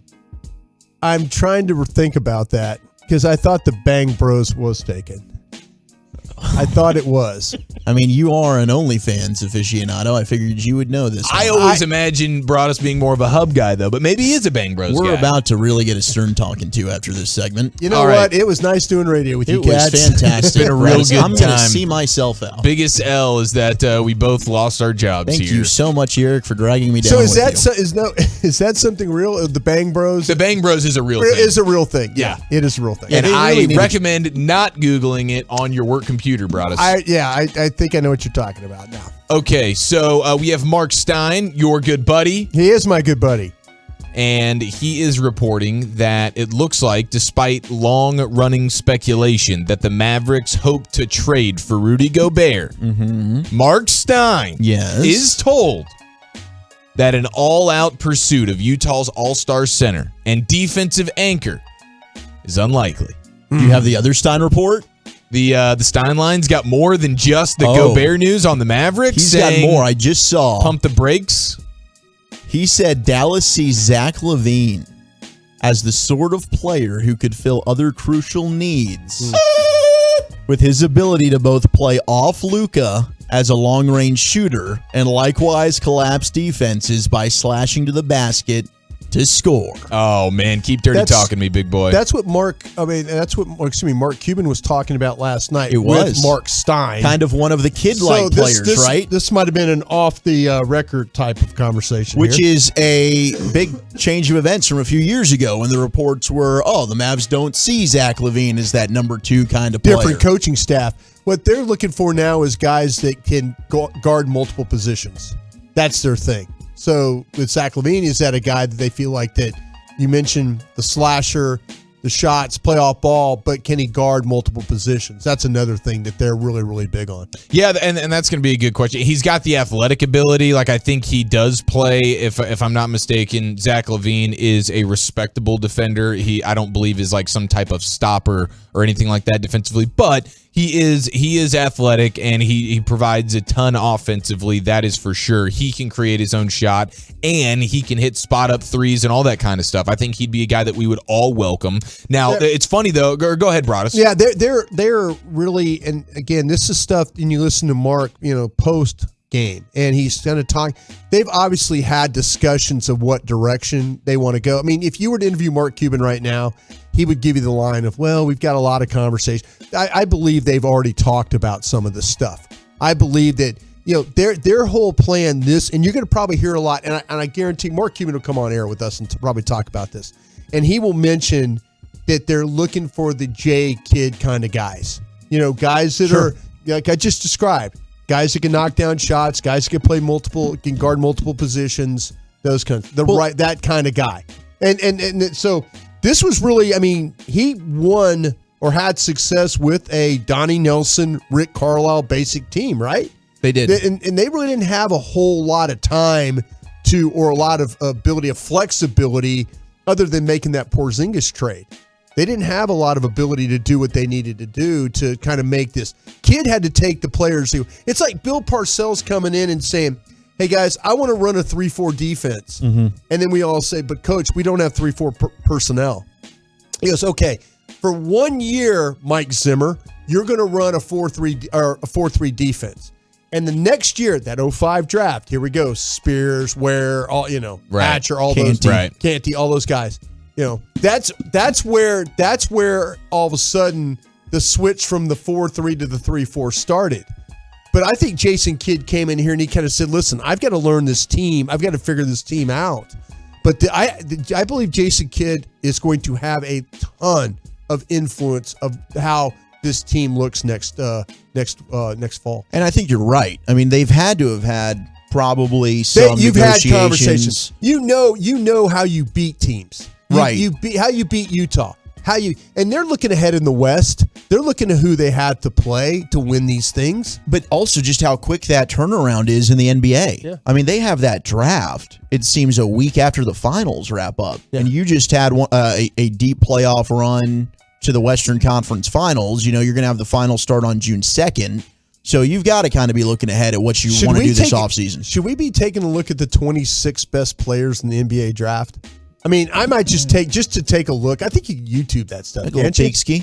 Yeah, you can get it figured out. I mean, just to see who the best players are, so maybe we could have some Krusty's Corner draft talk about the NBA. Oh, a little NBA scout. Evaluate some NBA potential players. We have a first round pick, and thank God we do. And you got to make something out of that. So yeah, I think it is our obligation, I would say, to go find that. I'm gonna start doing that. I'm gonna start doing that. I'm gonna look at some basketball players and have some scouting. Well, I know you're not watching movies, so you might as well watch. I tell you what, I've been told I need to watch movies now. Yeah, I'm glad the girlfriend started getting a little bit like, really, Brian, you can watch these movies, Brian. I knew I liked her. Okay. Yeah, she's outstanding. And you have Mark Cuban, you have Nico, and these guys talking about what they're wanting to do, and they have something very specific. And at 4 o'clock, when we start looking ahead, what should the Mavericks be doing this offseason, we will look specifically there. So you have Mark Stein, who is very in the know when it comes to the Mavericks, probably one of the best national voices when it comes to our Dallas Mavericks. And so He's saying Zach LaVine. You have Nico. You have Mark Cuban. These guys talking about something else. We'll get into that top of the hour. Brian Windhorst is saying, quote, I'm not convinced that either Kyrie or James Harden are going to sign long-term contracts, and maybe not both. They both might end up playing on one-year deals. So that's where things are at right now. We know that with Kyrie, it's a little bit similar with James Harden, where both of those organizations are like, man, not really sure how much we can trust either one of you. Definitely don't want to give you one of these long-term supermax deals, so you might have to settle, boys, for a one-year type deal. And so that's what Brian Windhorst is reporting there with ESPN earlier today. And then I also wanted to, this is kind of paying homage to the NFL here in Around the Rim, but I guess 5.86 million people watched Raiders and Packers, or Raiders and Browns in Week 15, which was the least watched NFL game of the season, according to All Sports Culture. And it was 5.75 million, which is the most watched regular season NBA game this season. So the least watched regular season NFL game still had more than the most watched regular season NBA game this season, and that was Nets-Lakers on Christmas Day. So that information came screaming off the presses today, and I was like, oh my gosh, that cannot make you feel good. If you're the NBA, of course. Now, I do have an L that is being taken in the NBA, and we'll get to that biggest L, biggest dub coming up in a few minutes. I do want to note Tyler Hero, according to Woj, unlikely to play tonight for the Miami Heat. Facing elimination in Boston, Game 6, Tyler Hero is their best bucket getter and sixth man of the year. He, dealing with the groin, he's missed the last 2 games. Not likely to play, according to Woj, tonight in a must-win scenario for the Miami Heat. So that's a huge bummer for them. They got no scores at Miami, right? No scores. Butler, and Boston's got great it. defense. Yeah, no, they're so banged up. Well, they're calling, you know what they're calling Bam Adebayo right now in South Florida? No. Calling him Beta Adebayo. Beta. Because he's definitely not an alpha, and every single time he gets on the court and sees Robert Williams, he shrivels up, he gets scared, he gets frightened, and he can't score a point. And then, Robert Williams misses game 3. What does Bam Adebayo do? He gives you 30-plus points. Yeah. So they're calling him Beta Adebayo out there in South Florida right now. All right, a few minutes away, biggest L, biggest dub, but right now, I think we have just enough time for the afternoon debut of this right here. 60 seconds of trash radio with Preston Russell. We got Peyton Hillis. I'd go finger in the peanut butter. Oh gosh, crunchy or smooth? Smooth. All right, very good. Smooth. Walchuk. I'm a crunchy guy when I could eat peanut butter. All right, yeah, back when you could. All right, hey there, Preston. How you doing, brother? Yeah, Preston, whatever you want to call me now. No respect for my name here at the station, but it's okay. Love you, Peyton. Thank you. Okay, guys. Go get him, Paul. There's another one. So we go out to, we'll just call it somewhere in the Pacific Ocean, guys. We have a terrible accident that's happened. This actually goes back to 2015. A underwater volcano erupted. They call it Sharkcano. Oh, Sharkcano. Okay. So this is not the Mark Cuban Sharknado. This is our Sharkcano. No, not Shark Tank. None of that stuff. Okay. Yes. Sharknado. I do love the Pacific Ocean this time of year.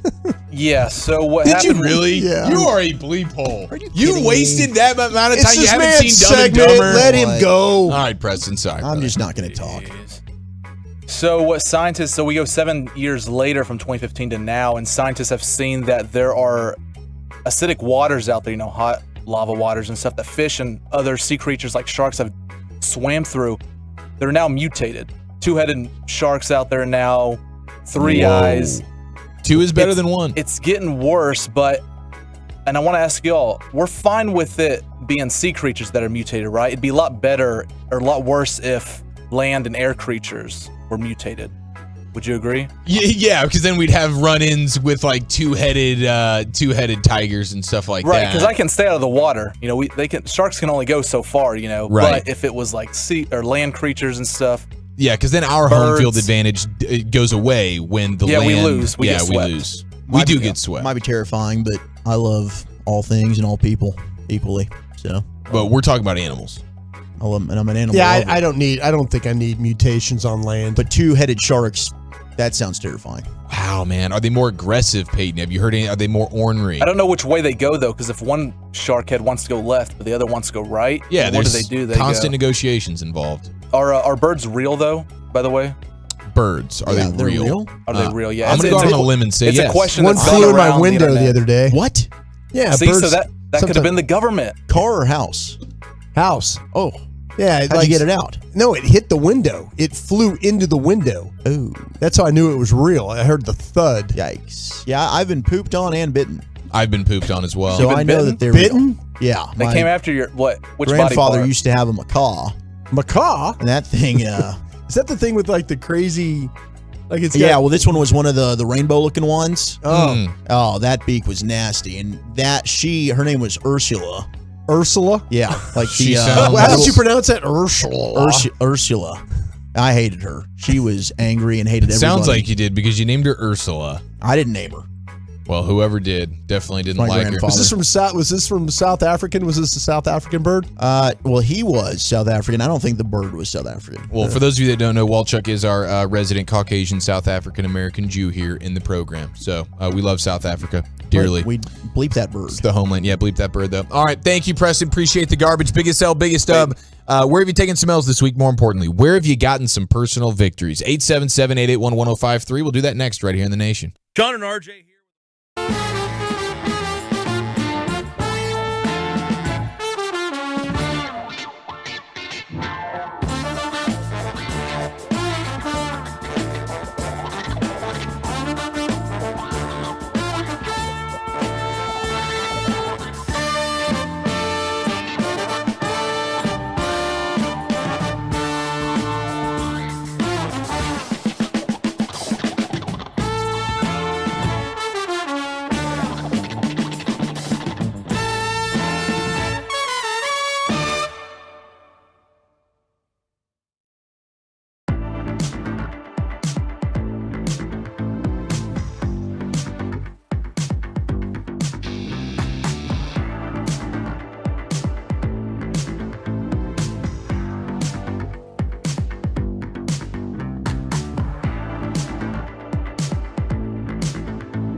First, they'll pay top dollar to buy your vehicle. Checks cut on the spot. Savings on everything. Your bonus is waiting for you at Classic Chevrolet. Find new roads.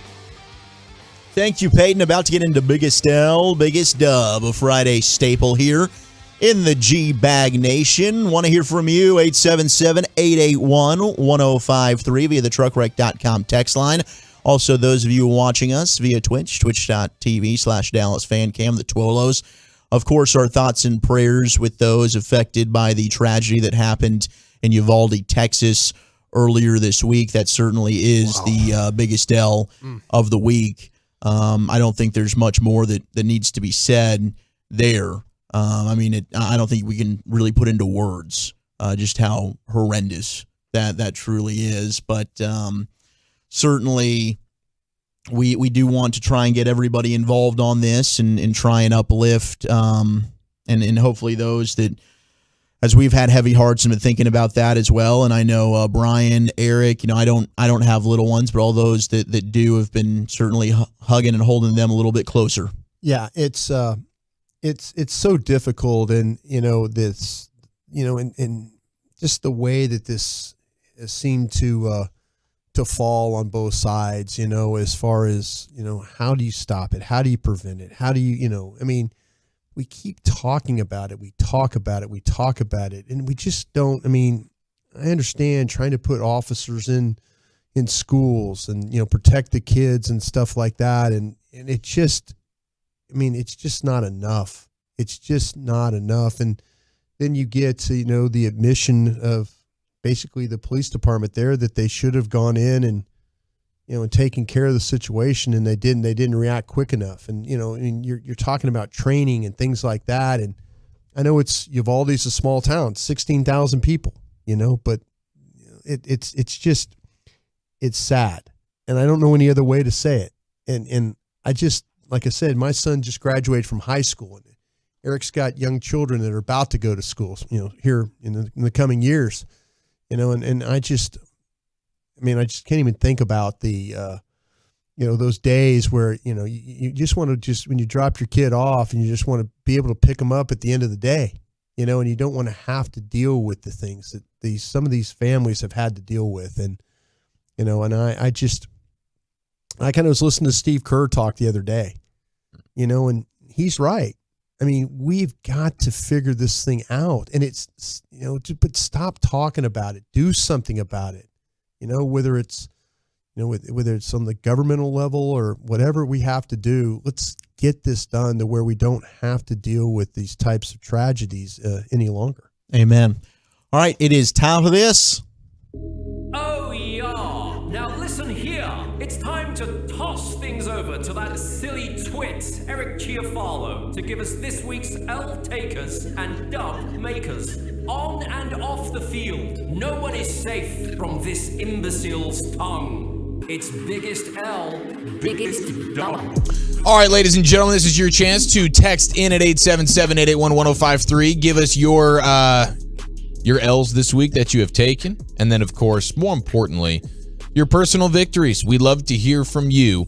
And we already are getting a lot of good texts. We got a bunch of people texting in about getting the big dub as the Tolo Brew Crew pint glass yesterday. Thank you to all you guys who came out. On Rotation Brewing, kicking off the Brew Crew tour for 2022. Going to be a summer of fun. We're looking forward to getting all up in the Metroplex and all up in the delicious breweries and hanging out with you and fellowshipping with you. So if you missed it, do not worry. I understand the disappointment, but we got more to give.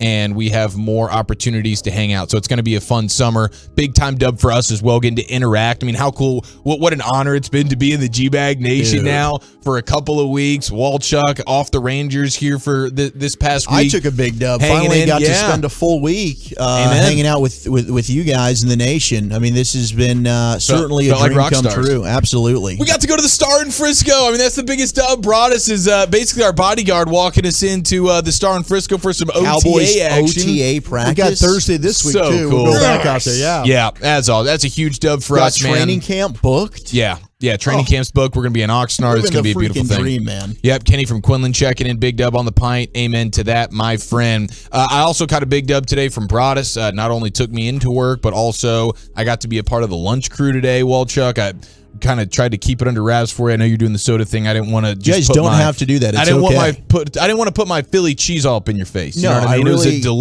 a delicious Philly cheese, by the way. Broadus has been so nice about that. Yeah. I mean, anytime there's food around, you're like, oh, no, I'm so sorry. Dude, it's okay. Eric, you know my dad, okay? I come home every night. My dad is eating the world, right? And I love him dearly, but my dad is not shy about he is one that has an appetite. He's an eater, man. That's where I got it from. And he's a heater, man. He is. He's a chain smoking and sun gun. Last night he had ordered himself some Indian food, actually. Little pad thai? And he no, that's Indian. Thai. That's Thai. food. Beautiful. But he had himself a little mini Indian buffet just in front of himself and was just going to town. And he didn't have any care in the world. And honestly, neither did I. I'm like, you know what? Is he even asking you about it? No, hell no. I'm like, Dad, I just want you to be happy. And if you're happy, it makes me happy. So I love you, Dad, and it doesn't bother me, man. You guys do what you need to do.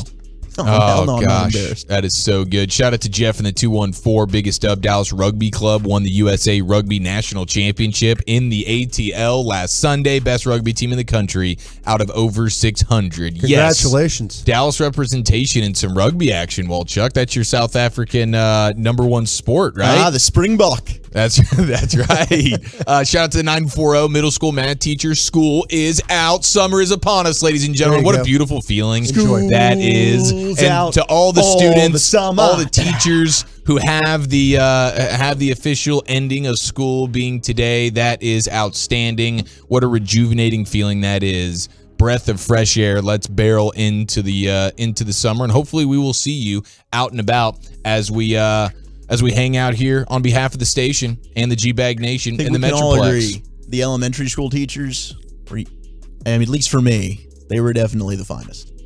Elementary school teachers, they did kind of where they back, put the hotties. they were the finest of the bunch. I can agree. How with old that. were you when you noticed? When I was in high school. Whenever I was in third grade, probably borderline middle school. In third grade, I looked around. I was like, you know what? I think it's only down from here. Miss Collier, man. Miss Collier, huh? There's a couple good ones in middle school too, but it was really looking back on it. It's like, geez, yeah, really was elementary school. Living man. the life in elementary school. Did you ever go back and look at those old pictures you had from like your class pictures Yearbooks. and stuff? Yearbook pictures. Did they do yearbooks back in your day? Back, we used to have individual pictures. Oh no, they chiseled our faces I was on gonna stone. Do they have books and paper? Was that a thing? I'm just genuinely curious, trying to get to know my teammate. I was neighbors with Alexander Graham Bell as he was busy on the phone. Actually, Broadus invented the light bulb. It wasn't Franklin. Yeah. Oh my gosh, that is so good. Let's see. No, they here. did take pictures. They were colored pictures. Oh, really? Yeah, they were colored pictures. They were in color and everything. Yeah, they were in color. Oh, Broadus. That's beautiful, man. We do have a big dub in football. Looks like Browns tight end David Njoku just got a fatty boomba. 4 years, $57 million and $28 million guaranteed. So a tight end gets paid, and the average cost for a tight end just went up a little bit. So shout out to you, David Njoku. Yeah, your tight end's not going to get it. I don't think your tight end here is going to get an extension at all. I think they're going to let him play it and hope that things work out. And this kid will probably, we'll probably see him lead the team in receptions again if you had to guess. Yeah, 7 yards at a time. It's going to be outstanding. Yeah. Biggest L though goes to Kent Bazemore. He's in the NBA, played for the Lakers this year. Remember saying, what is Kent Bazemore making an appearance? Biggest L of the week? Really? Yeah, because last night he tweeted out, this morning he tweeted out, congrats to my homies, ... but I'm sick, bruh, with a bunch of emojis with the tongue out and the crazy eyes.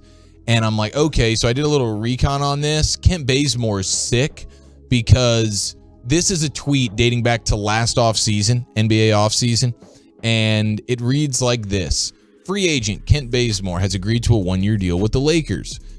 This is from Sham Charania. Bazemore turned down more money and years from the Warriors, but believes he will have a bigger role and a better opportunity to win a championship with the Lakers. Bazemore is betting on himself, and that bet has resulted in one of the single biggest L's in basketball history. Not only were you on the Lakers, which were the laughingstock of the league this year, the single biggest underachiever maybe in the history of the sport, and then at the same time, the team that was trying to give you more money and more years to play for them is now headed to the finals. Kent Bazemore, congrats, sir. Biggest L of the week. I have if you want to, I can identify with his L because I left the Green Bay Packers after we won the Super Bowl in '95. The next year, they got in the Super Bowl against Denver, and I'm thinking, I'm watching them play in the Super Bowl, and you're rooting against them. That's such a good game. I wasn't rooting against them, but I was like, but you were. Deep down inside, you kind of do. Yeah, it's human nature, man. You're watching LA Helicopter. You're like, go get him, John. I'm like, come on, John. One time you can win one of these damn games. But no, I mean, seriously, you're sitting there like, when you leave and they get back, you're like, man, they did it without me. You know, you get kind of a little butthurt about it. But I can't say I was cheering against them. But when they lost, I'm not gonna lie, I was a little relieved. I was a little relieved that they didn't get back to back. You know. Yeah. Oh, I guarantee. Kind of a terrible teammate that way, I guess. I get that. Yeah. Shout out to our guy Will Blair, by the way, in the 214 Biggest L car. AC went out. Worst time of year for that. Been there. Yeah. 2 back-to-back summers in college, man. You know, I hate to say this, but good luck finding parts to get those ACs fixed. Yeah, not easy right now. Supply chain. Yeah, not good. Big dub, though. He got his degree and a new job. Will Blair, you're a stud. Congratulations, We love sir. you. There it is. Biggest L, Big Stud, boys. Boom. There it is every Friday here in the G-Bag Nation. Coming up next, where do the Mavs go from here? What are your biggest offseason questions? That's next on The Fan. All day, every day, bringing you insights.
You're rolling with the G-Bag Nation.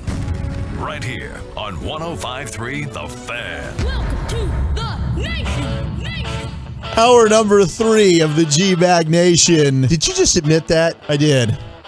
We can get into that here in just a moment. We're asking you, what are your biggest Mavs offseason questions? 877-881-1053 via the truckwreck.com text line.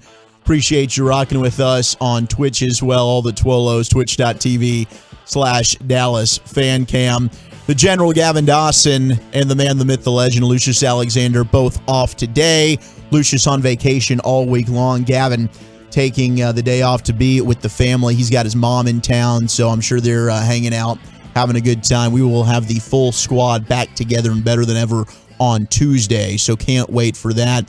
Zach Wolchuk alongside Eric Chiafalo. We got Brian Broaddus, Peyton Russell, and Ryan, who's coordinating Twitch and YouTube as well for us back there. And, of course, we got you, all of our Tolos, our Turn It On, Leave It On listeners, hashtag Tolo, partying with us as well. Appreciate you. But we do want to talk some Mavs after they fell yesterday. Unfortunately, Game 5 weren't able to extend the series on the road in Golden State, 120-110. They got it close in the second half, got it to that 10-point mark a couple of times, but weren't quite able to break it into single digits. And Steph Curry winning that inaugural Magic Johnson Western Conference MVP award. There's a dub for him. And what was y'all's confidence meter when the end of that third quarter happened and the Mavs started turning it up a little bit? They go on a nice big run, and it's like, okay, we cut this thing to like 8 points, 10 points. Where are we at here going into the fourth quarter? I was kind of revved up and feeling like, are we about to do something wild right now? Are we about to do something insane? Is Luka, like, he's finally starting to feel himself after that crappy first half? I don't know. I got like this little tingle inside. I was like, maybe it is not over right now. And then, of course, it was. And then it was over. And no, I think that the thing that, because I was listening to the game, I was again with Bennett with one of his final senior events. So I was listening to Mark Followell while the game was going on. Had 150 senior events. Thank God that's over now.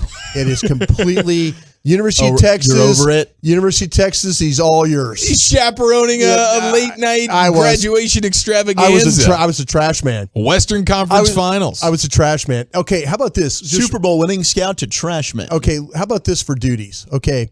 Would you be, senior party, would you like to be the guy or gal that has to search bags? Absolutely not. Bathroom attendant. God help me. Or walk around and make sure kids aren't like pouring drinks and stuff, like they've like taped stuff to their legs and are pouring them in the glasses. It sounds like it's like 3 roles to just be the party pooper dad at the senior party. I don't want to be any one of those. I'm down to let the kids have fun. That's why Krusty was trash man. Because trash man, I just had to walk around and pick stuff up. Got the earbuds in. You're listening to the game. It's actually a clutch move, bro. Broaddus is also the fun dad, I think. So that's what I'm saying. I had to give a few kids a ride home. You know, my son and his buddies over to another place, and it was kind of fun because they were laughing at me. They listened to us on the radio. You know, so they were talking. They were asking me questions about what we do and stuff like that. But yeah, I didn't want to be the dad that have to like search through somebody's bag and say, "Hey, listen, I'm sorry, you got to leave. I got to call your parents," or "Hey, you're in the restroom and you can't be doing that."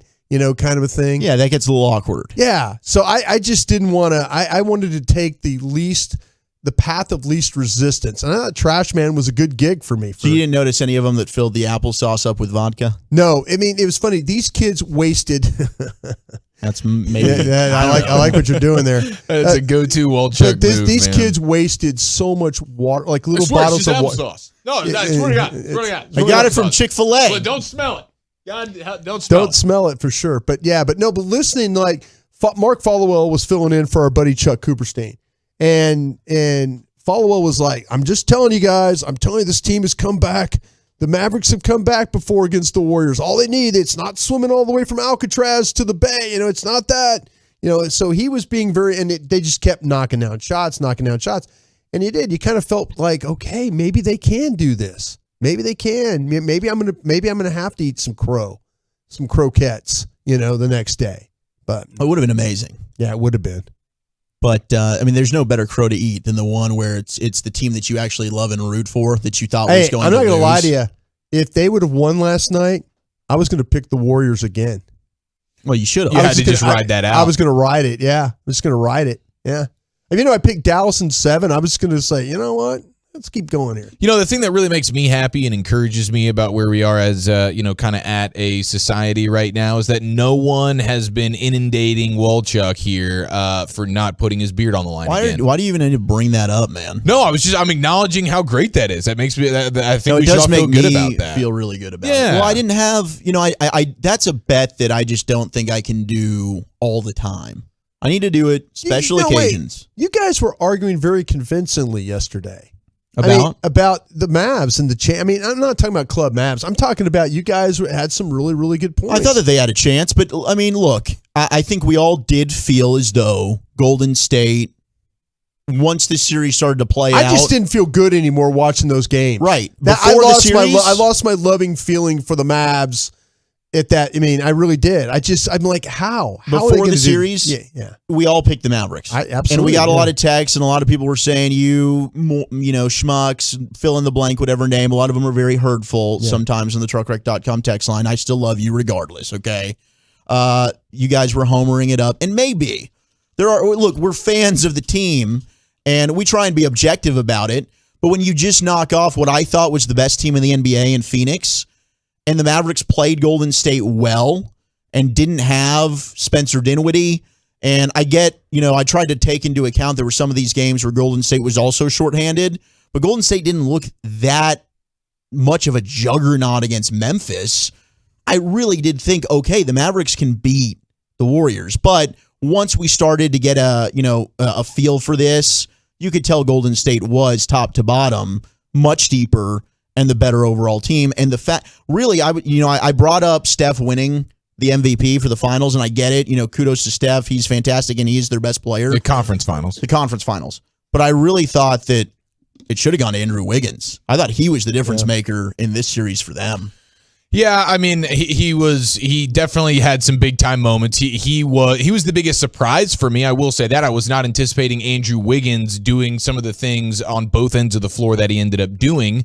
But Steph was the best player on the court for majority of that series, and so I don't have a problem him getting it. Klay Thompson has his game. I think Kevon Looney was another guy that I wasn't expecting. Yeah, Looney came out of nowhere. Really? So as we talk about what the Mavericks I'm not going to act like I know Golden State basketball completely before the series, but Looney, whoa. That wasn't somebody nobody brought up. As we get into these questions for the Mavs offseason, what do they need to do?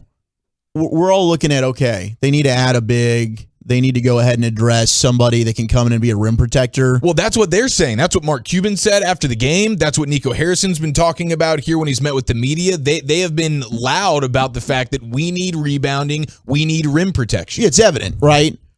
Looney's a free agent, 24 years old. Now, that guy, I'm sure, will probably want to return to Golden State, especially if they win a championship. But that's a team that I don't know how much money they're going to have to spend. The Mavs aren't exactly a team that's going to have a ton of money to spend either, but I would love to go ahead and add a dude in Kevon Looney, who is a rebounding machine. That's a name to look at, because I don't think you're going to get a DeAndre Ayton. I would love to get Ayton. No. I'd take Ayton over Gobert personally, but I just don't see how the Suns, when he's a restricted free agent, even if you were to sign him, to a max deal, if the Mavericks even could, and the Suns say we're not going to match it, I just don't see any way the Ayton thing's a possibility, realistically. And Gobert, I don't know that the Mavericks really are interested in Gobert from some of the people that I've tried to get a feel for maybe what the Mavericks are thinking there. Well, Mark Stein just put out his report where, there's been a lot of noise surrounding the Mavericks and Rudy Gobert, but the way he puts it is basically there will not be an all-out pursuit of the All-Star center in regards to the Dallas Mavericks. So it's not like they don't want him, but they're not gonna. It's not like they're putting all their eggs in the Gobert basket and they're saying this is the player that we need, because he is expensive and there are things about his game that can be a little bit frustrating for you. Now, if the Mavericks did have him, it would be a massive upgrade, and you're probably talking about the single best rim protector in the sport. But that's going to be a very costly thing from a financial standpoint and probably from an asset standpoint of what you'd have to give up to get him. But Mark Stein's telling you that's not necessarily the route that the Mavs are going to go all in on. And I do wonder if they consider it, hey, it is very important to have this. They're being loud about it. We need rim protection. We need we need a big man who can do some rebounding for us. But do they view that position in today's basketball as something where we can go a little bit cheap there and still find somebody that's sufficient and can play that role for us? I don't know that they feel like, hey, we have to have a max contract rim protector like a Rudy Gobert. Seems like they're still more interested, again, according to Mark Stein. Zach LaVine is somebody that they're really interested in, and so if they're interested in him, he's the type of guy that would be max money type playing. And so, but as the sport is right now, those are probably, the wing guys, your guard guys, your combo guys are probably the guys you want to give the max money to, as opposed to the big man Gobert types. Agreed. Right? I love everything you said there. I would much rather pay for a Zach LaVine than I would pay for a Rudy Gobert. I think we've seen how Rudy Gobert gets exposed in the playoffs. Now, he might not get exposed on this Mavericks roster as much as he did against in Utah. I think the Mavericks have better perimeter defenders than the Jazz do to help him in that area if he got stretched out. But that would be a concern for me. I think when you look at the teams right now that are about to be in the finals, I do think it's going to be Boston and Golden State. They're not paying big money for their bigs. Unless, if you want to include Al Horford maybe for Boston, even that's a deal that I don't know that they're in love with right now. He's been special in this series, I will say. But Robert Williams is not. Robert Williams is cheap. Making a lot of money right now. Now he might end up making a lot of money, but Golden State's not. Wiseman not even playing for them. They're going to have to make some decisions. But and that's a reason why I think Looney's a guy that they might part with, and you might be able to get him for not a ton of money. So I like that idea of if you can acquire one of these guys, not the big name Ayton or Gobert, but you get a Looney. I know I've seen some texts about John Collins. That's a name that the Mavericks have been linked to quite a bit. Yeah. And Atlanta might be one of those teams that looks to retool this offseason. Yeah, and then there's the younger guys like a Mo Bamba that you could probably get for much cheaper. Now, he might still end up being priced out of where the Mavericks are at here, but I think a Mo Bamba would be a name to kick around. Isaiah Hartenstein is a young guy. Mitchell Robinson, like these aren't big type names, but these are guys that maybe like mid-level exception stuff and trades, and there's ways to pull this off, and so I think there's ways to go about it where you don't have to just say, oh, we're going to throw max money at a Gobert for the rim protection. But clearly that is something that they know that feels like from the way they're talking, that's kind of priority number one is, hey, we need to get somebody to where we're not getting out rebounded by double digits in these big games. We need to get somebody who to where it's not, they're not just walking scot-free into the paint and getting easy layups and things. And so that's where Nico and Mark are talking about it. But I think that a Zach LaVine and something like that, a secondary scoring option creator, more of a number two, a guy who can hit that 3-point shot, that's something that they're obviously interested in as well. So, but there's a lot of obstacles when it comes to making things work. You're talking about a luxury tax team here. It's not like they have a ton of flexibility. There's always ways to do something, and I think the Mavericks do have a great kind of capologist guy who they got from Brooklyn, and so that they'll be able to figure out ways to do it. Hopefully, they can get super creative. But it's not necessarily going to be the easiest thing in the world. So you got some in-house trade options, right? So you've got two players that other teams covet. If you want to do a sign and trade deal with Brunson, I don't think they want to get rid of Dorian Finney-Smith, but that would be a player that teams like. You've also got a few players on expiring contracts in 2022, 2023 that could create some space. Powell's got $11.1 million, Kleba with $9.2 million. On the final years of their deal, and then Dinwiddie with $19.5 million. And he doesn't have a guaranteed deal for the final year for 2023, 2024, and then Bertans at $16 million. Like, people are asking, well, where's the Mavericks' money? It's split between Dinwiddie and Bertans right now. Essentially, you lost the KP contract, but you split it between picking up Dinwiddie and Bertans. So that's where the majority of their money is being eaten up right now. between those two, but you have some in-house trade options. And most likely, if the Mavericks wanted to make a big splash, it's going to have to be via trade. Yeah. And the other thing is there's a deadline on where they're at with some of these dates. Like they have basically an $11 million trade exception that was created in the Josh Richardson deal to Boston. That expires on June 27th. So the Mavericks can acquire a player earning up to $11 million, basically. Now, they can't split that and make it two, where it's like you get two $5 million players, but you can get like an $11 million player. And so do they have a chance to do that before basically a month from today? Like all these deadlines and things like that are going to be, they could be obstacles, but I'm excited to see what they do. I want to see the Nico relationships and the Jason Kidd relationships, which is what they sold this on when they put this regime together a year ago. And so let's see what type of things that he can move and what he can persuade and get some of these guys to say, yeah, I want to be in Dallas, force their way here. If you look at, I was kind of just looking at something with Zach LaVine, like those numbers that he had. And when we were scouting, in NFL and you were looking at a free agent player, you were looking at how did he play against teams within your division or in your conference. And you look at Zach LaVine, what his numbers are shooting like it's a three-point shooter against the Western Division or the Western Conference, excuse me. I mean, his numbers, he's damn near 40. He's somewhere between, really, I could do the quick math. I need Heggie here to do this. But if you look at it, he's like 44%, 40%, 50%. 46%, 1,000%, 50%, 50%, 48%, 42%. Those are his numbers against three-point shooting against the Western Conference teams. So sometimes when you go and evaluate a player, you're thinking like, well, damn, he plays well against the opponents that we have to deal with, So I was just curious because they're talking about him as a three-point shooter and stuff like that. And we always used to say, well, how did he play against us? How did this guy, when we're signing this guy, thank God we don't have to play against him anymore, because he's now with us.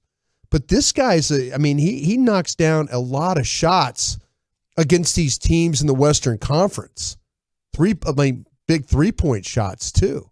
So maybe that's something that the Mavericks are looking at. Like, if this guy plays well against these opponents, maybe that's the guy that kind of helps us get over the hump. It's fantastic insight there. I got the Wooly Bully segment of the day coming up on the other side. Where does CD rank among this list of the top wide receivers in the NFL and the top 10 list at 420? It's National Popsicle Day.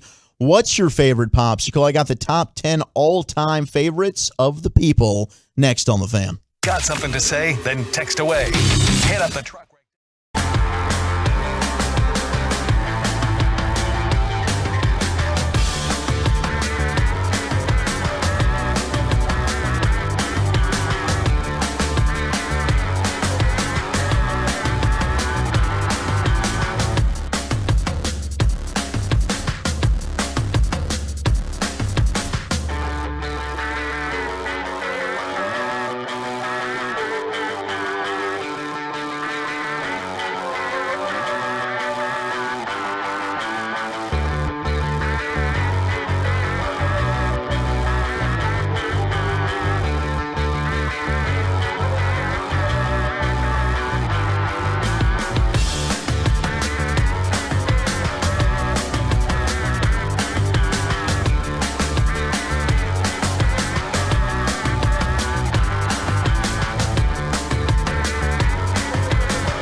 disregard for someone else's life. A reminder from Frankel. Frankel, visit truckwreck.com or call them 214-333-3333.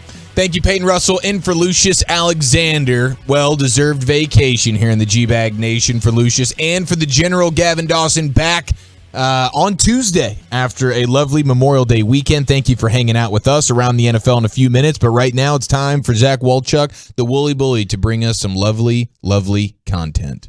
Happy National Popsicle Day. Oh, everybody. One of my favorites. Why are we working today? This is one of the single biggest holidays the summer has to offer. I know. It's a big day with a lot of the kiddos having their official last day of school. What a great way to celebrate. Get yourself a nice popsicle. Man, that's when I actually started the my own personal double fisting. It was with the popsicles back then. I'm like, can you please go one at a time with these things? I'm like, no, I want one of these ices and I want one of these bomb pops. Nothing you can do about it. She's like, yeah, huh? You're grounded. Did you guys ever deal with the ice cream truck?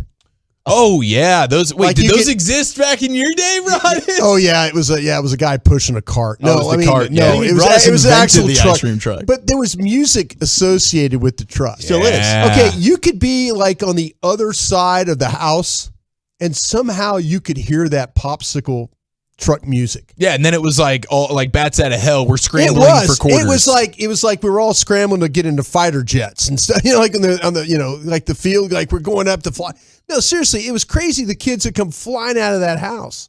But were you guys part of the bomb pop? Did you ever do the bomb pop? That's what I'm saying. Yes. I'm a big bomb pop. It was the red, white, and blue, right? Okay, you said that. Okay, that one but the other one was the pink thing. Did you ever do the pink thing? The pink thing. The pink thing. The pink thing popsicle? Is it on a stick? It was kind of a push-up thing. It was called the pop-ups. The pop-ups, but there was but it was like the paper, but you had to push it. Oh yes, okay. They call it the big change, maybe pale cotton candy flavored push-up. They probably changed the name of it. Yeah, that used to be the called pink thing. Yeah, at Six Flags you could get it. Yeah. Okay. I like that. I'd probably have to see it. The push-up pop, like the Flintstones push-up pop. The pop-ups I love. Oh, those were fire. They had a SpongeBob one. Yeah, they did. I love the ones with the gumdrops. Oh, yeah. Where you get the gumdrops as the eyeballs. At the bottom of the thing. All right, let me ask Powder you Puff this. Girls You and guys stuff. freeze heads? I mean, if you eat ice cream too fast? I will Because you love ice cream, right? Oh, yeah. Like Guilty. you said you used to like sit down and just eat the tub. Mm-hmm. Oh, used back to. in the day. By used to, you mean like a month ago, pre-soda. Hey, man, he is doing great. Okay? Crushing the game right now. Get No off question. Thank you, Broadus. Thank you for being supportive. Do you get freeze brain? Yes, It's I would. brain freeze. And then, Did I say it wrong? You freeze did. brain? But to each their own. I did learn that you just stick the tongue to your roof of the mouth. That fixes it? I don't want to speak anymore. No, you're fine, dude. It's scientific. That's the way you do it. I think I flubbed that up the way I said it. But I said it worse. Yes. Yeah, you just called it a freeze brain. I did learn that, and it does work. It helps to warm it up. So this is the weirdest thing about me, and I don't know if anybody's ever experienced this, but anytime I ingest something really cold really fast, I've never experienced a brain freeze. Get out of here. I get this. So you could chug margaritas. No, because here's what I get, and it's really, really painful. And I haven't had a brain freeze, so I don't know how it compares, but I can't imagine it's worse. I get this like ice cold chill and it's like a painful cold chill down my spine. I'm dead serious about this, and it's been the case since I can remember, like from whenever I was a kid. If I overdo a Slurpee or an icy or whatever it is, it's really cold and I do it too fast. Never had the brain freeze brain. I get this. It's like my spine just turns into an icicle. And I literally have to pinch my shoulder blades back and make a painful face for like 5 to 10 seconds before it's like, oh, it's finally gone away. It's like it's a nightmare. Ooh, that sounds painful. That sounds worse than freeze brain. I'm telling you, I would dude. do that freeze brain. Would you? Than that. Yeah. You sound like I would that's too. Awful. That sounds like it sounds a really medical bad. condition. And I've never asked a doctor about it or anything. You I know we should. have some real. I should. You're right. I probably should. It's only with cold stuff when I do it too fast. But it really is painful. And so if anybody's experienced this, I'd love to know I'm not alone in this. Well, I'm just going to slide right into the top 10. It's really just taking over here. So if we have time, We'll get to the tier talk. Why don't we do tier talking around the NFL? We can tier talk it then. All right, so I'm in tears. We're not talking about it. Oh, we're tearing. We're tearing, baby. A lot of love coming in. 877-881-1053, your favorite popsicles. 817, the Screwball. The Screwball. Good call. Yep. Put your name on that one, whoever you are. You did a great job. Another 817 said, push pops, come on, man. They weren't a fan. But another 817 said they liked the Flintstones push pops. Yeah, dude. They rock. I was into those. 817 banana fudge bomb pop. Yes, that does count. Oh, yeah. Does the drumstick count as a popsicle? Popsicle. No, it's an ice cream. It doesn't count as a popsicle, but you can get it at the ice cream truck. You can get it at the ice cream truck. Yes. Yeah. What about the lemon chill? Is that the baseball game thing? The lemon chill's interesting. That takes too long to eat. If you need a spoon, God, it's like it's 7 not a innings of popsicle. that. What is that all about? Probably fair. Yeah. I think that's a good way to draw the distinction. But if it's here. on a stick, it counts. Right. If it's on a stick, you don't need a spoon. Right. But is there a lemon chill on a stick somewhere that No, you got to use a stick to eat it. They give you a cup. We should put lemon chills on stick. You can do that though. We should If you melt it- stick the lemon chill. I'm with you. Yeah. Wolchuk, you've been out at the baseball park for a lot of the season. Yeah, I don't get any lemon chills, so don't bring those to me. Do they still do the ice cream in a helmet bit? Yeah, that's still a thing. That is a good deal. Right Oh, it's so good, man. Do you keep the helmet thing? Of course. That's why you pay the extra $40. Yeah, you might as well keep that because they're charging you. They're charging you for Okay, it. you know what I would do then? I'd go get a real batting helmet and say, fill the thing up with ice cream. Fill me, baby. They'll be like, They sure, used to sir. have That'll back be in the day- $74. Back in the day, we used to get these plastic batting helmets from the old Arlington Stadium. Seriously. Like you thought you had protection. You get hit in the head with a ball, you're like out. You're like knocked out. You thought you were safe. I love that. But if they filled that thing up with ice cream, that would be a deal. See, this is how I like my Broadus. We're talking movies. He's like a bleep hole. Can't give us anything in this top 10. As soon as we start talking popsicles. We're talking about popsicles? Yeah. He's in. Come on, man. He's in. Popsicles. So all I guess day. movie talk's off limits. So I can't really read about this guy who just saw Top Gun and said it was absolutely outstanding. Oh, really? I think we need a field trip for Top Gun. I'm down for that. You definitely saw the original Top Gun. I Brothers. did. Okay. I did. Yeah. I thought it was that one and Days of Thunder came out just like weeks apart. Okay, so a Tom Cruise list maybe you could do. Yeah. A top 10 Tom Cruise movies. Okay, because every cowboy trip I ever took, on the plane, Mission Impossible was. I've seen all those. Okay. Yeah, seen every Mission Impossible. Jerry Maguire. Jerry Maguire, I've seen. All right. There you go. Okay. So maybe Minority Report. Tom Cruise is his wheelhouse. No, was he in Big Jack Reacher guy? Jack Reacher. No, I have not seen that one. Okay. Number 10 on the top 10 all-time best popsicles is voted on by the people. We've got pop-ups coming at number 10. The pop-ups. Okay, speak to me here. Is this like the Flintstones? Yeah. Okay. They come in a bunch of different. You can get the SpongeBob one, the Flintstones one, but they're the ones basically. They come in the number tube. 10's a bad You call. pop them up. Yeah, bad call. Number 9 is the banana mania. Okay, banana Is mania. that I like chocolate banana and ice banana cream. together? I think there was a version where you can get chocolate and banana together, but the base flavor is banana. And we got that texted in. Personally, I never tried this one out. I like bananas. I don't really. Oh, and you're griping at me about movies. I've never tried this one before. I don't really. But you're putting the list out there. Well, not much of a fruit guy. Well, Chuck. Jeez, I just didn't like the banana flavored popsicle. All right, give me a freaking break.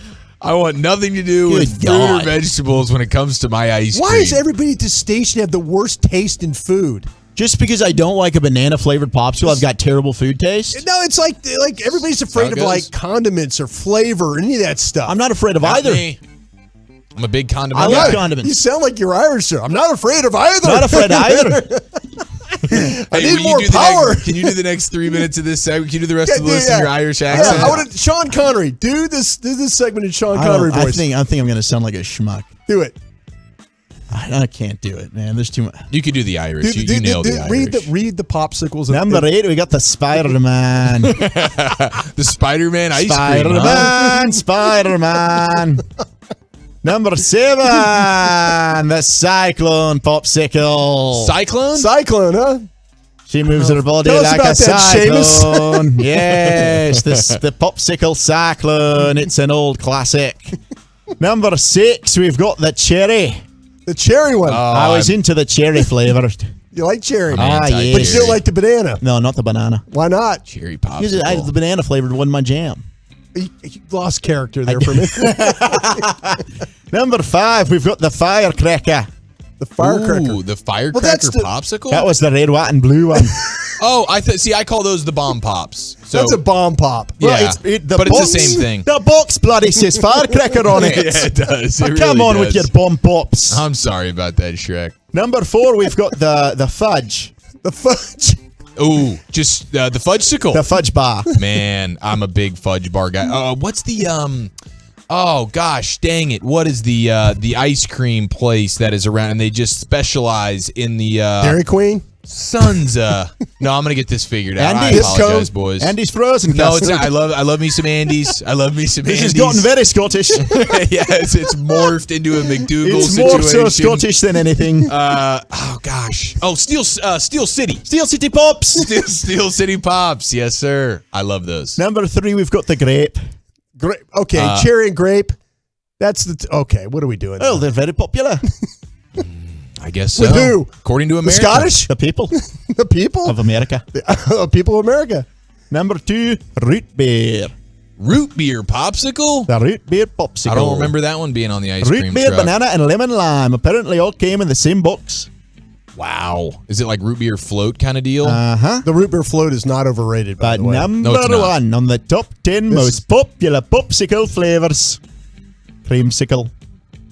Okay. That's Yes. the Buccaneer color jersey thing working dude. on. Well, creamsicle's so delicious. Good. We got a lot of creamsicle texted in here on the truckrec.com fan text. No, that's not number 1. We're getting some strawberry. We're getting a lot of fudge. We do have love for the bananas. We got the Ninja Turtle, the strawberry shortcake. I remember those. I mean, it's on a stick, so I guess it is a popsicle. How about the haggis? Those shortcake ones. Oh, I love the haggis. The haggis popsicle? No, we haggis actually had a guy call in. I thought, was that your buddy? Yeah, it was my buddy, McDougal. Oh, he got British Ian. Yeah, him and British Ian had a nice little back and forth. It was good. Hopefully that wasn't too terrible for all of your I thought that ears. was strong. Thank you. Happy National Popsicle Day, ladies and gentlemen, here in the G-Bag apologize. Nation. We have Eric I knew you would do Nadell. it. Eric Nadell in the 5 o'clock hour. Of course, we have What You Drinking, What You Thinking, just getting started here until 7 o'clock, getting you set for your Memorial Day weekend. And coming up next, we go around the NFL, get you the top stories of the day around the National Football League right here on The Fan. Coming up Monday morning on Sean and RJ, Kevin Gray and CA got you covered.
BuyersBarricades.com. If you're in need of traffic control or barricade rentals, Buyers Barricades is a full-service provider taking care of your project or special event, no matter the size, from start to finish. The Texas Authority and Barricade Rentals at BuyersBarricades.com.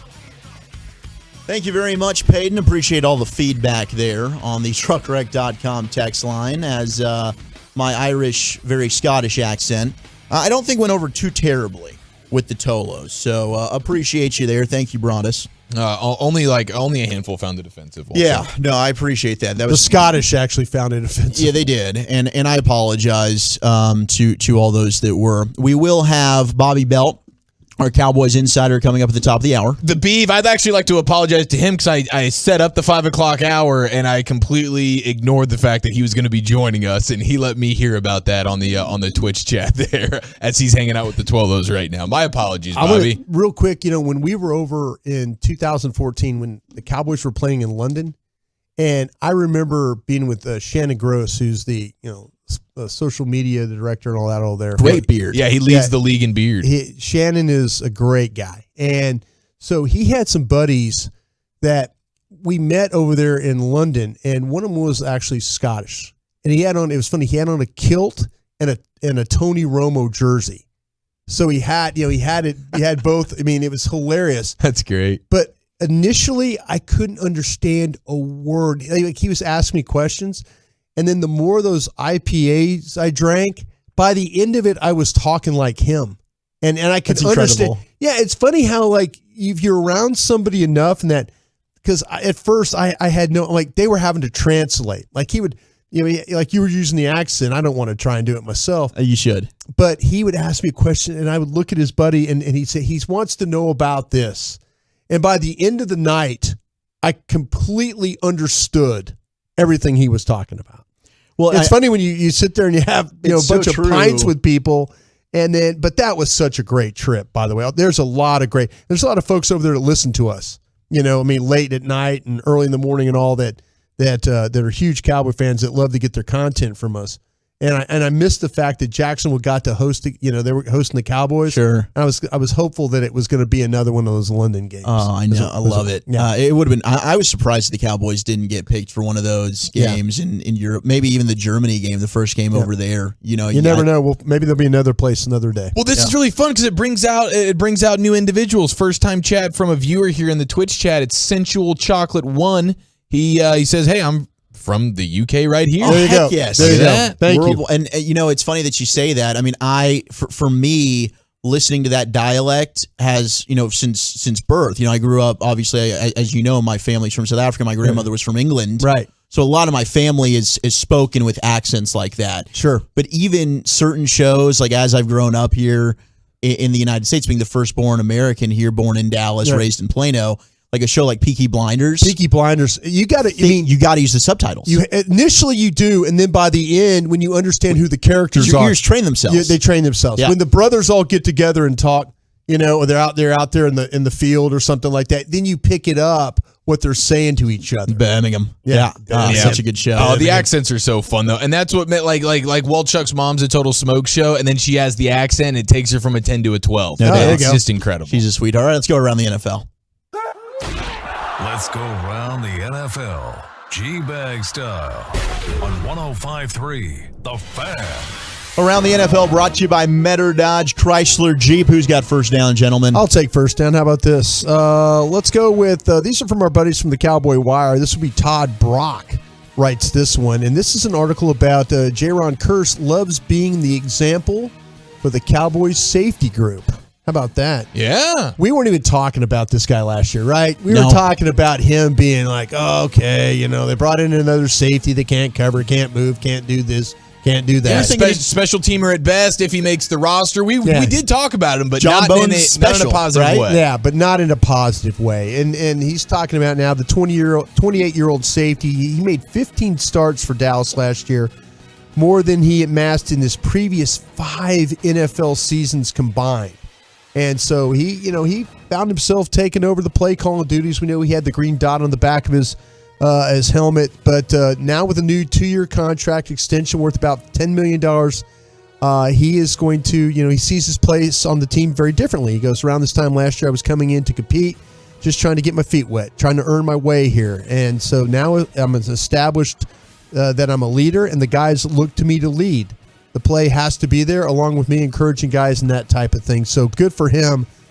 Getting the contract extension, playing better than we ever believed he was going to play. Yeah. And hopefully he can carry that over. He was my personal favorite Cowboy of last season. And I know, Micah Parsons had an amazing year, but there was something special about Jaron Kearse, and he got the green dot, which is a little bit unheard of from a safety standpoint.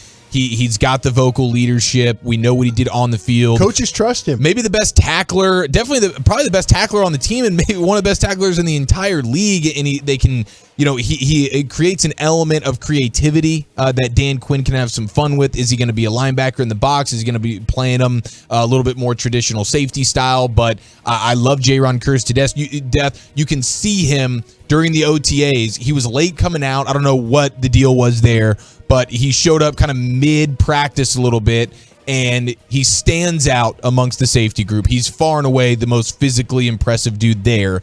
And then he immediately he's first in line. You can tell he's the leader. He's the guy they look to, and I'm so thankful. One of my favorite things they did this offseason, they played with us a little bit on it, because it was like, wait, what's going to happen with Jaron Kearse? Took a little while, but boom, they bring him back, and thank God they did. Amen. I love that guy. Eric Chiafalo was second down. All right, boys, Lamar Jackson. He is, he's trying to get that contract, and he's representing himself. He doesn't have an agent, and so he's trying to get the contract, the fatty boomba from the Ravens, and he hasn't received it yet.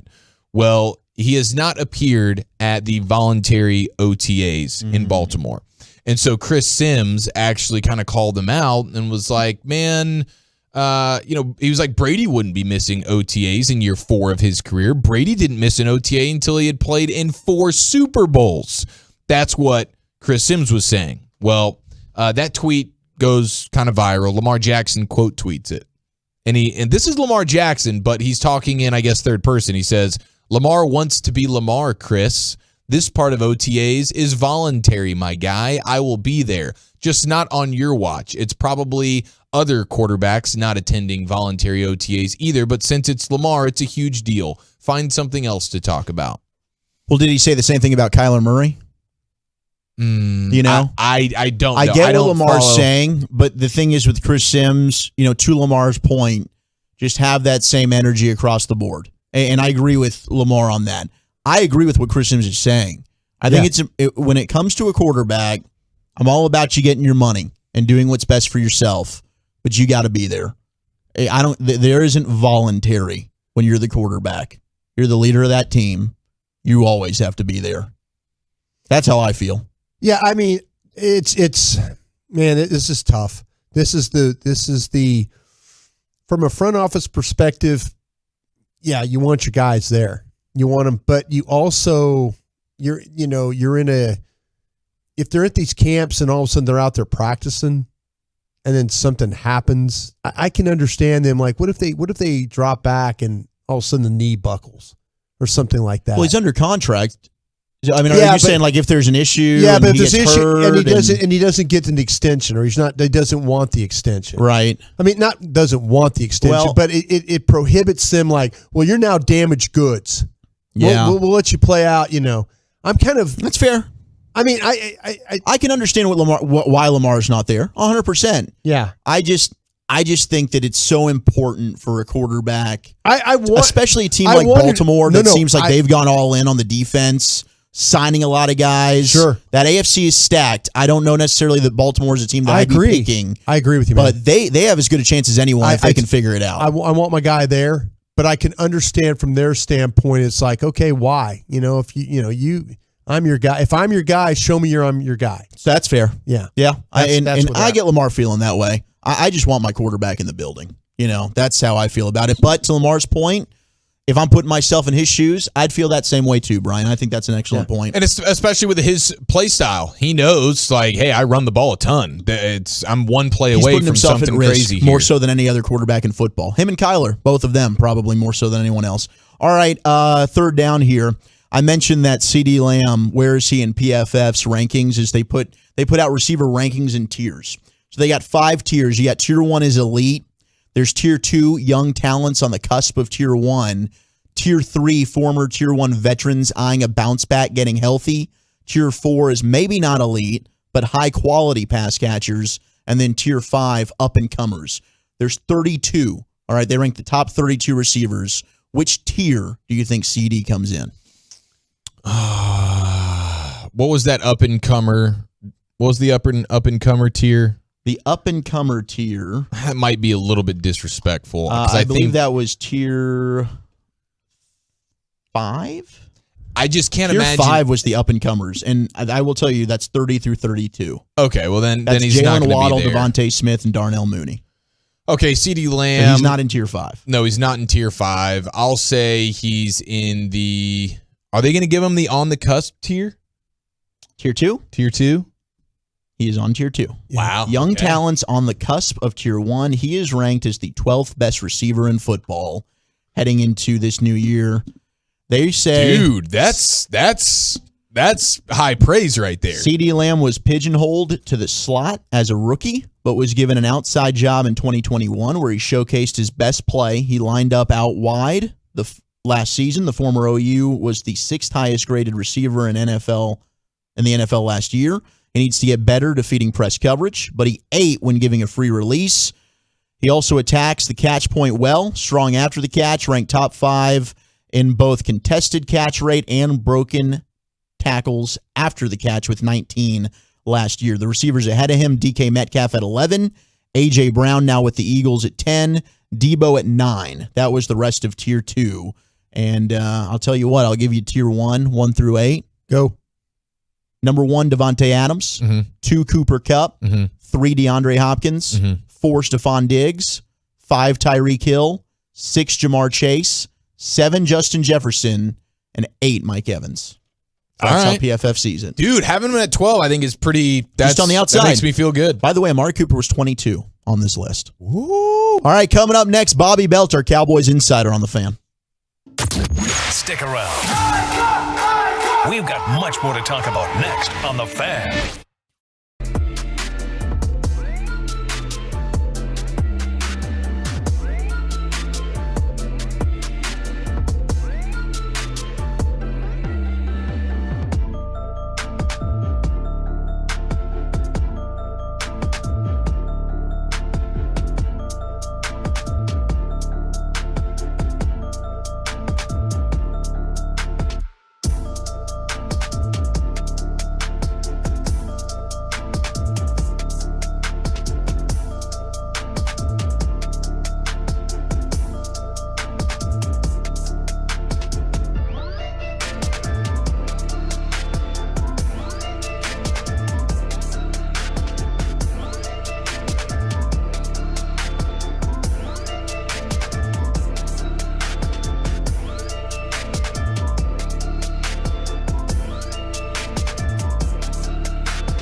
You're rolling with the G-Bag Nation right here on 105.3 The Fan.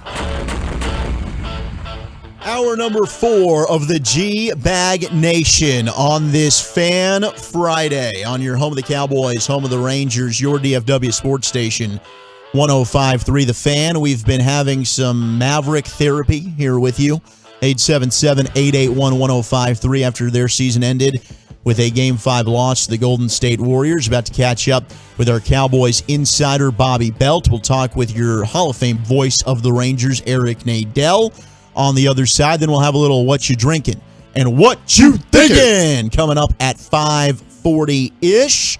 And, of course, we're going to have those phone lines open for you in about 40 minutes or so. Peyton Russell in for Lucius Alexander as he is on vacation this week. The General, Gavin Dawson, out today with the family as well. So you got myself, Zach Wolchuk, Eric Chiafalo, Brian Broaddus hanging out with you. And we love getting to spend our days hanging out with you, the Tolos, our Turn It On, Leave It On listeners. It was a blast getting to chill with you yesterday for our first stop on the Brew Crew Tour out on Rotation Brewery. And if you missed getting your hands on one of those Tolo Brew Crew pints, the first 100 Tolos that came out, and man, they sold like hotcakes. Went quick?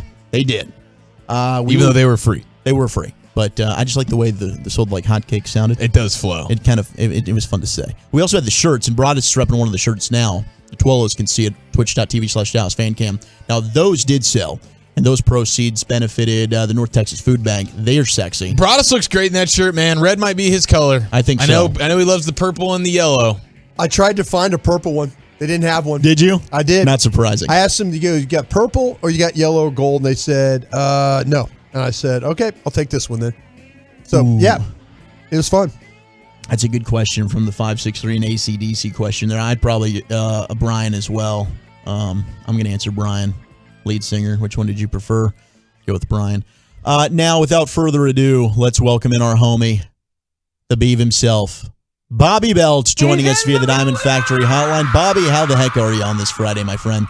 I'm doing great. I want to be introduced as Bobby Bayless from now on, since the 864 wants y'all to call me that all the time. So I don't think he's in it right now, Skip but just Bayless? about every day. Yeah, every day he says I'm Bobby Bayless. So there was actually a couple of those Bobby Bayless texts that strolled in yesterday. That's the same guy from the 469. He's texting. He's 864 on his phone, and then he uses Google Voice to text from the 469. So Bobby, how are you enjoying being the I'm out insider? here exposing everybody's secrets. Yeah, how are you enjoying being the insider now? How do you looking I back? don't know. Ask the fan text. I don't know anything apparently. No, that's what I'm asking you. I mean, how you've enjoyed this so far? I mean, It's actually good. I actually like most of the fan text. I actually like when they they start roasting a little bit, because I like to go back and forth with them. So actually, no, it's been fun. I mean, I love all my teammates. I like talking with the listeners and getting to share the insights that we get. And it's a few bad apples, but it's good overall. I like it. I've enjoyed it. Well, you'll be happy to know that the video coordinator today, Mr. Ryan, has put a respectable photo of you up on the Twitch. Shout out to Ryan, and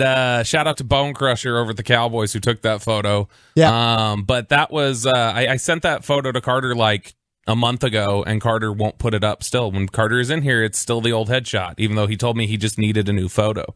I got him a new photo. I think this is down to some OU Texas stuff with us, and now he's just being mean.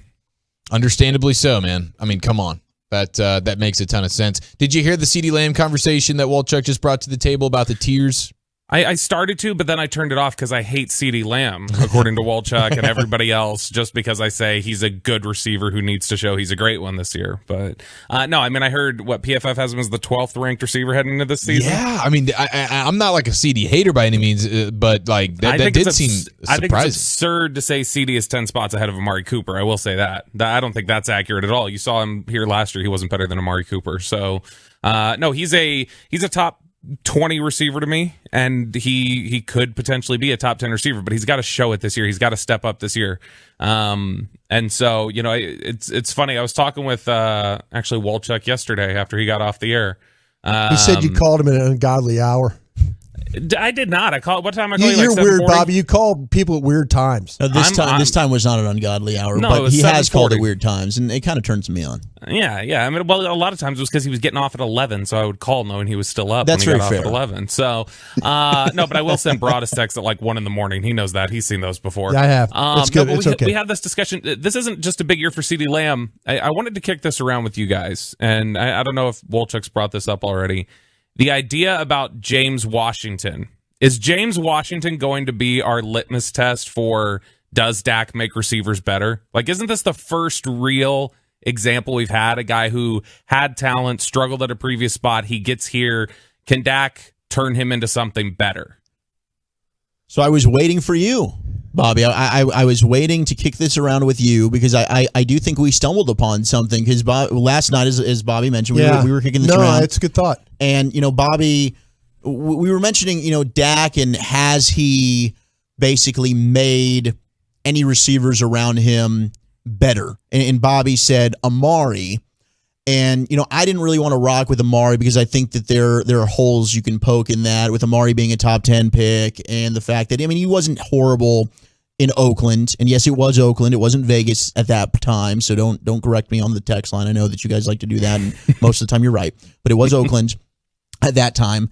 And yes, Coop was at his best with Dak. So I don't think you're off base, Bobby, but it's not like Coop was a bad receiver prior to Dak. I think you were spot on with saying maybe Cedric Wilson is an example of Dak getting a guy paid.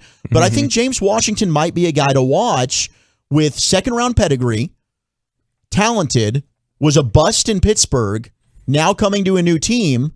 Can Dak go ahead and revitalize his career? Yeah, if James Washington has a career year here in Dallas and Cedric Wilson takes a step back going to Miami, does that at all quiet down the discussion to you guys about Dak doesn't make receivers better? Because I've argued for a while now that like that whole argument people make about he doesn't make receivers better, like we don't have any examples of it. They don't really bring in guys. Washington's the first one that they've kind of brought in like this.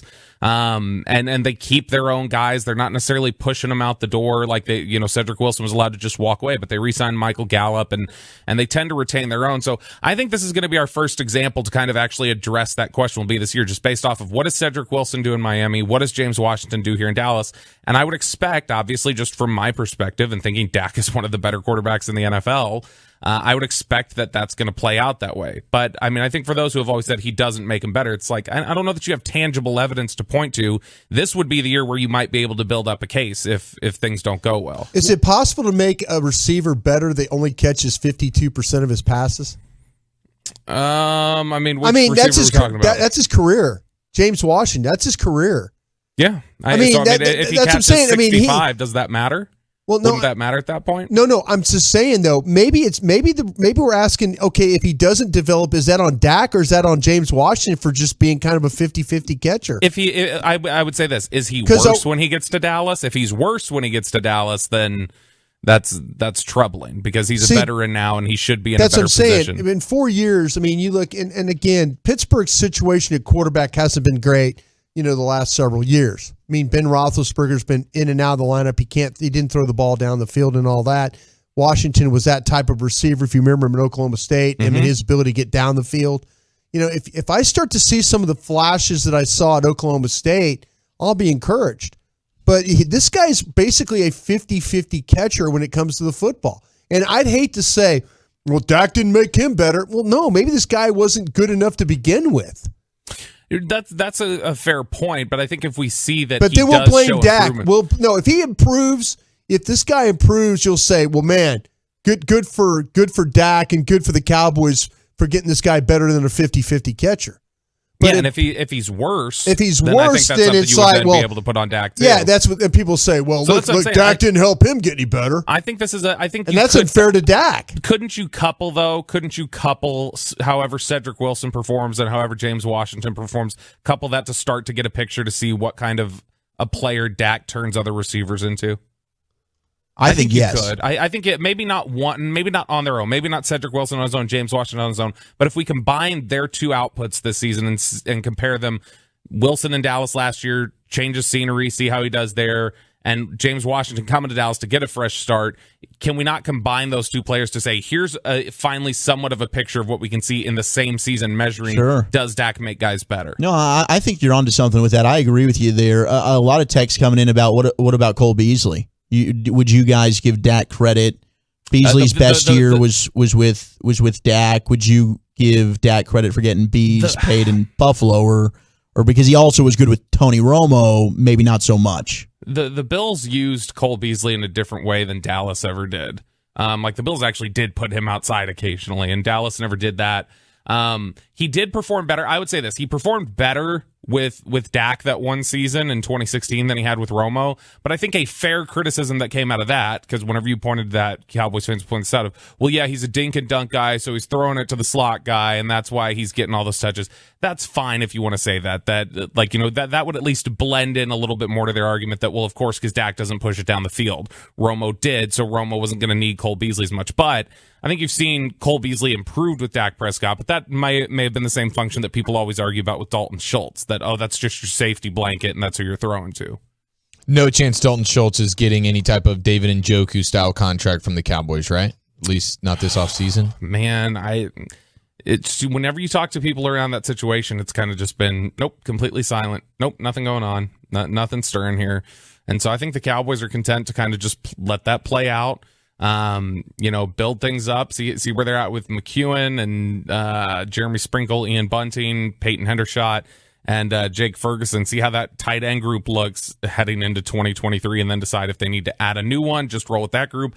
But I think regardless, I think 2023 and beyond, you're looking at something that it's Dalton Schultz is not going to be here with the Cowboys, I don't think. Bobby Bell hanging out with us here on 105.3 The Fan. Bobby, okay, we look at this thing, and I asked the question today in our sports mix. And we've talked about this a bunch. Did we scare fans about Tyron Smith and only being one practice and OTAs and that kind of thing? Did we scare him with all the back injury talk, or is the smart Cowboy fan no, this is what it is? No, I mean, look, I don't think we have to scare anybody with that. I think the note on its own scared people before we influenced any of the reaction. And I think it's just you've come to the point where it's like Tyron Smith is hurt guy. He's always going to be hurt. He's always going to be banged up. The severity is sometimes worse than others.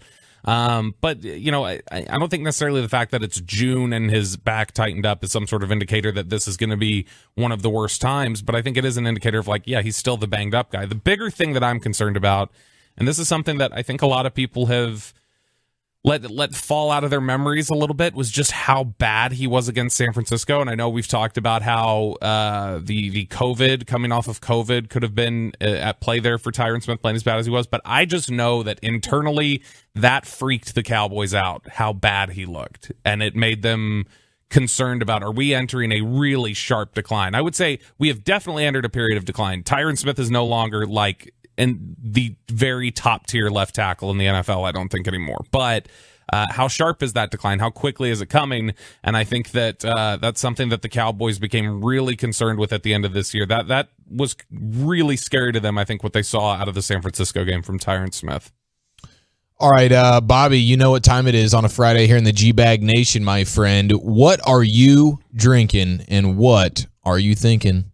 I am drinking I just finished drinking a cotton candy Bang energy drink, and I'm thinking I'm stunned how closely that thing tastes like cotton candy. It's delicious. Are you trying to become one of the Bang Bros like Reggie Bullock and Dorian Finney-Smith? I don't understand that reference, Cheech. What are you talking about? They have dubbed themselves the Bang Bros.